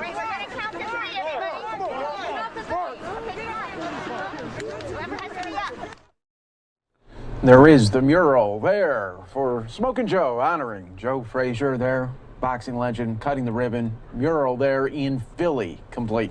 Let's take a quick 2-minute break here on News Now from Fox. When we come back, we're going to go out to Minneapolis, where we are once again in the early stages of the Derek Chauvin trial for the death of George Floyd, resuming in Minneapolis. Let's listen. Criminal apprehension agents or laboratory analysts, if those are people that are very easy to subpoena and would be cooperative with the subpoenas. The problem comes when you have a nearly 400 person witness list where there's no indication as to who's actually to be intended to call, is the expense and the frustration of attempting to serve subpoenas upon citizens. So, yes, Your Honor, we have had substantial discussions about one witness in particular, who the state has already subpoenaed, and the state has indicated that they will keep that person under subpoena. I have made efforts to attempt to locate this individual, and there may be some corollary issues relating to this issue, or to this particular witness that we'll need to address at a later date. But that person in particular. Other than that, Your Honor, by my estimation, of the approximately 350 to 400 witnesses, there are somewhere between 43 and 100 witnesses who saw some, all, or nothing of this incident. And there are certain people that are antagonistic to us. And so I think it goes to once we have the list of who the state intends to actually call, I will be able to specifically say, have you subpoenaed this person? This is the court's order. It's not Mr. Frank or the state of Minnesota's order. This is a court order. And so I'm just asking, and I believe the state has agreed not to release citizens from these witnesses until we have had the time to look at who they actually intend to call. I think we can start with the list you provide by March 22nd of actual witnesses. Those are people under subpoena. Don't release them under any circumstance until the court gives express permission. As to the others, if there's somebody you're not on your list, I think it's important that you tell the defense whether you have them under subpoena and whether they want you to keep them under subpoena. Is that fair? So essentially that's you, Mr. Nelson, saying, what about these people? Agreed. I've got everybody you're going to call, but what about these people? And then you work out the subpoena nature of it. Correct. And obviously, I would like the defense to have their own subpoena if possible. They are all court orders. They are all equal. Some witnesses view some more equal than others. So I think basically you just got to talk after March 22nd to make sure the people that everybody wants to remain under subpoena remain under subpoena. And I have told Mr. Frank in prior discussions that I would give him a list of those citizen witnesses so he could compare to see if he had them under subpoena. Addresses have changed, people have moved, Well, it does beg the question I forgot to ask. Are you planning on giving Mr. Frank a list of the witnesses you intend to call by March 22nd? Yes, I think that's I think that's a completely reasonable two-way street. All right. Obviously, this does relate back to paragraph A, that list that we were talking about. Right. That's the quintessential problem, or we're trying to address there through this. The problem, of course, with subpoenas, they are court orders, but we have the power to tell people that you're now released from that. True. Also on that subpoena is contact information for somebody working on our team. So then you've got a witness who is contacting our office for direction on what to do. Understood. And then we're in the position saying, so far, hang in there. You know, that's the sort of awkward position we get in. My understanding is there are certain witnesses that we should not release until Mr. Nelson can get service done. I understand that. I think basically, if they're on his actual, these are the likely ones off of my witness list I'm going to call, but you aren't, but you have them subpoenaed, I don't think you should release your subpoena. Perhaps advise them that they're released from your subpoena, but they're still under court order to appear for possibly for the defense, and that they should call, and then Mr. Nelson can give you the contact for whoever is handling witness matters in his office. I think the most important thing is to get a different subpoena served on. Be In everybody's interest. But I just don't want to lose track of somebody because the state didn't need them and dropped them and they disappear from the face of the earth. Now, Your Honor, I'm standing here telling the court that we will do the best we can. And I know you will. Huh? I know you will. And I can't be a personal guarantor that this will be pulled off perfectly because, you know, they will be calling in, they will be talking, but we will do our best to get this accomplished. Thank you. We don't want the court involved in this kind of matter again, I guess I would candidly admit.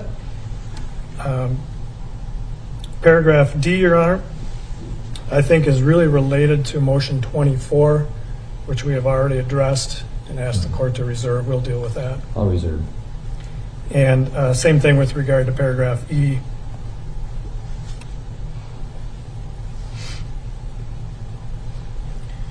And Your Honor, if I may skip to paragraph 30 or motion 30.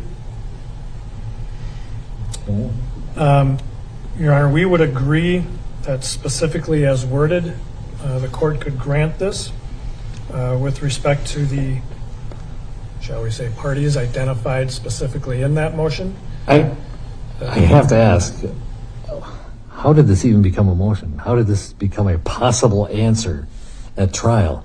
I think, Your Honor, one of our witnesses mentioned something like this. We do not, in context, Your Honor, I don't really want to go into. Fair enough. It was not inappropriate the way it was brought out because, of course, this case can be about asphyxiation. Hanging is a form of asphyxiation. There will be testimony in this case about asphyxiation. Proper testimony about that. Right. Drawing a comparison to this particular person, we do not intend to do. Does that make sense? You can prepare your witness by telling them that analogy absolutely will not come anywhere close to being admitted. Really understood, Your Honor. Under Rule 403. Yep. All right. It sounds like the state's agreeable in that. So. Skipping, if I may, Your Honor, then to motion 34.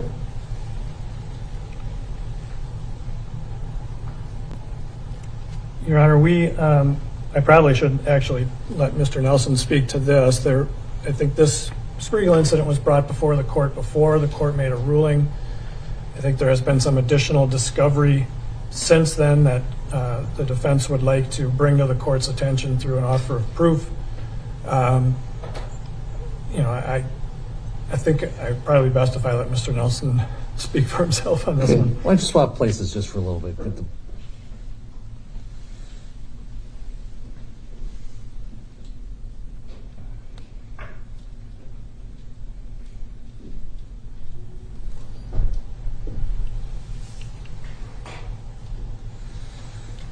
I won't read your notes, don't worry. Yeah. 34, Your Honor, is just our request to make an offer of proof. The court previously dealt with, obviously, the 404B motions that we brought relevant to the May of 2019 arrest of Mr. Floyd. The court, in its order, it issued sort of a summary order and had indicated that a memorandum would be filed by the court stating the reasons why certain 404Bs were admitted and others were rejected. We've just not received that order. What I expect, however, Your Honor, is that there has been significant developments in this regard, at least with respect to the defense perspective, that we would like to supplement our record, ultimately ask for reconsideration of based upon that new information. That was not available at the time that we brought that motion. All right. Why don't you go ahead and do that now? Sure. So, Your Honor, and again, I'm simply, I am speculating as to the court's rationale as to why the previous arrest of Mr. Floyd was denied. However, my speculation is that the court considered our analysis, our statement of facts to be somewhat speculative as to whether or not Mr. Floyd had drugs in his mouth at the time of his arrest. Since the court issued its order, the defense discovered and went and inspected Squad 320 of the Minneapolis Police Department. In reviewing photographs of Squad 320, there appeared to be white substances throughout the back seat of the squad car. So myself and some of the other defendants' attorneys and our investigators went to inspect Squad 320. It was very apparent that what was in Squad 320 was controlled substances. The state of Minnesota then subsequently had those substances taken out of the squad car and tested. They are, in fact, methamphetamine and fentanyl, and they contain the DNA of George Floyd. So they are partially chewed up pills. In addition, Your Honor, the additional evidence that was discovered, the state executed a second search warrant on the Mercedes-Benz that was being driven by Mr. Floyd, and located in the center console of the Mercedes-Benz were 2 pills that were identical to the 2 pills that, or appeared to be identical to the pills that were in Squad 320. Those pills were analyzed, and those pills also contained methamphetamine and fentanyl. So ultimately, if we look at this particular incident, in what the state argued was speculative, that our screenshots that we had submitted to the court in connection with that 404B, was it gum, was it something else, was it drugs? I think the question has been answered, that we now know for a fact that there were drugs that were in the car. We know that there were drugs in the squad car that contained Mr. Floyd's DNA, and that those drugs in both of those cars were identical to the drugs that were in Mr. Floyd's system at the time of autopsy. So in that regard, Your Honor, if we liken it and we go back to what happened in May of 2019, when Mr. Floyd was pulled over, put a large amount of drugs in his mouth, he was taken into a squad car. He was then ultimately hospitalized, where he had to be physically restrained by hospital staff. And so it would be our intention to provide the court with all of those additional records, just simply as a supplemental offer of proof in that regard. And you can make that offer of proof by filing those, but the question I have for you, and this is so you don't have to speculate as the court's ruling, what 404B exception does all this go to? What does it establish that is an element of the crime here? Well, it establishes a modus operandi, essentially, of Mr. Floyd, and when Mr. Floyd is apprehended, or at least in one prior incident, when he was arrested by the Minneapolis Police Department, he did the exact same thing that he did here. And when we get into the question of his cause of death, is he actively ingesting narcotics that would potentially cause his death? Well, does it really go to that, though?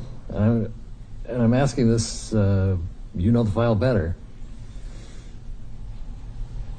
It could have been, I don't think the state's contesting the fact that fentanyl and methamphetamine were found in Mr. Floyd's blood after his death. Is that correct, Mr. Frank? And the amounts, I think, are what Dr. Baker's going to talk about. why does it matter that he took it in response to police action, that is the police coming up to his car, versus maybe 15 minutes before or an hour before? Sure. The bottom line is, they're drugs, they're in his system, unless you're claiming, or the state's claiming that someone involuntarily intoxicated him by essentially forcing drugs on. I don't see how it establishes. Because, Your Honor, and perhaps this is the missing component, because ultimately what is being said a lot about this particular case is that the Minneapolis police overreacted to a $20 counterfeit bill.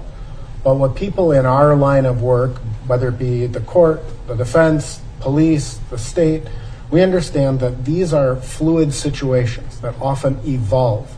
Maybe an initial very minor report, but when the police go to intervene and suddenly you learn that there are drugs in the car or guns in the car. I'm not suggesting there were guns in the car here, because there weren't. I'm just using this as a general example. Or there are warrants for someone's arrest. These are evolving situations that call into question the amount of force that police are authorized to use. And so it's a lot different if you're trying to conceal or secrete controlled substances than it is, a $20 bill. This isn't just a $20 bill. And it ultimately goes to the very nature of the police response. Well, and as I understood it at our September motion hearing, there is not an assertion by the defense that Mr. Chauvin knew or had arrested Mr. Floyd as part of that May 16th, 2019 incident. Correct. But if you look at the 2019 response, right? The Minneapolis police pull him over. The officer draws his firearm immediately because Mr. Floyd is not showing his hands. And I know that in this particular case, Officer Lane did that exact same thing. It goes to the measure of the police response to that particular situation. So if we're going to come in here and we're going to have experts from Los Angeles and Montana and wherever else they're coming in from to say this was an unauthorized use of force, and you have a prior incident where officers used an identical use of force in an almost identical situation, that's where it becomes relevant. Well, you can make your offer of proof. We can revisit it later, but I'll be honest, I'm not convinced. I could see where that evidence might be proper if you had said Mr. Chauvin was part of that arrest or knew about that arrest, and therefore when he had the contact with Mr. Floyd that resulted in his death, I could see where it'd be like, oh, this is what he does. I have knowledge that this is how George Floyd reacts to police interaction. But it doesn't establish that because Mr. Chauvin wasn't a part of that arrest. Understood, Your Honor. It's more of a generic, let's pick a situation because we have a body-worn camera and Mr. Floyd on it. There could be other body-worn cameras that show that that's not how the police react to it. So I guess I'm telling you right now, I'm not convinced yet to reverse my ruling, but I'll consider whatever you have as far as written offer proof. Thank you, Judge. All right. Thank you, Mr. Nelson. Mr. Frederick.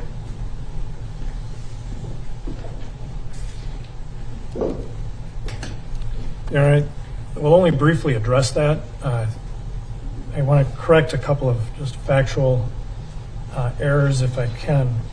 The SUV contained 2 white pills that had distinctive markings, were unchewed, undigested, laying loosely in the center console area that contained methamphetamine and fentanyl. There was a pill fragment, a couple of pill fragments found in the back of the squad car that only contained methamphetamine. So I don't think we can say that those pills are exactly the same, first of all. In the prior incident, Mr. Floyd did not have to be physically restrained. He was treated by medical professionals when he admitted to using some pills on that prior occasion in 2019. He got medical attention at that incident. So some factual things I wanted to address, but... And Matt, I'm sorry, I want to check that second test of those pills. Okay. Sounds like we have a discovery issue you can deal with later. We have a second test. Well, the bottom line is, it's not of consequence to me. I don't see, even if there are the similarities described by Mr. Nelson, that it is a modus operandi which is relevant, that goes to any of the elements in this case. There's no prior relationship that it establishes or knowledge by Mr. Chauvin. Any minor probative value it has is certainly outweighed by its prejudicial nature. Pure propensity, Your Honor.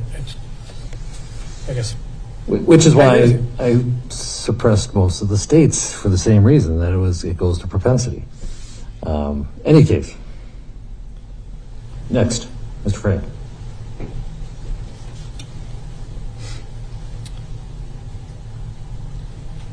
So then, Your Honor, motion 35, we would ask the court to reserve this. I had asked counsel to try and narrow this down to specific records, specific items. I think we'll work on that.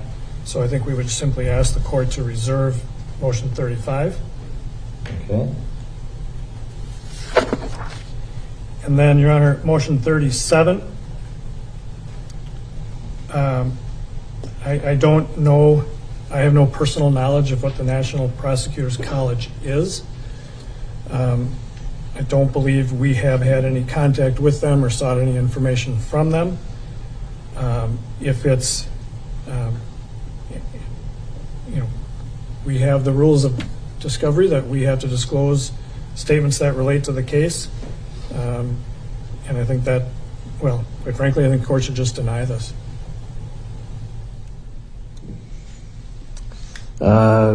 What organization are you talking about, Mr. Nelson? I know that the National Advocacy Center used to be down in South Carolina, but that's been closed, so I'm not sure what organization we're talking about. So it's my understanding that I've heard from other prosecutors, it's an organization that gathers materials relevant to expert witnesses and their testimony, copies of transcripts, things of this nature. So you think that they might have collected something about your experts? If they have, or even their own experts, that would be, I think, discoverable under the rules. I agree, if they have collected them. Mr. Frank? Whether it's this organization or a similar organization. Mr. Frank? To my knowledge, Your Honor, we have not obtained anything from this organization that counsel might be referring to. I'm not sure that if we did, it has to be disclosed. It would simply depend on what it is. Well, I'm going to tell you, if you got it, you're going to disclose it. Whether it's from a prosecutor's organization or somewhere else where you've obtained transcripts, basically, because I'm familiar with the concept of the transcript banks. A transcript that could be used to cross-examine your expert or their expert, for that matter. Sometimes I know prosecutors will get it for their own to know what's out there that they have to defend against. So if you have it, he gets it. It's not work product. It's not work product, Your Honor, but it may not be a statement relating to the case. Well, that may make it not admissible, but I think this is a discovery issue. Correct. So if an expert says something on the witness stand, correct, right, that raises a question based on something they've said before, written before, it doesn't become a statement about the case until they testify. Correct. In terms of having to disclose it. So not... No, I think it is, we're talking discovery here, not admissibility. You may disclose it and none of it's admissible because there's nothing in it. For example, if they give opinion A on the stand and there's a transcript in another case they said not A, that's permissible impeachment of their opinion to go in and say, well, in State versus Smith, didn't you say X, Y, and Z, and now you're saying A, B, C. I think that's permissible impeachment. And if you have transcripts, I think discovery-wise, Mr. Nelson's entitled to them. But what I'm saying is, until that witness says not A on the witness stand, that prior doesn't, I may be mixing up the court's analogy. until that witness says A on the witness stand, not A isn't a statement about the case. Correct. It's potential impeachment. Correct. So there's no duty to disclose that until he says A. I'm telling you to disclose it. And then I assume the court will be telling the defense to do that as well. Absolutely. If you have transcripts of the other side's witnesses or your own, those should be disclosed. This is in federal court where you have to wait till cross-examination. Your Honor, that is all of the defendant's motions we were prepared to address today. There are several of our motions that we could address. I don't know if the court wants me to yield the podium or start in on those. Is there, can we talk about number 33, the Spark of Life, or did you want to wait for later? I would prefer to wait, Your Honor. That's fine. I mean, Spark of Life is a very familiar topic to us all. I'm hesitant to start into it today because I'm not sure what the contours that defense counsel is thinking of with regard to Spark of Life testimony. To me, it's pretty straightforward, but I'm just not sure I know exactly what the problem is there. So we did not talk about it ahead of time, and all right, why don't the two of you talk and we can address it later. I mean, yeah. Okay. All right. So it's my understanding that the other defense motions that have not been addressed today, we will address tomorrow later, or as scheduled. Subsequent days, correct. Okay. Do you want me to start on ours, or do you want to? Mr. Nelson, are you prepared to? On the states, yes. I'm Yeah. All right. And if you could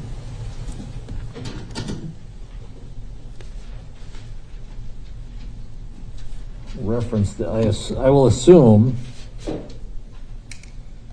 on the state's motions that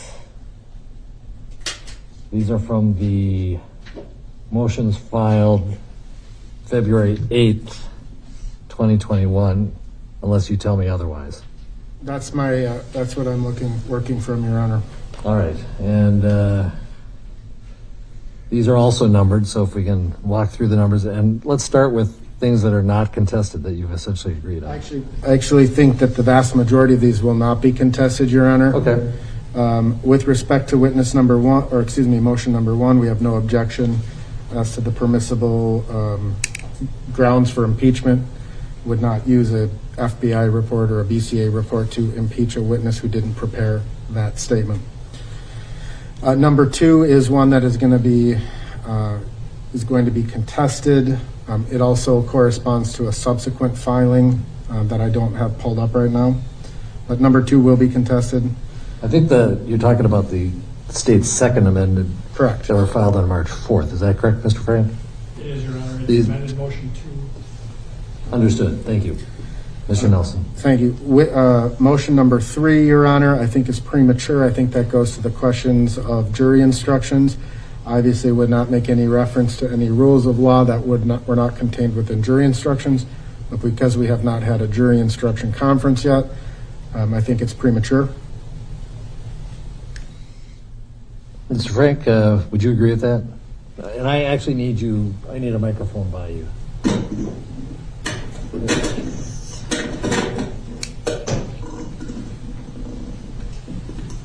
Thank you. Your Honor, the problem I have with waiting, of course, is we will have voir dire, we will have jury, we will have opening statements and witness testimony that could depend on what these concepts are and what they're going to be. So I don't think this is something we can reserve until the end of trial when we're looking at the final jury instructions. Because as part of our motion is, any testimony or argument about essentially incorrect standards of law. So I do think we need to address this certainly before opening statements. Well, again, my strong position is nobody should be trying to instruct the jury on the law, because that's my job at the end of the case. And so if counsel starts to ask jurors their opinions about what does this charge mean, and use words like but for or intend, that's going to be problematic in jury selection, just to warn you. But Mr. Nelson, do you object to these, or what part do you object to? No, I don't necessarily object to them, Your Honor. I just think that in terms of what the appropriate legal standards are, we have not thought about those, for lack of a better term. And so in that regard, Your Honor, it's not my customary practice to inquire as to the law or the rules of law in voir dire. And I rarely ever reference any sort of elements in an opening statement. So, I mean, it wouldn't be my intention to do this, number one. So if the court wants to grant it subject to a jury instruction conference later, that's fine too. I think that's the best way to handle it. I'm going to grant it subject to the jury instruction conference because I assume the state is relying on the substantial factor in causing death. Correct. And we did submit a memorandum that addresses this motion too. And I think everyone is in a safe harbor if you rely on the jury instruction guides for elements, generally. And so if these aren't in the jury instruction guides, you are in dangerous waters. So I'll grant it with the understanding that we'll talk about it at our jury instruction conference. Sounds good, Your Honor. Number 4, I'm just asking that we address that later in the week. Okay. Number 5, I think is very similar to the one of our jury instructions. I have no objection to that, Your Honor. Okay, that's granted without objection. Number 6, I think, is also part of our ongoing discussions about the training materials that both sides intend to introduce and the reasons for which they may be introduced, whether it to show that Mr. Chauvin received particular training or the policies of the MPD. And so that's just a discussion that we're continuing to have. I think we've made some substantial progress in that regard, and so just asking to reserve it, and if we need to come back to that at a later time. Any objection to reserving it, Mr. Frank? No, Your Honor. All right, that's reserved. Number 7, I have no objection to that, Your Honor. Okay. That's granted without objection. 8, no objection. Granted without objection. 9 and 10 are identical, and they are also identical to one of the defense motions the court Right. I previously think we've granted. already established that you're not going to comment on each other's failure to call a witness.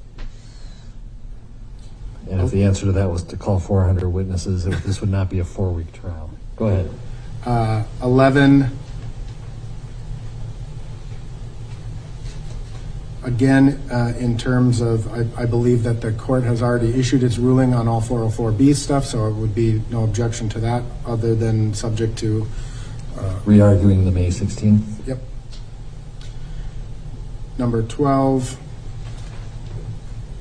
again,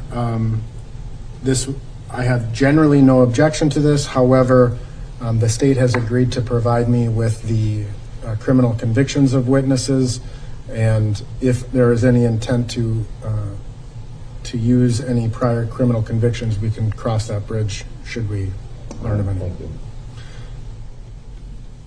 I'll essentially reserve that. Okay. And I believe that's all of their motions. Mr. Frank, anything else? You had the second supplemental, but that was basically the reserving on the expert. Correct, just because we had obtained additional information from the time of the first motion to the second amended motion. All right. So I didn't count them up, but we've got a handful of motions left to argue more substantively. Is that correct? I'll try and identify them myself. But that's it for today then as far as motions? Well, as far as motions, Your Honor, just other than stipulations as to strikes for cause. Yeah, who wants to, if somebody wants to take the podium and... Your Honor, for the record, again, over the mid-morning and early afternoon break, counsel for the defense and state met and conferred and reviewed agreed upon jury strikes.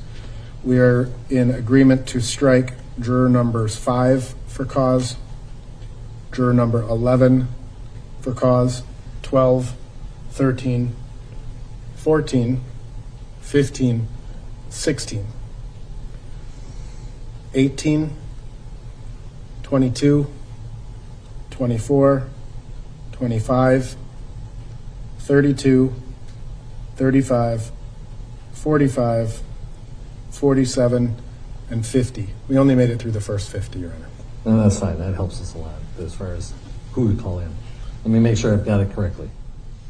5, 11, 12, 13, 14, 15, 16, 18, 22, 24, 25, 32, 35, 45, 47, and 50. Is that correct?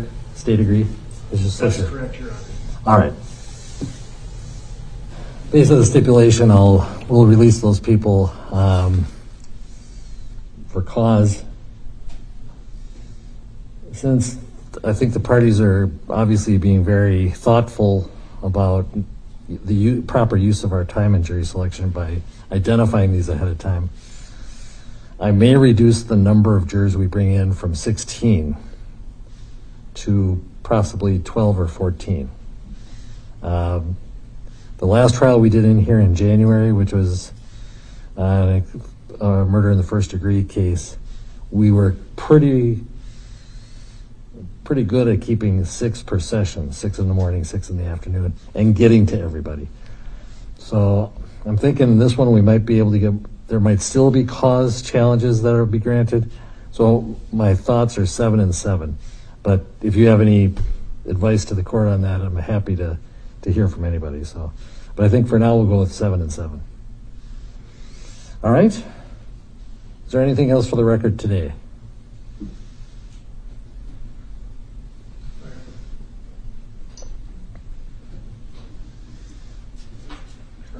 You can't do it.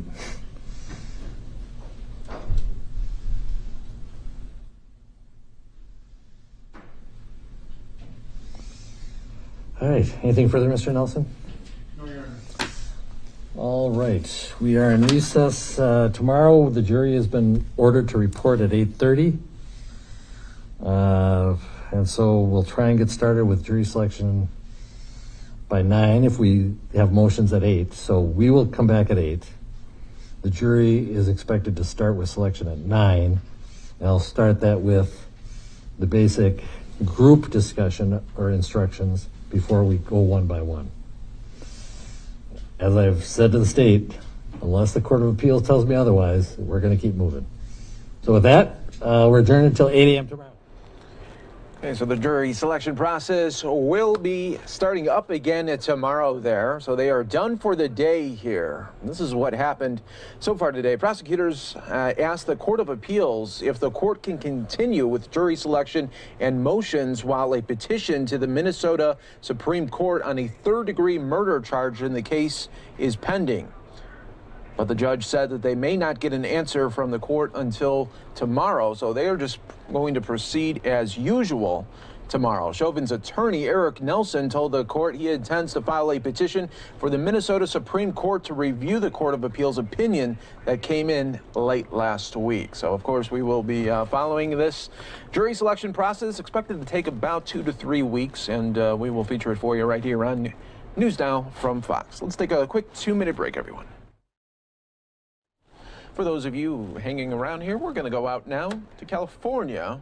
Governor Gavin Newsom is speaking right now. The J&J vaccine, that's just personal when it is my turn, but that single dose, one and you're done, will present itself as a third option very, very shortly. 320,000 J&J vaccines are arriving in California this week. We received just 21,000 last week. Northern California, Southern California, at 2 of the federal sites. They went there first. Now with the 320, we'll get them more appropriately distributed on a more equitable basis across the state. We're going to see supply increase significantly over the course of the next number of weeks. Light truly is bright at the end of this tunnel. We will announce tomorrow likely another dozen counties moving from the less or least restrictive tier more and more progress every day as we're reopening our economy and reopening our schools safely for in-person public instruction. I made a commitment, and I'll just wrap up here, and we'll hear, of course, for any questions. I made a commitment to our educators, not just our teachers, but our educators, bus drivers, the cafeteria workers, our custodial staff, the support staff, the classified employees, not just our teachers, that if we're going to ask that we move much quicker to get our kids safely back into school, that we wanted to be there supporting that essential workforce in terms of making available the opportunity to be vaccinated. We had a goal last week. We announced that we could get 75,000 vaccines done in a week as a priority.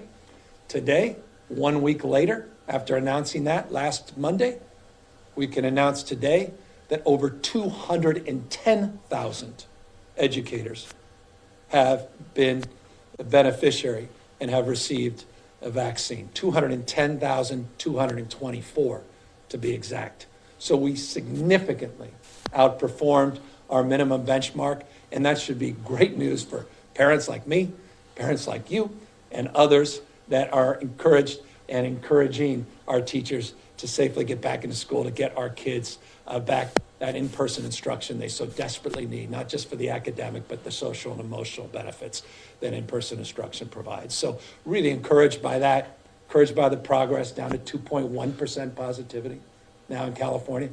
It's one of the lowest in the United States.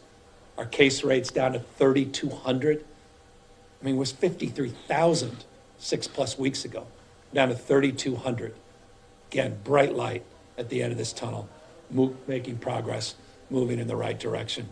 But you're at the ground level. You're, at the end of the day, our vision and vaccines is realized at the local level. And so I just want to, again, end as I began, with gratitude, respect, and appreciation for everyone in Tulare County for their great work and all the extraordinary people that are getting life-saving vaccines into their arms and allow them to go back, not just to work and feel safe, but to see their loved ones, see their kids and their grandkids, to hug again, and to celebrate all those wonderful milestones that make life worth living, getting back to whatever semblance of normalcy that we recall and remember, but with a vibrancy of having flexed our muscles and a resiliency that comes only after a year where our journey has been challenged by this global pandemic. So again, wonderful to be with you. Happy to take any questions. Abigail Solis with your Yeah. school district. So you mentioned our teachers. You know, we get teachers that commute from the neighboring cities to come in to work here at our school district. And obviously it's very important that we get them vaccinated. Is there a way that we can better coordinate with our Tulare County Office of Ed so that teachers can just come to the site here by their school district where they work and get vaccinated here? Yeah, we're provided on the platform for teachers. We're setting aside a minimum of 10% of all the new first dose vaccines that arrive in the state.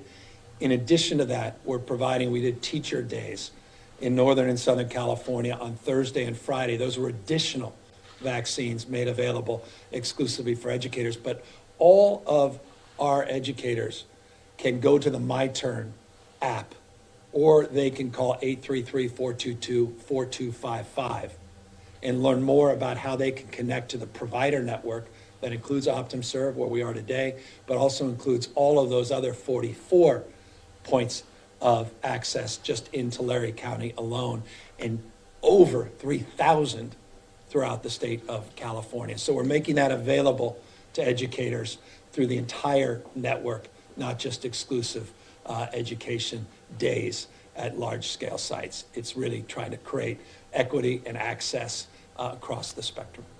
Governor, you mentioned being able to hug again. Just want to get your reaction to the CDC's latest guidance that came out as far as vaccinated folks being able to gather without masks, without social distancing. It is what we've all been waiting for. We've been waiting, bated breath, because look, we're in a county, Tulare, to credit of, again, all the incredible leaders here, over half of your 65-year-olds at least have had a first dose here in the county. In the state, it's 56% of all Californians in this state have received at least a single dose. Now, once you get the second dose and you have a 2-week period, the CDC is now saying you could take that mask off. You could go back home, or at least back to see your extended and immediate family members that you haven't hugged. But again, in smaller cohorts, no one be naive that we can just go back to our original form, but with caution and modifications. But it's incredibly good news.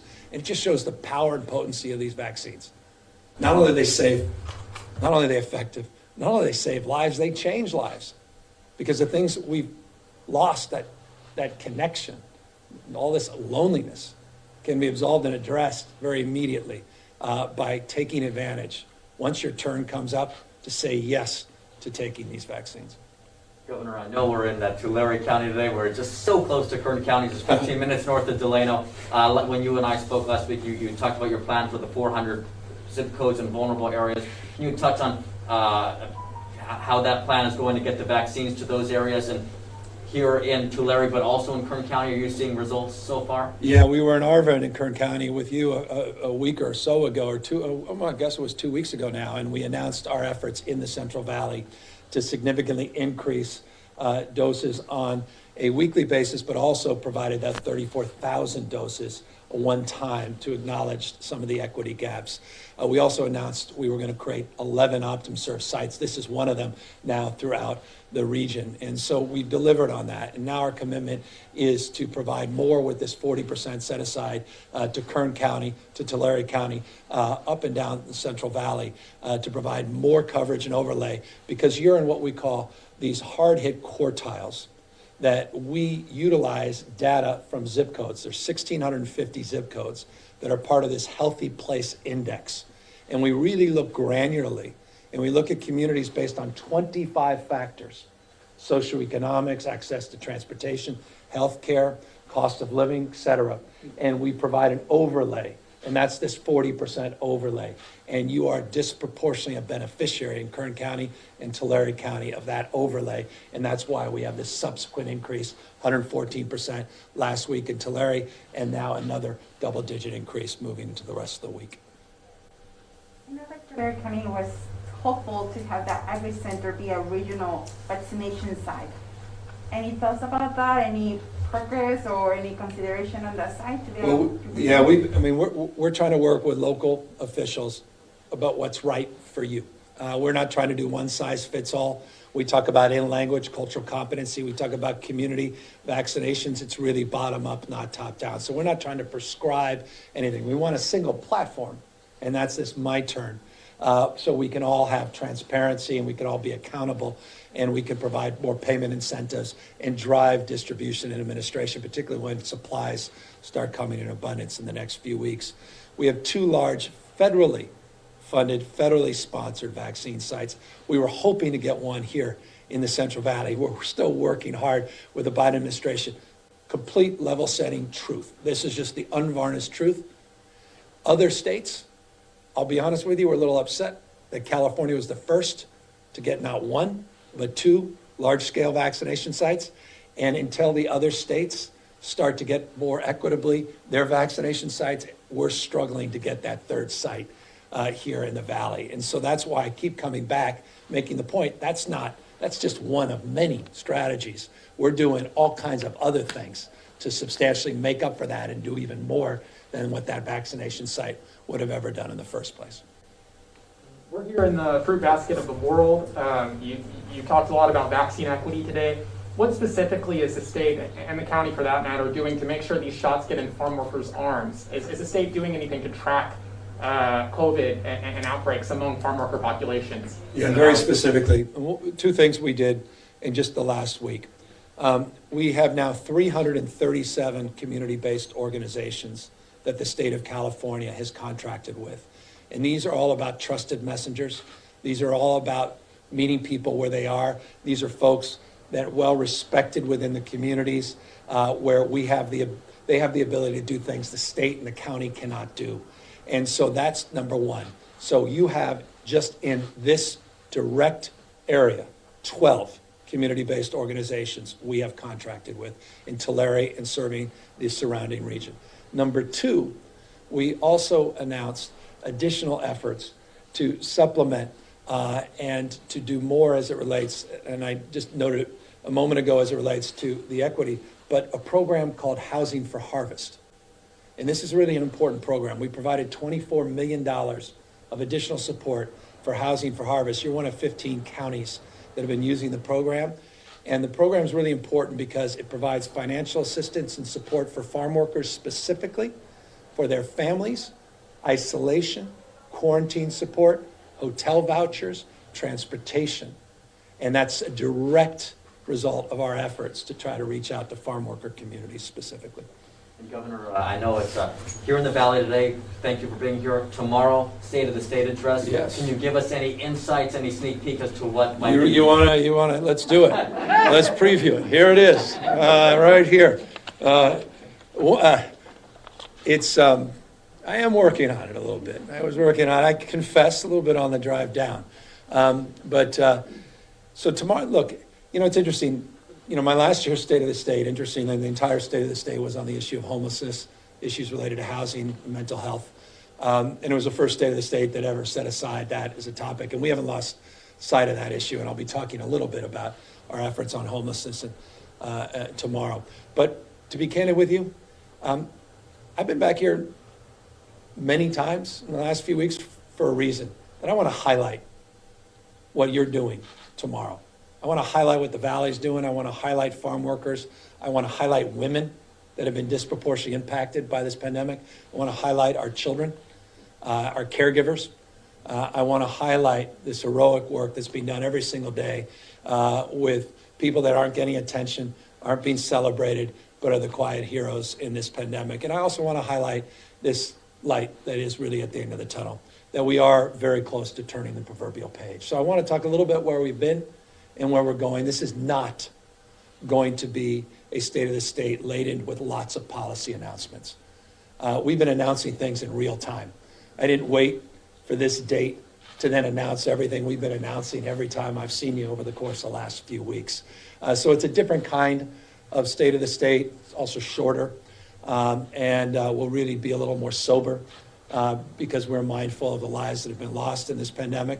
But also, it will be, I hope, received as also optimistic about not only our resiliency, but our capacity to lead throughout this as a state. And I think that deserves a little attention. And leaders are here, as well as talk about a future that I have all the confidence in the world is extraordinarily bright, as long as it's an inclusive future. And so that's about as detailed preview as I've ever offered on a State of the State. Well, I'll be giving the state of the county tomorrow also. More importantly. Maybe we can talk after. We can compare notes. Let's do it. How long is yours going to be? Yeah, I don't know yet. I'm still You're still doing working. it. Like I told you, here's mine. Governor, following up on the harvest program that you guys have, how do we have numbers of how much has been used or is being used as we expected it was going to be used, or do we still need to get the word out for it? I love your question because you're 100% right. It has been wildly underutilized, Housing for Harvest. It's been one of our great programs people don't know about, and part of our component on the trusted messengers and the CBO is to promote Housing for Harvest. And we also want to provide more resources for those 15 counties that are utilizing it effectively to let them know that we're committed to them to build and to scale their success. But you're 100% right. Great program, underutilized because there wasn't awareness. So we're doing the awareness campaign and providing more support to make